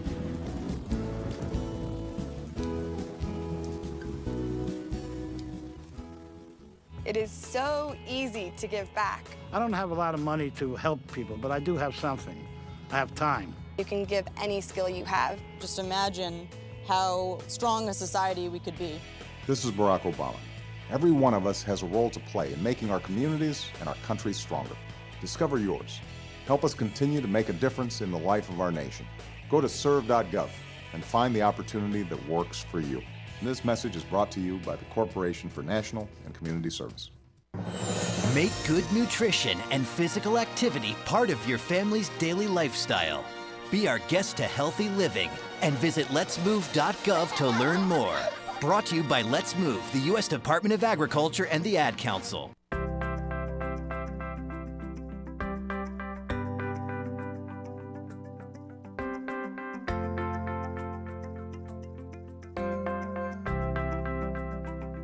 There was already a word for white. Why do we need privilege to mean it too? I don't understand. I'm not sure, but this is an amazing time and an amazing movement that's happening right now. And just try to make white people feel as bad as they possibly can about themselves and responsible for absolutely every ill that has ever happened to anybody anywhere. And if you don't think so, well, that proves you're racist. That proves your racistness. Your racistosity. These think pieces on this stuff are so long, and we could just save time by just saying, no matter what you say, we're going to say it's because of your whiteness. So can we just save time? That's exactly what's Let's happening. Skip the whole conversation then. Yeah. We need more of a racial conversation, do we? Because none of it makes any sense. You just keep changing the definition of all these words. Why are we having a conversation about it? So there's that. Also, some new advice from this guy's your father, I think, right? Dr. Anthony Fauci. Yeah, he's my dad. He's your dad. Yeah, people don't know that. Yeah. So we've got some helpful things from him coming up and lots more. This is the Glenn Beck Program.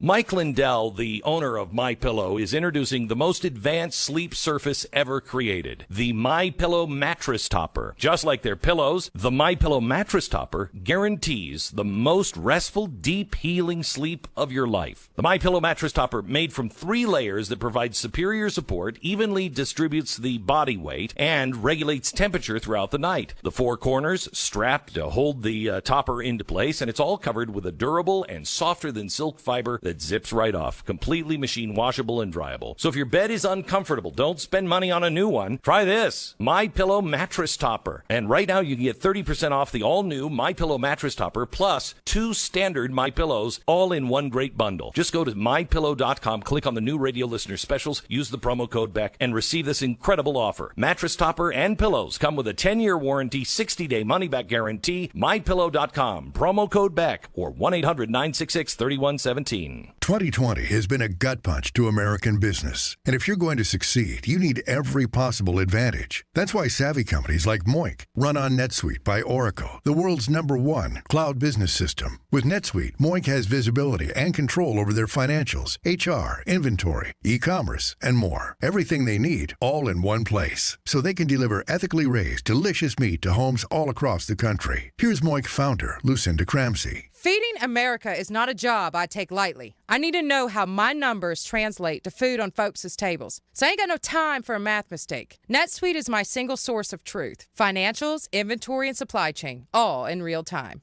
Americans depend on Moink to keep their families fed, so I depend on NetSuite. NetSuite surveyed hundreds of business leaders and assembled a playbook called 7 Actions Businesses Need to Take Now. Receive your free playbook and schedule your free product tour at netsuite.com/America. That's netsuite.com/America. It's everything digital on the Kim Komando Show every Saturday from 11 to 2 on the voice of Fort Dodge, AM 1400, KVFD, Fort Dodge. Blue Ribbon, Pelham Waters, your water pro since 1949.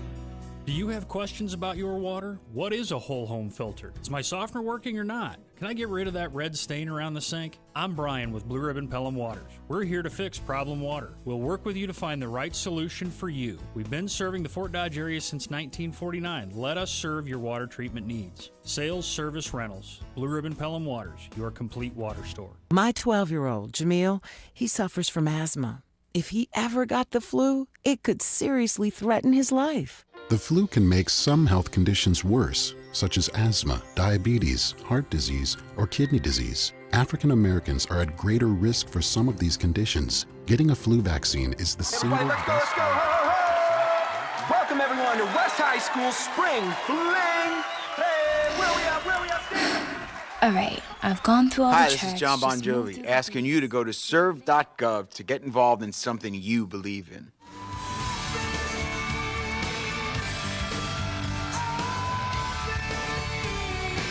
I'm a big believer in the power of we. We can tackle the tough challenges we face and build community through service and volunteering. The reality is, we're all in this together. It's time for you to raise your hand and make a difference. United we stand, united we serve. How will you raise your hand when they call your name? Are you with me? We weren't born to follow. Come on and Go to serve.gov for more information about how to volunteer in your community. This message is brought to you by United We Serve and the Corporation for National and Community Service. This is your Energy Saving Minute. We rely on our HVAC and water heating systems to reliably keep us comfortable all year long. To keep them running with energy-saving efficiency, the Air Conditioning, Heating, and Refrigeration Institute offers the following maintenance tips. Inspect, clean, or replace your furnace filter as recommended by the manufacturer. Trim back shrubs or plants crowding your outdoor air conditioner or heat pump unit. Keep debris such as grass clippings from getting inside the unit, and hose down the outside system during the summer months. Schedule a system checkup with a qualified heating and cooling professional. Finally, consider a maintenance agreement. A maintenance agreement will provide priority service from your contractor if your system happens to fail during extreme heat or cold periods. A public service by this station and the Air Conditioning, Heating, and Refrigeration Institute. Going as planned? If not, there are steps you can take today to get back on track. The last thing you should do is nothing. Here's David Scranton, best-selling author and CEO of the Retirement Income Store. You don't have to cross your fingers and toes hoping for growth in this unpredictable stock market. There is a more conservative way, and that's to invest for income without all the stock market risk. Start by claiming your free retirement income kit by calling 866-915-5049. It includes 5 educational tools and David's best-selling book. Plus, you'll get a complimentary no-obligation conversation with an income specialist in your area who can answer any retirement-related questions you may have. Call 866-915-5049 today for your free kit and a conversation with The Retirement Income Store, where retirees go for income. Online at theretirementincomestore.com. Investment advisory services offered through Sound Income Strategies, LLC, an SEC-registered investment advisory firm. The U.S. military sending aid to the people of Lebanon after the massive explosion in Beirut earlier this week. A U.S. Air Force C-17 cargo plane has landed in Beirut with food, water, and medical supplies. The military says 2 more flights are expected in the next 24 hours. At a Pentagon press briefing, Chief Spokesman Jonathan Hoffman was asked if the explosion was an accident or an attack. The President and the Secretary have both been consistent that we've reached no definitive cause for the explosion, and that information is still coming in. We're going to continue to assess it. Hoffman said Lebanese authorities are leading the investigation.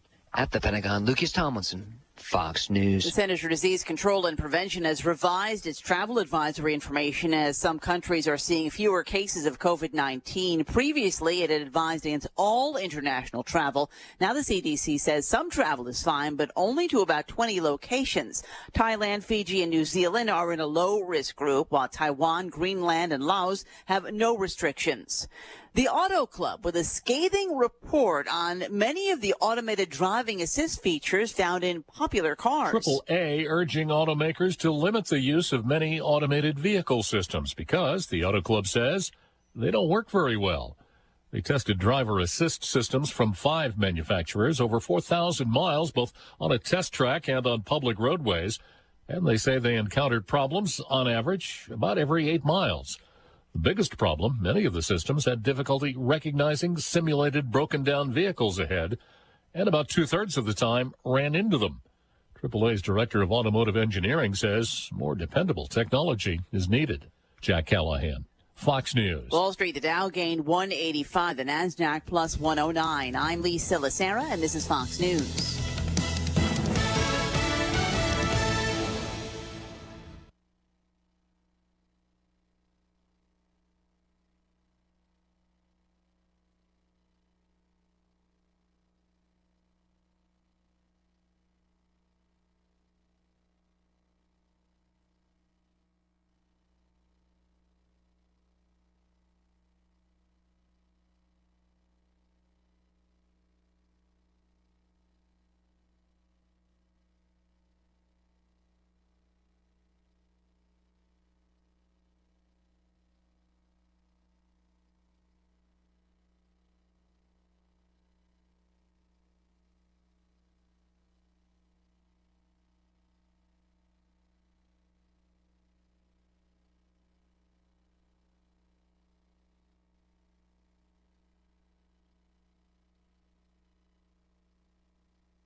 He looks into her eyes. She looks into his. At times like these, you don't think about blurred vision, floaters, or an eye disease like glaucoma. You don't take those eyes you're looking into for granted, and likewise, you can't take the health of your eyes for granted. The American Optometric Association encourages you. See your doctor of optometry regularly. Like any disease, early detection of eye disease is vital to prevent serious loss of vision. This message brought to you as a public service of this station and the AOA, the American Optometric Association. Here's the AM 1400 KVFD weatherology forecast. Mainly cloudy skies expected tonight with a chance for isolated storms. Lows dip down to about 66. Southeast winds 8 to 15 miles an hour. Highs level off around 86. Tomorrow, partly cloudy. Chance for scattered storms tomorrow night. Lows level off around 71. Mainly cloudy. From the Weatherology Weather Center, I'm staff meteorologist Derek Height. Currently, it's 68 degrees. Strip available for retail. It's a really cool product. There's no mylar, there's no battery. Everything is assembled by adults with disabilities and people in recovery at Goodwill Enterprises, Eastco, and Better Living. And when the COVID pandemic came along, Tempogenics released a bulk thermometer option for employers that includes a dispenser box with options for a 3,000 or 5,000 strip roll. Tempogenics utilizes 4 cool product. There's no mylar, there's no battery. Everything is assembled by adults with disabilities and people in recovery at Goodwill Enterprises, East Co. and Better Living. And when the COVID pandemic came along, Tempogenics released a bulk thermometer option for employers that includes a dispenser box with options for a 3,000 or 5,000 strip roll. Tempogenics utilizes 4 other certified women's business enterprises in the printing, packaging, and promotion of their product. It's a really cool product. They do a lot of great things out there.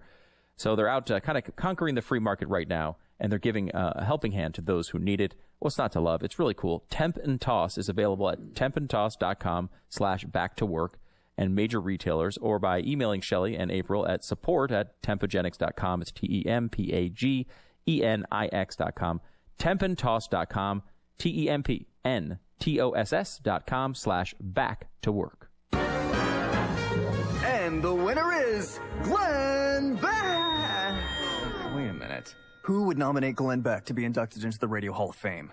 Hello and welcome to the Glenn Beck program. Oh, yeah. I mean, this guy? Oh, my God. Just trying to be a little more accessible to my peeps. Really? Glenn Beck? And in other news. Well, if you think Glenn Beck should be inducted into the Radio Hall of Fame, go to radiovote.com. This guy's brilliant. And the winner is Glenn Beck! Wait a minute. Who would nominate Glenn Beck to be inducted into the Radio Hall of Fame? Hello and welcome to the Glenn Beck program. Oh, yeah. I mean, this guy? Oh, my God. Just trying to be a little more accessible to my peeps. Really? Glenn Beck? And in other news.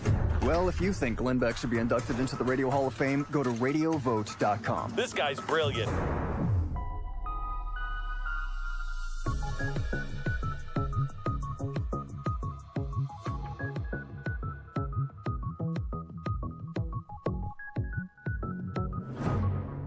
So everything's awesome, when you're part of a team.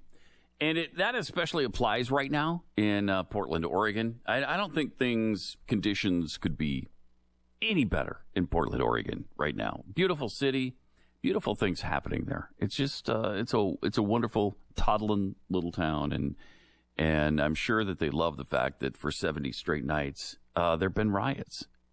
Isn't that fun? It's just great. What's your upper limit as to how many consecutive days you'd want riots in your town? I'd say 1,000. That's not enough. No, 1,500. Because that's only 3.5 years of riots. You're right. I gotta go with 5,000 or 6,000 nights. Okay. Yeah. Because at some point, not missing any in between. No, yeah, it might be a little disruptive at some point, but not after 70 days. No. I mean, what about racial justice? Thank you. What about Thank you. defunding the police? Right. Is that done yet? Because let me know when that's done. Then we can stop rioting. Done yet. It is not done yet. Yeah. Coin in Portland did a little report on what has been happening in the city. I think you're going to enjoy and wish that this was happening in your town. And maybe it is, as a matter of fact, depending on where you live. Here's a look at what's going on in Portland. And it goes a little something like this. Cut to from my morning show list of fabulous videos. The Portland rioters. Number 2. Apparently having a technical issue here, Pat. Apparently there's a glitch in the system somewhere. Can you give us a little rundown? Yeah, there was some great chanting last night that I learned, and I'd like us all to participate. Every city, every town, burn the precincts to the ground. You like that one? Every city, every town, burn the precincts to the ground. It's got a nice Everybody. Doesn't it, though? It's Yeah. got a really nice flow. And it applies to not just the downtown area. It's every precinct in every town. So you just burn them all down. And that's what they're trying to do. And it's there's also some shots being fired on a pretty nightly basis. They wrapped things up, though, pretty early the other night. They were only out rioting until 3:30 in the morning, and then things stopped. They calmed right down after 3:30 in the morning. So they didn't go till dawn. It's not like they're rioting all night long until the dawn. No, that would be ridiculous. It would be silly. So when they say no justice, no peace, the peace begins at 3:30. I mean, they mean no justice, no peace until 3:30 until 3:30 in the morning. Yeah. It's interesting because we were told that, at least by the media, that's not what they mean. That's not what they mean, Pat. They just mean what they would like to do is change some police policies. They don't want to defund the police. Oh, I see. When they say defund the police, they don't want to defund the police. Defund the police. No. We can't take that. No. What do they mean then? What they mean is there are certain policies that need to be tweaked. Why don't they say that then? Why don't they? You know what? There's certain policies that need to be tweaked. Well, you could say that. You could. Look how many syllables. I just did. Look how many syllables that is. It's a lot. Is it? It's a lot more than defund the substantially police. more? Yeah, I guess it is. It is significantly more, and and easier. If you just say burn it down, that's even shorter than. And if defund it the rhymes, police. it's really catchy, and you remember that, right? So every city, every town, burn the precincts to the ground. That is just a catchy little ditty. They don't really basically mean what you just said translates to. There's a couple tweaks in policy that need to be made. Huh? Why are they setting fires then all over the town? Well, the fire in every city and every town. In every town, the fire itself is more of a symbol. Is it for policy tweaking? Oh, yeah. Huh, I didn't know that. There's some details in the policies that are going one way. They just need to be just the direction just ever so altered slightly? ever so slightly. Okay. Yeah. And other than that, well, that's understandable. Yeah. Mm-hmm. I think it's going to work out really well. Really well. I don't understand why people can't understand this. I'm fascinated by this as we go through the past few weeks, in that, like, more and more, the idea of winning a logical argument or coming up with evidence that proves a point no longer matters. None of this makes any dent in the way this stuff gets covered. Like, Portland is a great argument there. Every night there are dozens of videos of these same people lighting buildings on fire, hitting police officers in the head with rocks and bottles, and shooting fireworks at them, and all of these evidence that proves a point no longer matters. None of this makes any dent in the way this stuff gets covered. Like, Portland is a great argument there. Every night there are dozens of videos of these same people lighting buildings on fire, hitting police officers in the head with rocks and bottles, and shooting fireworks at them, and all of these things. Yeah. And yet every ounce of coverage by the mainstream media is how bad the federal agents are. Yeah, and how bad Donald Trump is. One of the portions of this report from Coyne in Portland was because they were on the scene as some of the rioting was happening, and the police were radioing back to the precinct that they were under heavy rock attack. And so, I mean, they're just under this constant barrage, and this is happening pretty much every night. But yes, like you said, all we're focused on are the federal troops there that need to go, because that's the real problem. That's and it seems to make no difference, no matter how much evidence you have, no matter how many times you say the same thing, no matter how many times it's outlined, no matter how many videos you show. They just say, well, no, it's the police that are the ones that are brutal. Yeah. And it's like, well, wait a minute. I'm not saying that the police have done everything perfectly through this. There have been some pieces of evidence that have shown police acting inappropriately, I think, at times. And what happens when you show us those videos is that we say, yeah, that's not the right thing, and that needs to be corrected. If that person committed a crime, that person should be charged. When we show you 50 times the amount of material that shows the other side doing things like that and worse, you just act like it doesn't happen. It's like as if I have CGI at my house and I'm making these things up every night. That's exactly what's happening. I remember when there was a protest in Provo, Utah, of all places, a few weeks ago. And there was a guy who got stopped by a crowd, and they surrounded his truck. And one of the protesters walked up and shot him. Through the car window, and the bullet entered him in the side, and he took off because he's surrounded and he's being shot. And so he didn't. I think his thought process was kind of, hey, I don't want to stick around to be shot again. I think that was the process. So he started driving slowly, and then he went a little bit faster, and people moved out of the way, and he left. And so my son was arguing. One of my sons was arguing with some of the leftists who were saying, "Look at this man driving through crowds. He was shot." Yeah, well, he shouldn't have been driving through crowds. No, he was shot before. He was shot before he drove through the crowd.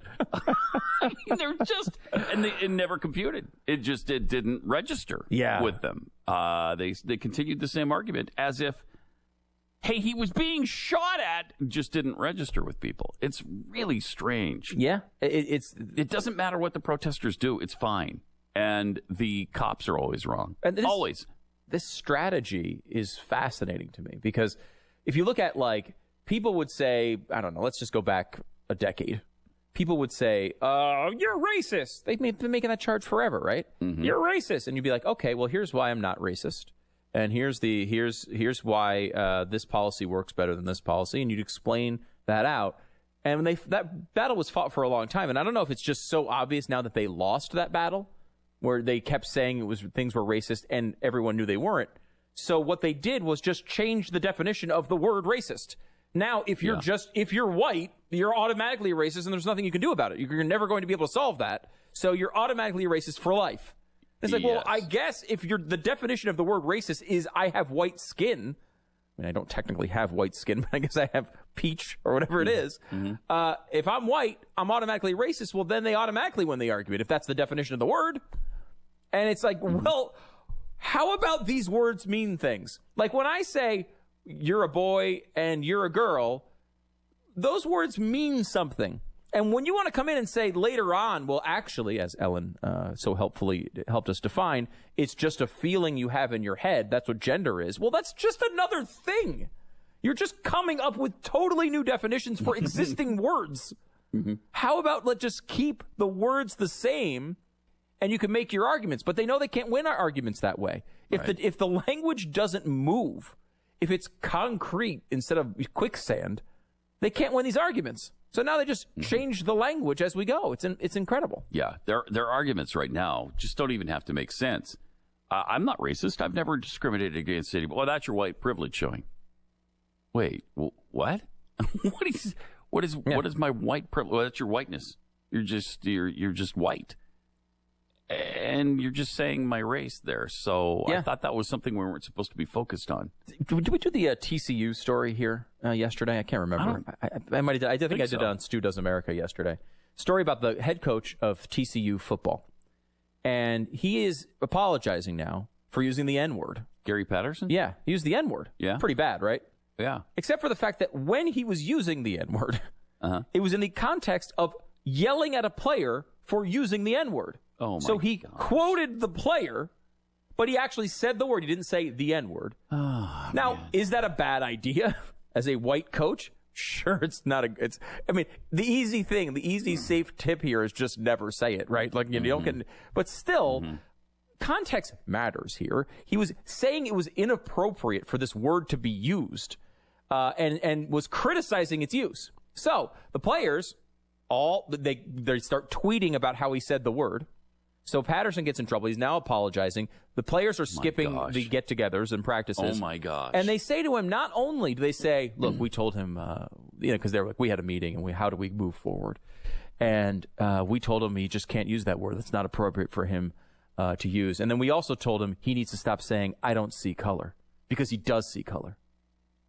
It's like, this is a full-out frontal assault on Martin Luther King. I don't see color is now racist, guys. Jeez. They've changed all of these definitions. What do you mean? A colorblind society was supposed to be the thing we were all shooting for. And it's a random physical characteristic that means nothing. The color of your skin is nothing. It's just like the color of your eyes. It's nothing. It means nothing. It doesn't define you. There is no culture associated with it. There is no white culture and black culture.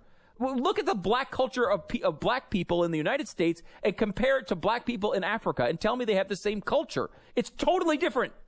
The country has a culture. There are areas within the culture that are influenced by other cultures, but it has nothing to do with the color of your skin. White people living in other countries, white people who grew up in Asia, have Asian cultures. Right? Like that, it's much more about your surroundings. The color of your skin is a nonsensical way to categorize people. It's just dumb. And just like it would be dumb if we said, you know what, that person has long fingernails and that person has short fingernails, or that person has blue eyes and that person has brown eyes. These sorts of, this person has blonde hair, that person has brown hair. There's no reason to separate people among these lines unless you're just trying to utilize it for power. We can all acknowledge that in the past people did it, but it was dumb then. That was the lesson of that era. The lesson of the racist era of the past was to learn that racism was dumb. Not to just implement it on another color. Right. Which is what we're doing now. Yeah, exactly. It's insanity. 888-727-BECK. More coming up in a minute.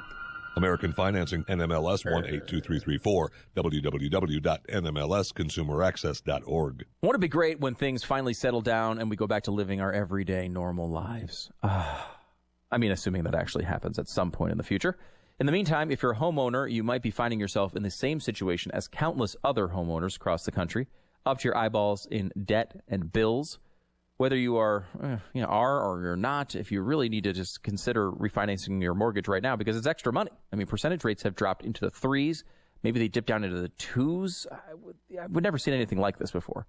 Part of being fiscally responsible is learning not to just spend your money all the time and more than you earn. But another part of it is learning to see opportunities and save in areas you normally wouldn't. If you're paying 4 or 5% on your mortgage, you can do better than that. Give the mortgage consultants at American Financing a call today. All mortgage companies are getting slammed right now, but mortgage companies, they're not all the same. And you need to get the process going soon so you can start saving money. Be patient, be prudent. Give American Financing a call today. Call American Financing at 800-906-2440, 800-906-2440, or go to AmericanFinancing.net. It's AmericanFinancing.net. 10 seconds, station ID.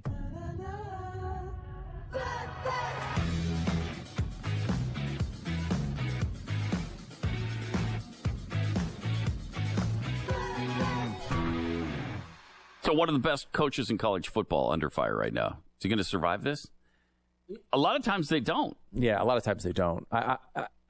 It seems like right now he may survive it, but that'd be amazing if he does. I'm just amazed at how once this starts, it usually snowballs. Yeah, and there's no stopping it. Someone sent me a clip of Glenn back in 2010 on Headline News. I think it was 2010.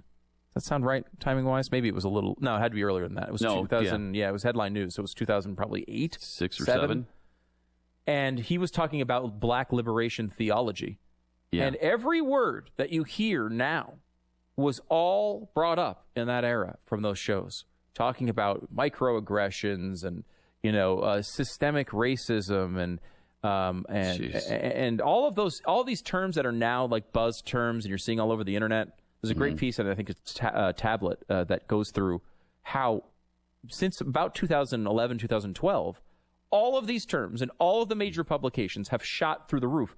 1,000, 2,000% increases in terms like, white privilege and all these things. They're just all these new terms that the New York Times and the Washington Post decided to just start implementing in 2011, all new, and just...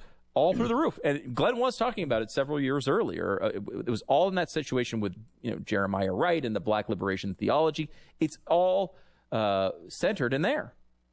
And this is continuing to, infect our discourse when 90% of people have no idea even what it means. You go through the white fragility argument from this book that has become relatively famous over the past few months, really. I mean, but it was in academic circles for a while.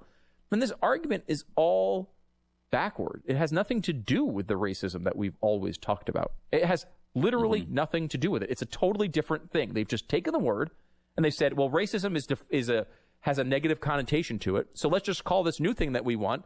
We'll just say the opposite of it is racism. Right. And then we can just have the benefit of everyone disliking racism correctly. And then we'll just apply a brand new concept on top of it. And everyone will act like now, if you don't agree with our concept, you're a racist. You don't have to do anything racist. You don't have to say anything racist. Nope. All you have to do is not have been anti-racist your whole life, from the time you were born until now, to not be a racist. But even if you do that, you're still white, Pat. Yes, that's true. You really still don't get out of true. it. I mean, she lays this out in White Fragility. There is no way out of it. Wow. You can do your best to alleviate the negative consequences you're bringing to this world, but there is no way for a white person to not be racist. It's impossible. They outline it that explicitly in the book. That is unbelievable. Unbelievable. Like, what the hell is the point of talking about this then? Yeah. You know, it's like what they say with global warming. They're like, oh, no matter what we do, we're all going to die in 5 years. Like, all right, well, let's have a party then. Yeah. Let's enjoy this a little bit. Let's not worry about CO2. Who cares? Let's just burn styrofoam out in the backyard for a picnic. Why not? 888-727-BECK is the phone number. It's Pat and Stu in for Glenn. They'll be back hopefully tomorrow. He's not feeling well today. We have more coming up in just a few seconds.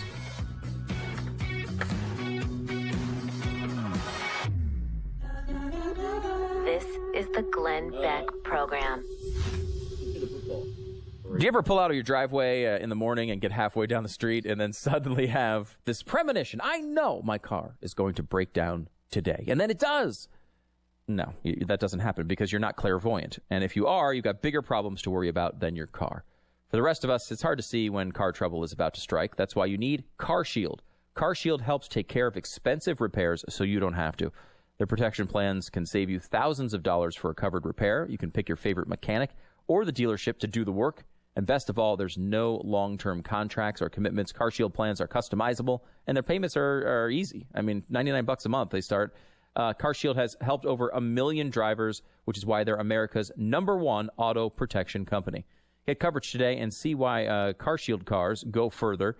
Go to 800, call 800-CAR-6000, 800-CAR-6000. Mention the code BECK or visit carshield.com and use the code BECK.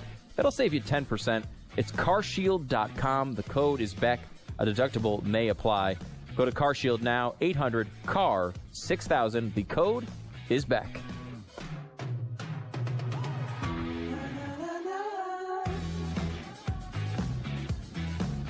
Check out my show, Pat Gray Unleashed, every weekday morning, 7 to 11, or anytime on podcast. During this challenging and unprecedented time, Gunderson's is here to serve with expert guidance and understanding to each family and their unique needs. We provide options for funeral, cremation, memorial, virtual, and webcast services, either presently or at a later date. We understand that grief does not wait. We are trained to help you walk this path to bring comfort and support. Every life deserves to be recognized and celebrated, whether it be together or afar. This is your Energy Saving Minute.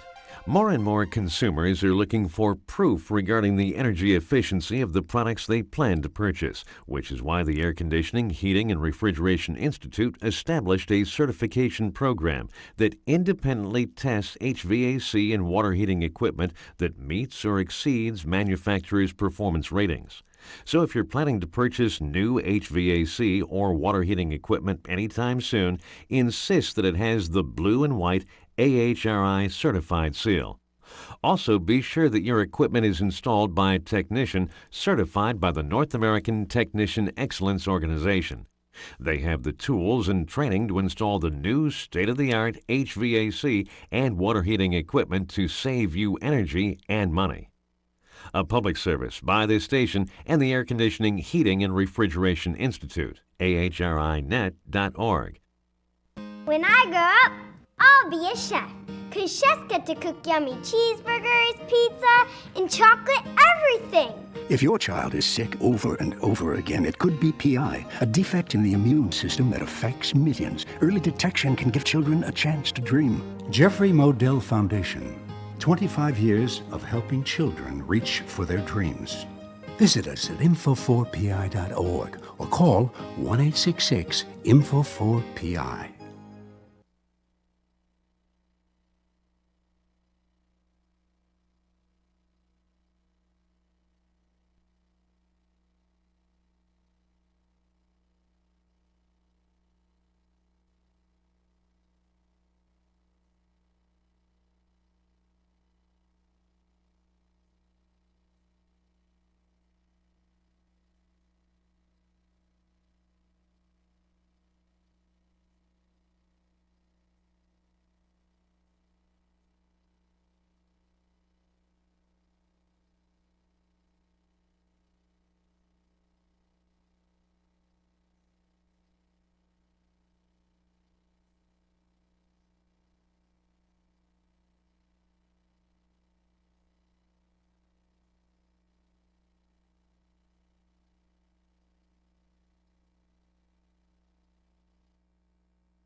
45 seconds.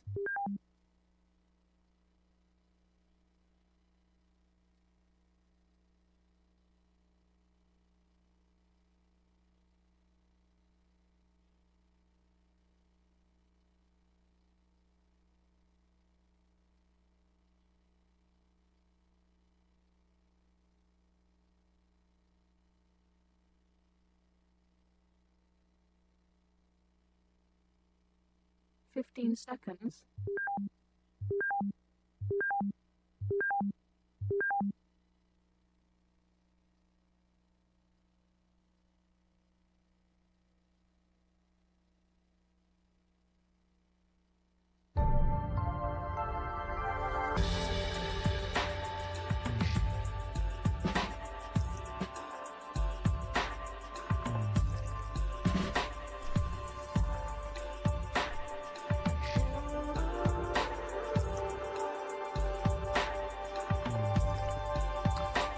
Look, Stu, I got this bobblehead of your dad. It's kind of cool. It's nice. really He looks Dr. great. Anthony Fauci right there, St. Fauci of DCC, with a little bobblehead. And that's great.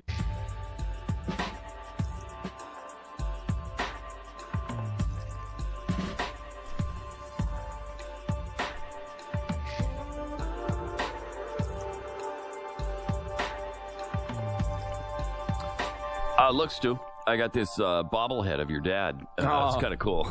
It's nice. really He looks Dr. great. Anthony Fauci right there, St. Fauci of DCC, with a little bobblehead. And that's great. I'm glad that, they're really celebrating this guy right now. It's so, I mean, the cult of Isn't it personality weird? is weird. It's really weird because with the left, he can do absolutely no wrong. No matter what he has ever said, no matter the stuff he was saying in the beginning was completely wrong and completely different than the stuff he's saying now. Don't worry about that. We don't even think about that. We don't even talk about that. You can't even bring that up. Well, it's How funny too dare you? because it's all made under the idea that what you need to do is respect the experts. Well, we have a couple of big experts in our in our government that have been dealing with this directly, and now all they can do is light Dr. Birx on fire because she apparently was telling behind the scenes that hey, this is how we can reopen, and was encouraging the entire time to reopen, and so now the left has totally abandoned her. Because I guess she's not telling the thing that they want to say. She's not making the president look bad enough, apparently. A good example of that is what Pelosi was saying the other day. Because I don't have confidence in anyone who stands there while the president says, swallow Lysol and it's going to cure your virus. You'll kill you and you won't have the virus anymore. I'm not have confidence. Okay, that's not what he said, but this is why she doesn't have any respect for Dr. Birx now. Somebody, when the president says it's a hoax, it's magic, it's going to go away by magic, it's a miracle, and all of those things. And all of those things. Should we go back through Nancy Pelosi telling everyone to go to Chinatown in the middle of the freaking pandemic? Yes, we should. They all Nobody have will, statements but like yes, this. we should. Some have more than others, but almost everybody has statements from February and March that are bad. They're nobody not had it all as right bad in the as, like, beginning. Nobody. They're not nearly as bad as like an Andrew Cuomo who has 15,000 of these types of statements. What are your thoughts on Andrew Cuomo, by the way? How much time do you have, Pat? I'd like to get into that. But yeah, no, it's fascinating to see that because it has nothing. The idea that what they're doing is trusting the science or trusting the experts isn't even accurate. Right. Like That's right. They pick the ones that agree with them at that time. They will be absolutely. If Fauci comes out tomorrow and says, you know what, we need to. I mean, they were talking about this. The World Health Organization came out and said what we need to do is avoid full shutdowns. Like everything we can do to avoid full shutdowns, we should do. Which makes sense. The World Health Organization said that, right? Yeah. Yeah. But they pick the ones that agree with them at that time. They will be absolutely. If Fauci comes out tomorrow and says, you know what, we need to. I mean, they were talking about this. The World Health Organization came out and said what we need to do is avoid full shutdowns.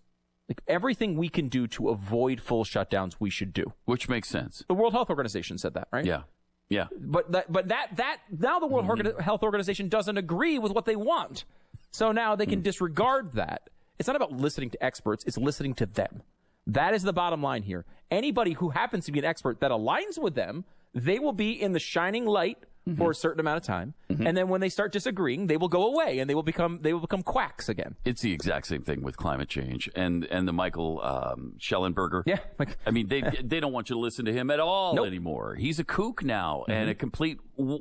He's a quack. 40-year environmental activist. Yeah. A guy who's been working, who's a guy who literally went to support and see the Sandinistas. I mean, this is a super liberal guy. A who's socialist been back in the day. Yeah. Super liberal, progressive his whole life. And looked at the evidence and said, you know what? Oh, gosh. None of it's catastrophic. It's not catastrophic. Is it happening? Yes. He it's thinks not catastrophic. He thinks it's a problem. He thinks there's things we should do about it, but it's not catastrophic. Stop trying to scare everyone. And stop trying to spend trillions of dollars on it because it's not necessary. In fact, and he goes to what I love about that book, which is called Apocalypse Never, right? Yeah. What I love about it is he goes to the sources that everybody cites for the apocalypse and finds out that's not what they are saying at all. Yeah, it's really amazing how often he was able to find Schellenberger, because Bjorn Lomborg just came out with a book that was kind of on the same. Both of those books, as brothers and sisters, are fantastic. Both of them you should get. Because you'll go back and refer to him 100 times when you're talking to your friends about the climate. But Schellenberger, in particular, was able to take these things that have permeated the media, claims about the climate, and go and not only just say, actually, this is what the report says, or actually, this is what the truth is, which is really valuable. He was able to go to the scientists, to the very source who supposedly said it, and interview them, and then have them tell Schellenberger they were misquotes. I can't recommend the book highly enough. It's incredible, fantastic. It really is incredible. It's an incredible, and look, this is why it's sold well, but it's being ignored by the mainstream media. This is a guy who's on television. They dare not challenge him on this stuff. The first time I ever heard of Michael Schellenberger was when he was in a documentary for CNN. Yeah. That's what he was on CNN in a documentary. Now he's the enemy. And his main point in there is because he's been hearing so often. And he's sick and tired of hearing it because it's scaring the crap out of children worldwide. Like Greta Thunberg, for instance, who's scared out of her mind and running around screaming that the sky is falling. And he's trying to tell them, no, it isn't falling. The sky is not falling. You. So his one of his big things is that there's no such thing as this apocalypse or this extinction event with humankind. It's just not happening. Not in 10 years, not in 20 years, not in 100 years. Nobody's predicting that. And yet last week or the week before, Joe Biden said, science tells us we have 9 years before the damage is irreversible. It's not what it says. No, they don't say that. They broke it down in both of those books. They don't say that. Claim. No, they don't say that at all. There's another claim that 187 million people are going to be underwater if we don't do anything about global warming. And when you look at that, you're like, gosh, that's a lot of people. Really bad. Underwater. Really terrible. Yeah. The problem with the water is going to rise all at once and envelop everybody? No one thinks about these things, right? They just say it. 187 million people. Lomborg goes through this in his book. Could they not move before it happens? Well, that's exactly it. What there is a paper that says 187 million people will be underwater. And what it says is if humans don't adapt in any way. So right now, large swaths of the area they're talking about are already, quote unquote, underwater. They're below sea level, right? So, but what they've done is adapted the society so people can live there, right? Yeah. If water, the Netherlands, right? The Netherlands is a great example. The Netherlands. He does, and he talks about how you could spend $100 trillion on climate to try to adjust the temperature enough to make this happen, and it still wouldn't happen for multiple decades. Or you could spend, $20 billion on, a different flood apparatus that would make the flood not happen, which is of course what everyone does, right? Yes. If you had a house on the beach and there was erosion and the water level was rising, you might raise your seawall by a foot, right? Like that's what people do in those situations. Another one, Pat, they have, and these are. So to go back to finish off on the flooding thing, there's 187 million people would have to flood. They say if people take basic measures in the report that everyone is quoting, if people take basic measures, it's more like 300,000 over the next, 50 years. Now, okay, 300,000 over 50 years is, I guess, somewhat significant, right? I guess you could still say it's a few thousand a year. Yeah. However, when you look at that with the accompanying improvements, when you don't spend $100 trillion on climate and instead you spend it on things that make people healthy and more and stronger buildings and better structures and maybe some seawalls, right? Mm-hmm. What you wind up with is no effect at all. In fact, a much more positive effect. The same thing with heat and cool. They talk about all these people are going to die in heat waves. The report literally assumes that no one buys an air conditioner. Seriously. It literally assumes no one buys air conditioning. So if you're in an area now, like Seattle, where maybe it's not necessary right now. It's not, yeah, you get through the summers. Maybe it's a little warm on a few days, but you don't need to put in central air. It's the same in Europe. Right, yeah, right, because exactly. it doesn't usually get hot. Yeah. And when they're talking about massive heat waves like last week, it's usually 88 degrees. Yeah. That's a massive heat wave for them. And people aren't because they prepared don't for it. have air conditioning. Exactly. They don't need it normally. Now, what is the rational thing to assume here? They'll get air conditioning. As it gets warmer, people will buy air conditioners. Yes. The air conditioners will get more efficient. They'll get better. They'll get cheaper, just like all of this stuff always does. Mm-hmm. And then people will be able to deal with that. So if the temperature rises in Seattle, more people will buy air conditioners and adapt to it, especially as they become better and cheaper and more efficient. So these things are completely insane. And they look at the worst case scenarios. A lot of them are worst case scenarios built off of other people's worst case scenarios. So you get kind of this effect where it's just accruing and accruing and accruing. And you're so far away from the actual science that, of course, people are going to freak out. It's why Greta Thunberg thinks the world's going to end. And it is affecting especially people in that age group. With their mental health. They're freaking terrified. You're telling them the world is going to end all the time. Yeah. Of course they're terrified. And they're listening to the people that are telling them that because they've been told to, listen to the authorities. Mm-hmm. And that's what the authorities are telling them. So it's a great book anyway, and I can't recommend it highly enough. And we got off on a tangent there that I was actually headed down the Fauci road. Oh, yeah. But because climate change is a jihad for both of us, once you start talking about some real facts like he has done in that book, it's hard to resist. Yeah, it's true. It's hard to resist because nobody else is doing that. And climate, at some level, I think feels like a low priority to some people. But it is the left's grand slam home run. Yeah. Even the stuff like COVID, where like a global pandemic, which obviously has affected a lot of economies and given all sorts of bizarre opportunities to people grabbing power. It's nothing compared to climate, because climate is something that we're talking about hundreds of trillions of dollars they want to dedicate to this stuff. Mm-hmm. And it is a problem that cannot, by their own science, be corrected. Even if you were to shut everything off and have, everything was carbon free tomorrow, it would still hang up in the atmosphere and cause all sorts of damages for decades and decades and decades. It's like a free pass for them to spend money and take control of everything. When you're talking about energy, you're talking about literally everything. It's civilization. Mm-hmm. They can get control and get their hands on every little piece of society. It's why they love it so much. It's why they push so hard for it. That's not to say that the scientists don't say there are issues there. Some do, and there may be things we need to adapt to. But the reason the left and politicians and activists love it is totally different. It's a way to grab control of every aspect of our society, and it's a never-ending threat that you can't prove or disprove. It's the gold mine.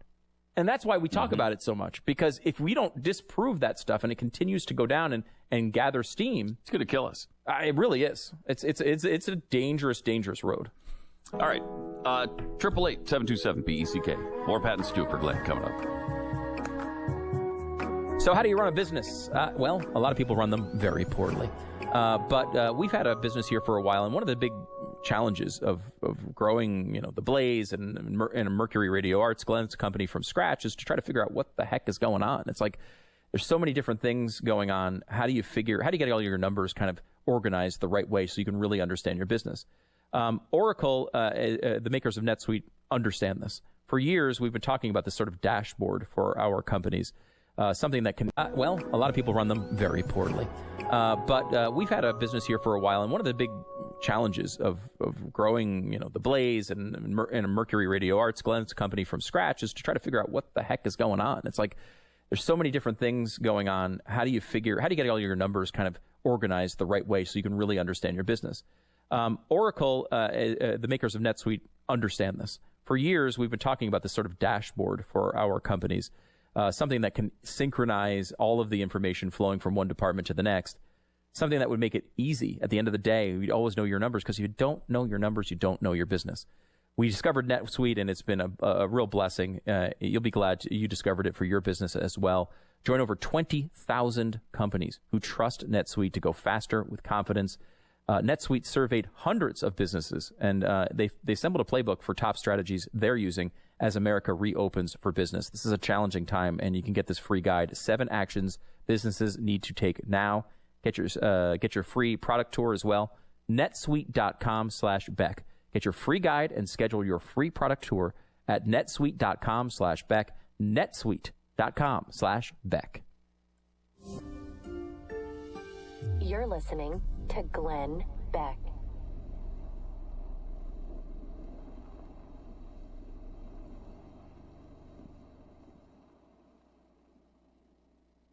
Hi, this is Leslie Segretti. And I'm Tom Kreitler, and you can hear the Money Pit every Saturday afternoon from 4 to 6 on the voice of Fort Dodge, AM 1400 KVFD, Fort Dodge. Blue Ribbon, Pelham Waters, your water pro since 1949. Who would have thought there'd be entire aisles devoted to bottled water, and that people would buy more water than pop? I'm Brian with Blue Ribbon Pelham Waters here in Fort Dodge. Spring water, drinking water, mineral water. There's so many choices, and we're proud to offer you them all. From our own refreshingly pure drinking water to ultra-pure Mountain Valley spring water, Blue Ribbon Pelham's is your complete water store. Connect to this radio station from all across the country. Take us to the gym, shopping. How about a road trip? Listen to us now on the free iHeartRadio app. You'll never miss a moment with your favorite radio station. Download the free iHeartRadio app and search for this station so we can go wherever you want us to. This is your Energy Savings Minute. A house or basement exposed to standing water can damage your home's air conditioning and heat pump systems and place your family at risk. With that in mind, the Air Conditioning, Heating, and Refrigeration Institute recommends the following. Replace, don't repair, flood-damaged heating and cooling systems. However, you can turn misfortune into opportunity by considering new, energy-efficient models that will lower your future energy bills. And check with your local utility company for possible rebates. Ductwork should be inspected, and any insulation that's been in contact with water be replaced, since it's impossible to safely decontaminate. Finally, all flood-damaged heating and cooling systems should be inspected and replaced by a qualified heating and cooling contractor. It's the wisest thing to do for the safety of you and yours. The Energy Savings Minute is a public service by this station and the Air Conditioning, Heating, and Refrigeration Institute. I'm Dr. Jackie Duncan. When my daughter asked me to come to her school to talk about my job, I wasn't sure if clinician scientists would be very interesting to her classmates. But when I told them that my research might prevent their grandparents from losing their sight, that got their attention. I'm working with the American Health Assistance Foundation to find a cure for macular degeneration, a debilitating eye disease. Macular degeneration is a leading cause of vision loss for people over 60, affecting over 11 million Americans. It's important to let young people know how to take care of their sight. I told the children about ahaf.org/kids, a website created just for them. Here, families learn about the disease using interactive games, stories, and other activities. Visit ahaf.org/kids or call 1-800-437-2423 for free information about macular degeneration. That's ahaf.org/kids or call 1-800-437-2423 for free information and resources. Let's say you're a mom and you want to put on the perfect birthday party for your twin daughters. So you get a clown and he dazzles everyone. And you order a cake and have the bakery put something nice on it. Happy birthday, girls. And you hire a pony to give everyone rides. And it all goes perfectly. Best party ever, Mom! And you're the perfect mom. But even if it doesn't go that way and your clown doesn't dazzle, and the bakery doesn't spell out the right message, Happy birthday, Gil? And the pony doesn't give everyone rides, It can still be the perfect birthday party because kids don't always see things the way you see them. Best party ever, Mom! You don't have to be perfect to be a perfect parent. There are thousands of siblings in foster care who'll take you just as you are. For more information on how you can adopt, go to adoptuskids.org. A public service announcement from the U.S. Department of Health and Human Services, Adopt Us Kids, and the Ad Council. The forest is a treasured and magical place. Hello, Bambi. Hello, little prince. Hello. Hello there. But a wildfire can destroy its beauty for a lifetime. It's always wildfire season somewhere in America. Nearly 9 out of 10 wildfires nationwide are caused by the carelessness of humans and could be prevented.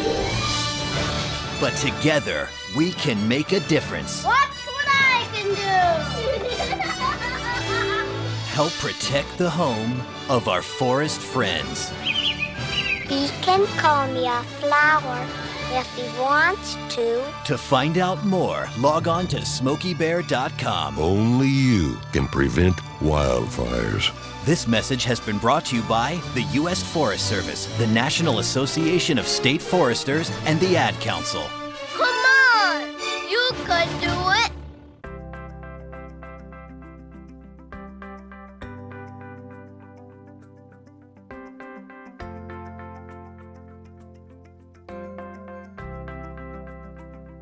And they're staying in the same room. Yeah. Same bed. I mean, it's not gonna. It's not very work out. smart. Well, no. You should be when they say quarantine and because someone in your house has COVID. That I don't know. People really they find this is true, Pat. People basically don't listen. Right, like they think I can still go out shopping. I can still go out and get gas. I can still hang with my wife. One of the reasons we're where we are. Yeah, it really. Another reason being, I don't know, protests of thousands and thousands and thousands of people. In every city in this country. No. That had actually nothing. I'm sorry, that had nothing. People to do don't with realize this. I got carried away for a minute. If you enunciate the words "Black Lives Matter," that say quarantine, and because someone in your house has COVID, that I don't know. People really they find this is true, Pat. People basically don't listen. Right, like they think I can still go out shopping. I can still go out and get gas. I can still hang with my wife. One of the reasons we're where we are. Yeah, it really. Another reason being, I don't know, protests of thousands and thousands and thousands of people. In every city in this country. No. That had actually nothing. I'm sorry, that had nothing. People to do don't with realize this. I got carried away for a minute. If you enunciate the words "Black Lives Matter," that disintegrates the virus. Oh wow! Yeah, it's true. The sound. There's something about the sound waves that kind of cuts through. Cuts through the virus. Huh. And just the universal truth that Black Lives Matter is enough to kill the virus. You're questioning that? Do you not? No, I'm not. I'm just making matter? sure I understand because, of course, you don't care about Black lives. No, I do. I very much so. Very much so. Well, you can't. Do I care about white. the organization? No, I do not like the organization. And maybe it would be nice if people would investigate that a little bit because there's a lot of people just buying into this. And I have still not seen anyone in the media answer for this. You know, there's not like Trump was talking about this the other day in an interview, and he said, you know, like you got to look at this, look at the stuff they're writing. You know, look at this. Is Gary Rima, the voice of the UNI Panthers, and you can listen to exciting Panther sports right here on the Voice of Fort Dodge, AM 1400 KVFD. Now he's negative. I'm Lisa Lacera, Fox News. Ohio Governor Mike DeWine, who earlier tested positive for COVID-19, may not have it after taking another test. The announcement made on the governor's Twitter page. The Republican was an early adopter of wearing face coverings in public. You know, you're always simply dealing with trying to improve your odds. And when you wear a mask, you're improving your odds dramatically. But that does not mean you won't get it. DeWine had taken a test earlier today as part of protocol as he was to meet with President Trump this afternoon when the president toured a manufacturing plant in Cleveland. DeWine's wife also tested negative. President Trump has issued an executive order banning transactions with ByteDance, the owner of TikTok, and WeChat. The companies are based in China, and the president says they may be used for disinformation campaigns by the Chinese Communist Party. The ban begins in 45 days. Beirut's port manager among 16 people arrested after a blast earlier this week that killed at least 135 people and injured 5,000 earlier this week. The president and secretary have both been consistent that we've reached no definitive cause for the explosion. and that information is still coming in. We're going to continue to assess it. Pentagon spokesman Jonathan Hoffman, the U.S. military has sent a cargo plane full of food, water, and medical supplies to Lebanon, and 2 more are expected in the next 24 hours. An oversight board has demoted Minneapolis Police Chief Alfonso Morales to captain after questioning how he handled multiple incidents, including ordering officers to fire tear gas and pepper spray at protesters demonstrating over the death of George Floyd. Former U.S. Ambassador to Japan Bill Hagerty and black activist Marquita Bradshaw will face off in November for the Tennessee Senate seat being vacated by Lamar Alexander. America is listening to Fox News. Are you ready for retirement? It's a simple question, but if you're not ready, it can severely impact your quality of life during retirement. You cannot afford to take that chance. Here's David Scranton, best-selling author and CEO of the Retirement Income Store. You don't have to cross your fingers and toes hoping for growth in this unpredictable stock market. There is a more conservative way, and that's to invest for income without all the stock market risk. Call the Retirement Income Store at 866-935-9807 for a free no-obligation conversation with one of our income specialists who will answer any retirement-related questions you may have. Call 866-935-9807 now to speak with an income specialist at the Retirement Income Store. That number again, 866-935-9807 for the Retirement Income Store, where retirees go for income. Online at theretirementinComestore.com. Investment advisory services offered through Sound Income Strategies, LLC, an SEC-registered investment advisory firm. Another week of more than 1 million Americans filing for jobless claims, but there are signs of hope. The Labor Department has released its latest reading on the job market, and though the losses are still huge, more than 1 million a week are losing their jobs, the numbers show an improvement from the previous week. There were 1.18 million people filing for unemployment benefits for the first time last week. Economists were expecting 1.4 million new claims. New claims have remained over 1 million a week, though down from the peak of 6.9 million in late March. The persistent high levels suggest companies are still laying off workers in high numbers. The Labor Department's monthly employment report is released Friday morning. Jenny Cosola, Fox News. A social media app reveals a bug turned up negative content about a presidential candidate. Instagram disables its related hashtag feature, saying a technical error led to the promotion of negative content about presumptive Democratic presidential nominee Joe Biden. When a user searches for a hashtag on the platform, it directs them to similar content. Research done by the Tech Transparency Project, shared with BuzzFeed, reveals searches for pro-Trump hashtags brings up positive posts, but searches for pro-Biden content directs users to negative hashtags, including hashtag creepy Joe Biden. Instagram slamming BuzzFeed's report for suggesting this was partisan, tweeting, "This isn't about politics. Tens of thousands of hashtags were affected." Kristen Goodwin, Fox News. Placido Domingo's back in Europe to receive a Lifetime Achievement Award after recuperating from COVID-19 in Mexico. And the opera star is vowing to clear his name after multiple accusations of sexual misconduct. He told an Italian newspaper his illness made him no longer afraid to speak out about the allegations that were first reported by the Associated Press. The allegations led to the cancellation of several concerts in the U.S., but his concert schedule in Europe remains full. I'm Lisa Lacera. This is Fox News.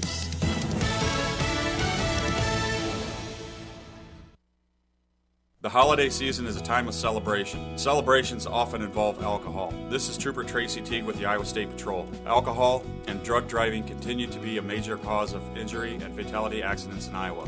If you're going to drink, don't drive. Plan a designated driver before you go out. If you've had too much to drink, use a designated driver or just stay where you're at. Be responsible for yourself, and with some common sense planning, you can have a safe, enjoyable holiday season. This message is brought to you by the Iowa State Patrol and Alpha Media. Here's the AM 1400 KVFD weatherology forecast. Mainly cloudy skies expected tonight with a chance for isolated storms. Lows dip down to about 66. Southeast winds 8 to 15 miles an hour. Highs level off around 86. Tomorrow, partly cloudy. Chance for scattered storms tomorrow night. Lows level off around 71. Mainly cloudy.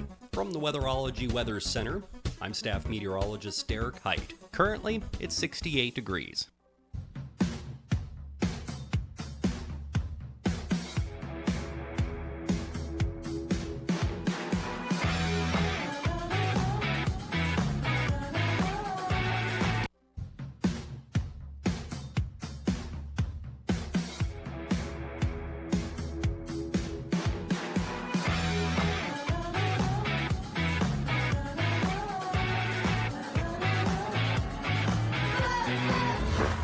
you're about to hear is the fusion of entertainment and enlightenment.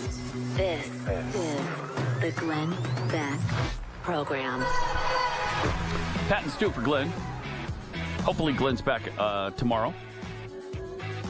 But Stu's dad had some things to say yesterday about the COVID situation. I want you to know about him because, we have to understand and assimilate and do everything Dr.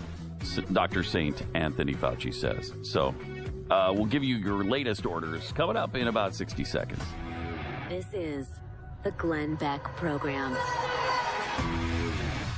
What if I told you that I've come up with a way here that can not only save you money on your cell phone plan, but that while doing so, you get the same coverage that you're paying too much for now, the same or better level of customer service, and the money you do pay wouldn't be helping to support leftist causes like Planned Parenthood and gun control groups. I feel like that would be something people would be interested in, and that's exactly what Patriot Mobile has done. You're going to get all of that and more with Patriot Mobile. Whether you want to purchase a new phone or bring your old one along with you, they're going to welcome you to Patriot Mobile with open arms. Switching is fast and easy, and you're going to be glad you did so because you're not going to be supporting left-wing causes. And look, they've got all the great technology, all the stuff that you need from a phone plan, but you don't have to support Planned Parenthood just because you want to make some freaking calls. That should be common sense. Right now, when you join their family of freedom-loving Americans, you can get free activation plus a free gift with the offer code BECK. Call 972-PATRIOT. That's 972-PATRIOT. Or visit patriotmobile.com/Beck. Get your customized plan starting at just $25. 972-PATRIOT. That's 972-PATRIOT or patriotmobile.com/Beck.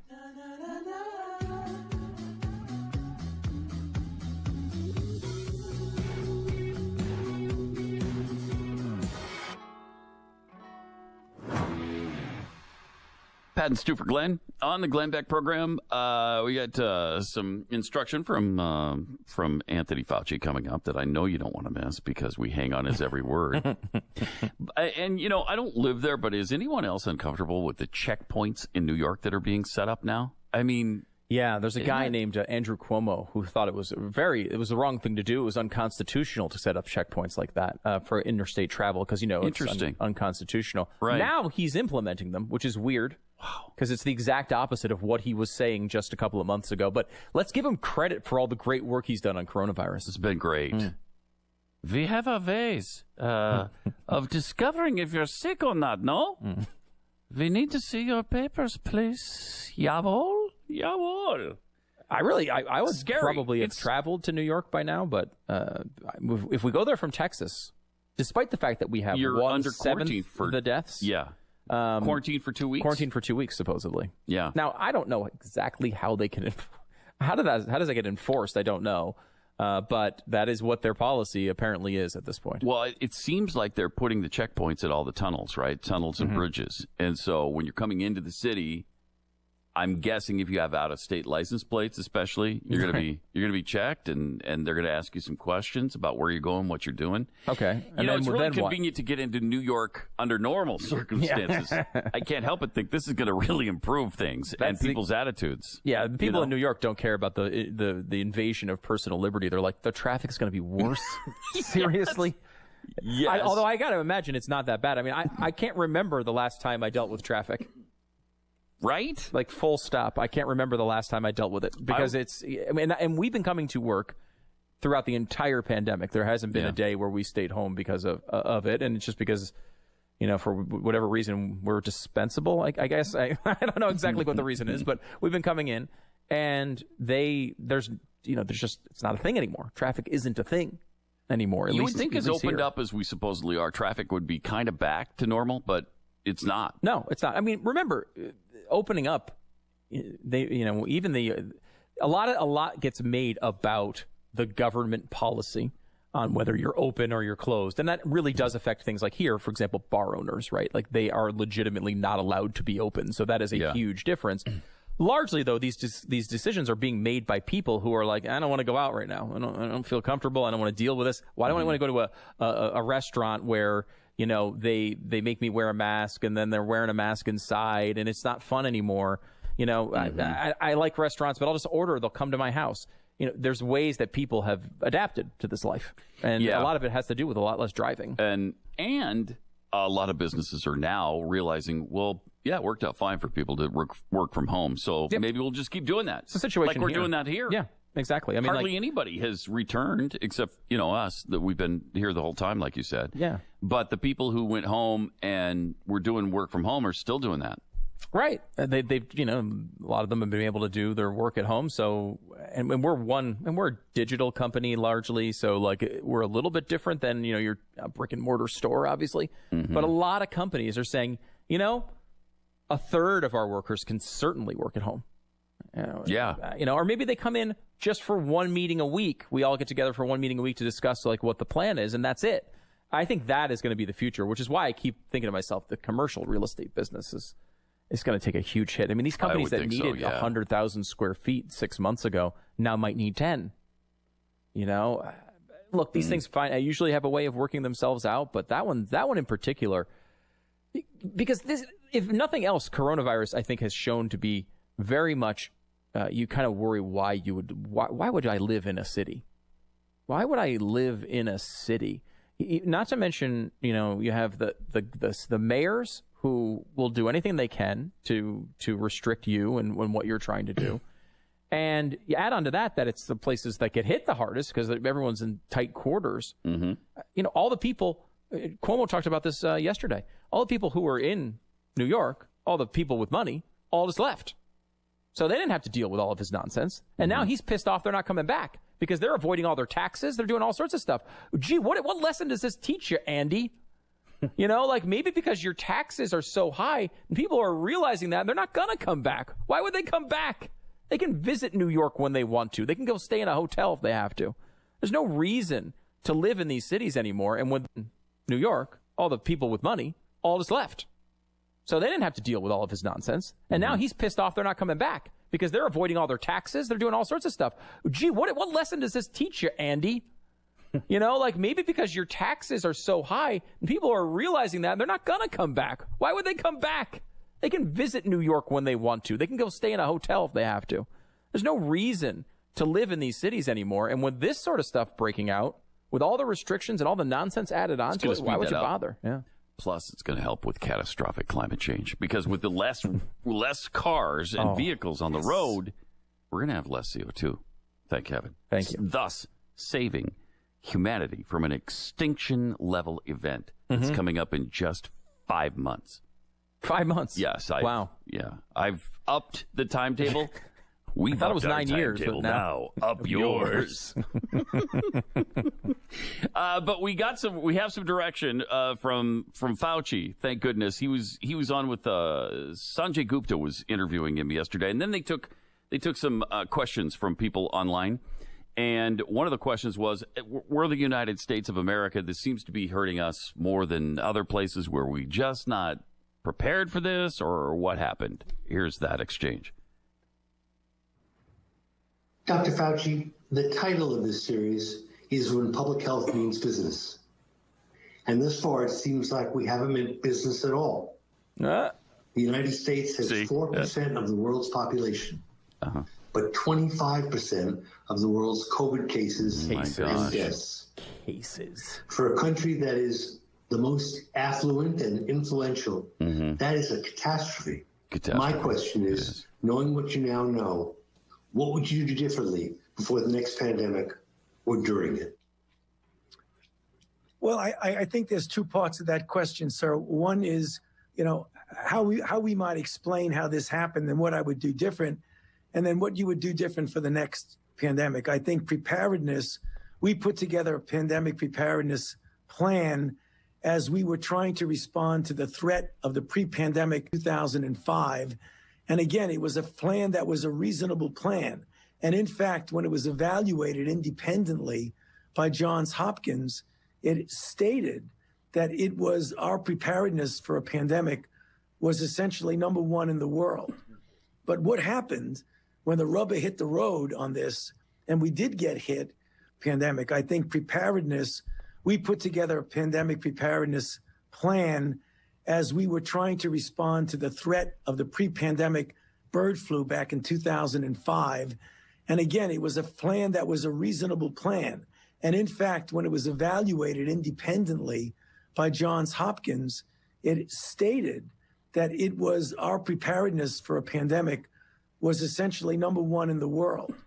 But what happened when the rubber hit the road on this, and we did get hit, we had the kind of response that was not as well suited to what the dynamics of this outbreak is. And what happened is that we had a bit of a disparate response. We live in a very big country, and we often leave the decisions about the implementation of things at the local level. And what we've seen is a great disparity in how individual states, cities, et cetera, responded. The critical issue that I think we need to look at how we can get that down is that when you look at the curves, and it relates to Sanjay's graph, that when we went up and then started to come down, everybody got hit badly. China got hit badly. Europe, particularly Italy, France, and Spain, when they went up and they responded, they came all the way down to a baseline, so that when they started, there's a great disparity in how individual states, cities, et cetera, responded. The critical issue that I think we need to look at how we can get that down is that when you look at the curves, and it relates to Sanjay's graph, that when we went up and then started to come down, everybody got hit badly. China got hit badly. Europe, particularly Italy, France, and Spain, when they went up and they responded, they came all the way down to a baseline, so that when they started to reopen their countries in a very careful way, they had to deal with little blips that could easily be controlled. When you looked at our curve, it's telling. And that's the thing that bothers me. Yeah. We went way up, and when we came down to a plateau of 20,000 cases per day. That is not a good baseline. We needed to get further down so that as we went along over weeks and months, we stayed at 20,000 per day. Some parts of the country did very well. They came up and they came way down. The thing that bothers me. Yeah. We went way up, and when we came down to a plateau of 20,000 cases per day. That is not a good baseline. We needed to get further down so that as we went along over weeks and months, we stayed at 20,000 per day. Some parts of the country did very well. They came up and they came way down. Other parts of the country held it so they didn't even go up. But there were so many different players, as it were, in the country that the totality of the country, the sum net of that was a flat line that was very, so that as we went along over weeks and months, we stayed at 20,000 per day. Some parts of the country did very well. They came up and they came way down. Other parts of the country held it so they didn't even go up. But there were so many different players, as it were, in the country that the totality of the country, the sum net of that was a flat line that was very high. And then when we decided with the guidelines of how we can open America again, for reasons that we obviously couldn't stay shut down forever, was having terrible economic consequences, terrible consequences on employment, we decided we would try to take steps to open. And when we did, we didn't do it uniformly. Some states did not pay attention to the benchmarks or the checkpoints. Others did it fine, but the citizenry within a state or within a city actually did an all or none phenomenon.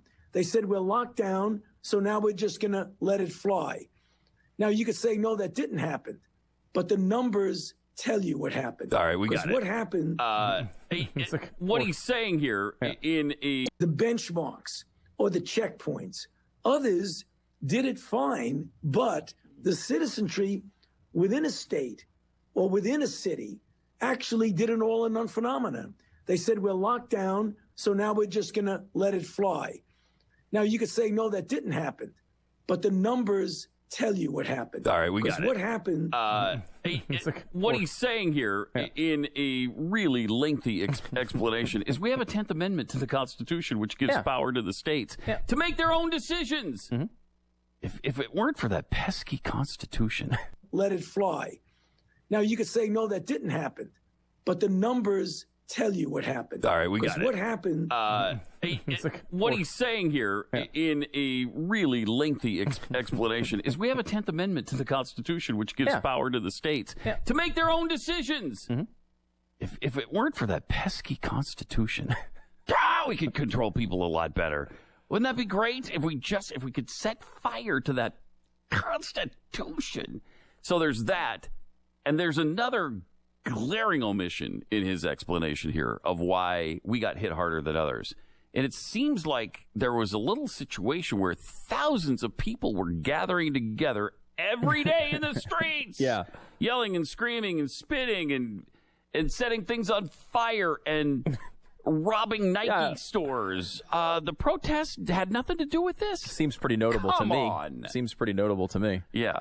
And look, his point on the states is at some level probably true. It's easier to freaking if you're North Korea, it's probably easier to control a pandemic or China because you could just weld people into their apartments, right? Your central government tells people where they're going to be and they have to be there. It's probably the one situation, honestly, I can think of where it would be great to have a dictatorship. If you're king, you could just do whatever you want, and you can lock everyone away, and it won't be spread. Yes, but it's not worth the trade-off. Obviously, the states obviously have to be able to take their own for our freedom. Yeah, we'll take that over freedom every time, apparently, or we should be doing it. Yeah, and I don't think we should. And he's not even. He kind of just touches on this, but several places are having uptake. Look at Israel's chart; it looks just like ours. The Philippines is another example of somebody who locked down really tight,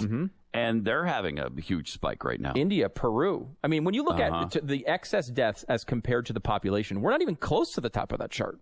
Lots of other, still Peru, Ecuador, Spain, Chile, UK, Italy, Belgium, France, Netherlands, Sweden, Switzerland, all ahead of us.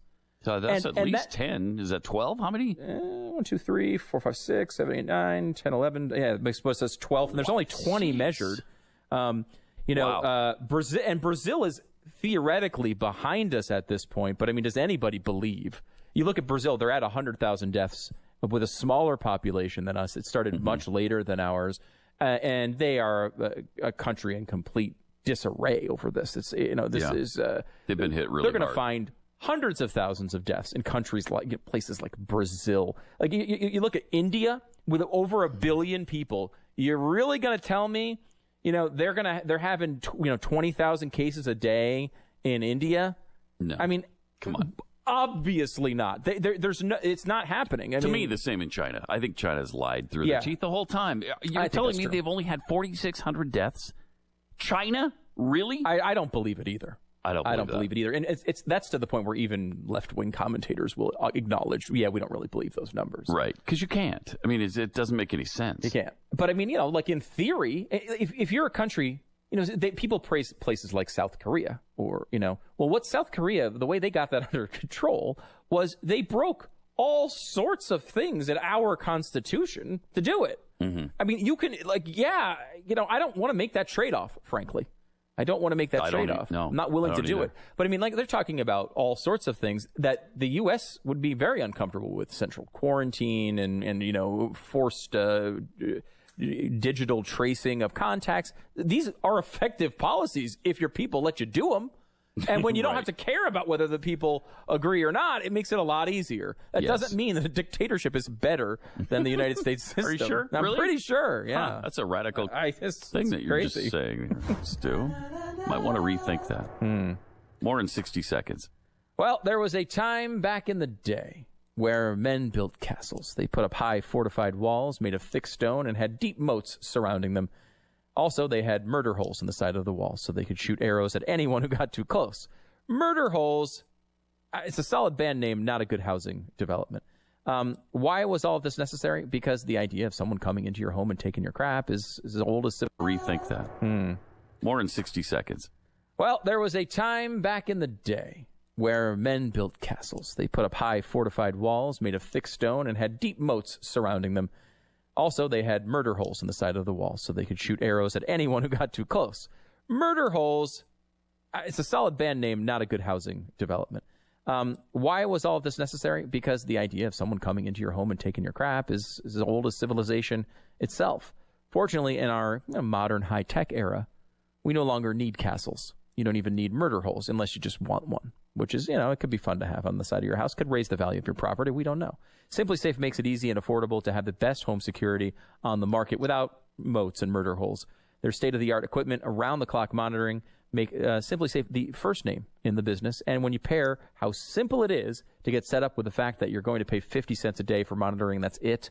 Well, you got a no-brainer there. Head to simplysafebeck.com and get a free HD security camera. simplysafebeck.com. Make sure they know the Glenn Beck program sent you by going to simplysafebeck.com. 10 seconds, station ID.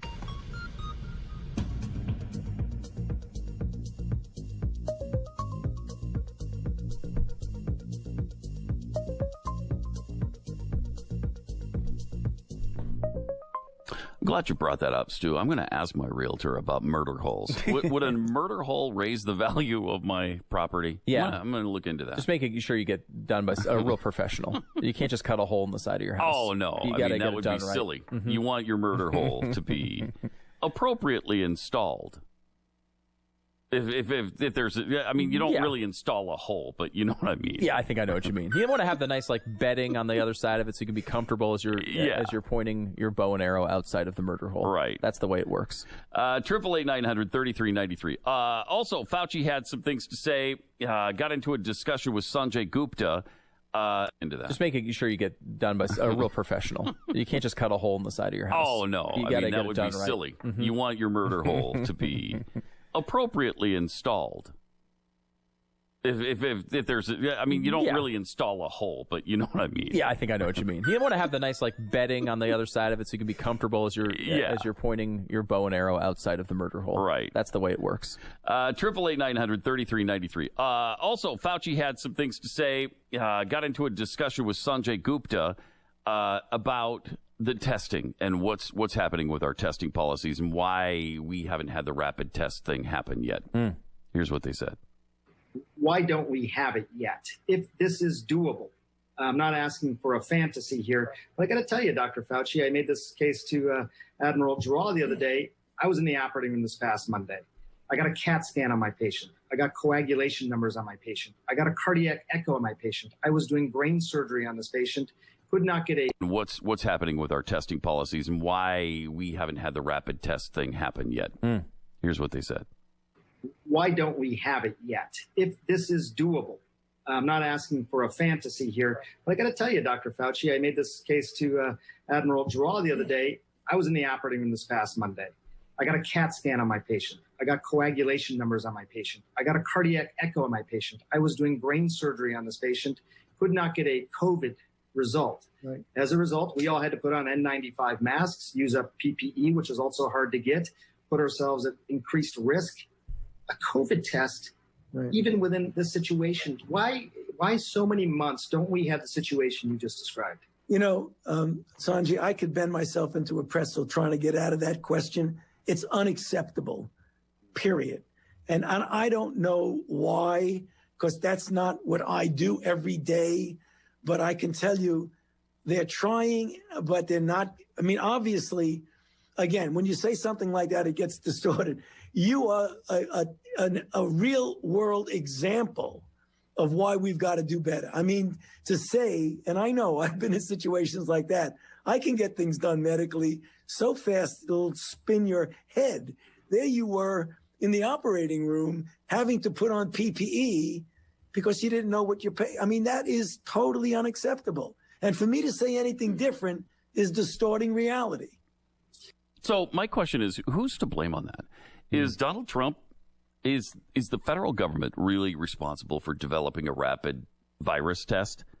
No. Do you drop that at his lap? I don't think so. Yeah, no, Fauci doesn't do that there. No, he didn't do that, but others CNN, will do that. They'll pick up on that and they'll say, yeah, see, he's saying the president's effort with the testing is just not acceptable. Yeah, I mean, they spent a bunch of money, and the federal government is spending a lot of money to develop these tests, and they should be developed, and I think they will be. But again, this is... My question is, who's to blame on that? Is Donald Trump, is the federal government really responsible for developing a rapid virus test? No. Do you drop that at his lap? I don't think so. Yeah, no, Fauci doesn't do that there. No, he didn't do that, but others CNN, will do that. They'll pick up on that, and they'll say, yeah, see, he's saying the president's effort with the testing is just not acceptable. Yeah, I mean, they spent a bunch of money, and the federal government is spending a lot of money to develop these tests, and they should be developed, and I think they will be. But again, this is... It's and hard. We've tested 55 million people. Yeah. I mean, by far the most in the world. By far the most in the world. We're about a little under. We have ticked down oddly in the last couple of weeks, which is a strange development, I would say. But we were at about 830,000 per day at the end of July. Per day. And now we're down to about 681. But still, it's a lot of tests. It's a lot. Yeah. And it is more by far than anywhere else in the world. You know, I mean, the rapid test would be a really nice development because even to this day, so you find out. You don't know. Like Glenn wants to get a test right now. He's out. You know, his family has COVID. He's sick. He wants to get a test. It's going to take him 4 or 5 days to wind up getting the test and getting the results. And that's not really helpful. you know, you need to have that done in 30 or 45 minutes. I think that will come, but it's never going to be on a time schedule we're all comfortable with. This is the Glenn Beck Program. If you are in pain every day, you might be one of these people who have just been like, screw it. I'm sick of fighting. This is the way it's going to be. I'll just live with the pain.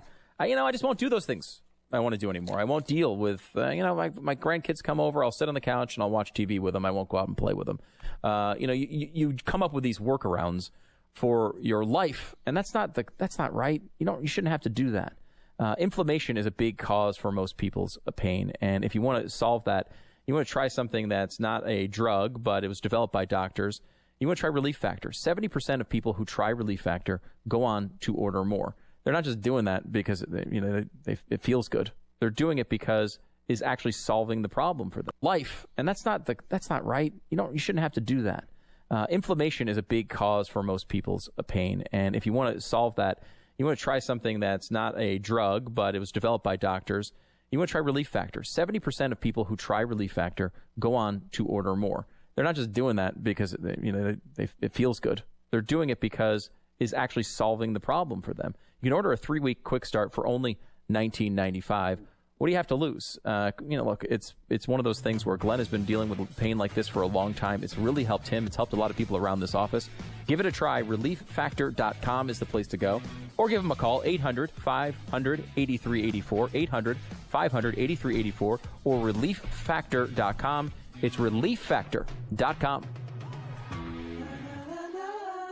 By the way, don't forget to use the promo code GLENN, GLENN, for $10 off your subscription at blazetv.com. At Fisher Investments, we do things differently, and other money managers don't understand why. Because our way works great for us. But it may not work for your clients. That's why Fisher Investments is a fiduciary, obligated to put clients first. It's the highest standard for a financial advisor. So, what do you provide? Cookie-cutter portfolios like the rest of us?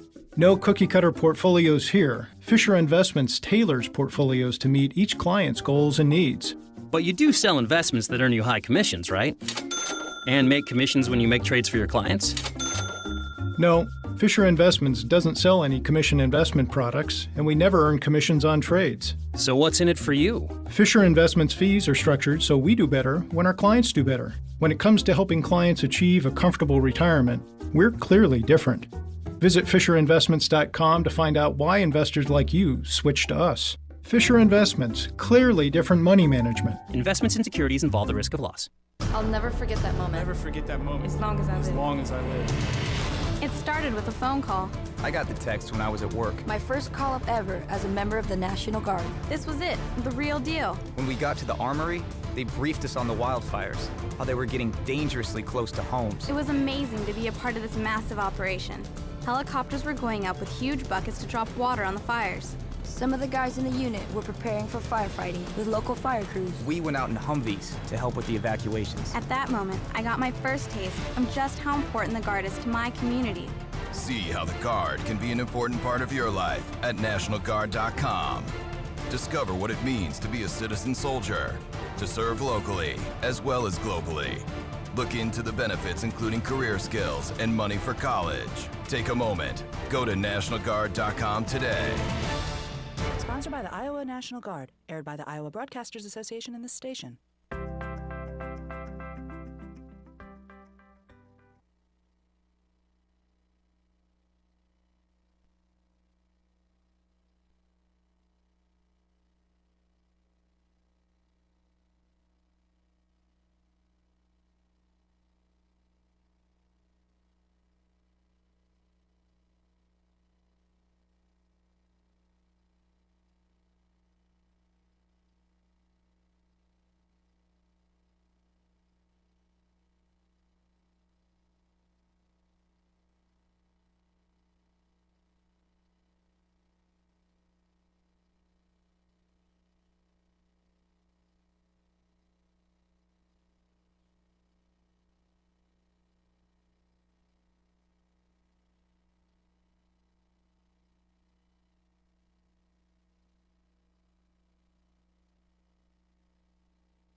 "45 seconds.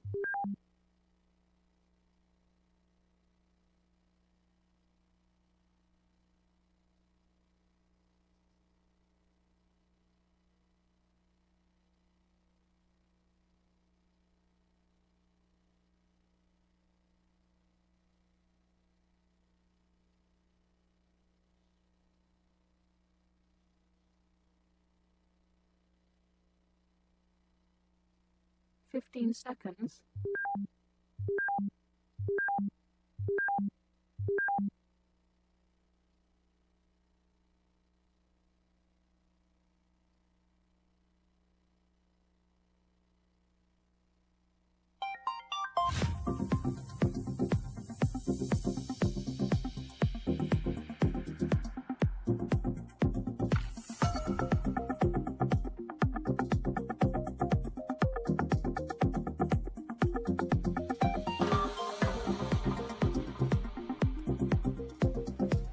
Pat and Stu for Glenn. You know, I did have some concerns that some of society's ills are pretty tough to deal with. And we're dealing with this whole racist thing and then nuance with white people and privilege and fragility and all kinds of stuff. And I was starting to think, well, maybe this is something we don't overcome for a while because it's pretty tough to deal with. And then the Pac-12 football players stepped up. Oh, really? And I realized, well, yeah, why haven't we turned to the Pac-12 to fix it? The Pac-12 conference can fix this. You know they have the power. They have the ability. It's just nobody's asked them to before. And so, fortunately, I think we talked about this on Monday on the show, but it was in the first hour. So you might not be aware, but the Pac-12 players have made a whole list of demands that, first of all, they want to be safe with the COVID thing. That's a totally reasonable request. Totally reasonable. I want to be safe. I mean, look, it's a global pandemic. Mm-hmm. Everybody wants to be safe, and millions of people have caught it. So it's not easy, but okay. I mean, that's a rational, as safe as possible. You want to be able to have that when you go back and play. I'd want that too. Reasonable. They want medical insurance for sports-related medical conditions. Now, I think they have that, but okay. That's interesting. Fine with that. Don't they get treated as athletes by medical professionals? I would think so, but I don't know all too. the details. I would say that doesn't, I mean, sports-related medical conditions, right? Mm-hmm. I think of more like, broken legs, right? Yeah, or an ACL or whatever. Where the COVID thing, I mean, it doesn't seem necessarily COVID related, but hey, let's No, it's not. And some of these veer off just a little bit. Just a little, okay. Off the COVID, I hesitate to call it the COVID road, let's call it, instead of a plantation, because off the plantation now would be a horribly racist. It's racist to get married there, like a decade ago, so it's definitely racist to say it now. Now, a decade ago when you got married there, it wasn't. It wasn't, but now it's retroactively racist. Yeah, exactly. That's the most important thing in our society right now, retroactive racism, Pat. We need to make sure that we're identifying the words that are now racist and were not previously, then go back to the people who said them previously and apply our standards today to them in that era. Well put. Thank you. Very well said. They want to earn money for the use of their name, image, and likeness. Now, I think that's great, too. That's fine. That's not COVID related, though. No, what does that have to do with related. COVID safety? No, it is not. You said veer a little. I mean, that's just bit, them. Just ever so slightly off the path. That doesn't seem anywhere close to COVID to me. In fact, it seems like it might cause a problem with COVID if they're out signing autographs for people.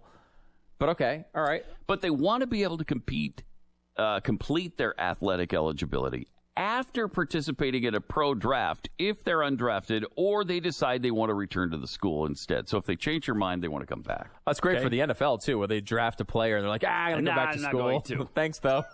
It's okay. They want to be able to transfer one time without punishment. All right. Mm-hmm.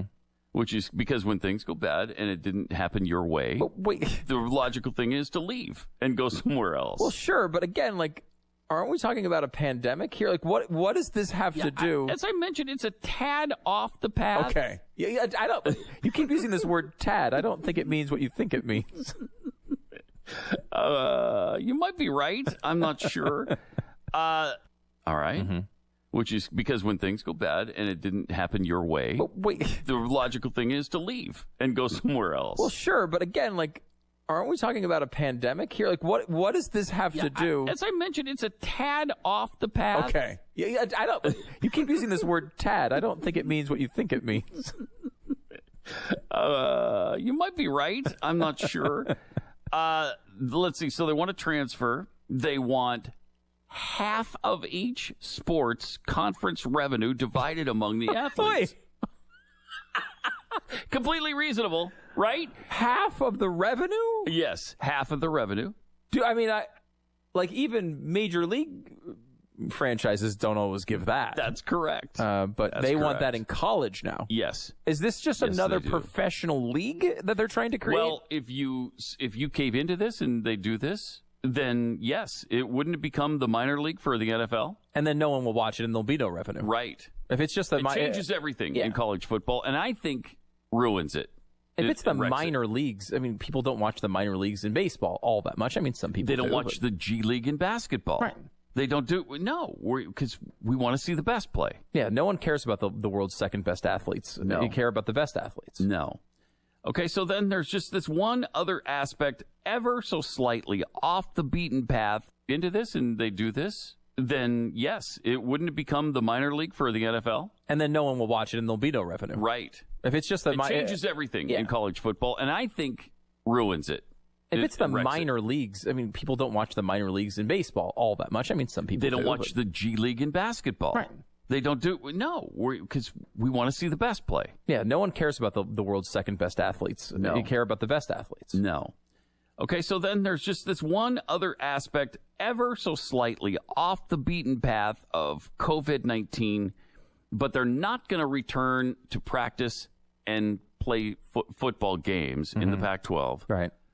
Until their demand of an end to racism in sports and society is met. Now, when the Pac-12 finally... Wait a minute.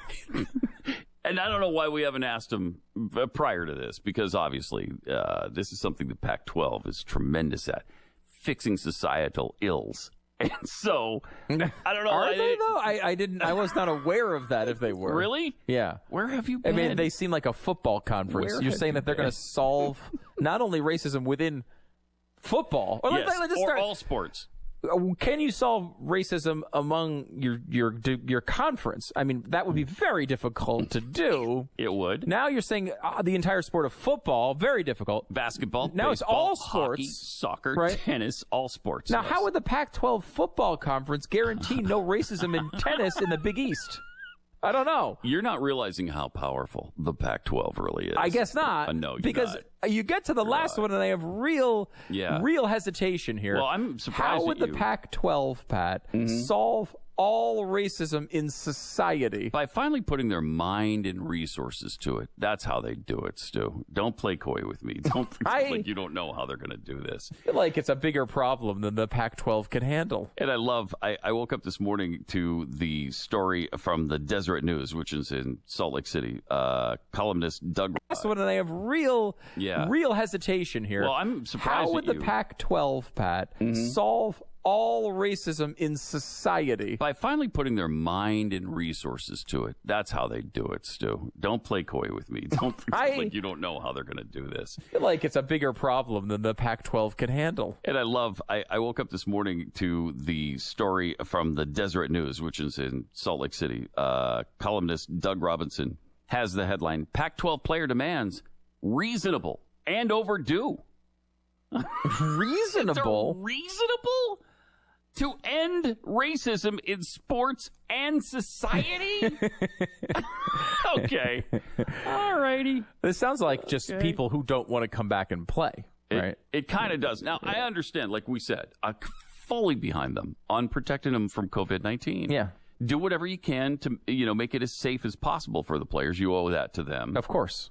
And you can't guarantee it. You can't guarantee nobody's going to get sick, but you do your best. Yep. And I would think they're probably doing that without the demands being made. I would think, because the last thing they want to do is scrap the season. Right. Then they lose all that revenue. Exactly. I mean, even despite the fact that they also probably care about the players and their student athletes, they also don't want to lose the money associated with their season. And we've seen what's happened with the Miami Marlins, who missed an entire week of games. You start missing weeks of games in football, I mean, your season's over. You just don't. It's not even a season. Yeah. I mean, you only have how many home games, Pat? 6. 6.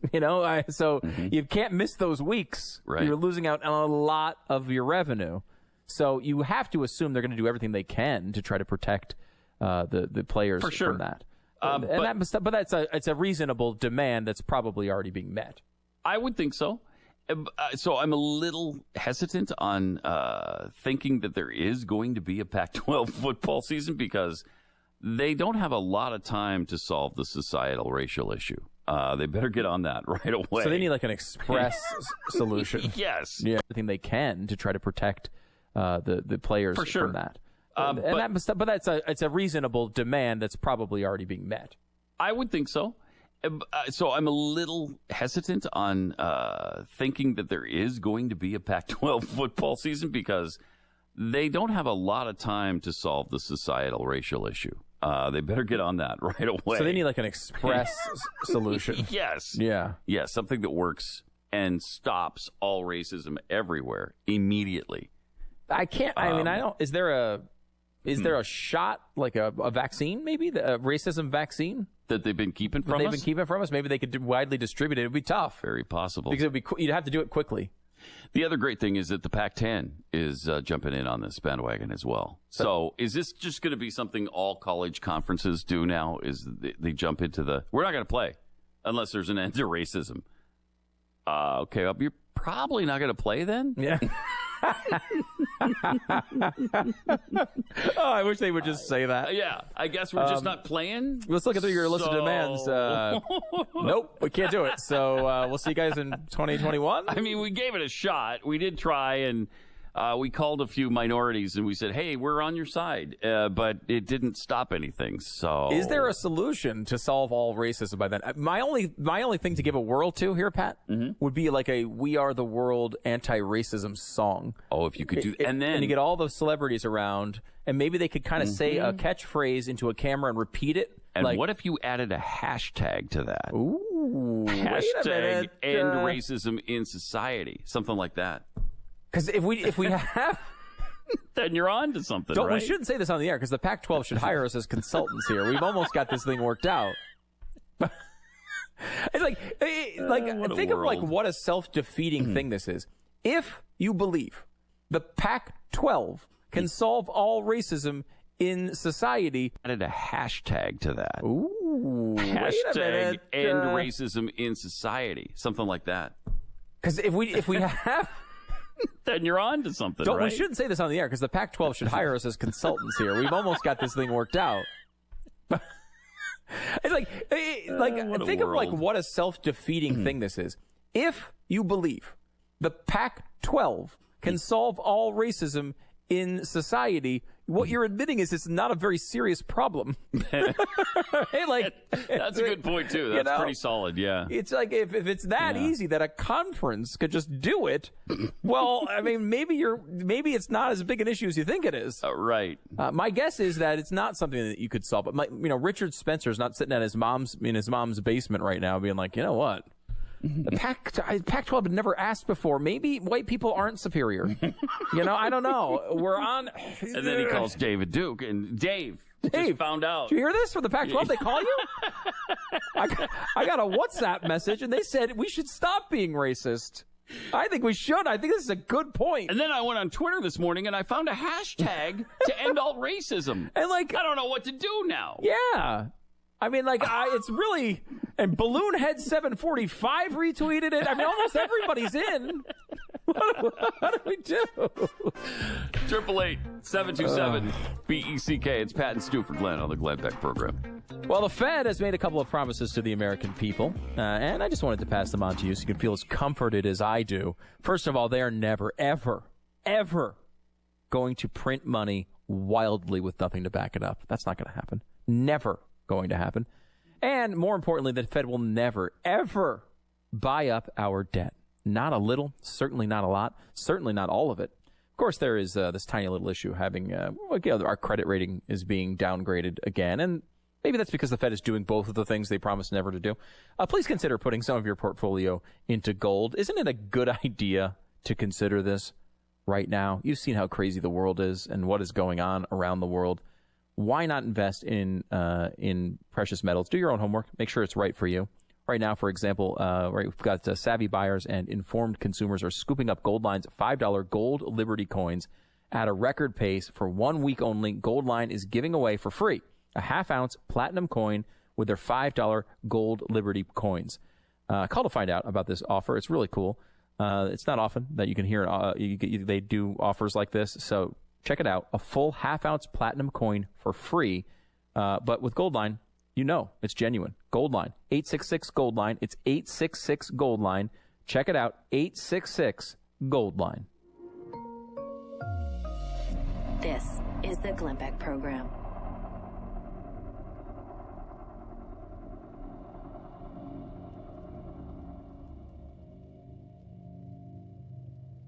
From tuning an engine to replacing a fuse, you can learn it all under the hood. Heard every Saturday afternoon from 2 till 4 on the voice of Fort Dodge, AM 1400, KVFD, Fort Dodge.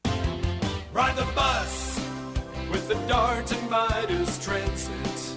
Need to get somewhere in Hamilton, Pocahontas, Calhoun, or Humboldt County this summer? Midas will take you there. Live in Manson and need a ride to the grocery store? Midas will take you there. Live in Webster City and need a ride to the theater? Midas will take you there. Live in Rockwell City and need to get to the clinic? Midas will take you there. Call 573-8145. Midas, helping you get where you want to go. Your connection to Jefferson Lines.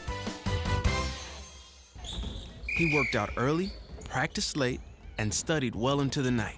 The next day, he did it all over again. She missed time hanging out and socializing with friends so she could make it on time to practices and games. He became a top student and a confident leader, even as he helped his team win back-to-back conference titles. She became a role model in her community, even as she led her team to an undefeated season. And when they finished playing high school sports, what did they do next? She graduated from college with honors and went to work for a successful company. He attended graduate school and became a difference maker in his community. Because that's what student athletes in Iowa do. They use the skills they develop playing high school sports today to do even bigger things in life tomorrow. High school sports. A winning part of a complete education. This message presented by the Iowa High School Athletic Association and the Iowa High School Athletic Directors Association. Samaritan's Purse is meeting critical needs in the Philippines in the wake of Super Typhoon Haiyan, one of the most vicious tropical cyclones ever recorded. We are distributing food, medicine, water, blankets, and other essential items. Please pray for the people of the Philippines and pray for our teams as we respond in Jesus' name. Many people are hurting, and you can help. To donate, go to SamaritansPurse.org or call 1-800-567-8183. That's 1-800-567-8183. Hello, I'm Teresa Scanlon, Miss America 2011. Not everybody farms, but everybody has to eat. Most Americans don't realize how essential and crucial agriculture is to our lives and to our economy. We're used to our grocery stores and kitchens being full of food, but many people don't get that it's because of farmers and ranchers that we continue to be the breadbasket of the world. America has just 210,000 full-time farms. That's it. And being from an agricultural community, I know these aren't large corporations with giant bank accounts. These are small businesses with huge overhead expenses and a history of modest profits. I've made it a top priority during my time as Miss America to help people understand how farmers and ranchers continuously strive to better serve their animals, the land, and consumers. Please join me in celebrating our safe and plentiful food supply today and every day, thanks to the hard work of American farmers and ranchers. My baby boy was a very good sleeper. He would nap in the morning and nap again in the afternoon, so my routine became that I would drink the first half of the time I expected him to sleep so that I could pass out the second half. Even during my pregnancy, knowing that it might be harmful to the baby, I could not stop drinking. The fear of any harm to that child was not enough to make me stop. Sometimes I would try to go to the park with him, but I was becoming really fearful of people finding out what a sick person I was. Today, since I joined AA, I don't have that sensation anymore at all. I have a purpose in life today. I know who I am. I know where I'm going, and I feel good about it. What I remember most is the loneliness I felt, the separation from other people. At the end, drinking was no fun for me. Since I've started There to are a attend ton AA of social networking websites, but one stands apart for a very special reason. This one saves lives. It's MatchingDonors.com. MatchingDonors.com links organ donors with people in need of kidney and other transplants. In the U.S., 19 people die each day waiting for an organ transplant, most of them for kidneys. If you've ever considered becoming a living organ donor, or if you're someone in need of an organ transplant, visit MatchingDonors.com, home of the greatest gift of all, the gift of life, MatchingDonors.com. I'm Dr. Jackie Duncan, a clinician scientist working with the American Health Assistance Foundation to find a cure for macular degeneration, a debilitating eye disease. It's important to let young people know how to take care of their sight. Go to ahaf.org/kids, where families learn about macular degeneration using interactive games and stories. That's ahaf.org/kids, or call 1-800-437-2423 for free information and resources.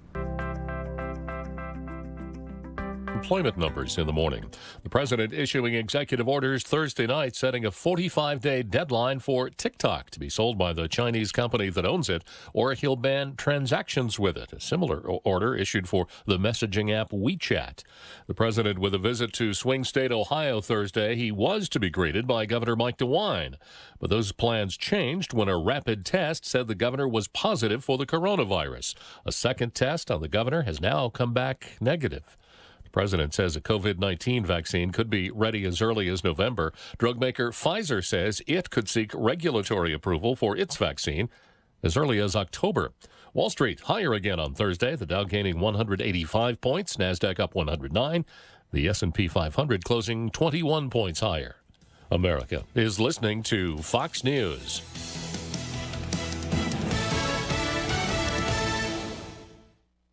Is your retirement going as planned? If not, there are steps you can take today to get back on track. The last thing you should do is nothing. Here's David Scranton, best-selling author and CEO of the Retirement Income Store. You don't have to cross your fingers and toes hoping for growth in this unpredictable stock market.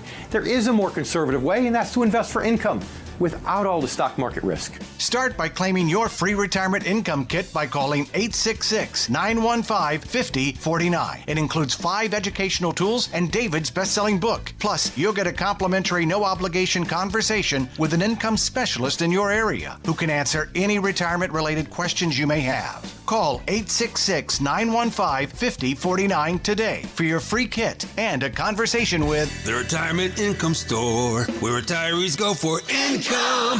Online at theretirementinComestore.com. Investment advisory services offered through Sound Income Strategies, LLC, an SEC-registered investment advisory firm. The effort to replace the police department in Minneapolis has slowed for now. But change is coming through attrition. Following the siege and surrender of Minneapolis' 3rd Precinct and subsequent burning of the city, one lawyer says more than 20% of the force has started the process of applying for permanent disability. Most of the cases are for post-traumatic stress. Attorney Ron Muser says the community turned hostile and abandonment by city leaders are contributing factors. Recent events were a breaking point for many, but Becky, who didn't want to use her full name, is married to a Minneapolis cop.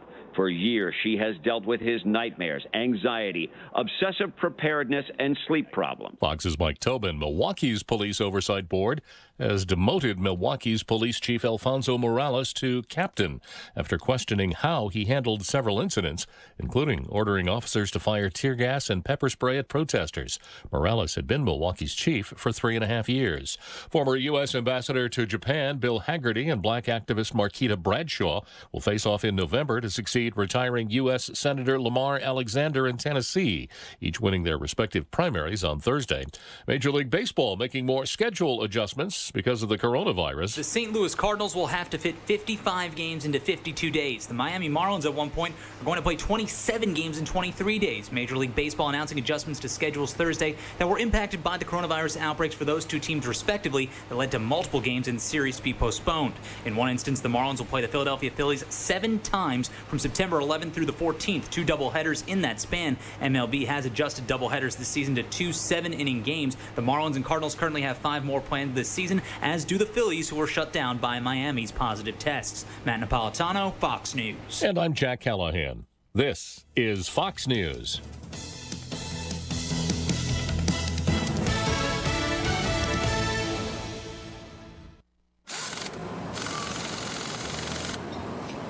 Oh, nice engine. Supercharged? Yep. High porosity and aggregates?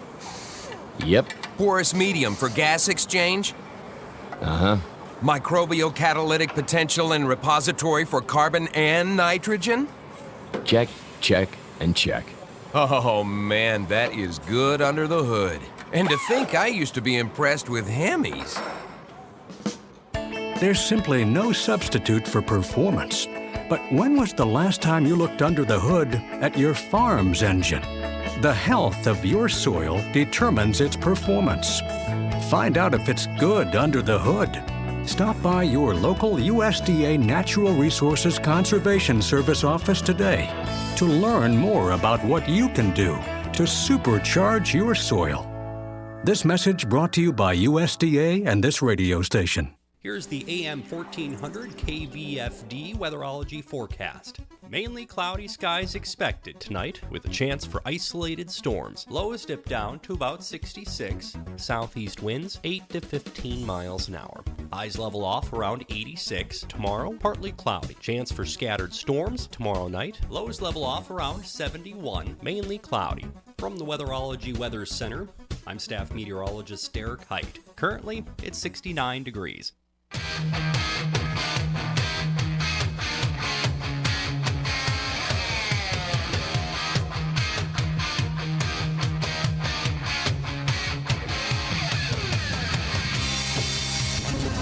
This is your source for breaking news and what to make of it all. This is the Mike Gallagher Show. Because the truth is, Joe Biden and the radical Democrats would set America on a path of socialism and decline. I don't know what the hell he's talking about. I'm ready to debate. I don't care. I hear he wants to get out. I'm so forward-looking to have an opportunity to sit with the president or stand with the president in debates. This mail-in voting, it's been a total catastrophe. You're never going to know who won the election. You can't have that. Come on, man. Now, from the ReliefFactor.com studios, here's Mike Gallagher.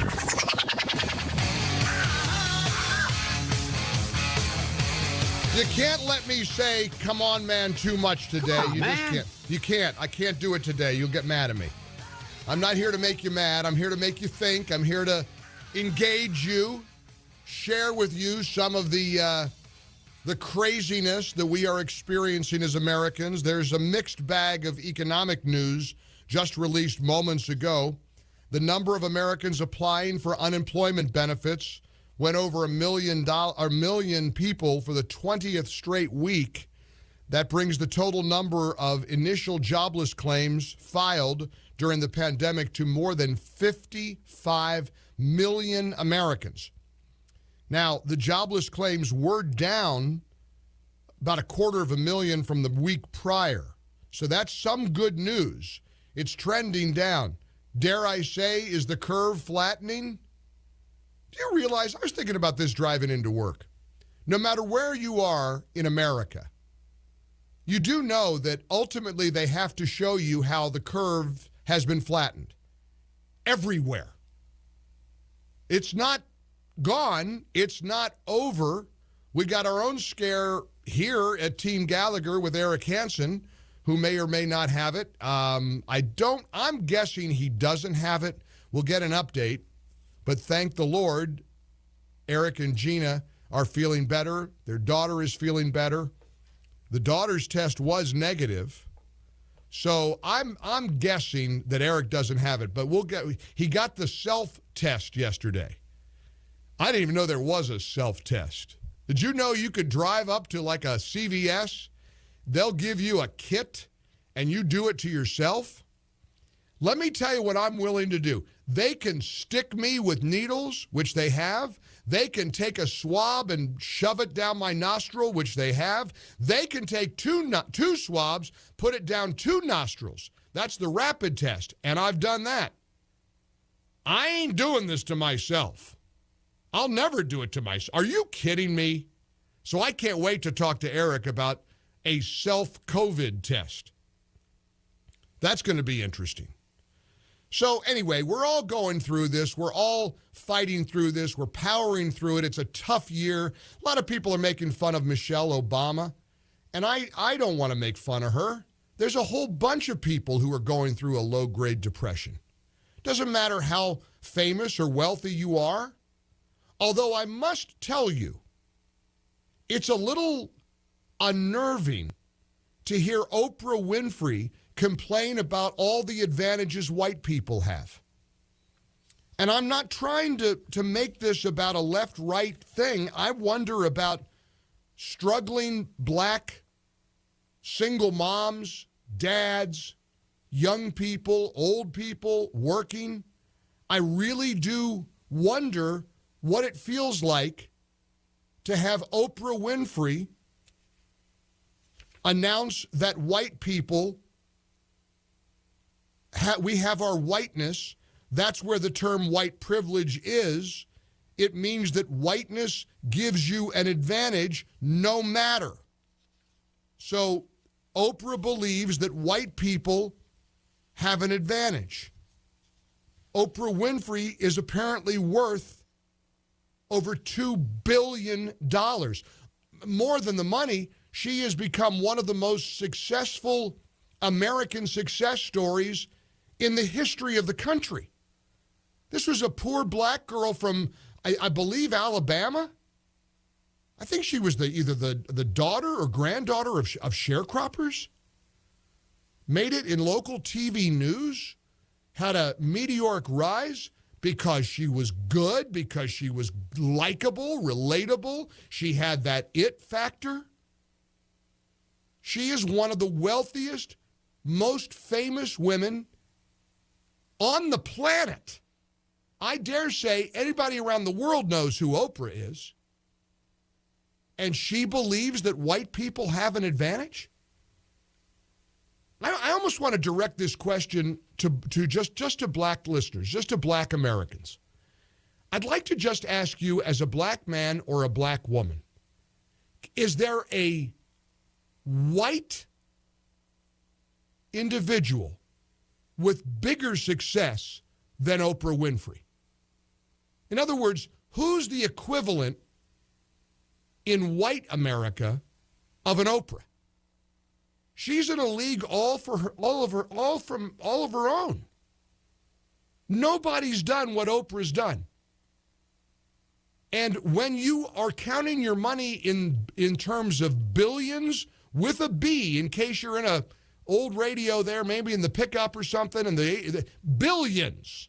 I think the last thing I saw was $3 billion she's worth.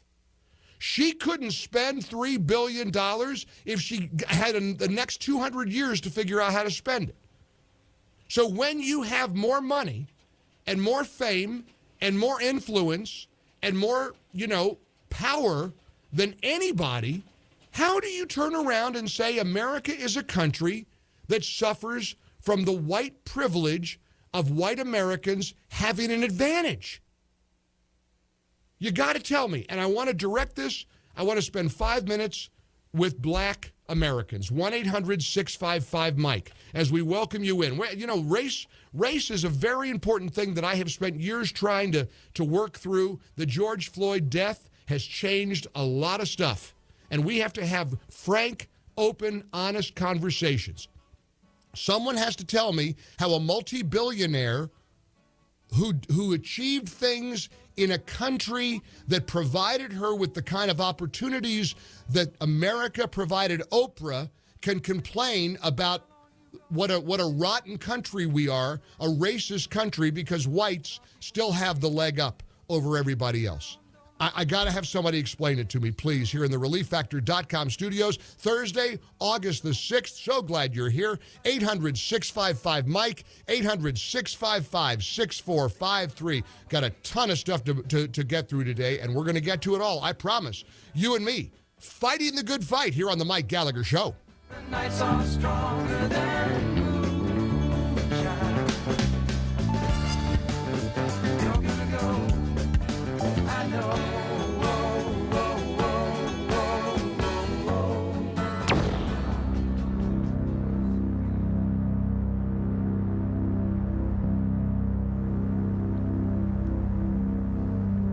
I was on the phone to Pure Talk yesterday. A buddy of mine is signing up for Pure Talk. He's tired of paying $69 or $70 or $73 a month, whatever he was paying, because his cell phone bill is about to be cut in half. He can't believe the deal. He kept saying, Mike, that can't be true.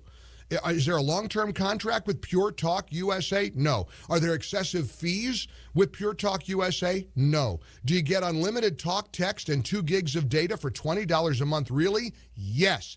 Heck yes. The average person who makes the switch to Pure Talk USA is saving hundreds of dollars a year on their wireless bill. Come on, I want to put more money back in your pocket. Grab your phone, dial pound 250, and when prompted, say the keyword Mike Gallagher. When you do, you're going to get this incredible offer. You're going to get a big, big savings. I mean, Pure Talk USA is everywhere because people are going crazy over this deal. Pure Talk USA, they have the exact same network as all the other big guys, same towers, but the coverage and the pricing, and incidentally, when you start with them, you'll get 50% off your first month. Let me repeat the deal.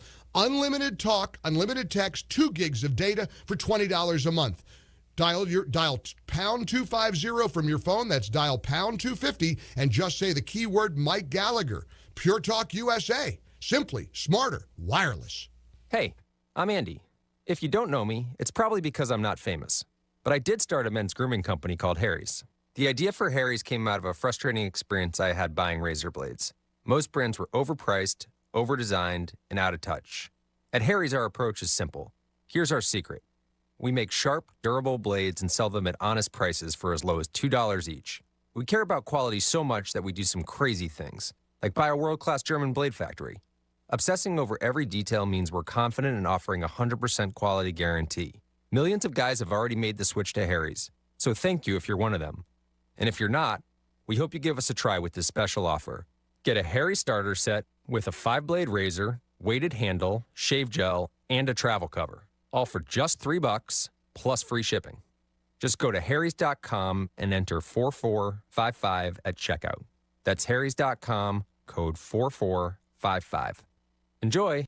It's nice to know there are people like Pete and Seth Talbot and products like Relief Factor that can get you out of everyday aches and pains. As we have been hopefully taking care of ourselves, maybe you're walking, exercising, or you're just suffering from the aches and pains of life, aging, exercise, everyday living. Remember this wonderful, wonderful product called Relief Factor, the dietary supplement that supports the body's natural functions to provide relief from aches and pains. I don't know how it works. I just know it works. It's made from wild-caught fish oils and botanicals. It goes to work on the inflammation that causes pain. Pete and Seth, who have a heart for the hurting, want you to try it for 3 weeks. That's it. 3 weeks. It costs $19.95. If after that 3-week period, you don't see a dramatic difference, just notify them. You're only out $20. What do you have to lose? Except a whole lot of pain. ReliefFactor.com, ReliefFactor.com, or call 800-500-8384, 800-500-8384 for Relief Factor. Mike Gallagher.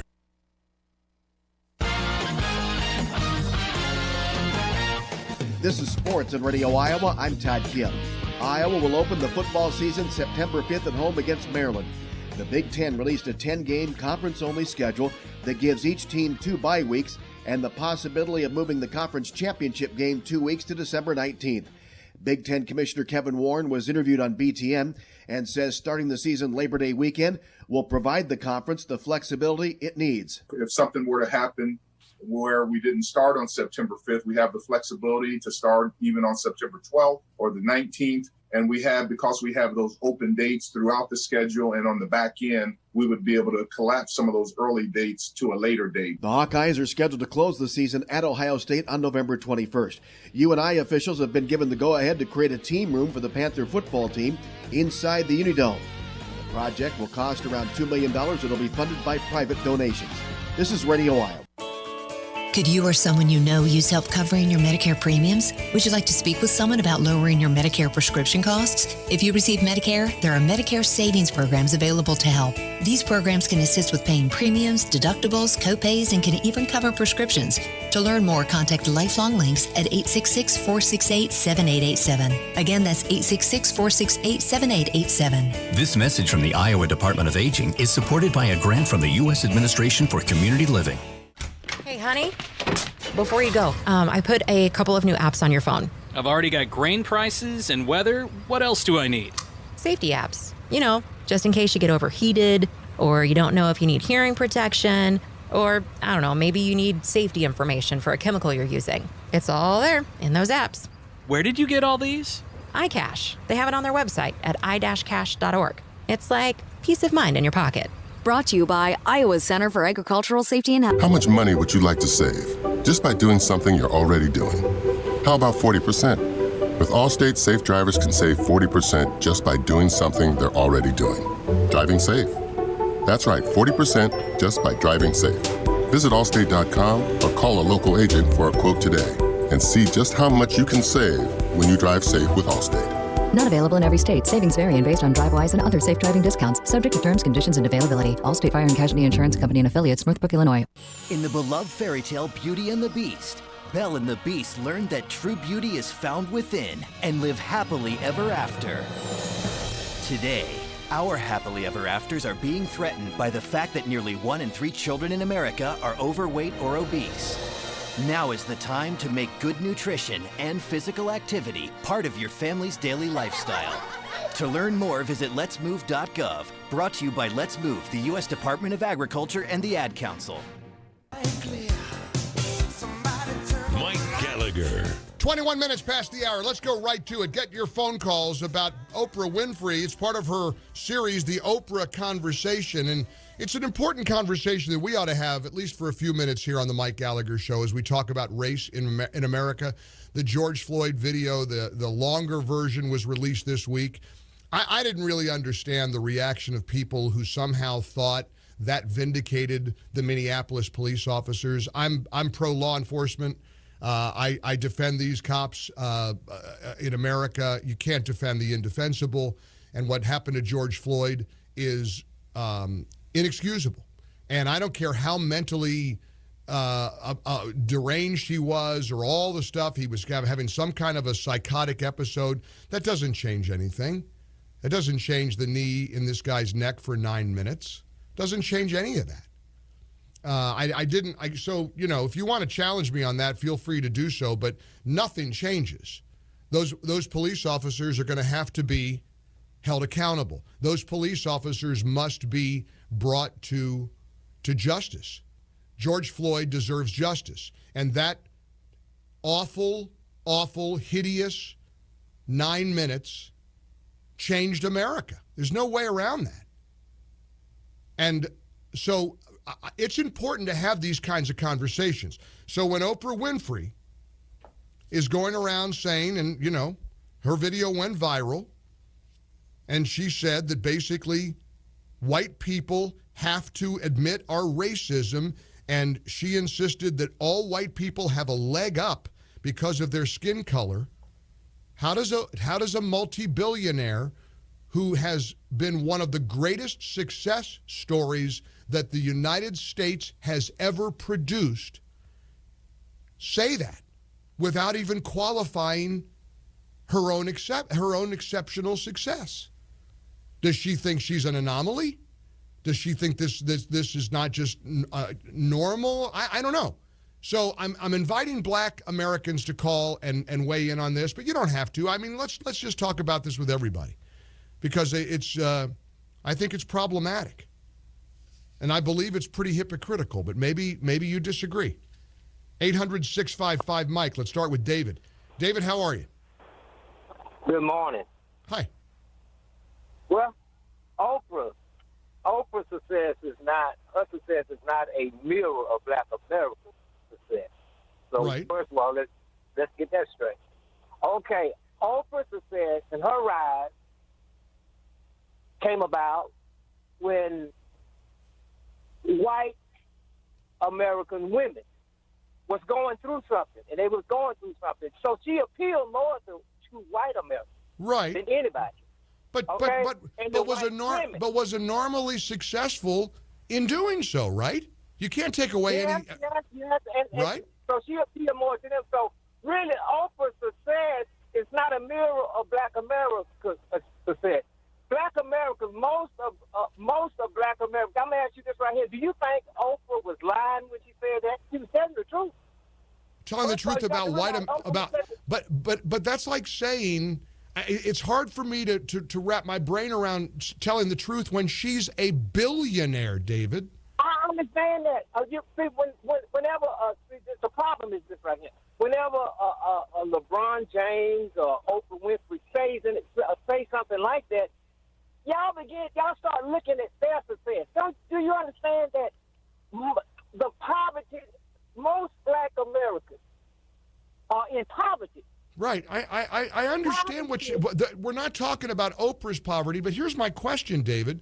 Have you ever heard Oprah say, only in America could a young Black woman from Mississippi, coming from a troubled, difficult, poverty-stricken childhood, emerge as one of the most famous, successful Black women on the planet? Does she ever credit the United States for the success that she has had, do you think?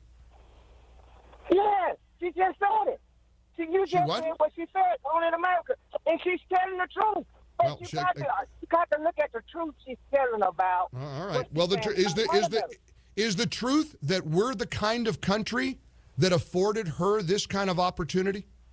That only in America could a woman like her be this successful? Well, you got to understand, America was purged. America didn't become America because of she was so great or she was so this. I'm not saying that she's making America great. I'm saying America's great that led to her success. The greatness and uniqueness of and the diversity of America led to Oprah Winfrey, did it not? And Oprah Winfrey she's acknowledging that. Well, I didn't hear her acknowledge that at all. I don't know how you get that. I don't know where you get that out of her comments. I mean, let me make sure that I understand what she said.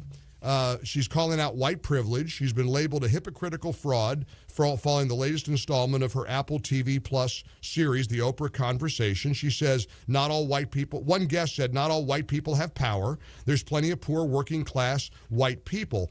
Winfrey responded, there are white people who are not as powerful as the system of white people, the caste system that's been in place, but they still, no matter where they are on the rung of ladder of success, they still have their whiteness. The veteran broadcaster said white people have a leg up. She said, you still have your whiteness. That's what the term white privilege is. It means that whiteness still gives you an advantage no matter what.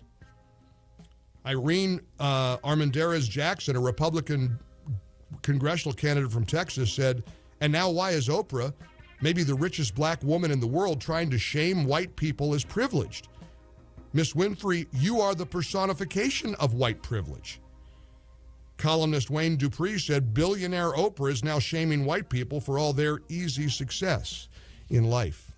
800-655-MIKE, more coming up, including a district attorney's husband in the same position that St. Louis couple with the guns is in. You're going to want to hear it next.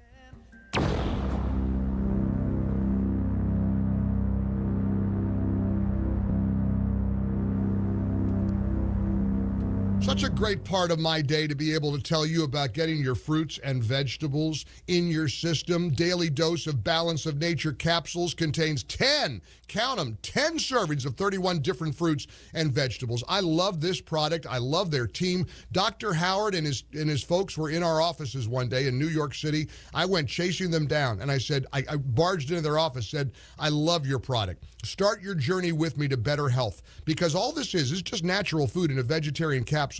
Balance of Nature is fruits and vegetables in capsule form. Get started. Call 800-246-8751, 800-246-8751, or go to balanceofnature.com and use the promo code MikeG. Free shipping, 35% off any new preferred order. Mike Gallagher. When severe weather threatens, keep it here for the Severe Weather Advisor, brought to you by Riley Armstrong Plumbing and Heating. Plumbing emergencies don't usually happen during normal business hours, so Riley Armstrong is here for you 24/7. Call 955-2232. And the Fort Museum in Frontier Village, where history comes alive. Travel back in time and celebrate the heritage of Fort Dodge at the Fort Museum. Book your next special event at the Opera House, too. When severe weather threatens, stay with your friends on the Voice of Fort Dodge, AM 1400 KVFD.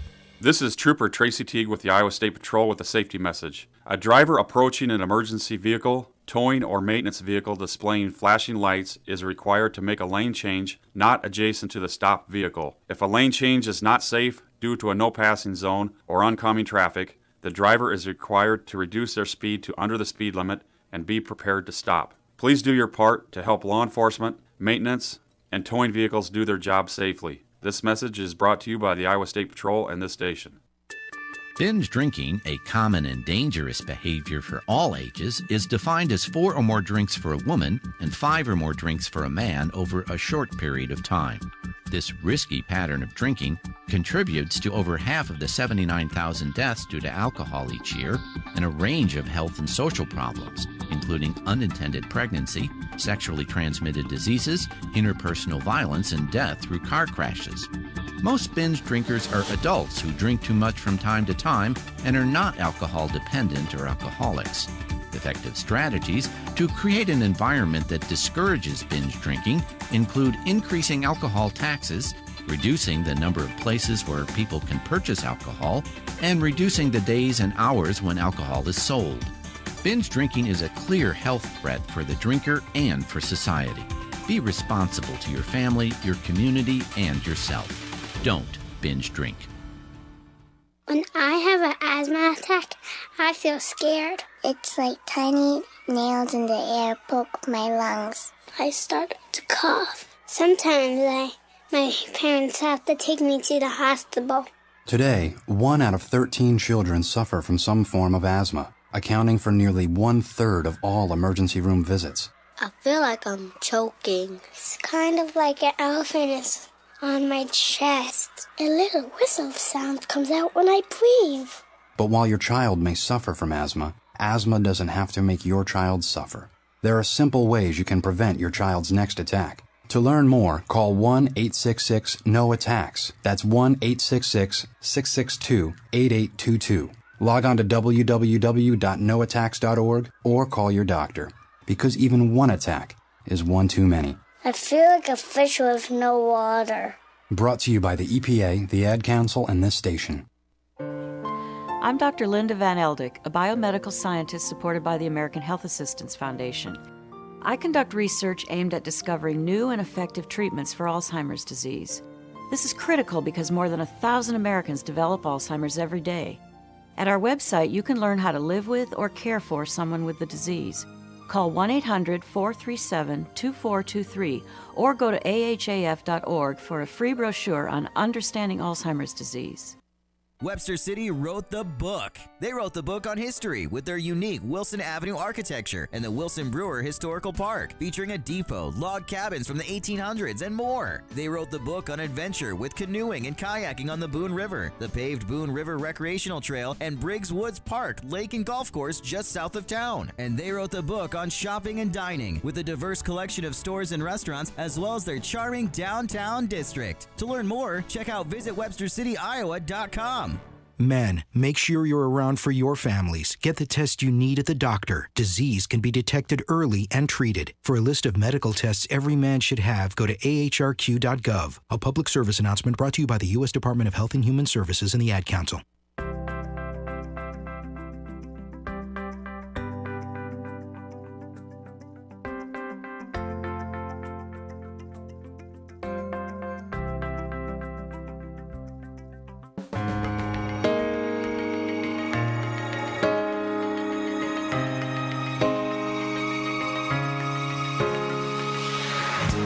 Mike Gallagher, covering the coronavirus pandemic. Go to the drive-thru. I see the guy pour the Diet Coke, and after he puts the lid on top of the cup, he takes his bare hand and he wipes the top of it off. I was convinced that I had COVID-19. Guarantee you he gave it to me. Here's something to think about. I've watched waiters and waitresses take their dish rag and they wipe the table off. Right. And then they wipe the chairs that you just sat in and farted in. Rudy, you're not helping. You're not giving anybody any worse than that, does it?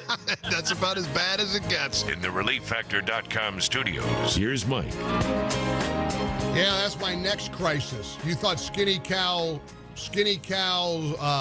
cookies and cream ice cream sandwich shortages in America was a big deal for Team Gallagher. Now they got a Clorox wipes and Lysol wipes shortage. They don't have the wipes now. They can't keep up with that.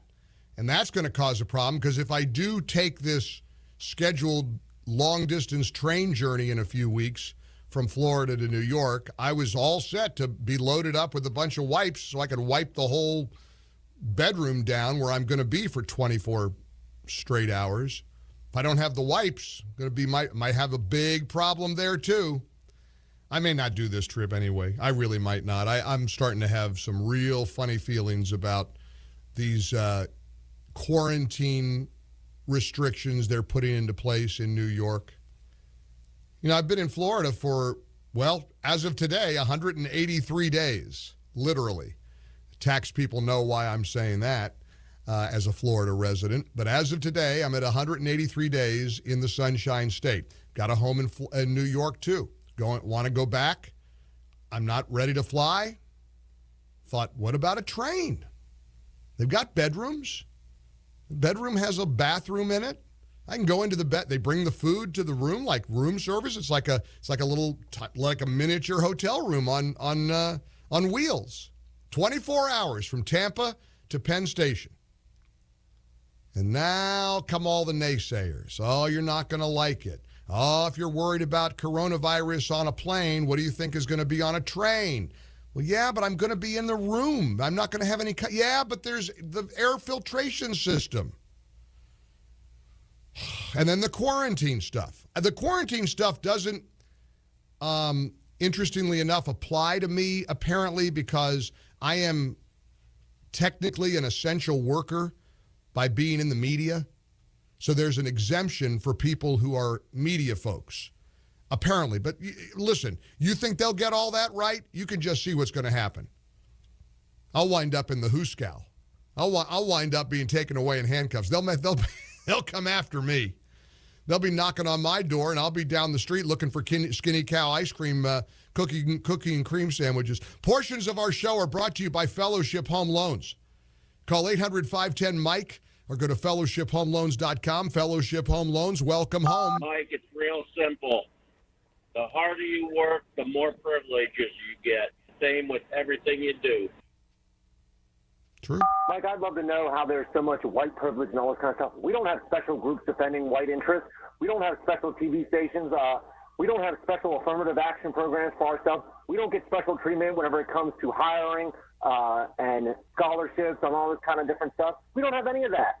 And if we even talk about ourselves, white people, as a group, then we're immediately called racist. So I'd like to know where all this white privilege is coming from. I'm hearing it. Heard it today. You people. Now that describes the white people. You people. You can't say that. You shouldn't say that. It would be incorrect if you said that to a person of color, but they sure the heck could say it to you. And we are now, it's so upside down. This world's so upside down. Unity. What happened to unity? There is no unity. There's no question about it. The lack of unity is pretty stunning.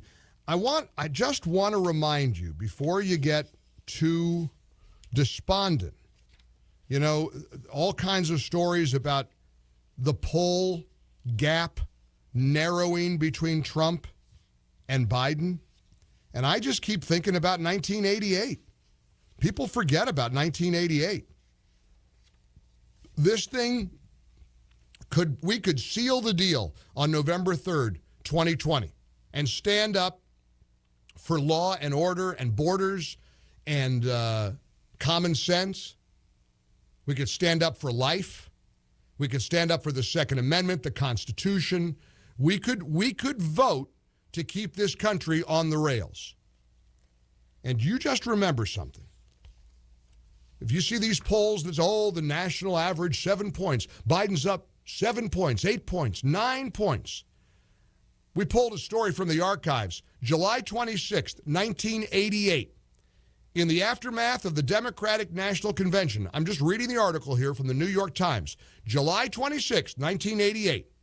The party's nominee, Michael Dukakis, has expanded his lead among registered voters over Vice President Bush, the probable Republican nominee, according to a Gallup poll.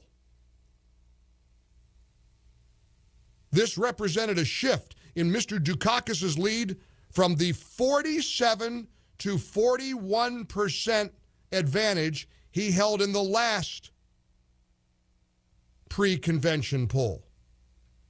55% of voters in the poll said they were going to vote for Dukakis. 38% said they preferred Mr. Bush. Let's see. 38. That's a 17-point lead.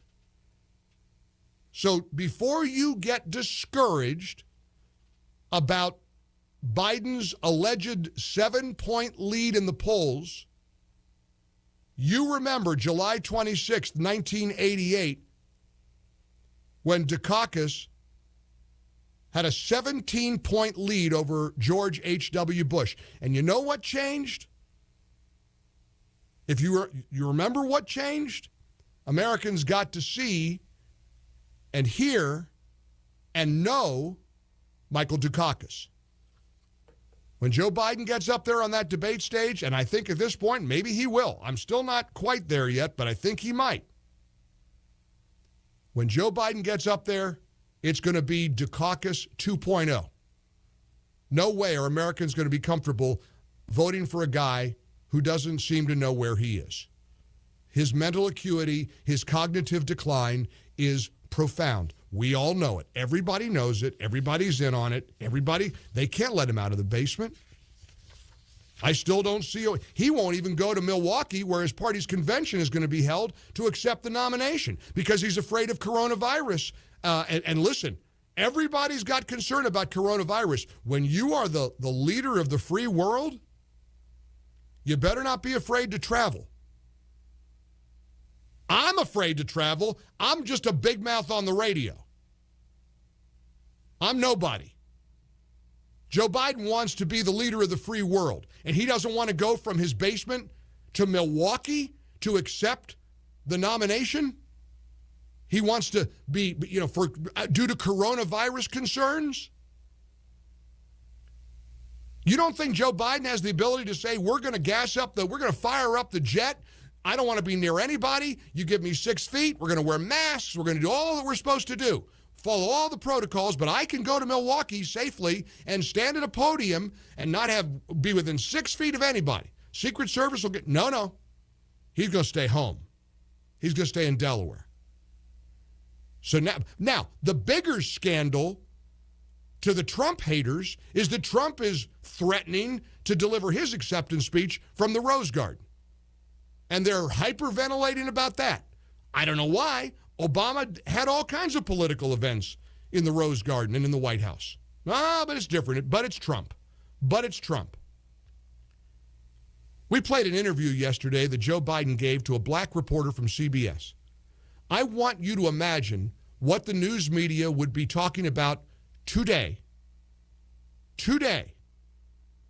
tomorrow, all through the weekend, probably for the rest of the campaign, if Donald Trump asked a black reporter if you're a junkie.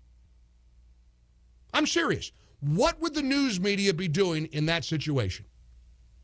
They'd be breathing into brown paper bags. They'd get the vapors. They would be screeching to the mountaintops about what a racist Donald Trump is, and this proves it. He just asked a black reporter if he was a junkie. Now, that's literally what Biden did yesterday. With the goofy response, his weird eruption when the reporter said, hey, have you taken a cognitive test? I mean, we played it a million times. It was played all over America. You heard it. You saw it. He flipped out and he said, that'd be like saying, did you take cocaine before you came in here to do this interview? Directing this right at the black reporter. Asking the black reporter if he took cocaine before the interview, that'd be like you taking cocaine and then what, are you a junkie? Can you imagine what they'd be? How about Donald Trump asks that of April Ryan in the White House press briefing room? Can you imagine the president standing there saying, hey, April Ryan, that'd be like you taking cocaine before you came in here. Are you a junkie, April? Oh, my gosh. The eruption in the media would rival that explosion in Beirut. They'd lose their minds. Joe Biden literally does it. It's Joe being Joe. Come on. He's a good guy. He's all right. He just gets a little addled once in a while. He probably didn't realize the optics of asking a black journalist if he's a junkie. There's no race there. And you go through the whole list of gaffes of Joe Biden. Sean Hannity played a highlights reel last night. What clip is that, Derek? I sent that earlier. Remember the, I've got to find it. I mean, it was unbelievable. It was like one after another, after another, after another. And you know something? Here it is, cut 6. Cut 6, Yuri. Let's play some of the hits of Joe Biden, who wants to be the 46th president of the United States of America. Poor kids are just as bright and just as talented as white kids. Why in God's name should someone who's clipping coupons in the stock market in fact, pay a lower tax rate than someone who, in fact, is, like I said, a school teacher and a firefighter?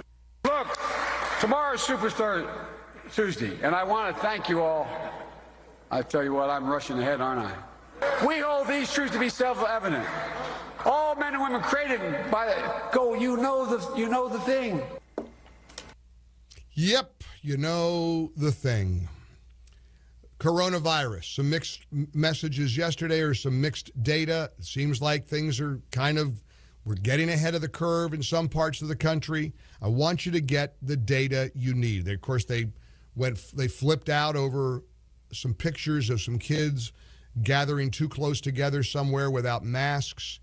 Listen, as of July 14th, the fatality rate for people under the age of 20 who contract COVID, 1/5 of 1%.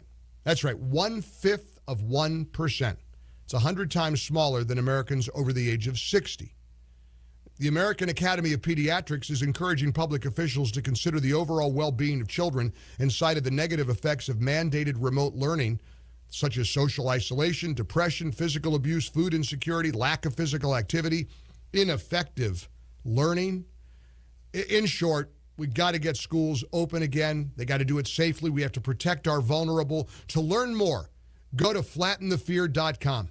Job Creators Network Foundation and Team Gallagher have partnered once more, and this is a great resource for you to go to, flattenthefear.com. You'll see a petition there. I urge you to sign the petition. It's important. It's crucial. Let your voice be heard. We need your voice. We need your support, and I want you to be able to read data that is not steeped in hysteria. Flattenthefear.com, flattenthefear.com, brought to you by our friends at the Job Creators Network Foundation. More of the Mike Gallagher Show in the ReliefFactor.com studios coming up.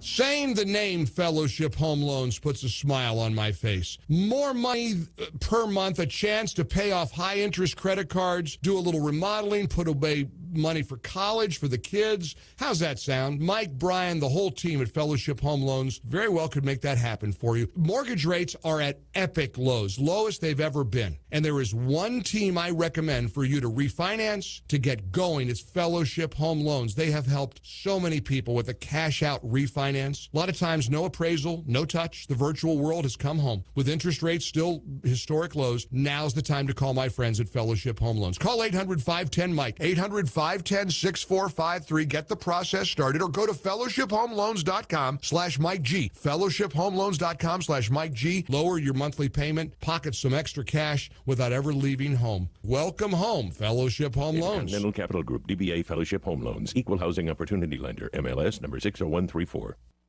Mike Gallagher. Hiring is challenging. Just ask Dylan Miskowitz, the COO of Cafe Altura. We needed a director of coffee in order to move our products forward. It felt like we were looking for a needle in a haystack. Dylan started using ZipRecruiter and found his perfect candidate in a few days. We were very impressed with how quickly we had quality candidates apply through ZipRecruiter. See why 4 out of 5 employers who post a job on ZipRecruiter get a quality candidate within the first day. Try ZipRecruiter for free at ZipRecruiter.com/try. That's ZipRecruiter.com/try. A severe storm hits, and you're left without any electricity. A fire breaks out, and you have just moments to evacuate. Emergencies can happen without warning. Would you know what to do? What is the best way to prepare for a hurricane or flood? What are the first things to do during a fire? The answers are as close as your computer. Emergency Preparedness Online is a free website with dozens of valuable resources related to emergency preparedness. Do you have a kit ready in case of a disaster? Have you planned a way to contact family members during an emergency? Have you spoken with your child about school emergencies? Do you know what to do in case of a flu epidemic? Emergency Preparedness Online. Inform yourself. Emergency Preparedness Online is a member of the U.S. Department of Homeland Security's National Preparedness Coalition. I wasn't going to school because I was just making money stealing cars. And one day I was put into juvie for 2 stolen cars, robbery of a house, and aggravated assault with a deadly weapon. Well, I was 10 when I first got involved with drugs. I skipped school because, nobody cared. I was on drugs, and my mom didn't really care because she was on drugs. She was never home. When I first got pregnant, school was not important to me, so I dropped out. And now that I'm 15, I have 2 babies. I was heading nowhere. I just thought the only way I can make something out of my life is that if I get an education. One day I was locked up. That's when I really realized that, it wasn't for me. I was only in there 2 months, but to me that was enough. It'd be better for me to stay in school, just get my education. I still need to go to school to make it for myself. Stay in school. Give yourself a chance. I think I'm happier now. I know I'm happier now. A public service message brought to you by the U.S. Army and the Ad Council. Whether you're moving next door or all the way across the country, reporting your new address to Social Security is the best way to make sure your benefits continue arriving on time. Even if your benefits go to your bank through direct deposit or you only receive Medicare benefits, Social Security still needs a current address to send you notices and other correspondence about important changes that could affect you. And if Social Security is unable to contact you, your benefits could stop altogether until your information is updated. Let us know before you go by visiting www.socialsecurity.gov/change of address. Just by answering some questions, we can process your change of address electronically. You'll receive a confirmation letter in the mail. If you prefer, you can call our toll-free number at 1-800-772-1213. Either way, we'll be glad to help you.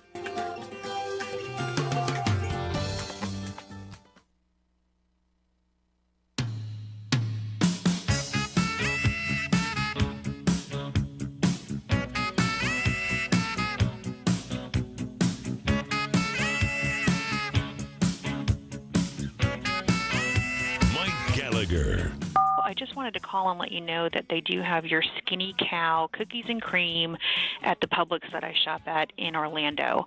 So if you feel like making a little trip up the road from Tampa, it's the one at Michigan and Orange Avenue. Good luck. Yeah, I'm going to need it because you know what'll happen. I'll go all the way to Orlando, and when I get there, it'll be out.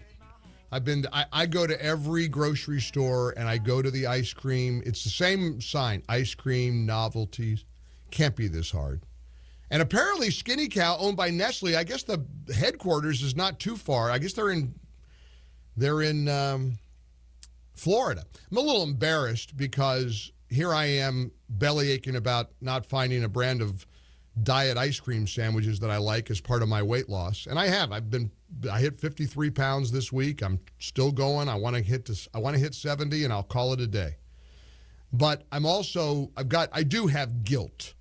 I am a little bit ashamed because I've gotten the opportunity to travel around the world with Food for the Poor, and I've seen what poverty really looks like.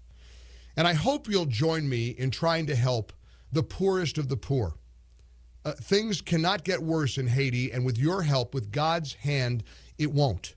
You and I can help with a generous gift to Food for the Poor.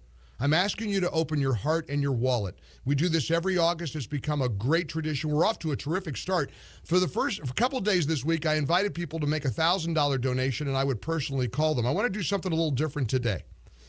If you make a $100 donation to Food for the Poor to help starving children in poor villages in places like Haiti and Guatemala, they face huge challenges.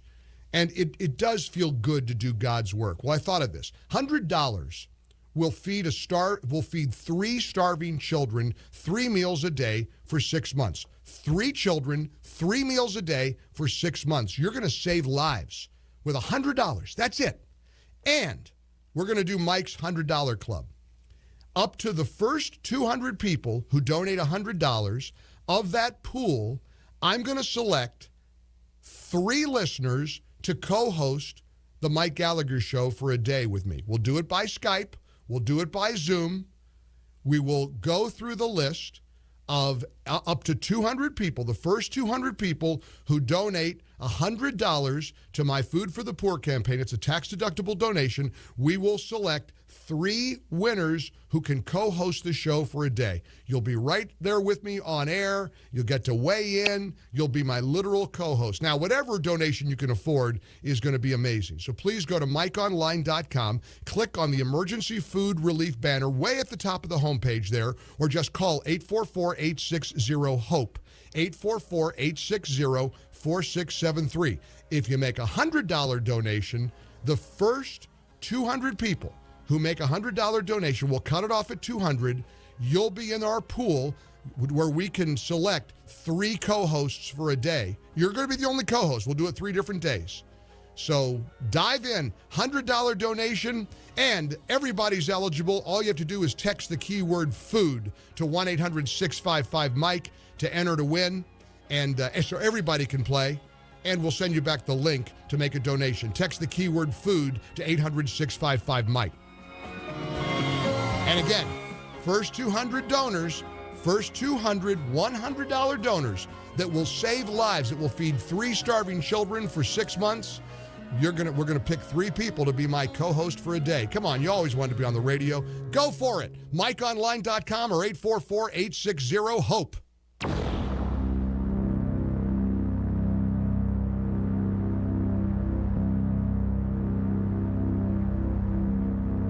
The Association of Mature American Citizens, AMAC, is here. Fastest growing 50-plus organization in the country for a good reason. Go look up the history of the AARP. I urge you to look up the AARP and Obamacare. It may shock you. Completely all in for Obamacare. Profiting from Obamacare did the AARP. Well, AMAC fights for us. They fight for small businesses. They fight for securing our borders. They support our military. They support law and order. They respect our veterans. They stand for our flag. When you join AMAC, it's $16 a year. You get your AMAC senior card. You get the AMAC bi-monthly magazine. You get access to a growing list of benefits, just like you get anywhere else, but it's different because it's AMAC. Go to GallagherForAMAC.com, GallagherForAMAC.com, GallagherForAMAC.com, or just call them, 855-624-6229. Call AMAC and join today. 855-624-6229. AMAC, the Association of Mature American Citizens.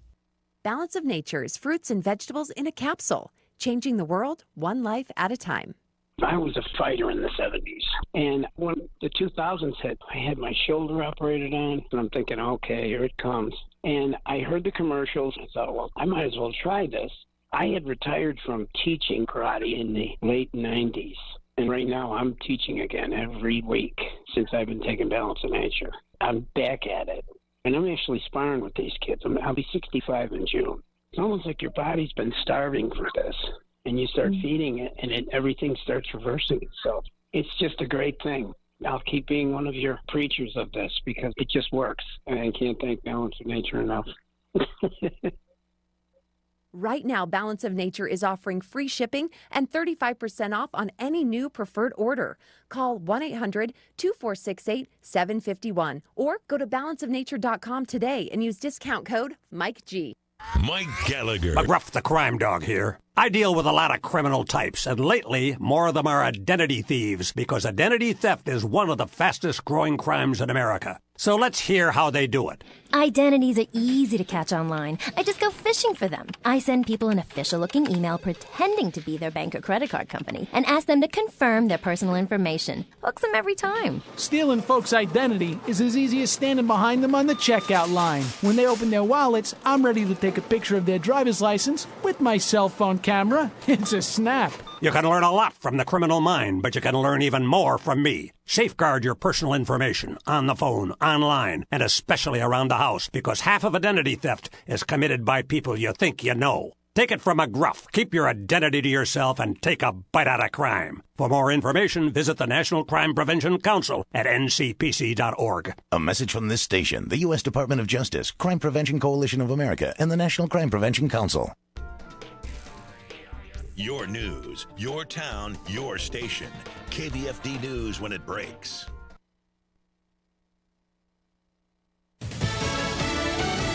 One day left. I'm Jack Callahan, Fox News. Until the deadline both sides have imposed to reach a compromise agreement on a fourth coronavirus economic relief package. The two sides met for several hours Thursday without reaching an agreement.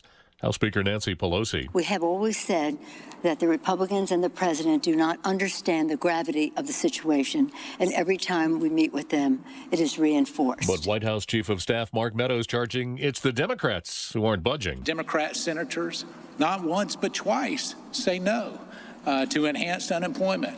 And I think for those that are suffering, they should be asking their Democrats in the House and the Senate, why have you failed to meet the needs that we have so rightly expressed? Treasury Secretary Steven Mnuchin says their preference is to reach a compromise, but the president is ready to stimulate the economy through executive action if they do not. President Trump touring a Whirlpool washing machine factory in Ohio Thursday, telling workers there a second coronavirus shutdown cannot happen. Lockdowns have big consequences in terms of drugs, in terms of family, in terms of depression and suicide, in terms of so many other problems that are caused and not good for the kids. Missing from the president's visit, Ohio's Governor Mike DeWine staying away after testing positive for the coronavirus shortly before the president's arrival. A second test given the governor later in the day came back negative.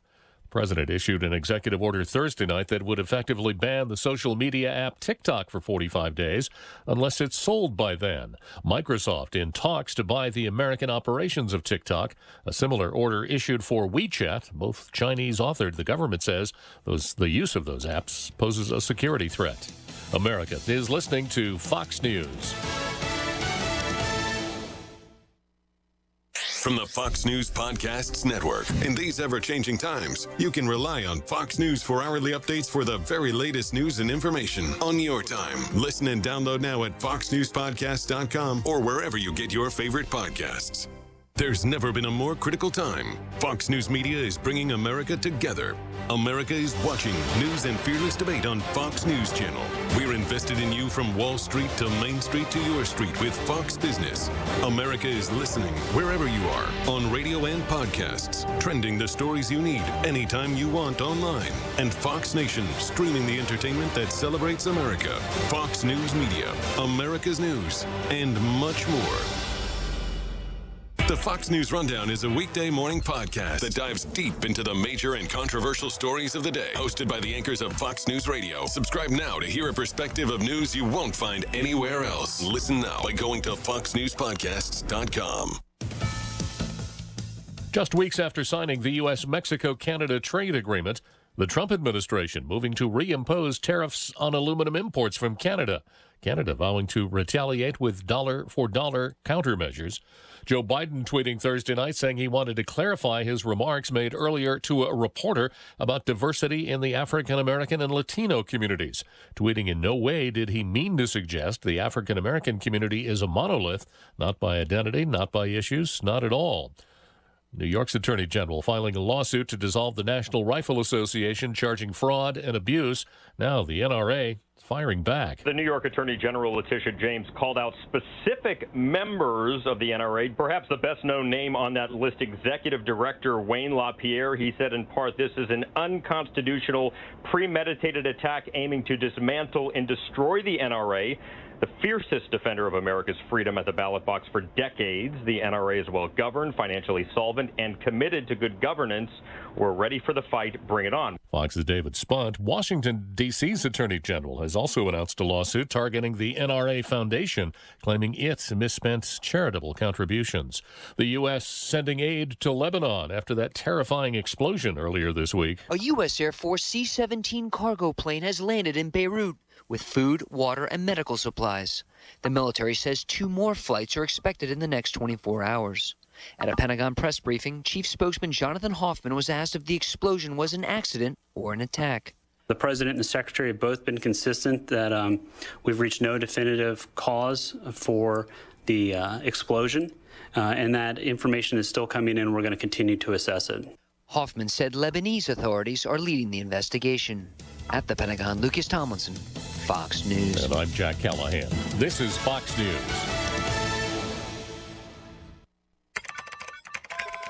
The Internet is a wonderful resource for kids. But in times like these, the Internet can also increase your child's risk of being a victim of crime.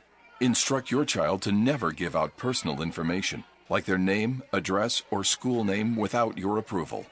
Teach them about frauds and scams that often appear as friendly emails or offers that are too good to be true. Place your computer where you can see what your child is doing. Use software that prevents access to inappropriate sites and chat rooms. Teach your child what to do if they come across such sites or receive solicitations from strangers. Learn how they're using the internet and how much time they're spending on it. Let's keep our kids as safe in the cyber world as we try to do in the real one. Visit ncpc.org to learn more about how we can protect our children. That's ncpc.org. A message from the U.S. Department of Justice, National Crime Prevention Council, and the Ad Council. Here's the AM 1400 KVFD weatherology forecast. Partly cloudy overnight with a low of 66. Southeast winds 8 to 15 miles an hour. Sunshine mixed with clouds at times again tomorrow. High temperatures reach up to 86. Mainly cloudy skies expected tomorrow night. Chance for scattered thunderstorms. Lows around 71. From the Weatherology Weather Center, I'm staff meteorologist Derek Height. Currently, it's 69 degrees.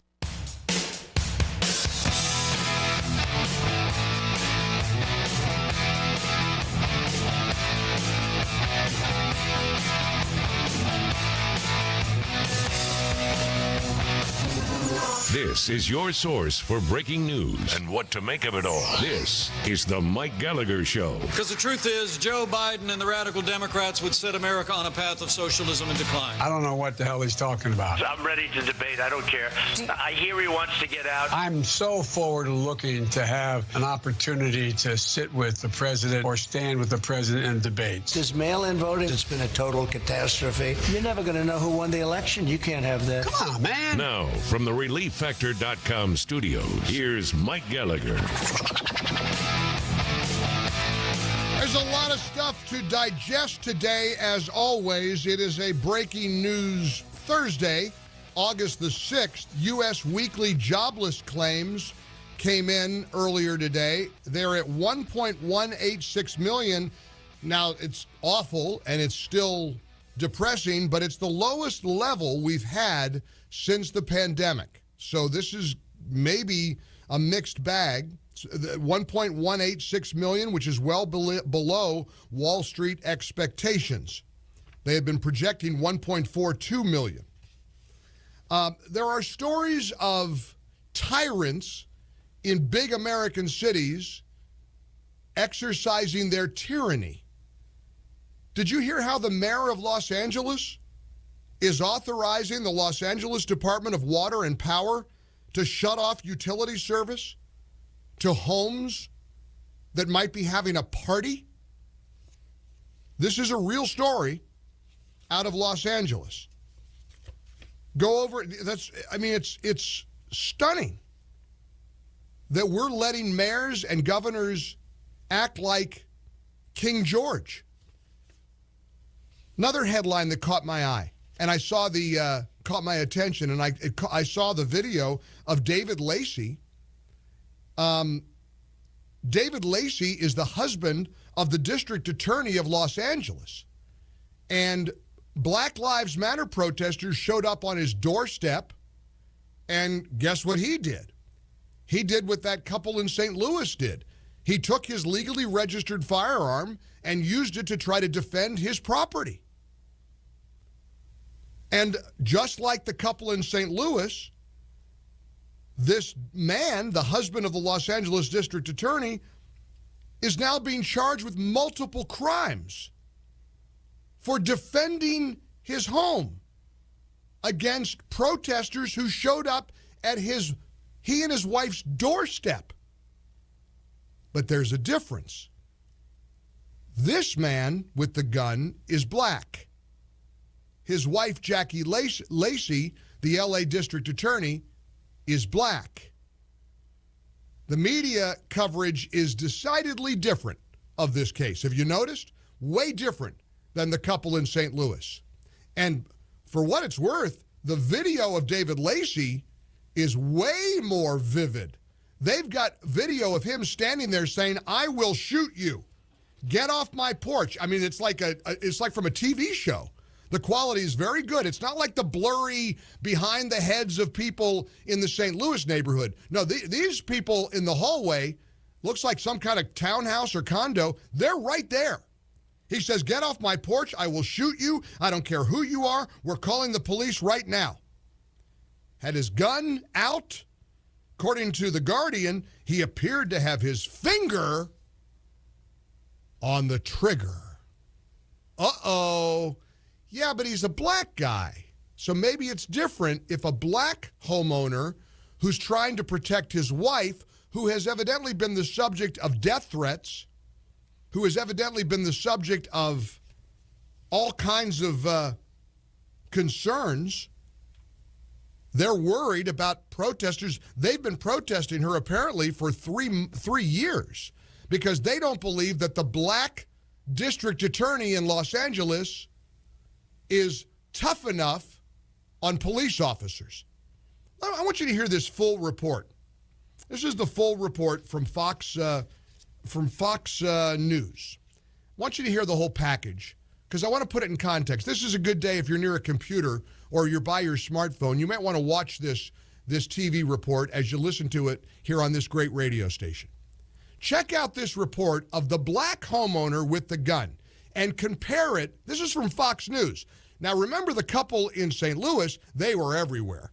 You know, they were in the backyard of their home. The mob apparently stormed through a gate that was allegedly broken down into their gated community. They were terrified that that the mob was going to burn down or harm this couple in their big, beautiful home in St. Louis. So they're both out there in the front yard with guns. Well, you would have thought they were the two biggest criminals. The St. Louis prosecutor went right at them. Happens to be a black woman. The black St. Louis prosecutor went after them with criminal charges. Well, evidently the same thing is happening in Los Angeles with the husband of the district attorney. This is a pretty remarkable story. And again, check it out online, MikeOnline.com. We live stream the show every day. So when you see or when you hear an audio cut or a clip, it's probably from TV, and you can watch it as well as listen to us on the radio station. We always want you to do both. But just go to go to your computer or your phone and go to MikeOnline.com and click Watch Mike on TV so you can watch this report because the video is pretty provocative. It is very powerful. You see this guy clearly afraid but determined to protect his wife, his home, his property against protesters who are on his own porch. Now he faces criminal charges. Here's the report from Fox News. Jackie Lacey is the first African-American and first female Los Angeles County District Attorney. Her husband, David Lacey, is now facing charges for allegedly pointing a gun at Black Lives Matter protesters outside their home. Chief Correspondent Jonathan Hunt is following the story for us tonight from L.A. Good evening, Jonathan. Good evening, Shannon. Black Lives Matter protesters were back at LA's Hall of Justice this afternoon for what has become a weekly protest against Los Angeles District Attorney Jackie Lacey. They had this reaction to the news that the DA's husband now faces 3 misdemeanor gun charges. We know that if any one of us had decided to greet folks at their front door with a loaded gun, pointed at our chest and say, I will shoot you, I don't care who you are, that we would be under the jail. The charges against David Lacey are a result of an incident that happened on March 2nd, when just before dawn, protesters showed up at the Lacey home and the DA's husband opened the door waving a gun. I will shoot you. Get off of my porch. Can you tell Jackie Lacey that we're here? I don't care who you are. Get off of my porch right now. We're calling the police right now. In a statement following the announcement of the gun charges, Jackie Lacey said, quote, "My husband acted in fear for my safety after we were subjected to months of harassment that included a death threat no less than a week earlier." Jackie Lacey is the first black person and first woman to run the country's largest local prosecutor's office. She has been targeted by the Black Lives Matter movement for nearly 3 years because protesters say she has failed to hold law enforcement accountable in fatal shootings. She faces a tough re-election battle in November. Her husband's attorney, meantime, says David Lacey is disappointed he's been charged with a crime, but is confident the justice system will produce the, quote, correct result. Shannon? Wow. I'm curious. I'm trying to remember. My producer's scrambling now to reconfirm this. Wasn't the couple in St. Louis charged with felonies?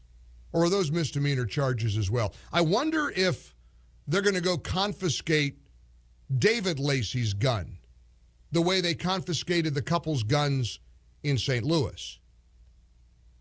I mean, honestly, 3 counts from the California Attorney General's office. Honest to goodness, somebody's going to have to tell me something because I don't know the answer. Gun ownership is soaring right now in America. I am very seriously considering going through the process so that I have personal protection as well. Little bit different living in Florida than in New York City. If I tried to do that in New York City, I'd wind up probably at Rikers Island. Florida, it's not only allowed, it's sort of expected. So I'm not unique. I think a lot of Americans are buying guns. A lot of people are training. A lot of people are being responsible gun owners. And if I do this, I'll do it like I did years ago when I took the course in South Carolina, and I'll do it right. If you have a weapon and somebody shows up on your porch uninvited and unannounced, like these Black Lives protesters apparently were doing with the Los Angeles District Attorney's home. They're on her porch. They're not at her office. They went to her home. We have watched buildings burn. We have watched statues destroyed. We have watched targets be burned to the ground. We have seen people assaulted. And yes, indeed, Mark and Patricia McCloskey in St. Louis were charged with felony unlawful use of a weapon. Now, I'm a little curious. They are the exact same cases. Only in the case of the black couple in Los Angeles, David Lacey is the husband of the Los Angeles District Attorney. The McCloskeys, well, they're just white folks who are attorneys. They're not district attorneys. They're, I guess, personal injury lawyers or something. Successful, beautiful home, minding their own business. Mob comes through breaking into their neighborhood. They point their guns at the crowd. They faced felony charges. David Lacey points a gun at the crowd. He faces misdemeanors. Equal justice under the law? What do you make of it? 1-800-655-MIKE. Let's tackle this for a few minutes here in the ReliefFactor.com studios and a Thursday, August the 6th edition of the Mike Gallagher Show as we welcome you in. We got a lot to do this hour. It's a busy, busy breaking news day. The president suing Nevada over mail-in voting. I've got a postal service update with an experience I had, and it's a positive one for the post office. I'm actually kind of impressed, to tell you the truth. I'll tell you a little bit about that. There's an update with my operations manager, Eric Hansen, who might be facing a coronavirus scare along with his wife and daughter. I'll give you an update on that. But let's just start with this story. The district attorney of LA's husband facing charges. I'm going to go back to owning a gun. What are you supposed to do if you have a weapon that you own legally and somebody shows up on your doorstep unannounced and uninvited, potentially threatening your life? Are you going to go to jail if you brandish your legal firearm? 1-800-655-MIKE. 800-655-6453. Join us here on the Mike Gallagher Show.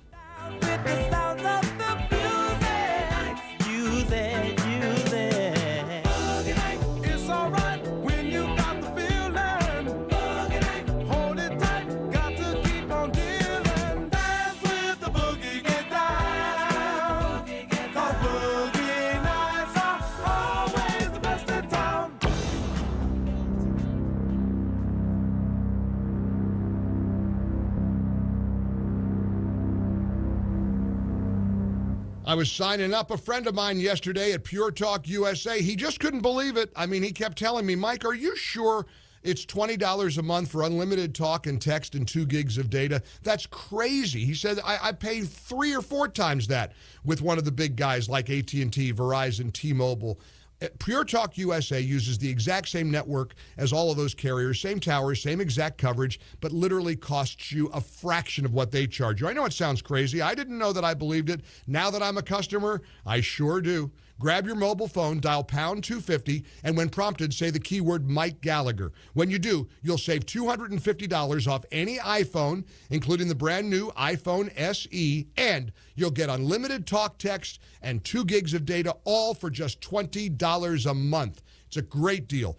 Pure Talk USA. Pure Talk USA, my wireless provider. Just dial pound 250 from your phone and say Mike Gallagher. Dial pound 250 and say Mike Gallagher for Pure Talk USA. Simply, smarter, wireless. For more than 20 years, investigative filmmaker Tim Mahoney has traveled across the globe in search of patterns of evidence to support some of the Old Testament's most miraculous events. Now, with the Red Sea Miracle Part 2, Journey to Egypt and Beyond, as Tim interviews some of the world's foremost experts to discover the truth. Is there evidence of how and where the host of Israelites could have traveled as recorded in the Bible? Is there evidence of the Egyptian army's demise in the Red Sea? If you've seen the first part of this investigation of the Red Sea Miracle, you won't want to miss the continuation. The results of his pursuits are faith-affirming and fascinating. You must see Patterns of Evidence, the Red Sea Miracle Part 2. To see this powerful documentary and others in the series, go to salemnow.com and use the promo code FAMILY for 20% off. That's salemnow.com, promo code FAMILY, FAMILY, for 20% off. The best products we promote on the Mike Gallagher Show are the ones that I could do in 10 seconds. I've spent a lifetime of not eating enough fruits and vegetables and getting those in my system. Balance of Nature delivers 10 servings of 31 different fruits and vegetables every day. That's my daily dose of Balance of Nature. Dr. Howard is on a quest. He wants everybody to be taking good care of themselves during this crazy, awful year. Are you getting enough fruits and vegetables in your system, boosting your immune system? You got to get Balance of Nature. Right now, they're offering free shipping and 35% off any new preferred order. Fruits and vegetables in capsule form. That's all it is. These aren't ordinary vitamins made with synthetics. It's just natural food in a vegetarian capsule. It's an amazing process, and you will begin your journey to better health with me. Just call 800-246-8751 to get started. 800-246-8751 or go to balanceofnature.com, promo code Mike G. Balance of Nature. Mike Gallagher. When severe weather threatens, keep it here for the Severe Weather Advisor, brought to you by Riley Armstrong Plumbing and Heating. Plumbing emergencies don't usually happen during normal business hours, so Riley Armstrong is here for you 24/7. Call 955-2232. And the Fort Museum in Frontier Village, where history comes alive. Travel back in time and celebrate the heritage of Fort Dodge at the Fort Museum. Book your next special event at the Opera House, too. When severe weather threatens, stay with your friends on the Voice of Fort Dodge, AM 1400 KVFD. Oil and gasoline prices are going through the roof. Tell me about it. I can't afford to drive to the grocery store. We've reached the tipping point, so I'm going to give you some tips that could save you hundreds of dollars a year on gas. Tipping point? I've reached my clipping point. I feel like Ellen Scissorhands clipping all those coupons. Tip number 1. Keep your tires properly inflated. You could save enough money to buy a gallon of orange juice every month. Can do. Tip number 2. Driving 60 instead of 70 on highways and not racing around town can buy you bacon and eggs every day. Wow. Tip number 3. Cut the idling, lower the AC, and ditch the junk in the trunk. That could buy you bread and butter, and maybe some grits. You mean by driving smarter, I can eat breakfast free for a year? Wow! For more wow tips for your pocketbook and the planet, go to the Alliance to Save Energy's website, drivesmarterchallenge.org. Can I substitute a prune Danish for the grits? This is Dan Strite, president of Webster County Crime Stoppers. After 30 years, Crime Stoppers still continues to keep us safe, all because of your help. We have captured over 1,300 people that are on the most wanted list. That's 80%. And we've paid out over $118,000 in rewards. You can become a member of the Crime Stoppers today by making a donation to Webster County Crime Stoppers. You can make your checks payable to Webster County Crime Stoppers and drop it off or mail it to the Law Enforcement Center at 702 First Avenue South, Portage. Thank you. I'm a face of influenza. Health officials now recommend everyone 6 months of age and older get immunized against influenza this and every year. We all are faces of influenza. Visit facesofinfluenza.org. This weekend, unplug. Getting closer to nature can get you closer to your family. To find the forest nearest you, go to discovertheforest.org. Brought to you by the U.S. Forest Service and the Ad Council.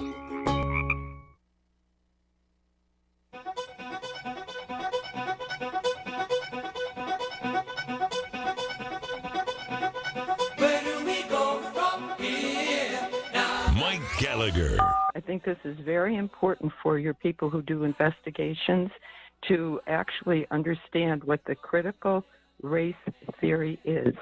It has been used to divide people by race, gender, sexual orientation. This whole thing is what brings nations down. Actually, it happened in Yugoslavia.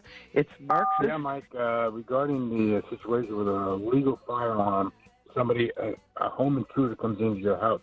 I was informed by a police officer that if you have to take any lethal action, any kind of action to protect your property or your person or your loved one's person, make sure the person's inside your house, and then you cannot get in trouble. But if you attack them outside of your house, then you have legal problems. And last night I saw a report on Tucker Carlson's show, an interview. I think it was Arlington, Virginia.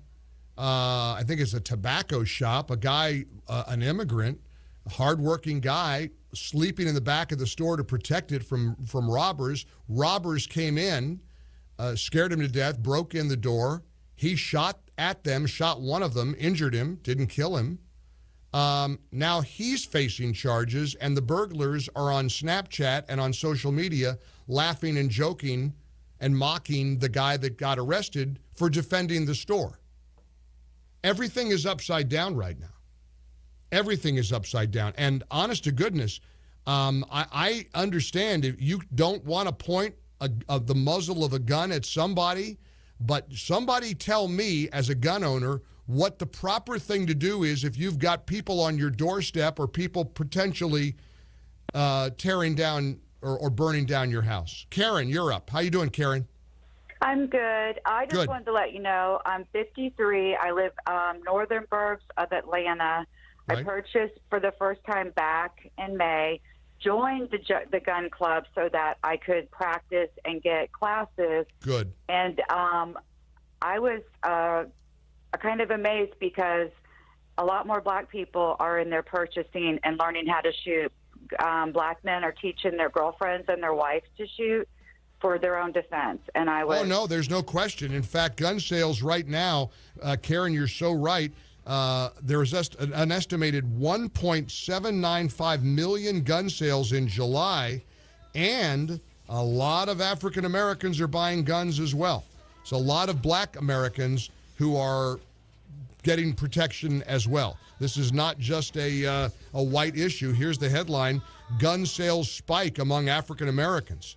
More coming up. Don't go away.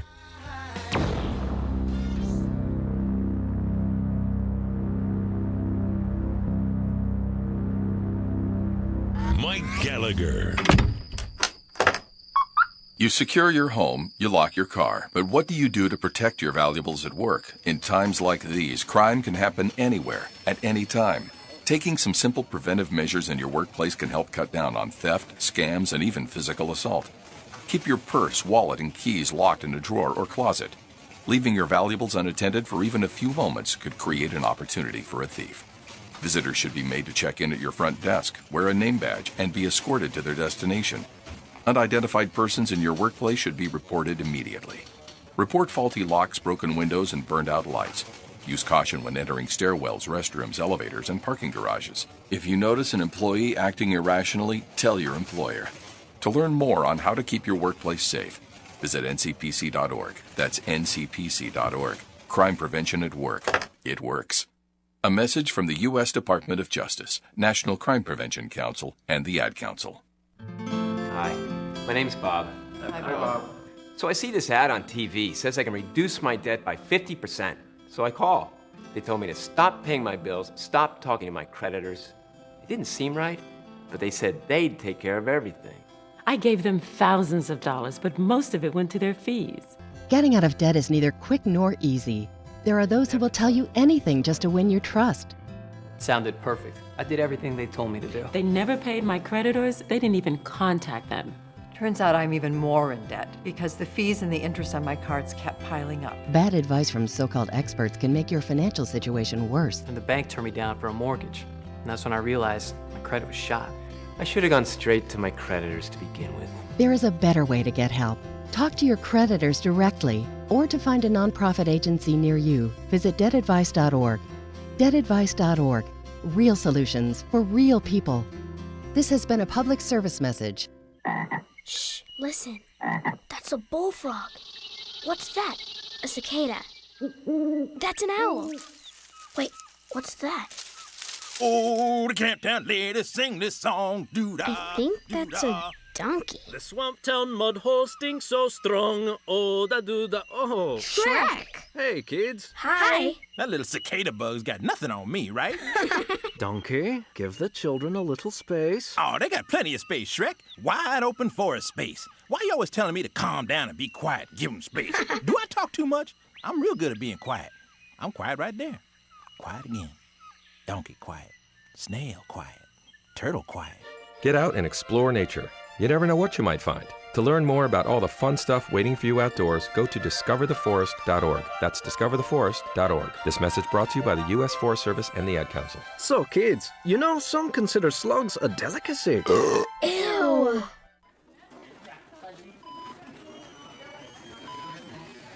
Hi, I'm Lisa Edelstein. Every day on set, I help my fictional doctors save the lives of imaginary patients in the TV series House.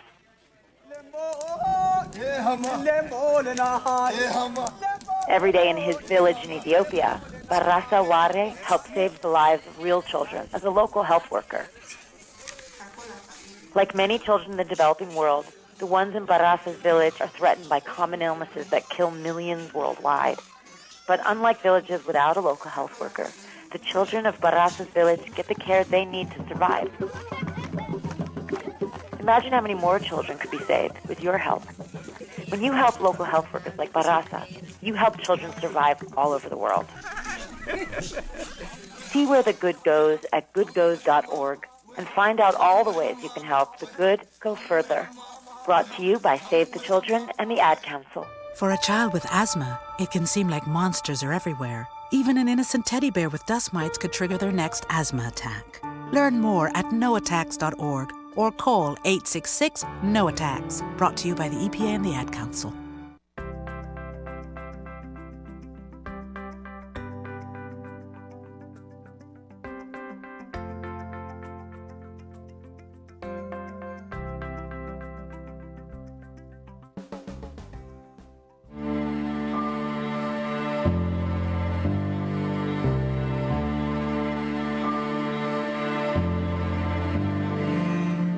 The Mike Gallagher Show, your source for clear-eyed conversation about the coronavirus pandemic. And what we have seen is that the models that have predicted really apocalyptic things in places like New York City don't seem to be matching what's going on in reality. So I think we really have to ask what's going on here and whether or not there are strategies that might be less damaging to the economy. In the ReliefFactor.com studios, here's Mike. We have a lot of great partners on this show, and of course, perhaps one of the most impressive ones is our partnership with MyPillow.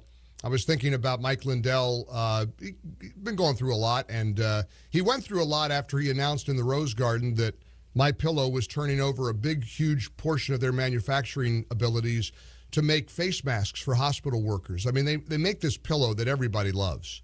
The pillow is kind of a marvel. It's a pillow that Mike invented about 12, 13 years ago.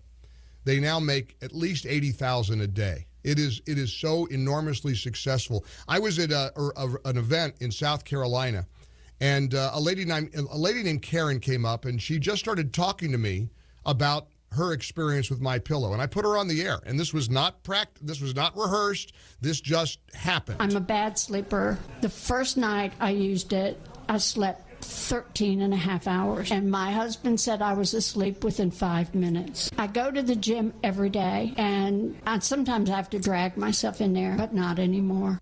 I love that story. Right now, you could buy one premium My Pillow made from that patented fill that Mike invented. It never goes flat. It stays nice and cool during the night. It sort of conforms to your neck, gives your neck a little hug, and keeps your body in perfect alignment.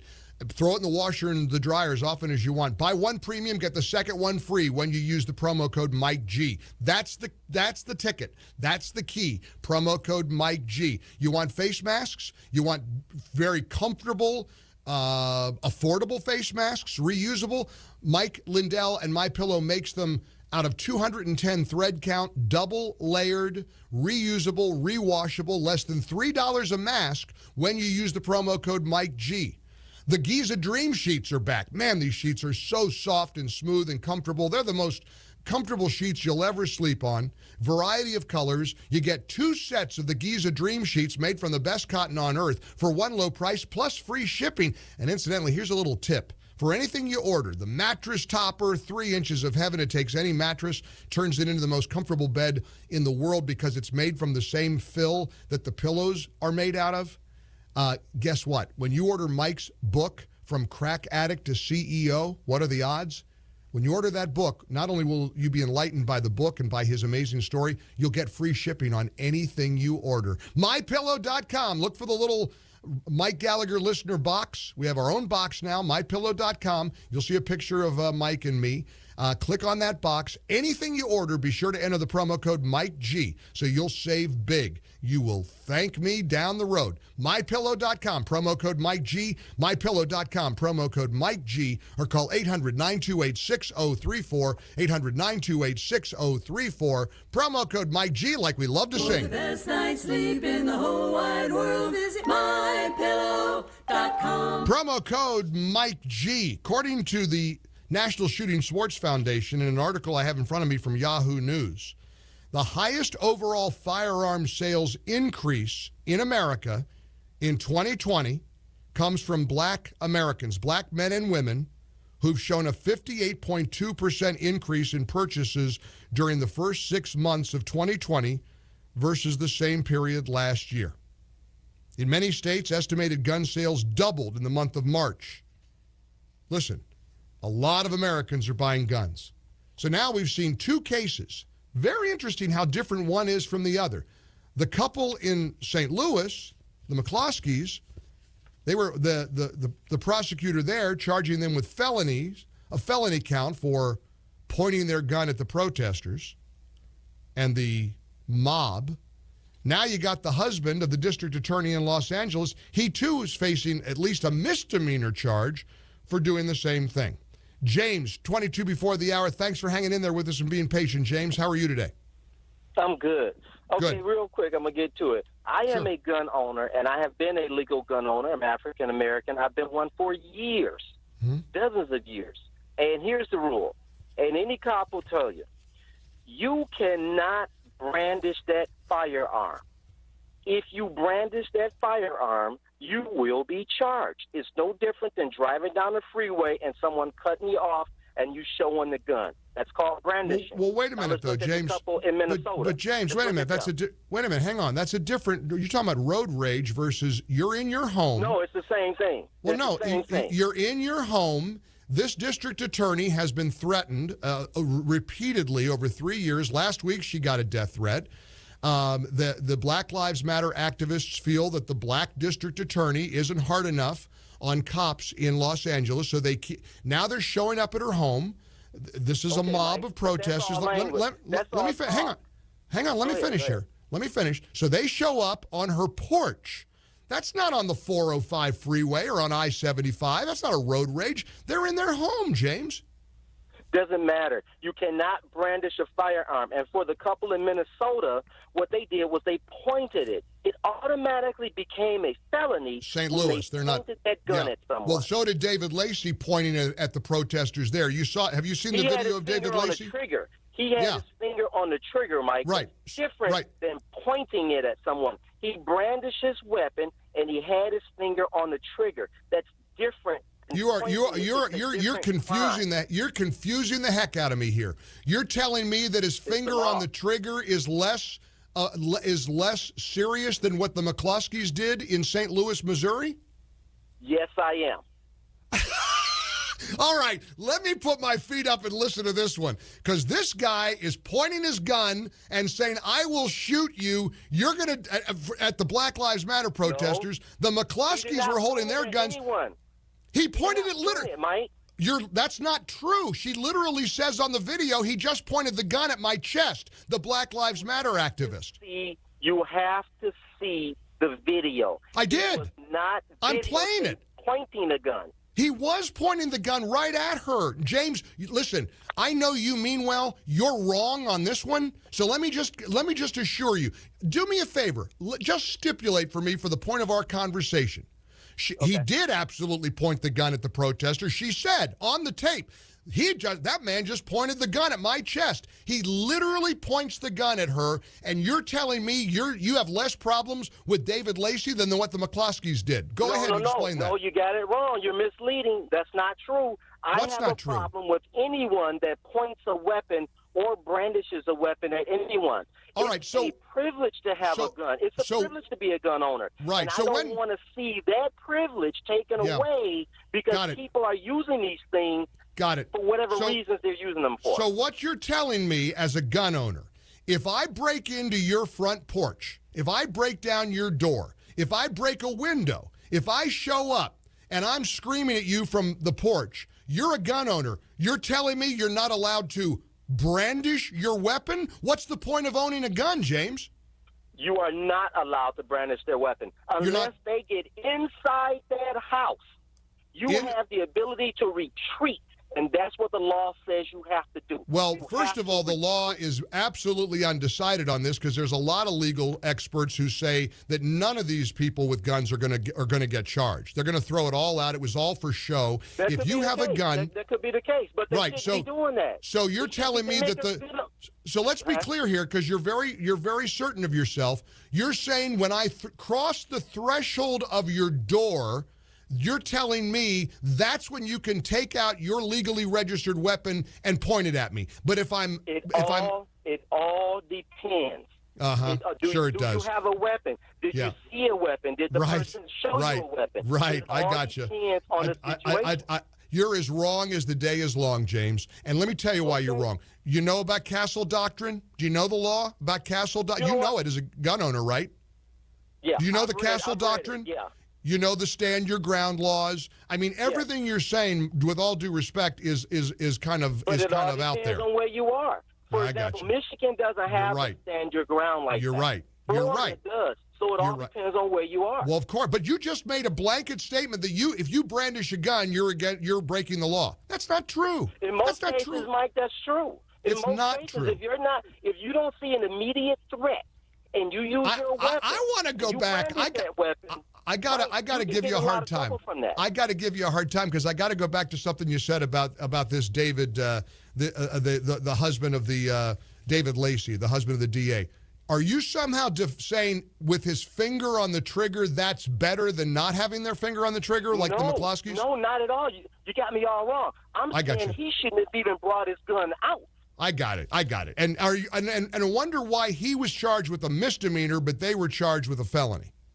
Any thoughts on that? Know what? I guess I have to look at the law from state to state. But I know here in Michigan, if you bring that gun out and you brandish that weapon, I got you. And not only that, Mike, you risk losing your license when you go up in front of the police. No, they confiscated the McCloskeys' guns for doing what they did. And I do hear your point, and I trust that you're a responsible gun owner. And make sure you understand something, James. And James, I'm not trying to say go wildly waving your gun around and pointed at people that you don't like. I'm not saying that at all. And I don't think you are. I'm listening very carefully to your point here, and it is a good one. I'm not trying to tell you that, but it is wrong to say, it seems to me. I believe that there's going to be a legal case made not only for the McCloskeys but for David. I keep forgetting the last name. David Lacey. David Lacey, the husband of the district attorney. Gun ownership is a right. It is not just I think you said it was a privilege. It is a right. And there is a difference. There is a difference.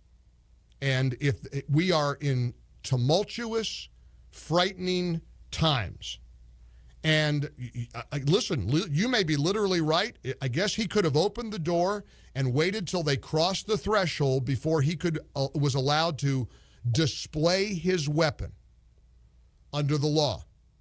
And I'm sure we'll have a lot of conversation about that. The point is, look at the climate we're in, where people believe, and I guess one of the big unanswered questions is, why is it all right for people to break down gates and show up on district attorneys' porches chanting and intimidating and not think that anything will go wrong?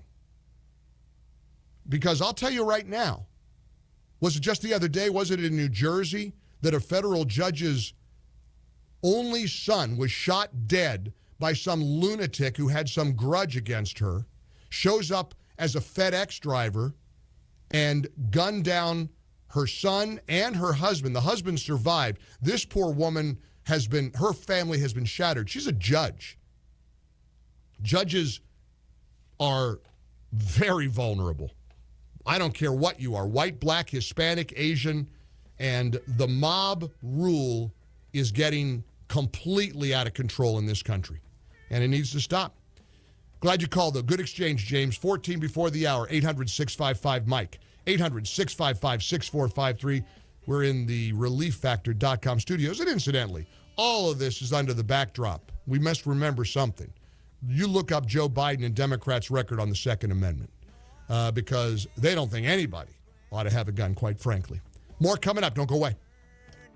And I'll keep this world from dragging me down. Gonna stand my ground.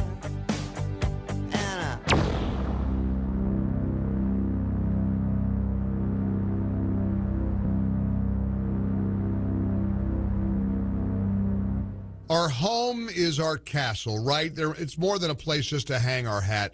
Our home is where we try our hand at gardening, new recipes, rest, recharge, work, play. That's why at Home Advisor, they have a commitment to keeping our home up and running no matter what. From the little projects that creep up on you, appliance repairs, gutter cleanings, faucet fixes, to the ones that you actually look forward to. Maybe creating your own backyard retreat worthy of a summer staycation. Home Advisor will help you find the local pros to make sure the job is done right. Use the Home Advisor award-winning app. Day or night, you'll get matched with the best pros for your projects. You'll see the tasks trending in your neighborhood, whether you need a last-minute fix, routine home maintenance, or an exciting new upgrade. Home Advisor is ready to do everything. Visit HomeAdvisor.com, HomeAdvisor.com. Don't forget to download the Home Advisor app today and get started with Home Advisor. Love these guys. Home Advisor is ready to do everything to fix your everything. Mike Gallagher. I'll pick you up after school. Okay, I got it.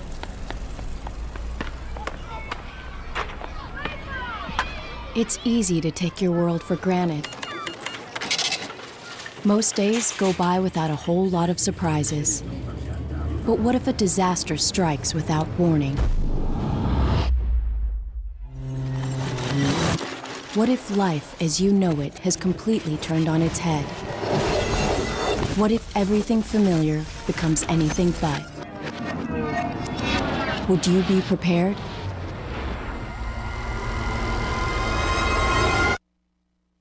Before a disaster turns your family's world upside down, it's up to you to be ready. Get a kit, make a plan, be informed today. Learn how at www.ready.gov. Ready.gov. This message brought to you by the Federal Emergency Management Agency and the Ad Council. Hello, and welcome to today's lottery drawing. Good luck. And here's today's winning numbers. First one up, it's not yours. Second one, not yours. And another number that's not yours. Okay, this is one number that's yours. It's a 5, but you don't get any money for that. And the final number is not yours. Yep, so chances are you're not going to hit the lottery anytime soon. Don't get us wrong, the lottery can be fun every now and then. Just please don't rely on it for your future savings. How about this? Brew your own coffee at home instead of buying that latte every day. Brown bag it to work instead of ordering in. Ride your bike instead of buying all that gas. These changes alone can save you thousands a year. Thousands. Small changes today, big bucks tomorrow. Feed that piggy bank. Go to feedthepig.org for more free ideas on how to save. Feedthepig.org. This message brought to you by the American Institute of Certified Public Accountants and the Ad Council. When someone in your life drinks too much, almost anything can spark an explosive argument. Conflict, or the fear of conflict, becomes a regular part of your life. Problem drinking can make ordinary problems worse, and it isn't easy to determine how much of the conflict is caused by the drinking or whether other issues are more important. Al-Anon family group meetings can be helpful whenever drinking is involved, even if the drinking doesn't seem to be the primary problem. Anyone concerned about someone else's drinking is welcome to visit an Al-Anon meeting. It's run by volunteers without any fees or dues. The meetings can be helpful even if the drinking doesn't seem to be as important as other related problems. Are you troubled by someone's drinking? You might be surprised at what you can learn at an Al-Anon family group from people just like you. For more information, go to AlanonFamilyGroups.org or call 1-888-4-ALANON to find an Al-Anon meeting near you. Make good nutrition and physical activity part of your family's daily lifestyle. Be our guest to healthy living and visit letsmove.gov to learn more. Brought to you by Let's Move, the U.S. Department of Agriculture and the Ad Council.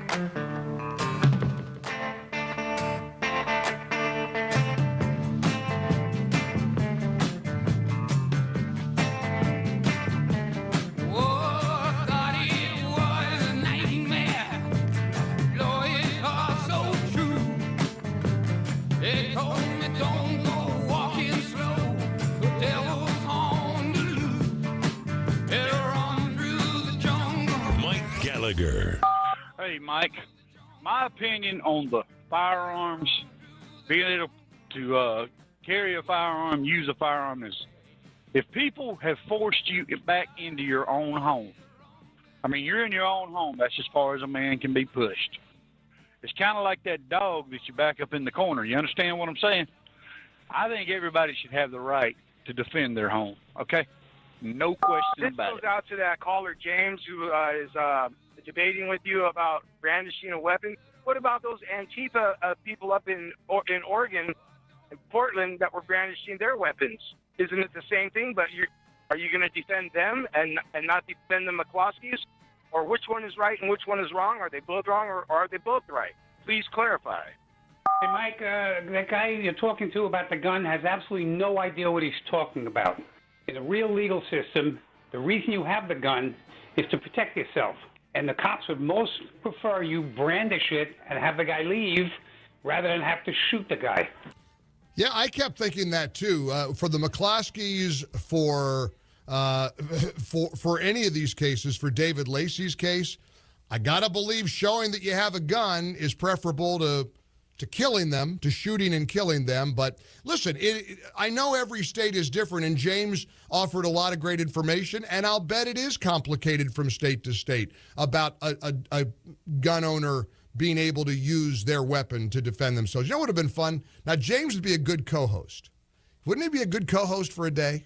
Be kind of cool to co-host the show with James. Or anybody who disagrees with me or challenges me. I want you to be a talk show host. You want to co-host the show for a day?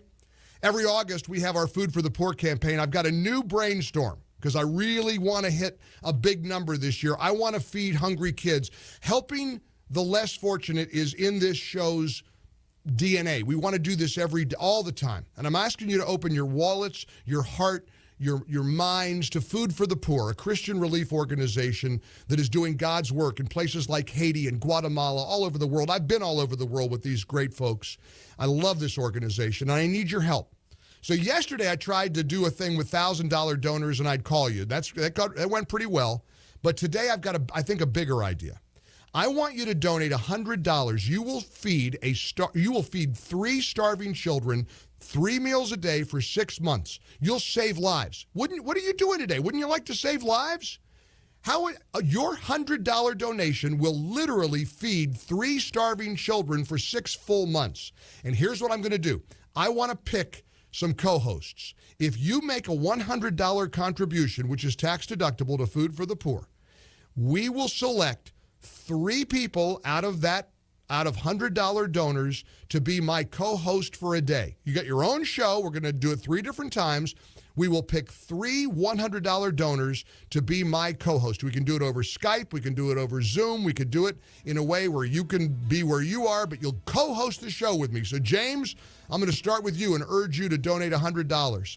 Everybody's eligible to win this contest, by the way. Just text the keyword food to 1-800-655-6453, and we'll send you back the link. But if you'd like to make a $100 donation to our Food for the Poor campaign, or anything you can afford, anything you can give, please go to MikeOnline.com, click on the Emergency Food Relief banner at the top of the page. MikeOnline.com, the Emergency Food Relief banner, or call 844-860-HOPE, 844-860-4673. And out of the $100 donors, we're going to pick 3 people. We're only going to do a pool of up to 200, so your chances to win are pretty good. So please donate $100 to our Food for the Poor campaign and get a chance to be a Mike Gallagher Show co-host for a day. Coming up, an update on Eric Hansen, my ops manager, who may or may not have COVID. That's all ahead.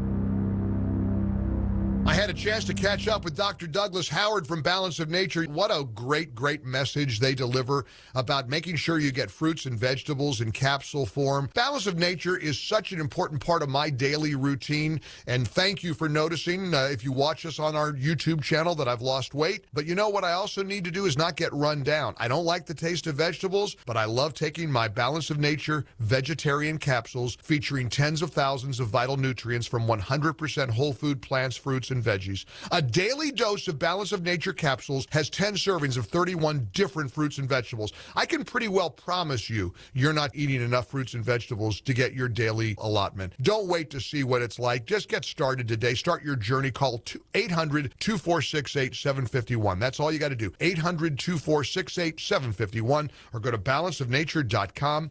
Be sure to enter the promo code Mike G. You'll get 35% off any new preferred order and free shipping from Balance of Nature.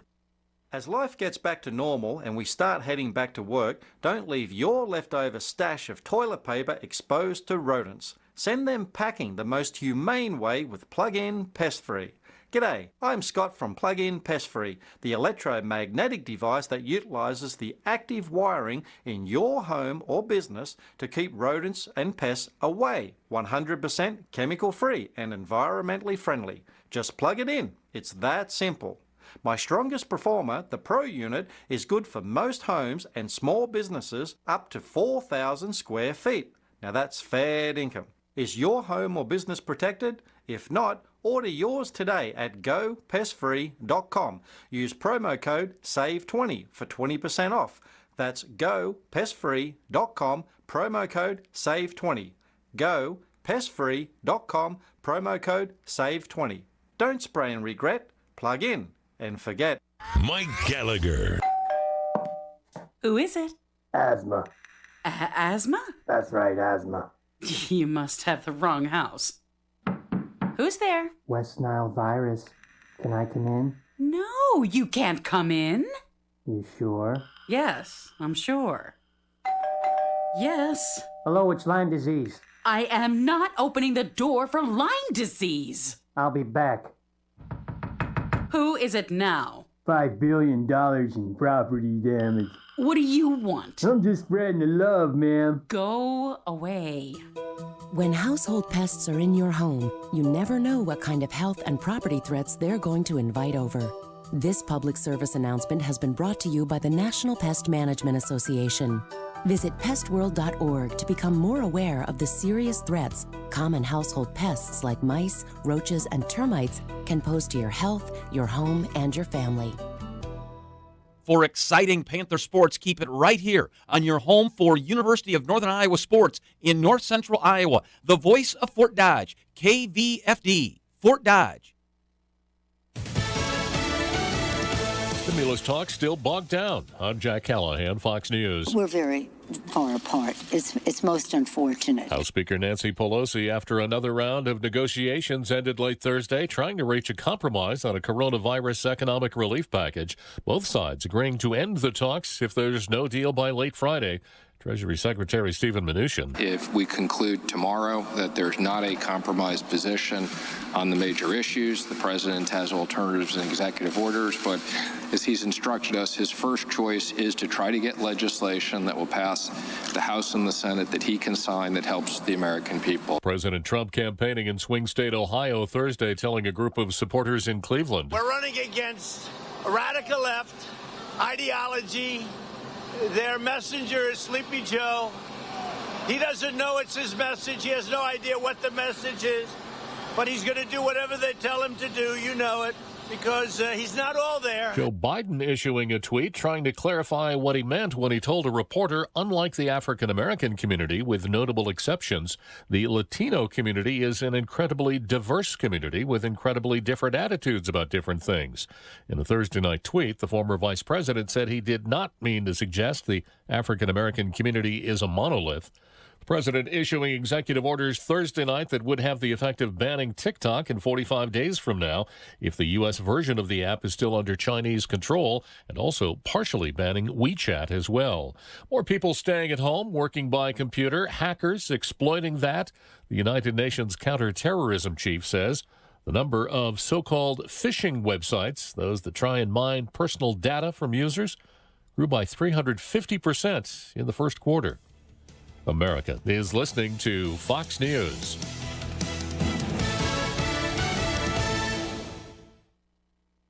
From the Fox News Podcasts Network, subscribe and listen to the Trey Gowdy Podcast. There are lots of ways to mete out accountability and consequence and responsibility in our culture that do not depend upon indictments and prosecutions. We have lots of ways to do it. Narrowly avoiding indictment should not be praiseworthy or should not be seen as a clean bill of health in our culture. Subscribe and listen now by going to foxnewspodcasts.com. There's never been a more critical time. Fox News Media is bringing America together. America is watching news and fearless debate on Fox News Channel. We're invested in you from Wall Street to Main Street to your street with Fox Business. America is listening wherever you are, on radio and podcasts, trending the stories you need anytime you want online, and Fox Nation, streaming the entertainment that celebrates America. Fox News Media, America's news, and much more. Criticism for the Chief Justice of the United States from the Vice President. Vice President Mike Pence venting his frustration with Chief Justice John Roberts for siding with the Supreme Court's liberal justices in a string of recent defeats for the Trump administration. From upholding the DACA program for undocumented immigrants to extending protections to LGBTQ workers. The Chief Justice also ruled against a church in Nevada fighting for more than 50 people to attend services in the middle of the pandemic. And he struck down a Louisiana law requiring abortion providers to have admitting privileges at local hospitals. So far, the Chief Justice has not responded to the Vice President's criticism, nor did he react when President Trump called his 2012 decision to uphold Obamacare disgraceful. Fox's Kristen Fisher in Washington. It's been a tough week in Puerto Rico. First, a tropical storm triggering flooding and mudslides, And then late Thursday night, rattled by a 4.8 magnitude earthquake, thought to be another aftershock from a larger quake in January. Beirut, Lebanon, struggling to recover from a powerful chemical explosion. First, the explosion Tuesday in Beirut. Now an explosion of anger as Lebanese take to the streets. Already suffering financial and political chaos, they're mad at a government they feel is responsible for the blast, which left over 135 people dead, some 5,000 injured, 300,000 homeless, Americans among the casualties. Lebanese President Michel Aoun facing new charges. His government had been repeatedly told about the danger of storing some 2,800 tons of chemicals at Beirut's port, the source of the blast. 16 people are now reportedly detained. As countries around the world are rushing relief to Beirut, including the United States, the first of several cargo planes with food, water, and medical supplies now in Lebanon. In London, Greg Palcott, Fox News. And I'm Jack Callahan. This is Fox News. I remember the moment. I'll never forget that moment. As long as I live. As long as I live. Several of us were working to rescue a family. The house collapsed on top of the cellar door and trapped them. We had to use Humvees and heavy machinery to move massive trees and debris. We got them out. We helped a lot of people out. It felt good to know I could really make a difference. Because I'm a citizen soldier in the National Guard. Be there the moment your community needs you. Learn more at NationalGuard.com. Sponsored by the Iowa National Guard. Aired by the Iowa Broadcasters Association and this station. Here's the AM 1400 KVFD weatherology forecast. Partly cloudy overnight with a low of 66. Southeast winds 8 to 15 miles an hour. Sunshine mixed with clouds at times again tomorrow. High temperatures reach up to 86. Mainly cloudy skies expected tomorrow night. Chance for scattered thunderstorms. Lows around 71. From the Weatherology Weather Center, I'm staff meteorologist Derek Height. Currently, it's 69 degrees.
To talk to George Norrie, call the Wildcard line at 818-501-4109. The first-time caller line is 818-501-4721. To talk toll-free from east of the Rockies, call 800-825-5033. From west of the Rockies toll-free, call 800-618-8255.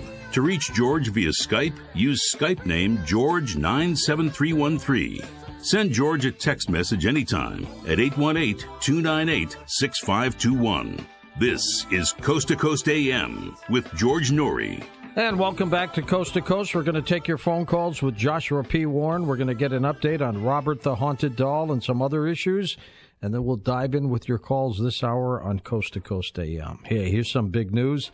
David Horowitz's new book, Blitz, has just hit 5 weeks on the New York Times bestseller list. This past Sunday, the New York Times said that Blitz is now one of the best-selling books in the nation. Blitz is already a #1 Amazon bestseller, and it reveals what will help in this year's election. Mike Huckabee says if every American read Blitz, the president would win in a landslide. That's kind of intriguing. Blitz reveals the surprising things the president will do soon as well.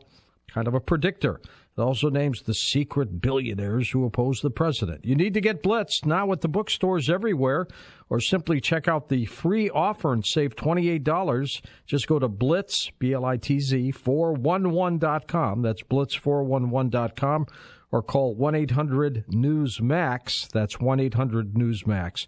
Don't forget to watch David Horowitz on Newsmax TV. It's now on every major cable system. You'll like it. It's great to watch. Get Blitz today.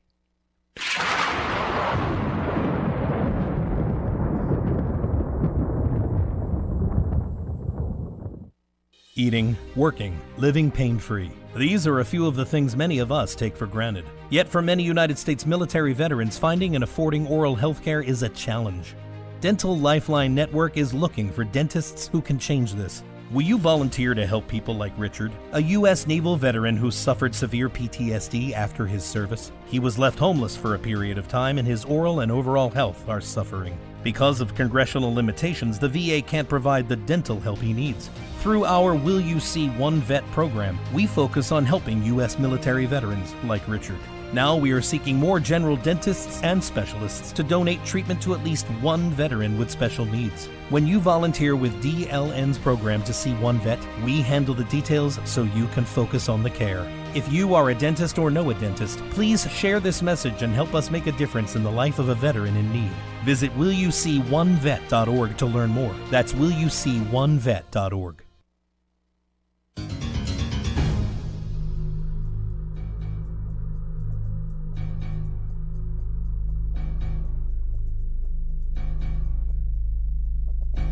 And welcome back to Coast. George Norrie with you, along with Joshua P. Warren, and your phone calls will take this hour as well. Josh, how about an update on Robert the Haunted Doll? What's going on with that?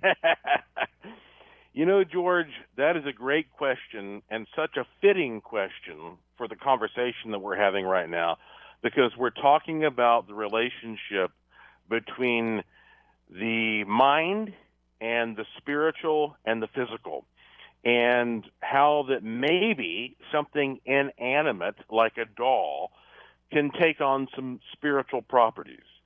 And so I do have an update for you, and I just want to make sure that I tell everybody, if you want to experiment with what we're talking about and you want to see if this makes sense or not, I have something free that you can do. If you go to joshuapwarren.com, and you're going to find a bunch of weird videos and all kinds of stuff. If you go to the Curiosity Shop, yes, that's how I fund my research. If you go to the Curiosity Shop, you can scroll down and you'll find a pattern there that you can focus an image on. And if you focus an image on that pattern, the idea is that it will manifest physically, very similar to what happens when a doll is charged. Also, George, you know what? I'm very happy. You know, you do your George Norrie live events in Asheville, North Carolina frequently. And guess what? My Haunted Asheville Ghost Tours have been nominated by USA Today as perhaps one of the best ghost tours in the country. Wonderful. Well, thank you. And they're taking votes for that, and people can vote till August 24th, and there's a little link there, and you just click it, and you don't have to subscribe or do any nonsense. And just click that thing and hit the blue button and just vote Haunted Asheville. You know, voteHauntedAsheville.com. Because I know I'm going to be seeing you in Asheville again soon. I've already been at your show on at least, I think, 2 occasions. Couple times you've been, yeah. Your live show, yeah.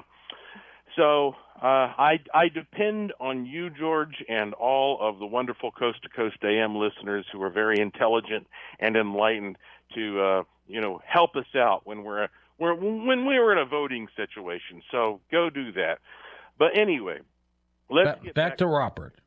Let's get back to Robert. So here's the thing. There are people probably listening right now who have never really heard anything about Robert. Yeah, all right. So give us an update of how he was made and created and who he was given to and what happened. So let's be brief here. Robert the Doll is almost 120 years old.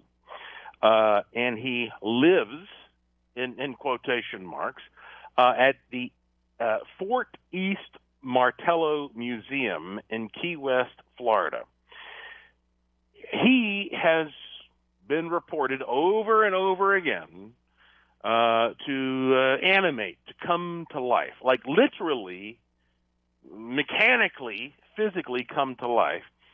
He was originally owned by a small boy named Robert Eugene Otto. We call him Gene, who was sort of obsessed with this doll. And whenever Gene misbehaved, he claimed Robert did it. Okay, so Gene's obsession with this doll continued into adulthood and throughout his whole life. And he actually became a well-known artist, painter, but he devoted a room of his house to Robert with little furniture and all kinds of stuff. And for months before his death of Parkinson's, which was in 1974, I think, Gene Otto stayed in the attic talking with Robert.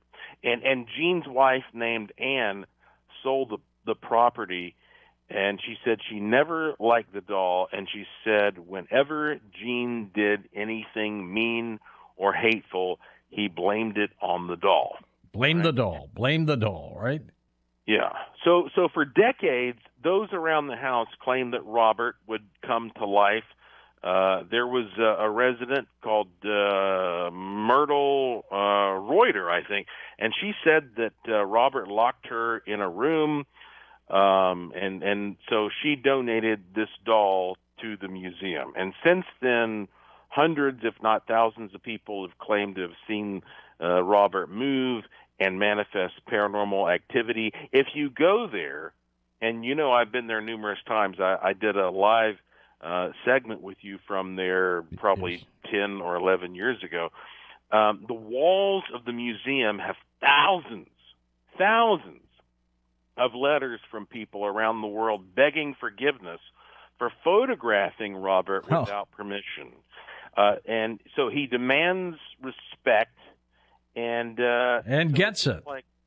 Well, it seems like after all the years of people saying blame it on Robert, some people see him as a grouchy, vindictive, kind of haunted doll, but other people see him nowadays as more of a, shall we say, sympathetic figure. And we can get a little bit more into the history if you'd like, because, for example, David Sloan is an author there who I know has been on Coast to Coast AM. Great guy. I've corresponded with him. He did a lot of fantastic work researching the history of Robert the Haunted Doll.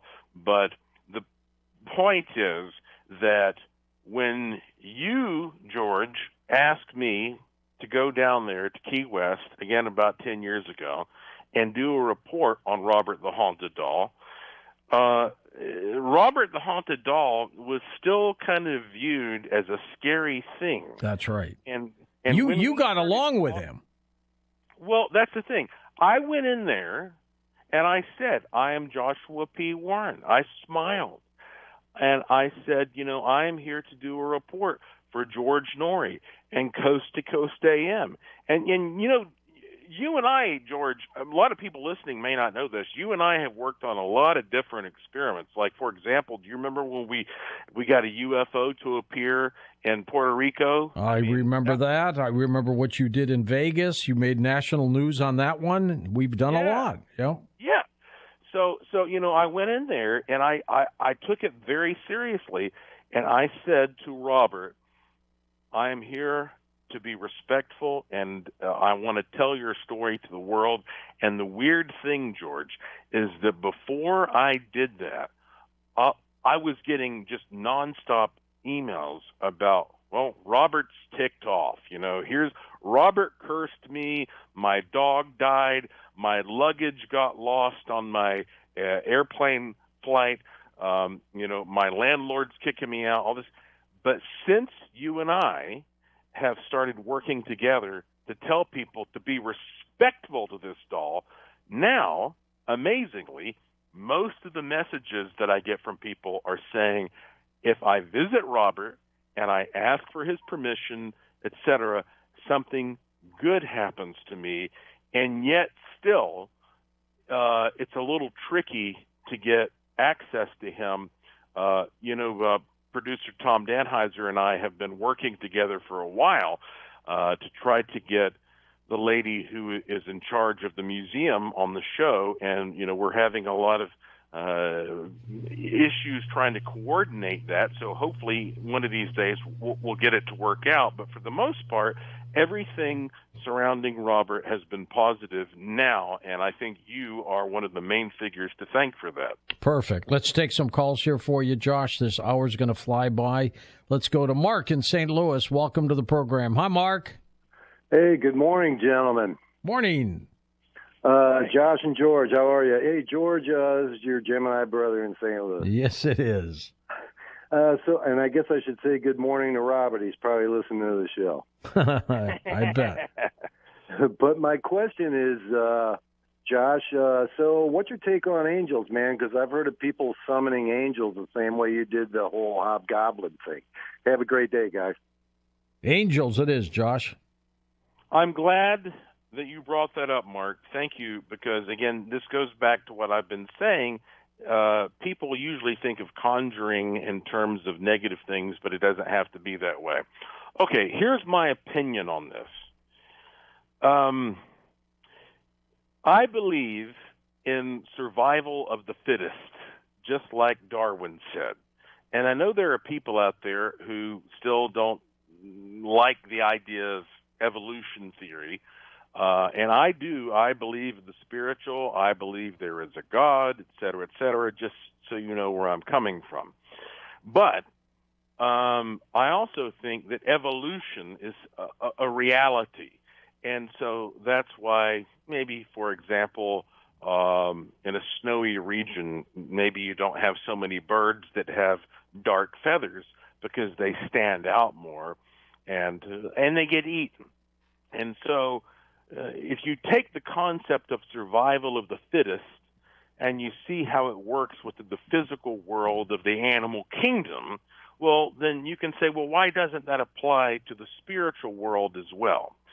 So even, your most intelligent cosmologists and astrophysicists and mathematicians and whatnot will say, okay, there are apparently other dimensions. And in those other dimensions, there may be life forms. There's nothing scientifically to say that we are the only form of life that can exist. So I think out there, we probably have these types of beings that, again, have been called spiritual beings that either feed upon us like parasites, which are what we think of as the traditional demon or the demonic thing. And then there are other beings out there which help us and maybe even rescue us from amazing situations. I mean, I don't know if I've ever talked about this on Coast, George, but when I was, I think 2 years old or something like that, I was in a car. My mom and dad were in the front seats, and I was in the back sleeping, and all of a sudden my mother just freaked out and said, "We have to get him out of the back of the car right now, right now." She had a premonition, didn't she? Yeah, and my dad thought, this is ridiculous. What are you talking about?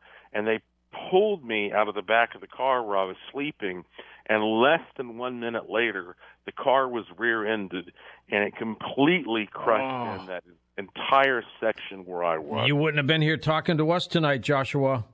That's Jeez. right. So we would call that an angelic experience, perhaps. Intervention. And so it may be that there are beings that speak to us or interact with us and give us intelligent, helpful information. Maybe in some cases it's just because that they coexist with us in a positive manner, and we call them angels. And then you have the opposite, which we nowadays call the demonic. And so, therefore, I think all you have to do is take our understanding of evolution among the animal kingdom and apply that to the spiritual world, and all of a sudden you go, oh, now I see what an angel and a demon is, and to me at least, it all makes sense. Next up, we've got Karen in Ontario on the international line. Hi, Karen. Go ahead. Hi, George. Thank you for taking my call. You're welcome. How's everything in Canada?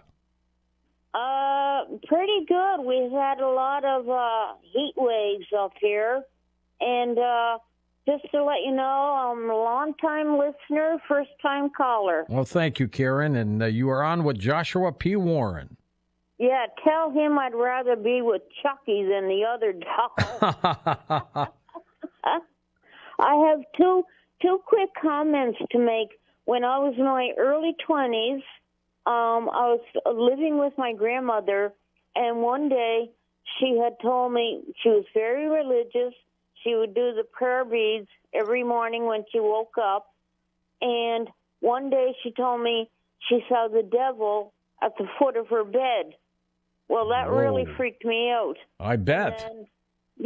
And then I don't know how long afterwards because I have memory issues, but there was one night I was living there with her for a while with my uncle, and I was in bed. I was almost asleep, and it literally felt like somebody sat on the foot of my bed. And I waited, and I opened my eyes. There was nothing there. I ran downstairs and sat with my uncle. I was terrified. I didn't know what it was. And this is the first time I've had a professional to listen to these two things that happened to me. And I'm a baby boomer, so that was like in my 20s, and I'm 60 now. What do you think of that, Josh? The devil at the side of the bed. Well, this, and thank you for that call, Karen, because this is something a lot of people talk about. So when you go to sleep, in my opinion, there are a few things that happen. The first thing that happens is your body physically heals itself. And so in order for that to happen, some layer of your body, what some people call the energy layer, the etheric layer, the energy layer that could be considered maybe spiritual, it's removed from the body so that the physical body can repair itself. The second thing is you're also, therefore, exposed to other dimensions because now you're not locked into this particular frequency that we call the physical dimension. The third thing, however, is that, and this is where your story comes into play, Karen, suddenly when you're out of your body, other types of beings can see you that would not ordinarily be able to see you. It reminds me of that great quote from the Mothman Prophecies movie where the guy's wondering why these winged beings are coming, and the expert says, well, you noticed them, and they noticed that you noticed them. So when you sleep and you're dreaming, you're out of your body, and you are becoming more noticeable to these other beings, and some are good, and some are bad, and some are spirits from your past, some are spirits from your future. This is just, again, my opinion, but I believe that in that case, this is one of those things that saw you and said, hey, she's available. Let's go interact with her. Josh, in everything you've done, all the types of investigations, which is the one that even scared you? Oh, boy. Okay. I know we're coming up on a break, so you've got about a minute. Go ahead. You know this is going to be a heck of a story. I have a problem doing a short soundbite when it comes to a question like that. We can always come back after the break for it, too, my friend. Okay. Yes, I have been devoting my life to this since I was 13, 14, 15 years old. I'm in my 40s now. And I feel like I'm in my 80s, but you know how that goes. No, you don't. You look great. Well, thank you. I actually look way better than I feel most of the time because I'm just doing too much. I'm worn out, you know. I'm sleep deprived. I do too much stuff, but I can't help it because I love all the things of life, and I'm curious. I tell you what, the break's just about 10 seconds away, so let's wait for that question when we come back. I'll ask you again, what's the moment that you, the investigator, were so scared? And then we'll take more calls with Joshua P. Warren in just a moment on Coast to Coast AM. Join the Coast to Coast AM Facebook page with thousands of members. It's great for show updates and connecting with other fans. Go to facebook.com/Coast to Coast AM and click the like button.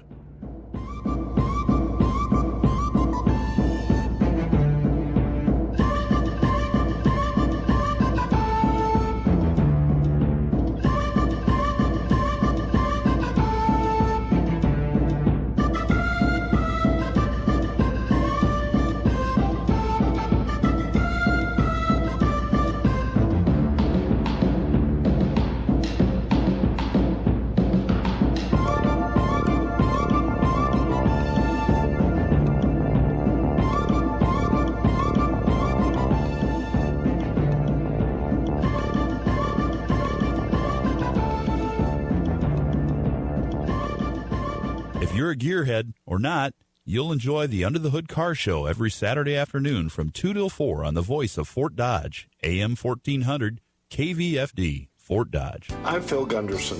Gunderson's has a tradition of providing services unmatched in our community. Funeral, cremation, and pre-planning services with certified celebrants on staff, aftercare, video, and customized printed goods that are the standard. We offer live streaming options and community support with remembrance and educational programs. When it's time to look for a funeral home, look to Gunderson's. Gunderson Funeral Home and Cremation Services.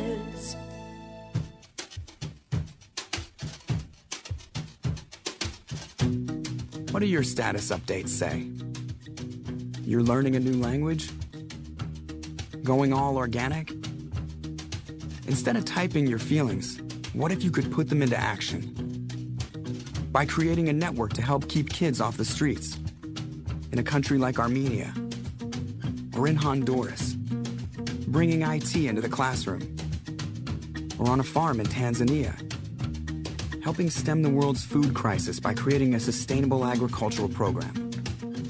What if every ounce of your being helped update the status of a person, and in turn they did the same for you? Would this be enough social interaction? Or is this only the beginning of something larger? Life is calling. How far will you go? Peace Corps. Get interactive at peacecorps.gov/game. What have you done for your marriage today? For every couple, it's a little different. Well, I would like to say a hug and a kiss, but it was kind of hectic for us this morning. We're going to the museums as a family. I gave her a call and say thinking of her and the kids. What have I done for my marriage today? Yeah, I sent my husband a love email. I think I've avoided all controversial things today. Is that your answer? That's pretty much it, yes. While we're spending the day together, so that's good. She works night and I work during the day, so spending the day together is actually pretty big. Yeah. I suppose I didn't yell at him for anything? At all. Anything. I made my wife laugh. That is a big plus for a marriage. Keep her laughing. What have you done for your marriage today? Small changes can make a world of difference. Get started at foryourmarriage.org. A message from the Catholic Communication Campaign. Eric is a real student with big dreams. I always knew I was going to college. My mom, she kept at me about my grades. She made me write my spelling words 5 times. Positive male role models? I didn't really have any, but my mom is strong. She and my aunts always told me, you gotta be the one to make it happen. Man, I've always worked. You can't mess around. Federal student aid? I heard about it at church. Filling out the free application wasn't easy, especially for a high school kid who didn't know what a W-2 was. But I got it done. What would I tell other kids? I would say sit down and talk to your parents. Just go for it and see what happens. Don't give up on college because of money. My name is Eric. I'm going to study sports medicine. I'm going to be all right. Are you going to college? Federal Student Aid and Office of the U.S. Department of Education has $100 billion available to help you pay for college. Find out more at college.gov. Men, make sure you're around for your families. Get the test you need at the doctor. Disease can be detected early and treated. For a list of medical tests every man should have, go to ahrq.gov. A public service announcement brought to you by the U.S. Department of Health and Human Services and the Ad Council.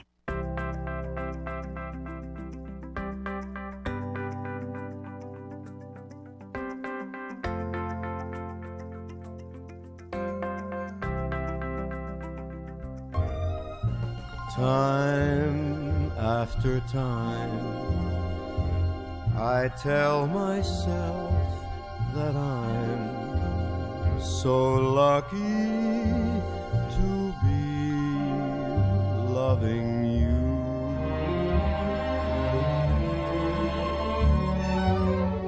So lucky to be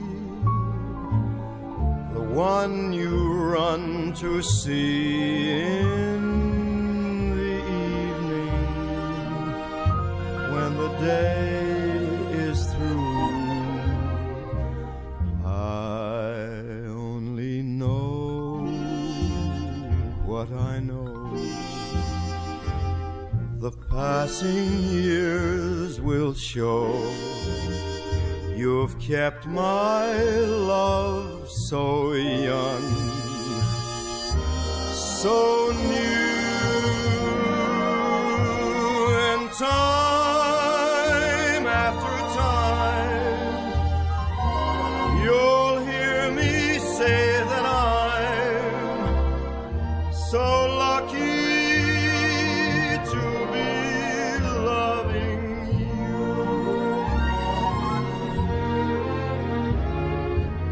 To talk to George Norrie, call the Wildcard line at 818-501-4109. The first-time caller line is 818-501-4721. To talk toll-free from east of the Rockies, call 800-825-5033. From west of the Rockies toll-free, call 800-618-8255. To reach George via Skype, use Skype name George97313. Send George a text message anytime at 818-298-6521. This is Coast to Coast AM with George Norrie. And welcome back to Coast. Next hour, Marty Rosenblatt joins us as we'll talk about precognition. And then in our last hour, you become part of the show. And we'll take phone calls with you as well. We'll be back with Joshua P. Warren and take final calls, too, in just a moment. So July was one of our record months for Coast Insider memberships. Thousands of people signed up who had never signed up before, and it's just amazing. Listen to these folks. This is Lisa. I'm a Coast Insider because I can't always stay up to listen to Coast Live. Being an insider lets me listen to it first thing in the morning, and sometimes even when I'm at work. Hey, it's Mike from North Carolina, and I'm a Coast Insider. And if you're like me, you get a little sad each time the live show ends every night, but that's okay because I can listen to the show anytime, anywhere, right on my phone. I'm Dawn from Glendian Beach, Oregon. I'm an insider. Living in a rural area, it gives me access to listen to any show. It's 15 cents a day, and you can sign up by going to coasttocoastam.com. All the information at the top of the navigation bar where it says Coast Insider. Click that and become a member of the fun, exclusive club. Looking for ways to preserve youth? Here we go. Younger looks in minutes? It's real with Instantly Ageless from HealthyLooking.com. This velvety micro cream applied to areas on the face immediately diminishes visible signs of aging. Great for bags under the eyes, forehead wrinkles, saggy eyebrows, crow's feet, and facial pores. Now look your beautiful best in less than 2 minutes with Instantly Ageless. And it works great for women and men. Here's what happened when they tried Instantly Ageless on the doctors. But I want you all to imagine a cream that can instantly remove your under-eye bags. We're going to put it to the test with our good friend, Dr. Sanya Batra. So what is this product? So this is a product we're going to see if it works. It's called Instantly Ageless. And the idea is that it works very quickly, is you just need a very small amount, and then you apply it to areas where you might be a little bit puffy. I have just looked at what's in this product.